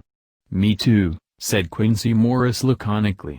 Oh, said the professor, then you were nearer the beginning, both of you, than friend John here, who has to go a long way back before he can even get so far as to begin. It was evident that he recognized my return to my old doubting frame of mind without my saying a word. Then, turning to the other two, he said with intense gravity, "I want your permission to do what I think good this night. It is, I know, much to ask, and when you know what it is I propose to do you will know, and only then, how much. Therefore may I ask that you promise me in the dark, so that afterwards, though you may be angry with me for a time, I must not disguise from myself the possibility that such may be, you shall not blame yourselves for anything." "That's frank anyhow," broke in Quincy. "I'll answer for the professor. I don't quite see his drift, but I swear he's honest, and that's good enough for me." "I thank you, sir," said Van Helsing proudly. "I have done myself the honor of counting you one trusting friend, and such endorsement is dear to me." He held out a hand, which Quincy took. Then Arthur spoke out, "Dr. Van Helsing, I don't quite like to buy a pig in a poke, as they say in Scotland, and if it be anything in which my honor as a gentleman or my faith as a Christian is concerned, I cannot make such a promise. If you can assure me that what you intend does not violate either of these two, then I give my consent at once, though for the life of me, I cannot understand what you are driving at." "I accept your limitation," said Van Helsing, "and all I ask of you is that if you feel it necessary to condemn any act of mine, you will first consider it well and be satisfied that it does not violate your reservations." "Agreed," said Arthur, "that is only fair. And now that the pourparlers are over, may I ask what it is we are to do? I want you to come with me, and to come in secret, to the churchyard at Kingsted." Arthur's face fell as he said in an amazed sort of way, "Where poor Lucy is buried." The professor bowed. Arthur went on, "And when there? To enter the tomb." Arthur stood up. "Professor, are you in earnest, or it is some monstrous joke?" "Pardon me, I see that you are in earnest." He sat down again, but I could see that he sat firmly and proudly, as one who is on his dignity. There was silence until he asked again, "And when in the tomb? To open the coffin?" "This is too much," he said, angrily rising again. "I am willing to be patient in all things that are reasonable, but in this desecration of the grave, of one who," he fairly choked with indignation. The professor looked pityingly at him. "If I could spare you one pang, my poor friend," he said, "God knows I would. But this night our feet must tread in thorny paths, or later, and forever, the feet you love must walk in paths of flame." Arthur looked up with set white face and said, "Take care, sir, take care. Would it not be well to hear what I have to say?" said Van Helsing. "And then you will at least know the limit of my purpose. Shall I go on?" "That's fair enough," broke in Morris. After a pause Van Helsing went on, evidently with an effort, "Miss Lucy is dead, is it not so?" "Yes." "Then there can be no wrong to her." "But if she be not dead?" Arthur jumped to his feet. "Good God!" he cried. "What do you mean? Has there been any mistake? Has she been buried alive?" He groaned in anguish that not even hope could soften. "I did not say she was alive, my child, I did not think it. I go no further than to say that she might be undead." "Undead? Not alive? What do you mean? Is this all a nightmare, or what is it? There are mysteries which men can only guess at, which age by age they may solve only in part. Believe me, we are now on the verge of one. But I have not done. May I cut off the head of dead Miss Lucy? Heavens and earth, no!" cried Arthur in a storm of passion. "Not for the wide world will I consent to any mutilation of her dead body. Dr. Van Helsing, you try me too far. What have I done to you that you should torture me so? What did that poor, sweet girl do that you should want to cast such dishonor on her grave? Are you mad that speak such things, or am I mad to listen to them? Don't dare to think more of such a desecration. I shall not give my consent to anything you do. I have a duty to do in protecting her grave from outrage, and, by God, I shall do it." Van Helsing rose up from where he had all the time been seated, and said, gravely and sternly, "My Lord Godalming, I, too, have a duty to do, a duty to others, a duty to you, a duty to the dead, and, by God, I shall do it. All I ask you now is that you come with me, that you look and listen, and if when later I make the same request you do not be more eager for its fulfillment even than I am, then I shall do my duty, whatever it may seem to me. And then, to follow of your lordship's wishes I shall hold myself at your disposal to render an account to you, when and where you will." His voice broke a little, and he went on with a voice full of pity, "But, I beseech you, do not go forth in anger with me. In a long life of acts which were often not pleasant to do, and which sometimes did wring my heart, I have never had so heavy a task as now. Believe me that if the time comes for you to change your mind towards me, one look from you will wipe away all this so sad hour, for I would do what a man can to save you from sorrow. Just think. For why should I give myself so much of labor and so much of sorrow? I have come here from my own land to do what I can of good, at the first to please my friend John, and then to help a sweet young lady, whom, too, I came to love. For her, I am ashamed to say so much, but I say it in kindness. I gave what you gave, the blood of my veins, I gave it, I, who was not, like you, her lover, but only her physician and her friend. I gave to her my nights and days, before death, after death, and if my death can do her good even now, when she is the dead undead, she shall have it freely." He said this with a very grave, sweet pride, and Arthur was much affected by it. He took the old man's hand and said in a broken voice, "Oh, it is hard to think of it, and I cannot understand, but at least I shall go with you and wait." Chapter 16. Dr. Seward's Diary, continued. It was just a quarter before 12 o'clock when we got into the churchyard over the low wall.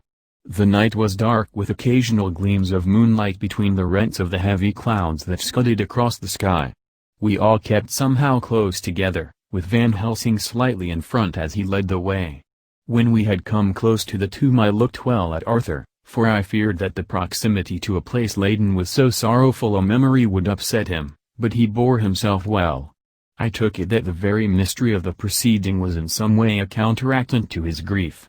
The professor unlocked the door, and seeing a natural hesitation amongst us for various reasons, solved the difficulty by entering first himself. The rest of us followed, and he closed the door. He then lit a dark lantern and pointed to the coffin.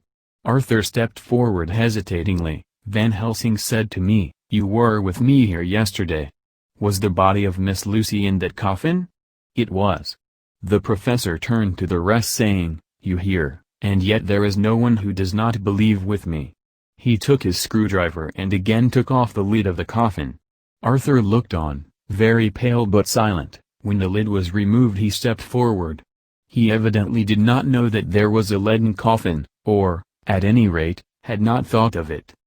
When he saw the rent in the lid, the blood rushed to his face for an instant, but as quickly fell away again, so that he remained of a ghastly whiteness. He was still silent. Van Helsing forced back the leaden flange, and we all looked in and recoiled. The coffin was empty. For several minutes no one spoke a word. The silence was broken by Quincy Morris. "Professor, I answered for you. Your word is all I want. I wouldn't ask such a thing ordinarily, I wouldn't so dishonor you as to imply a doubt, but this is a mystery that goes beyond any honor or dishonor. Is this your doing? I swear to you by all that I hold sacred that I have not removed nor touched her. What happened was this: 2 nights ago my friend Seward and I came here, with good purpose, believe me. I opened that coffin, which was then sealed up, and we found it, as now, empty. We then waited, and saw something white come through the trees. The next day we came here in daytime, and she lay there. Did she not, friend John? Yes. That night we were just in time. One more so small child was missing, and we find it, thank God, unharmed amongst the graves. Yesterday I came here before sundown, for at sundown the undead can move. I waited here all the night till the sun rose, but I saw nothing. It was most probable that it was because I had laid over the clamps of those doors garlic, which the undead cannot bear, and other things which they shun. Last night there was no exodus, so tonight before the sundown I took away my garlic and other things. And so it is we find this coffin empty. But bear with me. So far there is much that is strange. Wait you with me outside, unseen and unheard, and things much stranger are yet to be. So here he shut the dark slide of his lantern, now to the outside. He opened the door, and we filed out, he coming last and locking the door behind him. Oh! But it seemed fresh and pure in the night air after the terror of that vault. How sweet it was to see the clouds race by, and the passing gleams of the moonlight between the scudding clouds crossing and passing, like the gladness and sorrow of a man's life. How sweet it was to breathe the fresh air, that had no taint of death and decay. How humanizing to see the red lighting of the sky beyond the hill, and to hear far away the muffled roar that marks the life of a great city. Each in his own way was solemn and overcome. Arthur was silent, and was, I could see, striving to grasp the purpose and the inner meaning of the mystery. I was myself tolerably patient, and half inclined again to throw aside doubt and to accept Van Helsing's conclusions. Quincy Morris was phlegmatic in the way of a man who accepts all things, and accepts them in the spirit of cool bravery, with hazard of all he has to stake. Not being able to smoke, he cut himself a good-sized plug of tobacco and began to chew. As to Van Helsing, he was employed in a definite way. First he took from his bag a mass of what looked like thin, wafer-like biscuit, which was carefully rolled up in a white napkin. Next he took out a double handful of some whitish stuff, like dough or putty. He crumbled the wafer up fine and worked it into the mass between his hands. This he then took, and rolling it into thin strips, began to lay them into the crevices between the door and its setting in the tomb. I was somewhat puzzled at this, and being close, asked him what it was that he was doing. Arthur and Quincy drew near also, as they too were curious. He answered, I am closing the tomb, so that the undead may not enter. And is that stuff you have put there going to do it? Asked Quincy. Great Scott! Is this a game? It is. What is that which you are using? This time the question was by Arthur. Van Helsing relevantly lifted his hat as he answered, the host. I brought it from Amsterdam. I have an indulgence. It was an answer that appalled the most skeptical of us, and we felt individually that in the presence of such earnest purpose as the professor's, a purpose which could thus use the to him most sacred of things, it was impossible to distrust. In respectful silence we took the places assigned to us close round the tomb, but hidden from the sight of anyone approaching. I pitied the others, especially Arthur. I had myself been apprenticed by my former visits to this watching horror, and yet I, who had up to an hour ago repudiated the proofs, felt my heart sink within me. Never did tombs look so ghastly white, never did cypress, or yew, or juniper so seem the embodiment of funereal gloom, never did tree or grass wave or rustle so ominously, never did bough creak so mysteriously, and never did the far-away howling of dogs send such a woeful presage through the night. There was a long spell of silence, a big, aching void, and then from the professor a keen SSS. He pointed, and far down the avenue of yews we saw a white figure advance, a dim white figure, which held something dark at its breast. The figure stopped, and at the moment a ray of moonlight fell upon the masses of driving clouds and showed in startling prominence a dark-haired woman, dressed in the cerements of the grave. We could not see the face, for it was bent down over what we saw to be a fair-haired child. There was a pause and a sharp little cry, such as a child gives in sleep, or a dog as it lies before the fire and dreams. We were starting forward, but the professor's warning hand, seen by us as he stood behind a yew tree, kept us back, and then as we looked the white figure moved forwards again. It was now near enough for us to see clearly, and the moonlight still held. My own heart grew cold as ice, and I could hear the gasp of Arthur, as we recognized the features of Lucy Westenra. Lucy Westenra, but yet how changed! The sweetness was turned to adamantine, heartless cruelty, and the purity to voluptuous wantonness. Van Helsing stepped out, and, obedient to his gesture, we all advanced too, the four of us ranged in a line before the door of the tomb. Van Helsing raised his lantern and drew the slide. By the concentrated light that fell on Lucy's face we could see that the lips were crimson with fresh blood, and that the stream had trickled over her chin and stained the purity of her long death robe. We shuddered with horror. I could see by the tremulous light that even Van Helsing's iron nerve had failed. Arthur was next to me, and if I had not seized his arm and held him up, he would have fallen. When Lucy, I call the thing that was before us Lucy because it bore her shape, saw us, she drew back with an angry snarl, such as a cat gives when taken unawares. Then her eyes ranged over us. Lucy's eyes in form and color, but Lucy's eyes unclean and full of hellfire, instead of the pure, gentle orbs we knew. At that moment the remnant of my love passed into hate and loathing. Had she then to be killed, I could have done it with savage delight. As she looked, her eyes blazed with unholy light, and the face became wreathed with a voluptuous smile. Oh, God, how it made me shudder to see it! With a careless motion, she flung to the ground, callous as a devil, the child that up to now she had clutched strenuously to her breast, growling over it as a dog growls over a bone. The child gave a sharp cry, and lay there moaning. There was a cold-bloodedness in the act which wrung a groan from Arthur. When she advanced to him with outstretched arms and a wanton smile, he fell back and hid his face in his hands. She still advanced, however, and with a languorous, voluptuous grace, said, "Come to me, Arthur. Leave these others and come to me. My arms are hungry for you. Come, and we can rest together. Come, my husband, come." There was something diabolically sweet in her tones, something of the tingling of glass when struck, which rang through the brains even of us who heard the words addressed to another. As for Arthur, he seemed under a spell. Moving his hands from his face, he opened wide his arms. She was leaping for them, when Van Helsing sprang forward and held between them his little golden crucifix. She recoiled from it, and, with a suddenly distorted face, full of rage, dashed past him as if to enter the tomb. When within a foot or two of the door, however, she stopped, as if arrested by some irresistible force. Then she turned, and her face was shown in the clear burst of moonlight and by the lamp, which had now no quiver from Van Helsing's iron nerves.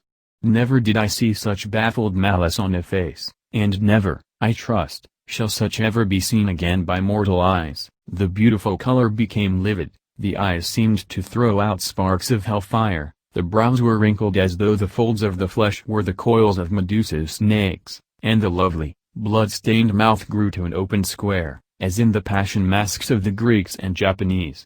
If ever a face meant death, if looks could kill, we saw it at that moment. And so for full half a minute, which seemed an eternity, she remained between the lifted crucifix and the sacred closing of her means of entry.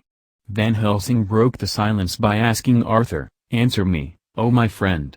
Am I to proceed in my work?" Arthur threw himself on his knees, and hid his face in his hands, as he answered, "Do as you will, friend, do as you will. There can be no horror like this ever any more," and he groaned in spirit. Quincy and I simultaneously moved towards him, and took his arms. We could hear the click of the closing lantern as Van Helsing held it down. Coming close to the tomb, he began to remove from the chinks some of the sacred emblem which he had placed there.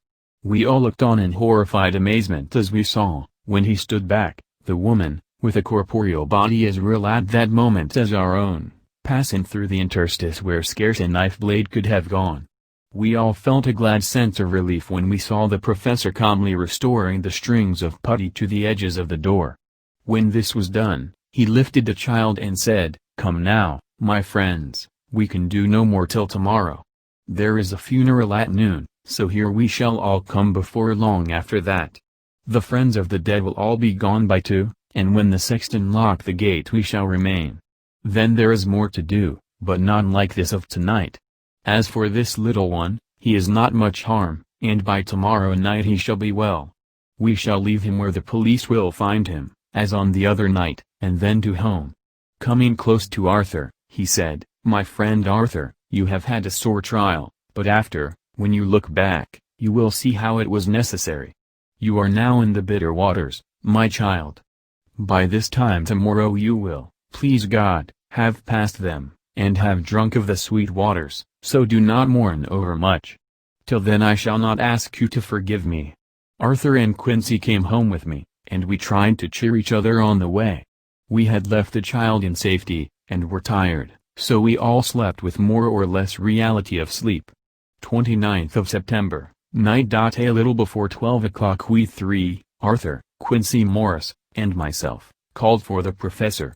It was odd to notice that by common consent we had all put on black clothes. Of course, Arthur wore black, for he was in deep mourning, but the rest of us wore it by instinct. We got to the churchyard by 1:30, and strolled about, keeping out of official observation, so that when the gravediggers had completed their task and the sexton, under the belief that everyone had gone, had locked the gate, we had the place all to ourselves. Van Helsing, instead of his little black bag, had with him a long leather one, something like a cricketing bag. It was manifestly of fair weight. When we were alone and had heard the last of the footsteps die out up the road, we silently, and as if by ordered intention, followed the professor to the tomb. He unlocked the door, and we entered, closing it behind us. Then he took from his bag the lantern, which he lit, and also 2 wax candles, which, when lighted, he stuck, by melting their own ends, on other coffins, so that they might give light sufficient to work by. When he again lifted the lid off Lucy's coffin, we all looked, Arthur trembling like an aspen, and saw that the body lay there in all its death beauty. But there was no love in my own heart, nothing but loathing for the foul thing which had taken Lucy's shape without her soul. I could see even Arthur's face grow hard as he looked. Presently he said to Van Helsing, "Is this really Lucy's body, or only a demon in her shape?" "It is her body, and yet not it. But wait a while, and you all see her as she was, and is. She seemed like a nightmare of Lucy as she lay there, the pointed teeth, the blood-stained, voluptuous mouth, which it made one shudder to see, the whole carnal and unspiritual appearance, seeming like a devilish mockery of Lucy's sweet purity." Van Helsing, with his usual methodicalness, began taking the various contents from his bag and placing them ready for use. First he took out a soldering iron and some plumbing solder, and then a small oil lamp, which gave out, when lit in a corner of the tomb, gas which burned at fierce heat with a blue flame, then his operating knives, which he placed to hand, and last a round wooden stake, some 2½ or 3 inches thick and about 3 feet long. One end of it was hardened by charring in the fire, and was sharpened to a fine point. With this stake came a heavy hammer, such as in households is used in the coal cellar for breaking the lumps. To me, a doctor's preparations for work of any kind are stimulating and bracing, but the effect of these things on both Arthur and Quincy was to cause them a sort of consternation. They both, however, kept their courage, and remained silent and quiet. When all was ready, Van Helsing said, "Before we do anything, let me tell you this, it is out of the lore and experience of the ancients and of all those who have studied the powers of the undead. When they become such, there comes with the change the curse of immortality. They cannot die, but must go on age after age, adding new victims and multiplying the evils of the world, for all that die from the preying of the undead becomes themselves undead, and prey on their kind. And so the circle goes on ever widening, like as the ripples from a stone thrown in the water. Friend Arthur, if you had met that kiss which you know of before poor Lucy died, or again, last night when you opened your arms to her, you would in time, when you had died, have become Nosferatu, as they call it in Eastern Europe, and would all time make more of those undeads that so have fill us with horror. The career of this so unhappy dear lady is but just begun. Those children whose blood she suck are not as yet so much the worse, but if she live on, undead, more and more they lose their blood, and by her power over them they come to her, and so she draw their blood with that so wicked mouth. But if she die in truth, then all cease, the tiny wounds of the throats disappear, and they go back to their place unknowing ever of what has been. But of the most blessed of all, when this now undead be made to rest as true dead, then the soul of the poor lady whom we love shall again be free. Instead of working wickedness by night and growing more debased and the assimilating of it by day, she shall take her place with the other angels. So that, my friend, it will be a blessed hand for her that shall strike the blow that sets her free. To this I am willing, but is there none amongst us who has a better right? Will it be no joy to think of hereafter in the silence of the night when sleep is not? It was my hand that sent her to the stars, it was the hand of him that loved her best, the hand that of all she would herself have chosen, had it been to her to choose? Tell me if there be such a one amongst us? We all looked at Arthur.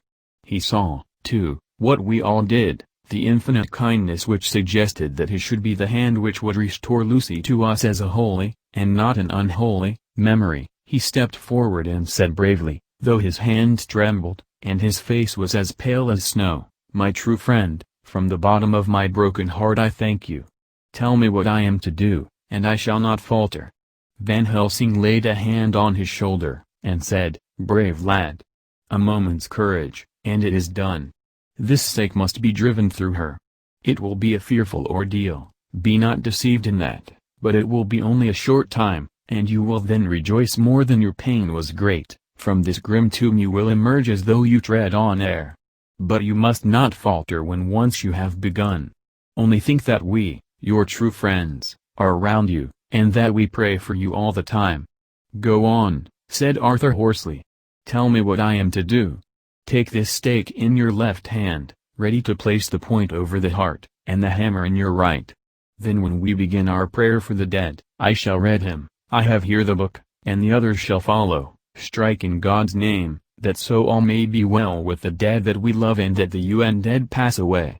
Arthur took the stake and the hammer, and when once his mind was set on action his hands never trembled nor even quivered. Van Helsing opened his missal and began to read, and Quincy and I followed as well as we could. Arthur placed the point over the heart, and as I looked I could see its dint in the white flesh. Then he struck with all his might. The thing in the coffin writhed, and a hideous, blood-curdling screech came from the open red lips. The body shook and quivered and twisted in wild contortions, the sharp white teeth champed together till the lips were cut, and the mouth was smeared with a crimson foam. But Arthur never faltered. He looked like a figure of Thor as his untrembling arm rose and fell, driving deeper and deeper the mercy-bearing stake, whilst the blood from the pierced heart welled and spurted up around it. His face was set, and high duty seemed to shine through it. The sight of it gave us courage so that our voices seemed to ring through the little vault. And then the writhing and quivering of the body became less, and the teeth seemed to champ, and the face to quiver. Finally it lay still. The terrible task was over. The hammer fell from Arthur's hand. He reeled and would have fallen had we not caught him. The great drops of sweat sprang from his forehead, and his breath came in broken gasps. It had indeed been an awful strain on him, and had he not been forced to his task by more than human considerations he could never have gone through with it. For a few minutes we were so taken up with him that we did not look towards the coffin. When we did, however, a murmur of startled surprise ran from one to the other of us. We gazed so eagerly that Arthur roused, for he had been seated on the ground, and came and looked too, and then a glad, strange light broke over his face and dispelled altogether the gloom of horror that lay upon it.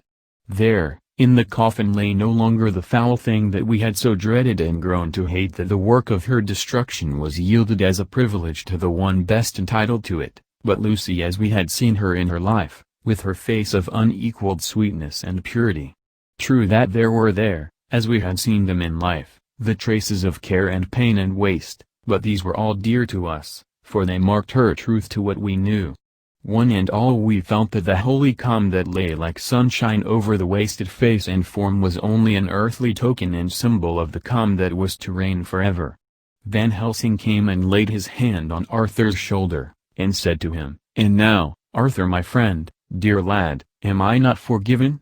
The reaction of the terrible strain came as he took the old man's hand in his, and raising it to his lips, pressed it, and said, "Forgiven. God bless you that you have given my dear one her soul again, and me peace." He put his hands on the professor's shoulder, and laying his head on his breast, cried for a while silently, whilst we stood unmoving.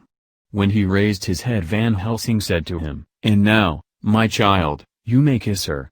Kiss her dead lips if you will, as she would have you to, if for her to choose. For she is not a grinning devil now, not any more a foul thing for all eternity. No longer she is the devil's undead. She is God's true dead, whose soul is with him." Arthur bent and kissed her, and then we sent him and Quincy out of the tomb. The professor and I sawed the top off the stake, leaving the point of it in the body. Then we cut off the head and filled the mouth with garlic. We soldered up the leaden coffin, screwed on the coffin lid, and gathering up our belongings, came away. When the professor locked the door, he gave the key to Arthur. Outside the air was sweet, the sun shone, and the birds sang, and it seemed as if all nature were tuned to a different pitch. There was gladness and mirth and peace everywhere, for we were at rest ourselves on one account, and we were glad, though it was with a tempered joy. Before we moved away, Van Helsing said, "Now, my friends, one step of our work is done, one the most harrowing to ourselves. But there remains a greater task, to find out the author of all this our sorrow and to stamp him out. I have clues which we can follow, but it is a long task, and a difficult, and there is danger in it, and pain. Shall you not all help me? We have learned to believe, all of us, is it not so? And since so, do we not see our duty? Yes. And do we not promise to go on to the bitter end?" Each in turn, we took his hand, and the promise was made. Then said the professor as we moved off, "2 nights hence you shall meet with me and dine together at 7 of the clock with friend John. I shall entreat 2 others, 2 that you know not as yet, and I shall be ready to all our work show and our plans unfold. Friend John, you come with me home, for I have much to consult about, and you can help me. Tonight I leave for Amsterdam, but shall return tomorrow night. And then begins our great quest. But first I shall have much to say, so that you may know what is to do and to dread. Then our promise shall be made to each other anew, for there is a terrible task before us, and once our feet are on the plowshare we must not draw back." Chapter 17. Dr. Seward's Diary, continued. When we arrived at the Berkeley Hotel, Van Helsing found a telegram waiting for him. "Am coming up by train. Jonathan at Whitby. Important news. Mina Harker." The professor was delighted. "Ah, that wonderful Madam Mina," he said, "pearl among women. She arrive, but I cannot stay. She must go to your house, friend John. You must meet her at the station. Telegraph her en route, so that she may be prepared."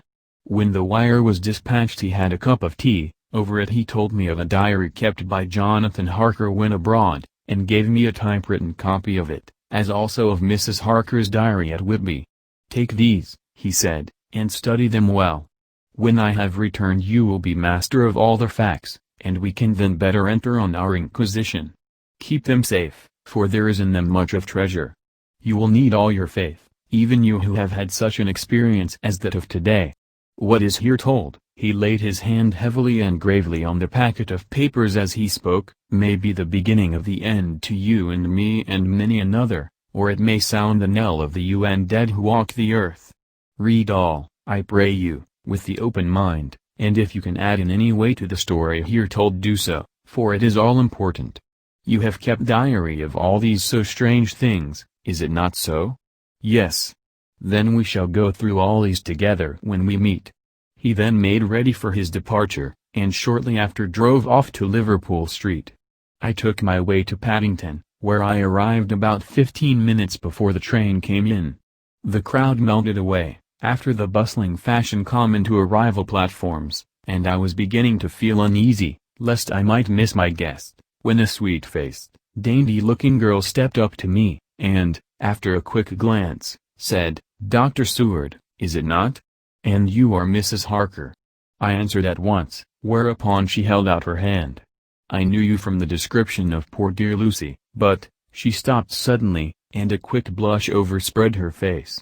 The blush that rose to my own cheeks somehow set us both at ease, for it was a tacit answer to her own. I got her luggage, which included a typewriter, and we took the Underground to Fenchurch Street, after I had sent a wire to my housekeeper to have a sitting-room and bedroom prepared at once for Mrs. Harker. In due time we arrived. She knew, of course, that the place was a lunatic asylum, but I could see that she was unable to repress a shudder when we entered. She told me that, if she might, she would come presently to my study, as she had much to say. So here I am finishing my entry in my phonograph diary whilst I await her. As yet I have not had the chance of looking at the papers which Van Helsing left with me, though they lie open before me. I must get her interested in something, so that I may have an opportunity of reading them. She does not know how precious time is, or what a task we have in hand. I must be careful not to frighten her. Here she is.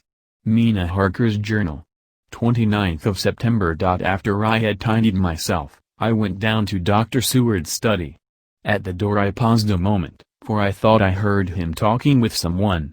As, however, he had pressed me to be quick, I knocked at the door, and on his calling out, "Come in," I entered. To my intense surprise, there was no one with him.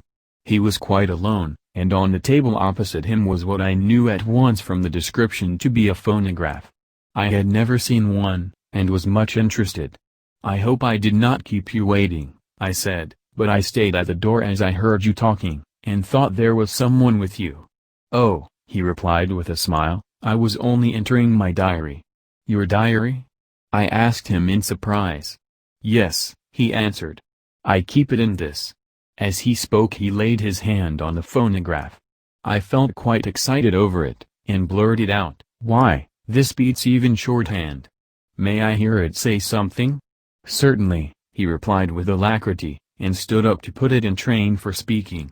Then he paused, and a troubled look overspread his face.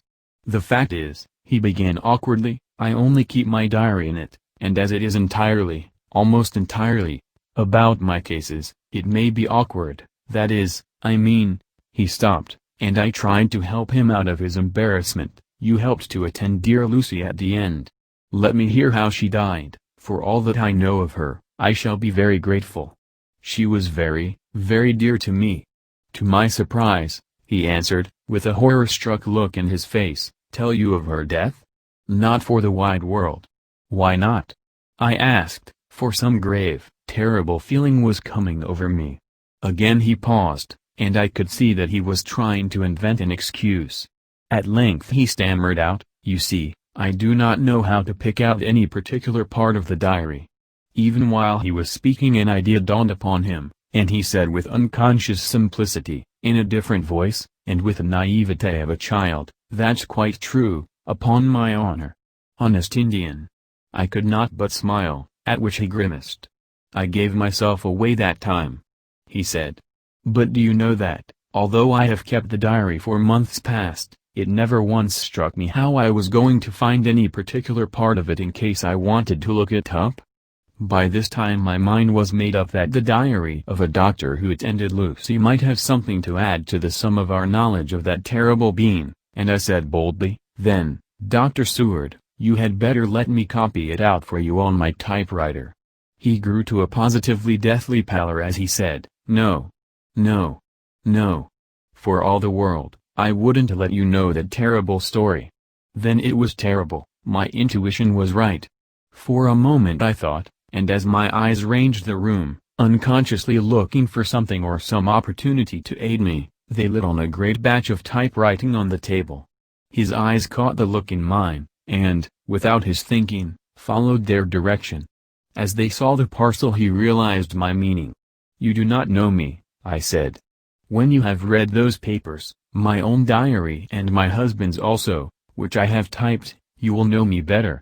I have not faltered in giving every thought of my own heart in this cause, but, of course, you do not know me, yet, and I must not expect you to trust me so far. He is certainly a man of noble nature, poor dear Lucy was right about him." He stood up and opened a large drawer, in which were arranged in order a number of hollow cylinders of metal covered with dark wax, and said, "You are quite right. I did not trust you because I did not know you. But I know you now. And let me say that I should have known you long ago. I know that Lucy told you of me, she told me of you too. May I make the only atonement in my power? Take the cylinders and hear them. The first half-dozen of them are personal to me, and they will not horrify you, then you will know me better. Dinner will by then be ready. In the meantime I shall read over some of these documents, and shall be better able to understand certain things."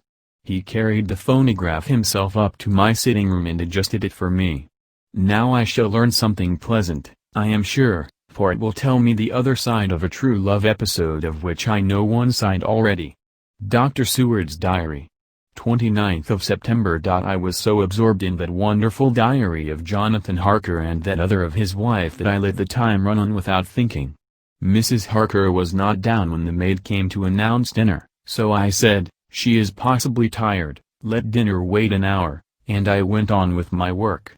I had just finished Mrs. Harker's diary, when she came in. She looked sweetly pretty, but very sad, and her eyes were flushed with crying. This somehow moved me much. Of late I have had cause for tears, God knows. But the relief of them was denied me, and now the sight of those sweet eyes, brightened with recent tears, went straight to my heart. So I said as gently as I could, "I greatly fear I have distressed you." "Oh, no, not distressed me," she replied, "but I have been more touched than I can say by your grief." That is a wonderful machine, but it is cruelly true. It told me, in its very tones, the anguish of your heart. It was like a soul crying out to Almighty God. No one must hear them spoken ever again. See, I have tried to be useful. I have copied out the words on my typewriter, and none other need now hear your heart beat, as I did. No one need ever know, shall ever know, I said in a low voice. She laid her hand on mine and said very gravely, "Ah, but they must." Must. But why? I asked. Because it is a part of the terrible story, a part of poor dear Lucy's death and all that led to it, because in the struggle which we have before us to rid the earth of this terrible monster we must have all the knowledge and all the help which we can get. I think that the cylinders which you gave me contain more than you intended me to know, but I can see that there are in your record many lights to this dark mystery. You will let me help, will you not?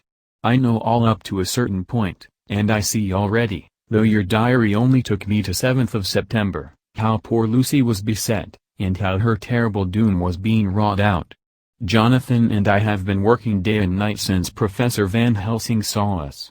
He is gone to Whitby to get more information, and he will be here tomorrow to help us. We need have no secrets amongst us. Working together and with absolute trust, we can surely be stronger than if some of us were in the dark. She looked at me so appealingly, and at the same time manifested such courage and resolution in her bearing, that I gave in at once to her wishes. "You shall," I said, "do as you like in the matter. God forgive me if I do wrong.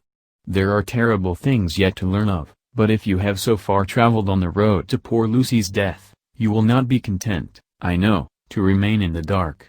Nay, the end, the very end, may give you a gleam of peace.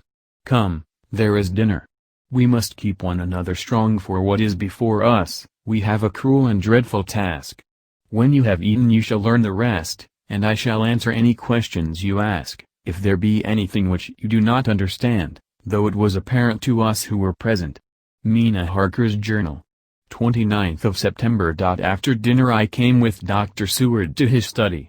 He brought back the phonograph from my room, and I took my typewriter. He placed me in a comfortable chair, and arranged the phonograph so that I could touch it without getting up, and showed me how to stop it in case I should want to pause. Then he very thoughtfully took a chair, with his back to me, so that I might be as free as possible, and began to read. I put the forked metal to my ears and listened. When the terrible story of Lucy's death, and all that followed, was done, I lay back in my chair powerless. Fortunately I am not of a fainting disposition. When Dr. Seward saw me he jumped up with a horrified exclamation, and hurriedly taking a case bottle from a cupboard, gave me some brandy, which in a few minutes somewhat restored me. My brain was all in a whirl, and only that there came through all the multitude of horrors the holy ray of light that my dear, dear Lucy was at last at peace. I do not think I could have borne it without making a scene. It is all so wild, and mysterious, and strange that if I had not known Jonathan's experience in Transylvania I could not have believed. As it was, I didn't know what to believe, and so got out of my difficulty by attending to something else. I took the cover off my typewriter, and said to Dr. Seward, "Let me write this all out now. We must be ready for Dr. Van Helsing when he comes. I have sent a telegram to Jonathan to come on here when he arrives in London from Whitby. In this matter dates are everything, and I think that if we get all our material ready, and have every item put in chronological order, we shall have done much. You tell me that Lord Godalming and Mr. Morris are coming too. Let us be able to tell him when they come."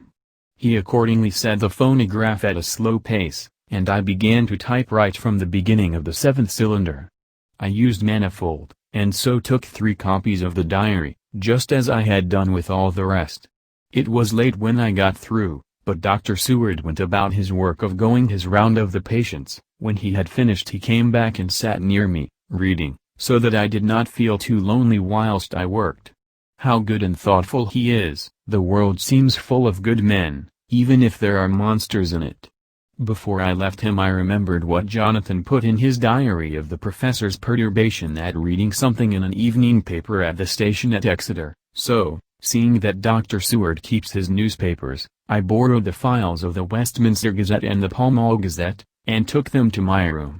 I remember how much the Daily Graph and the Whitby Gazette, of which I had made cuttings, helped us to understand the terrible events at Whitby when Count Dracula landed, so I shall look through the evening papers since then, and perhaps I shall get some new light. I am not sleepy, and the work will help to keep me quiet. Dr. Seward's Diary. 30th of September. Mr. Harker arrived at 9 o'clock. He had got his wife's wire just before starting. He is uncommonly clever, if one can judge from his face, and full of energy. If this journal be true, and judging by one's own wonderful experiences, it must be. He is also a man of great nerve. That going down to the vault a second time was a remarkable piece of daring. After reading his account of it I was prepared to meet a good specimen of manhood, but hardly the quiet, businesslike gentleman who came here today. Later. After lunch Harker and his wife went back to their own room, and as I passed a while ago I heard the click of the typewriter. They are hard at it. Mrs. Harker says that they are knitting together in chronological order every scrap of evidence they have. Harker has got the letters between the consignee of the boxes at Whitby and the carriers in London who took charge of them. He is now reading his wife's typescript of my diary. I wonder what they make out of it. Here it is. Strange that it never struck me that the very next house might be the Count's hiding place. Goodness knows that we had enough clues from the conduct of the patient Renfield. The bundle of letters relating to the purchase of the house were with the typescript. Oh, if we had only had them earlier we might have saved poor Lucy.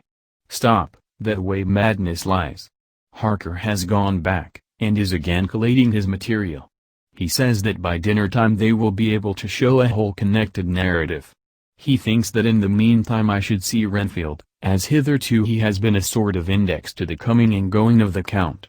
I hardly see this yet. But when I get at the dates I suppose I shall.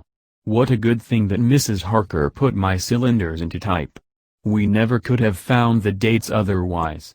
I found Renfield sitting placidly in his room with his hands folded, smiling benignly. At the moment he seemed as sane as anyone I ever saw. I sat down and talked with him on a lot of subjects, all of which he treated naturally.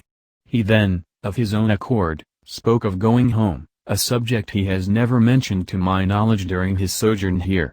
In fact, he spoke quite confidently of getting his discharge at once. I believe that, had I not had the chat with Harker and read the letters and the dates of his outbursts, I should have been prepared to sign for him after a brief time of observation. As it is, I am darkly suspicious. All those outbreaks were in some way linked with the proximity of the Count. What then does this absolute content mean? Can it be that his instinct is satisfied as to the vampire's ultimate triumph?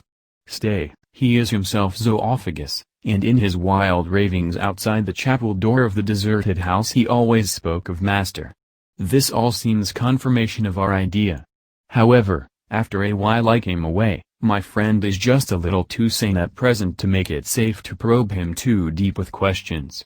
He might begin to think, and then. So I came away. I mistrust these quiet moods of his, so I have given the attendant a hint to look closely after him, and to have a strait waistcoat ready in case of need. Jonathan Harker's Journal. 29th of September, in train to London. When I received Mr. Billington's courteous message that he would give me any information in his power I thought it best to go down to Whitby and make, on the spot, such inquiries as I wanted. It was now my object to trace that horrid cargo of the Count's to its place in London. Later, we may be able to deal with it. Billington Jr., a nice lad, met me at the station, and brought me to his father's house, where they had decided that I must stay the night. They are hospitable, with true Yorkshire hospitality, give a guest everything, and leave him free to do as he likes. They all knew that I was busy, and that my stay was short, and Mr. Billington had ready in his office all the papers concerning the consignment of boxes. It gave me almost a turn to see again one of the letters which I had seen on the Count's table before I knew of his diabolical plans. Everything had been carefully thought out, and done systematically and with precision. He seemed to have been prepared for every obstacle which might be placed by accident in the way of his intentions being carried out. To use an Americanism, he had taken no chances, and the absolute accuracy with which his instructions were fulfilled was simply the logical result of his care. I saw the invoice, and took note of it, 50 cases of common earth, to be used for experimental purposes. Also the copy of letter to Carter Patterson, and their reply. Of both of these I got copies. This was all the information Mr. Billington could give me, so I went down to the port and saw the Coast Guards, the customs officers and the harbor master. They had all something to say of the strange entry of the ship, which is already taking its place in local tradition, but no one could add to the simple description 50 cases of common earth. I then saw the station master, who kindly put me in communication with the men who had actually received the boxes. Their tally was exact with the list, and they had nothing to add except that the boxes were main and mortal heavy, and that shifting them was dry work. One of them added that it was hard lines, that there wasn't any gentleman such like as yourself, squire, to show some sort of appreciation of their efforts in a liquid form. Another put in a writer that the thirst then generated was such that even the time which had elapsed had not completely allayed it. Needless to add, I took care before leaving to lift, forever and adequately, this source of reproach. 30th of September. The station master was good enough to give me a line to his old companion the station master at King's Cross, so that when I arrived there in the morning I was able to ask him about the arrival of the boxes. He, too, put me at once in communication with the proper officials, and I saw that their tally was correct with the original invoice. The opportunities of acquiring an abnormal thirst had been here limited. A noble use of them had, however, been made, and again I was compelled to deal with the result in an ex post facto manner. From thence I went on to Carter Patterson's central office, where I met with the utmost courtesy. They looked up the transaction in their daybook and letter book, and at once telephoned to their King's Cross office for more details. By good fortune, the men who did the teaming were waiting for work, and the official at once sent them over, sending also by one of them the waybill and all the papers connected with the delivery of the boxes at Carfax. Here again I found the tally agreeing exactly. The carrier's men were able to supplement the paucity of the written words with a few details. These were, I shortly found, connected almost solely with the dusty nature of the job, and of the consequent thirst engendered in the operators. On my affording an opportunity, through the medium of the currency of the realm, of the allaying, at a later period, this beneficial evil, one of the men remarked, "That 'ere house, governor, is the rummiest I ever was in. Blime. But it ain't been touched since 100 years. There was dust that thick in the place that you might have slept on it without 'urtin of your bones, and the place was that neglected that yer might ave smelled Ole Jerusalem in it. But the Ole Chapel, that took the psych, that did.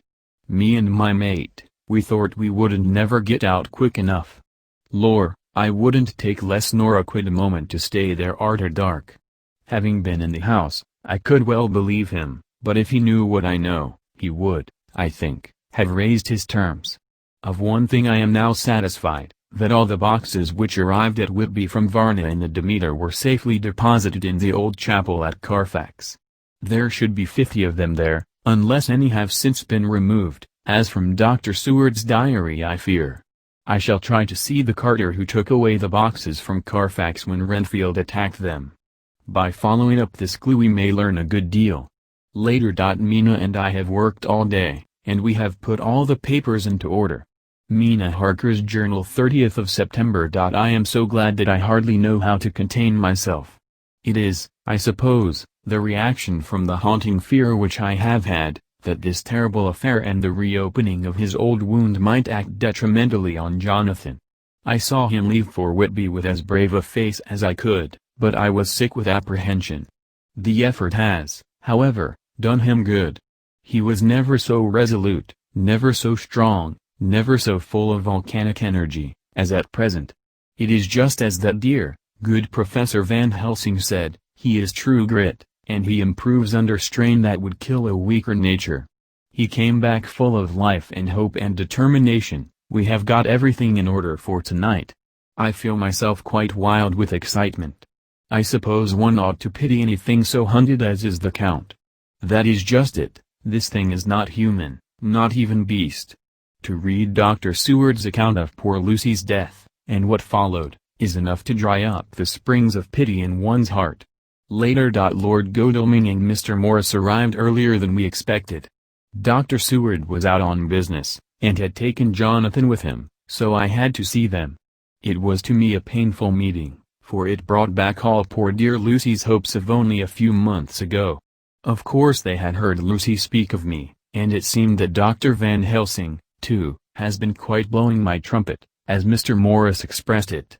Poor fellows, neither of them is aware that I know all about the proposals they made to Lucy. They did not quite know what to say or do, as they were ignorant of the amount of my knowledge, so they had to keep on neutral subjects. However, I thought the matter over, and came to the conclusion that the best thing I could do would be to post them in affairs right up to date. I knew from Dr. Seward's diary that they had been at Lucy's death, her real death, and that I need not fear to betray any secret before the time. So I told them, as well as I could, that I had read all the papers and diaries, and that my husband and I, having typewritten them, had just finished putting them in order. I gave them each a copy to read in the library. When Lord Godalming got his and turned it over, "It does make a pretty good pile," he said. "Did you write all this, Mrs. Harker?" I nodded, and he went on, "I don't quite see the drift of it, but you people are all so good and kind, and have been working so earnestly and so energetically, that all I can do is to accept your ideas blindfold and try to help you. I have had one lesson already in accepting facts that should make a man humble to the last hour of his life. Besides, I know you loved my poor Lucy." Here he turned away and covered his face with his hands. I could hear the tears in his voice. Mr. Morris, with instinctive delicacy, just laid a hand for a moment on his shoulder, and then walked quietly out of the room. I suppose there is something in woman's nature that makes a man free to break down before her and express his feelings on the tender or emotional side without feeling it derogatory to his manhood, for when Lord Godalming found himself alone with me he sat down on the sofa and gave way utterly and openly. I sat down beside him and took his hand. I hope he didn't think it forward of me, and that if he ever thinks of it afterwards he never will have such a thought. There I wronged him, I know he never will. He is too true a gentleman. I said to him, for I could see that his heart was breaking, "I loved dear Lucy, and I know what she was to you, and what you were to her. She and I were like sisters, and now she is gone. Will you not let me be like a sister to you in your trouble? I know what sorrows you have had, though I cannot measure the depth of them. If sympathy and pity can help in your affliction, won't you let me be of some little service, for Lucy's sake?" In an instant the poor dear fellow was overwhelmed with grief. It seemed to me that all that he had of late been suffering in silence found a vent at once. He grew quite hysterical, and raising his open hands, beat his palms together in a perfect agony of grief. He stood up and then sat down again, and the tears rained down his cheeks. I felt an infinite pity for him, and opened my arms unthinkingly. With a sob he laid his head on my shoulder and cried like a wearied child, whilst he shook with emotion. We women have something of the mother in us that makes us rise above smaller matters when the mother spirit is invoked. I felt this big sorrowing man's head resting on me, as though it were that of the baby that some day may lie on my bosom, and I stroked his hair as though he were my own child. I never thought at the time how strange it all was. After a little bit his sobs ceased, and he raised himself with an apology, though he made no disguise of his emotion. He told me that for days and nights past, weary days and sleepless nights, he had been unable to speak with anyone, as a man must speak in his time of sorrow. There was no woman whose sympathy could be given to him, or with whom, owing to the terrible circumstance with which his sorrow was surrounded, he could speak freely. "I know now how I suffered," he said, as he dried his eyes, "but I do not know even yet, and none other can ever know, How much your sweet sympathy has been to me today. I shall know better in time, and believe me that, though I am not ungrateful now, my gratitude will grow with my understanding. You will let me be like a brother, will you not, for all our lives, for dear Lucy's sake? For dear Lucy's sake, I said as we clasped hands. And for your own sake, he added, for if a man's esteem and gratitude are ever worth the winning, you have won mine today. If ever the future should bring to you a time when you need a man's help, believe me, you will not call in vain. God grant that no such time may ever come to you to break the sunshine of your life, but if it should ever come, promise me that you will let me know. He was so earnest, and his sorrow was so fresh, that I felt it would comfort him, so I said, I promise. As I came along the corridor I saw Mr. Morris looking out of a window. He turned as he heard my footsteps. How is Art? He said. Then noticing my red eyes, he went on, Ah, I see you have been comforting him. Poor old fellow. He needs it. No one but a woman can help a man when he is in trouble of the heart, and he had no one to comfort him. He bore his own trouble so bravely that my heart bled for him. I saw the manuscript in his hand, and I knew that when he read it he would realize how much I knew, so I said to him, I wish I could comfort all who suffer from the heart. Will you let me be your friend, and will you come to me for comfort if you need it? You will know, later on, why I speak.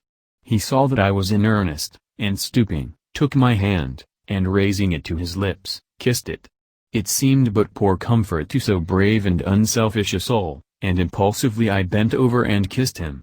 The tears rose in his eyes, and there was a momentary choking in his throat. He said quite calmly, Little girl, you will never regret that true-hearted kindness, so long as ever you live. Then he went into the study to his friend. Little girl. The very words he had used to Lucy, and oh, but he proved himself a friend. End of Dracula, Part 1.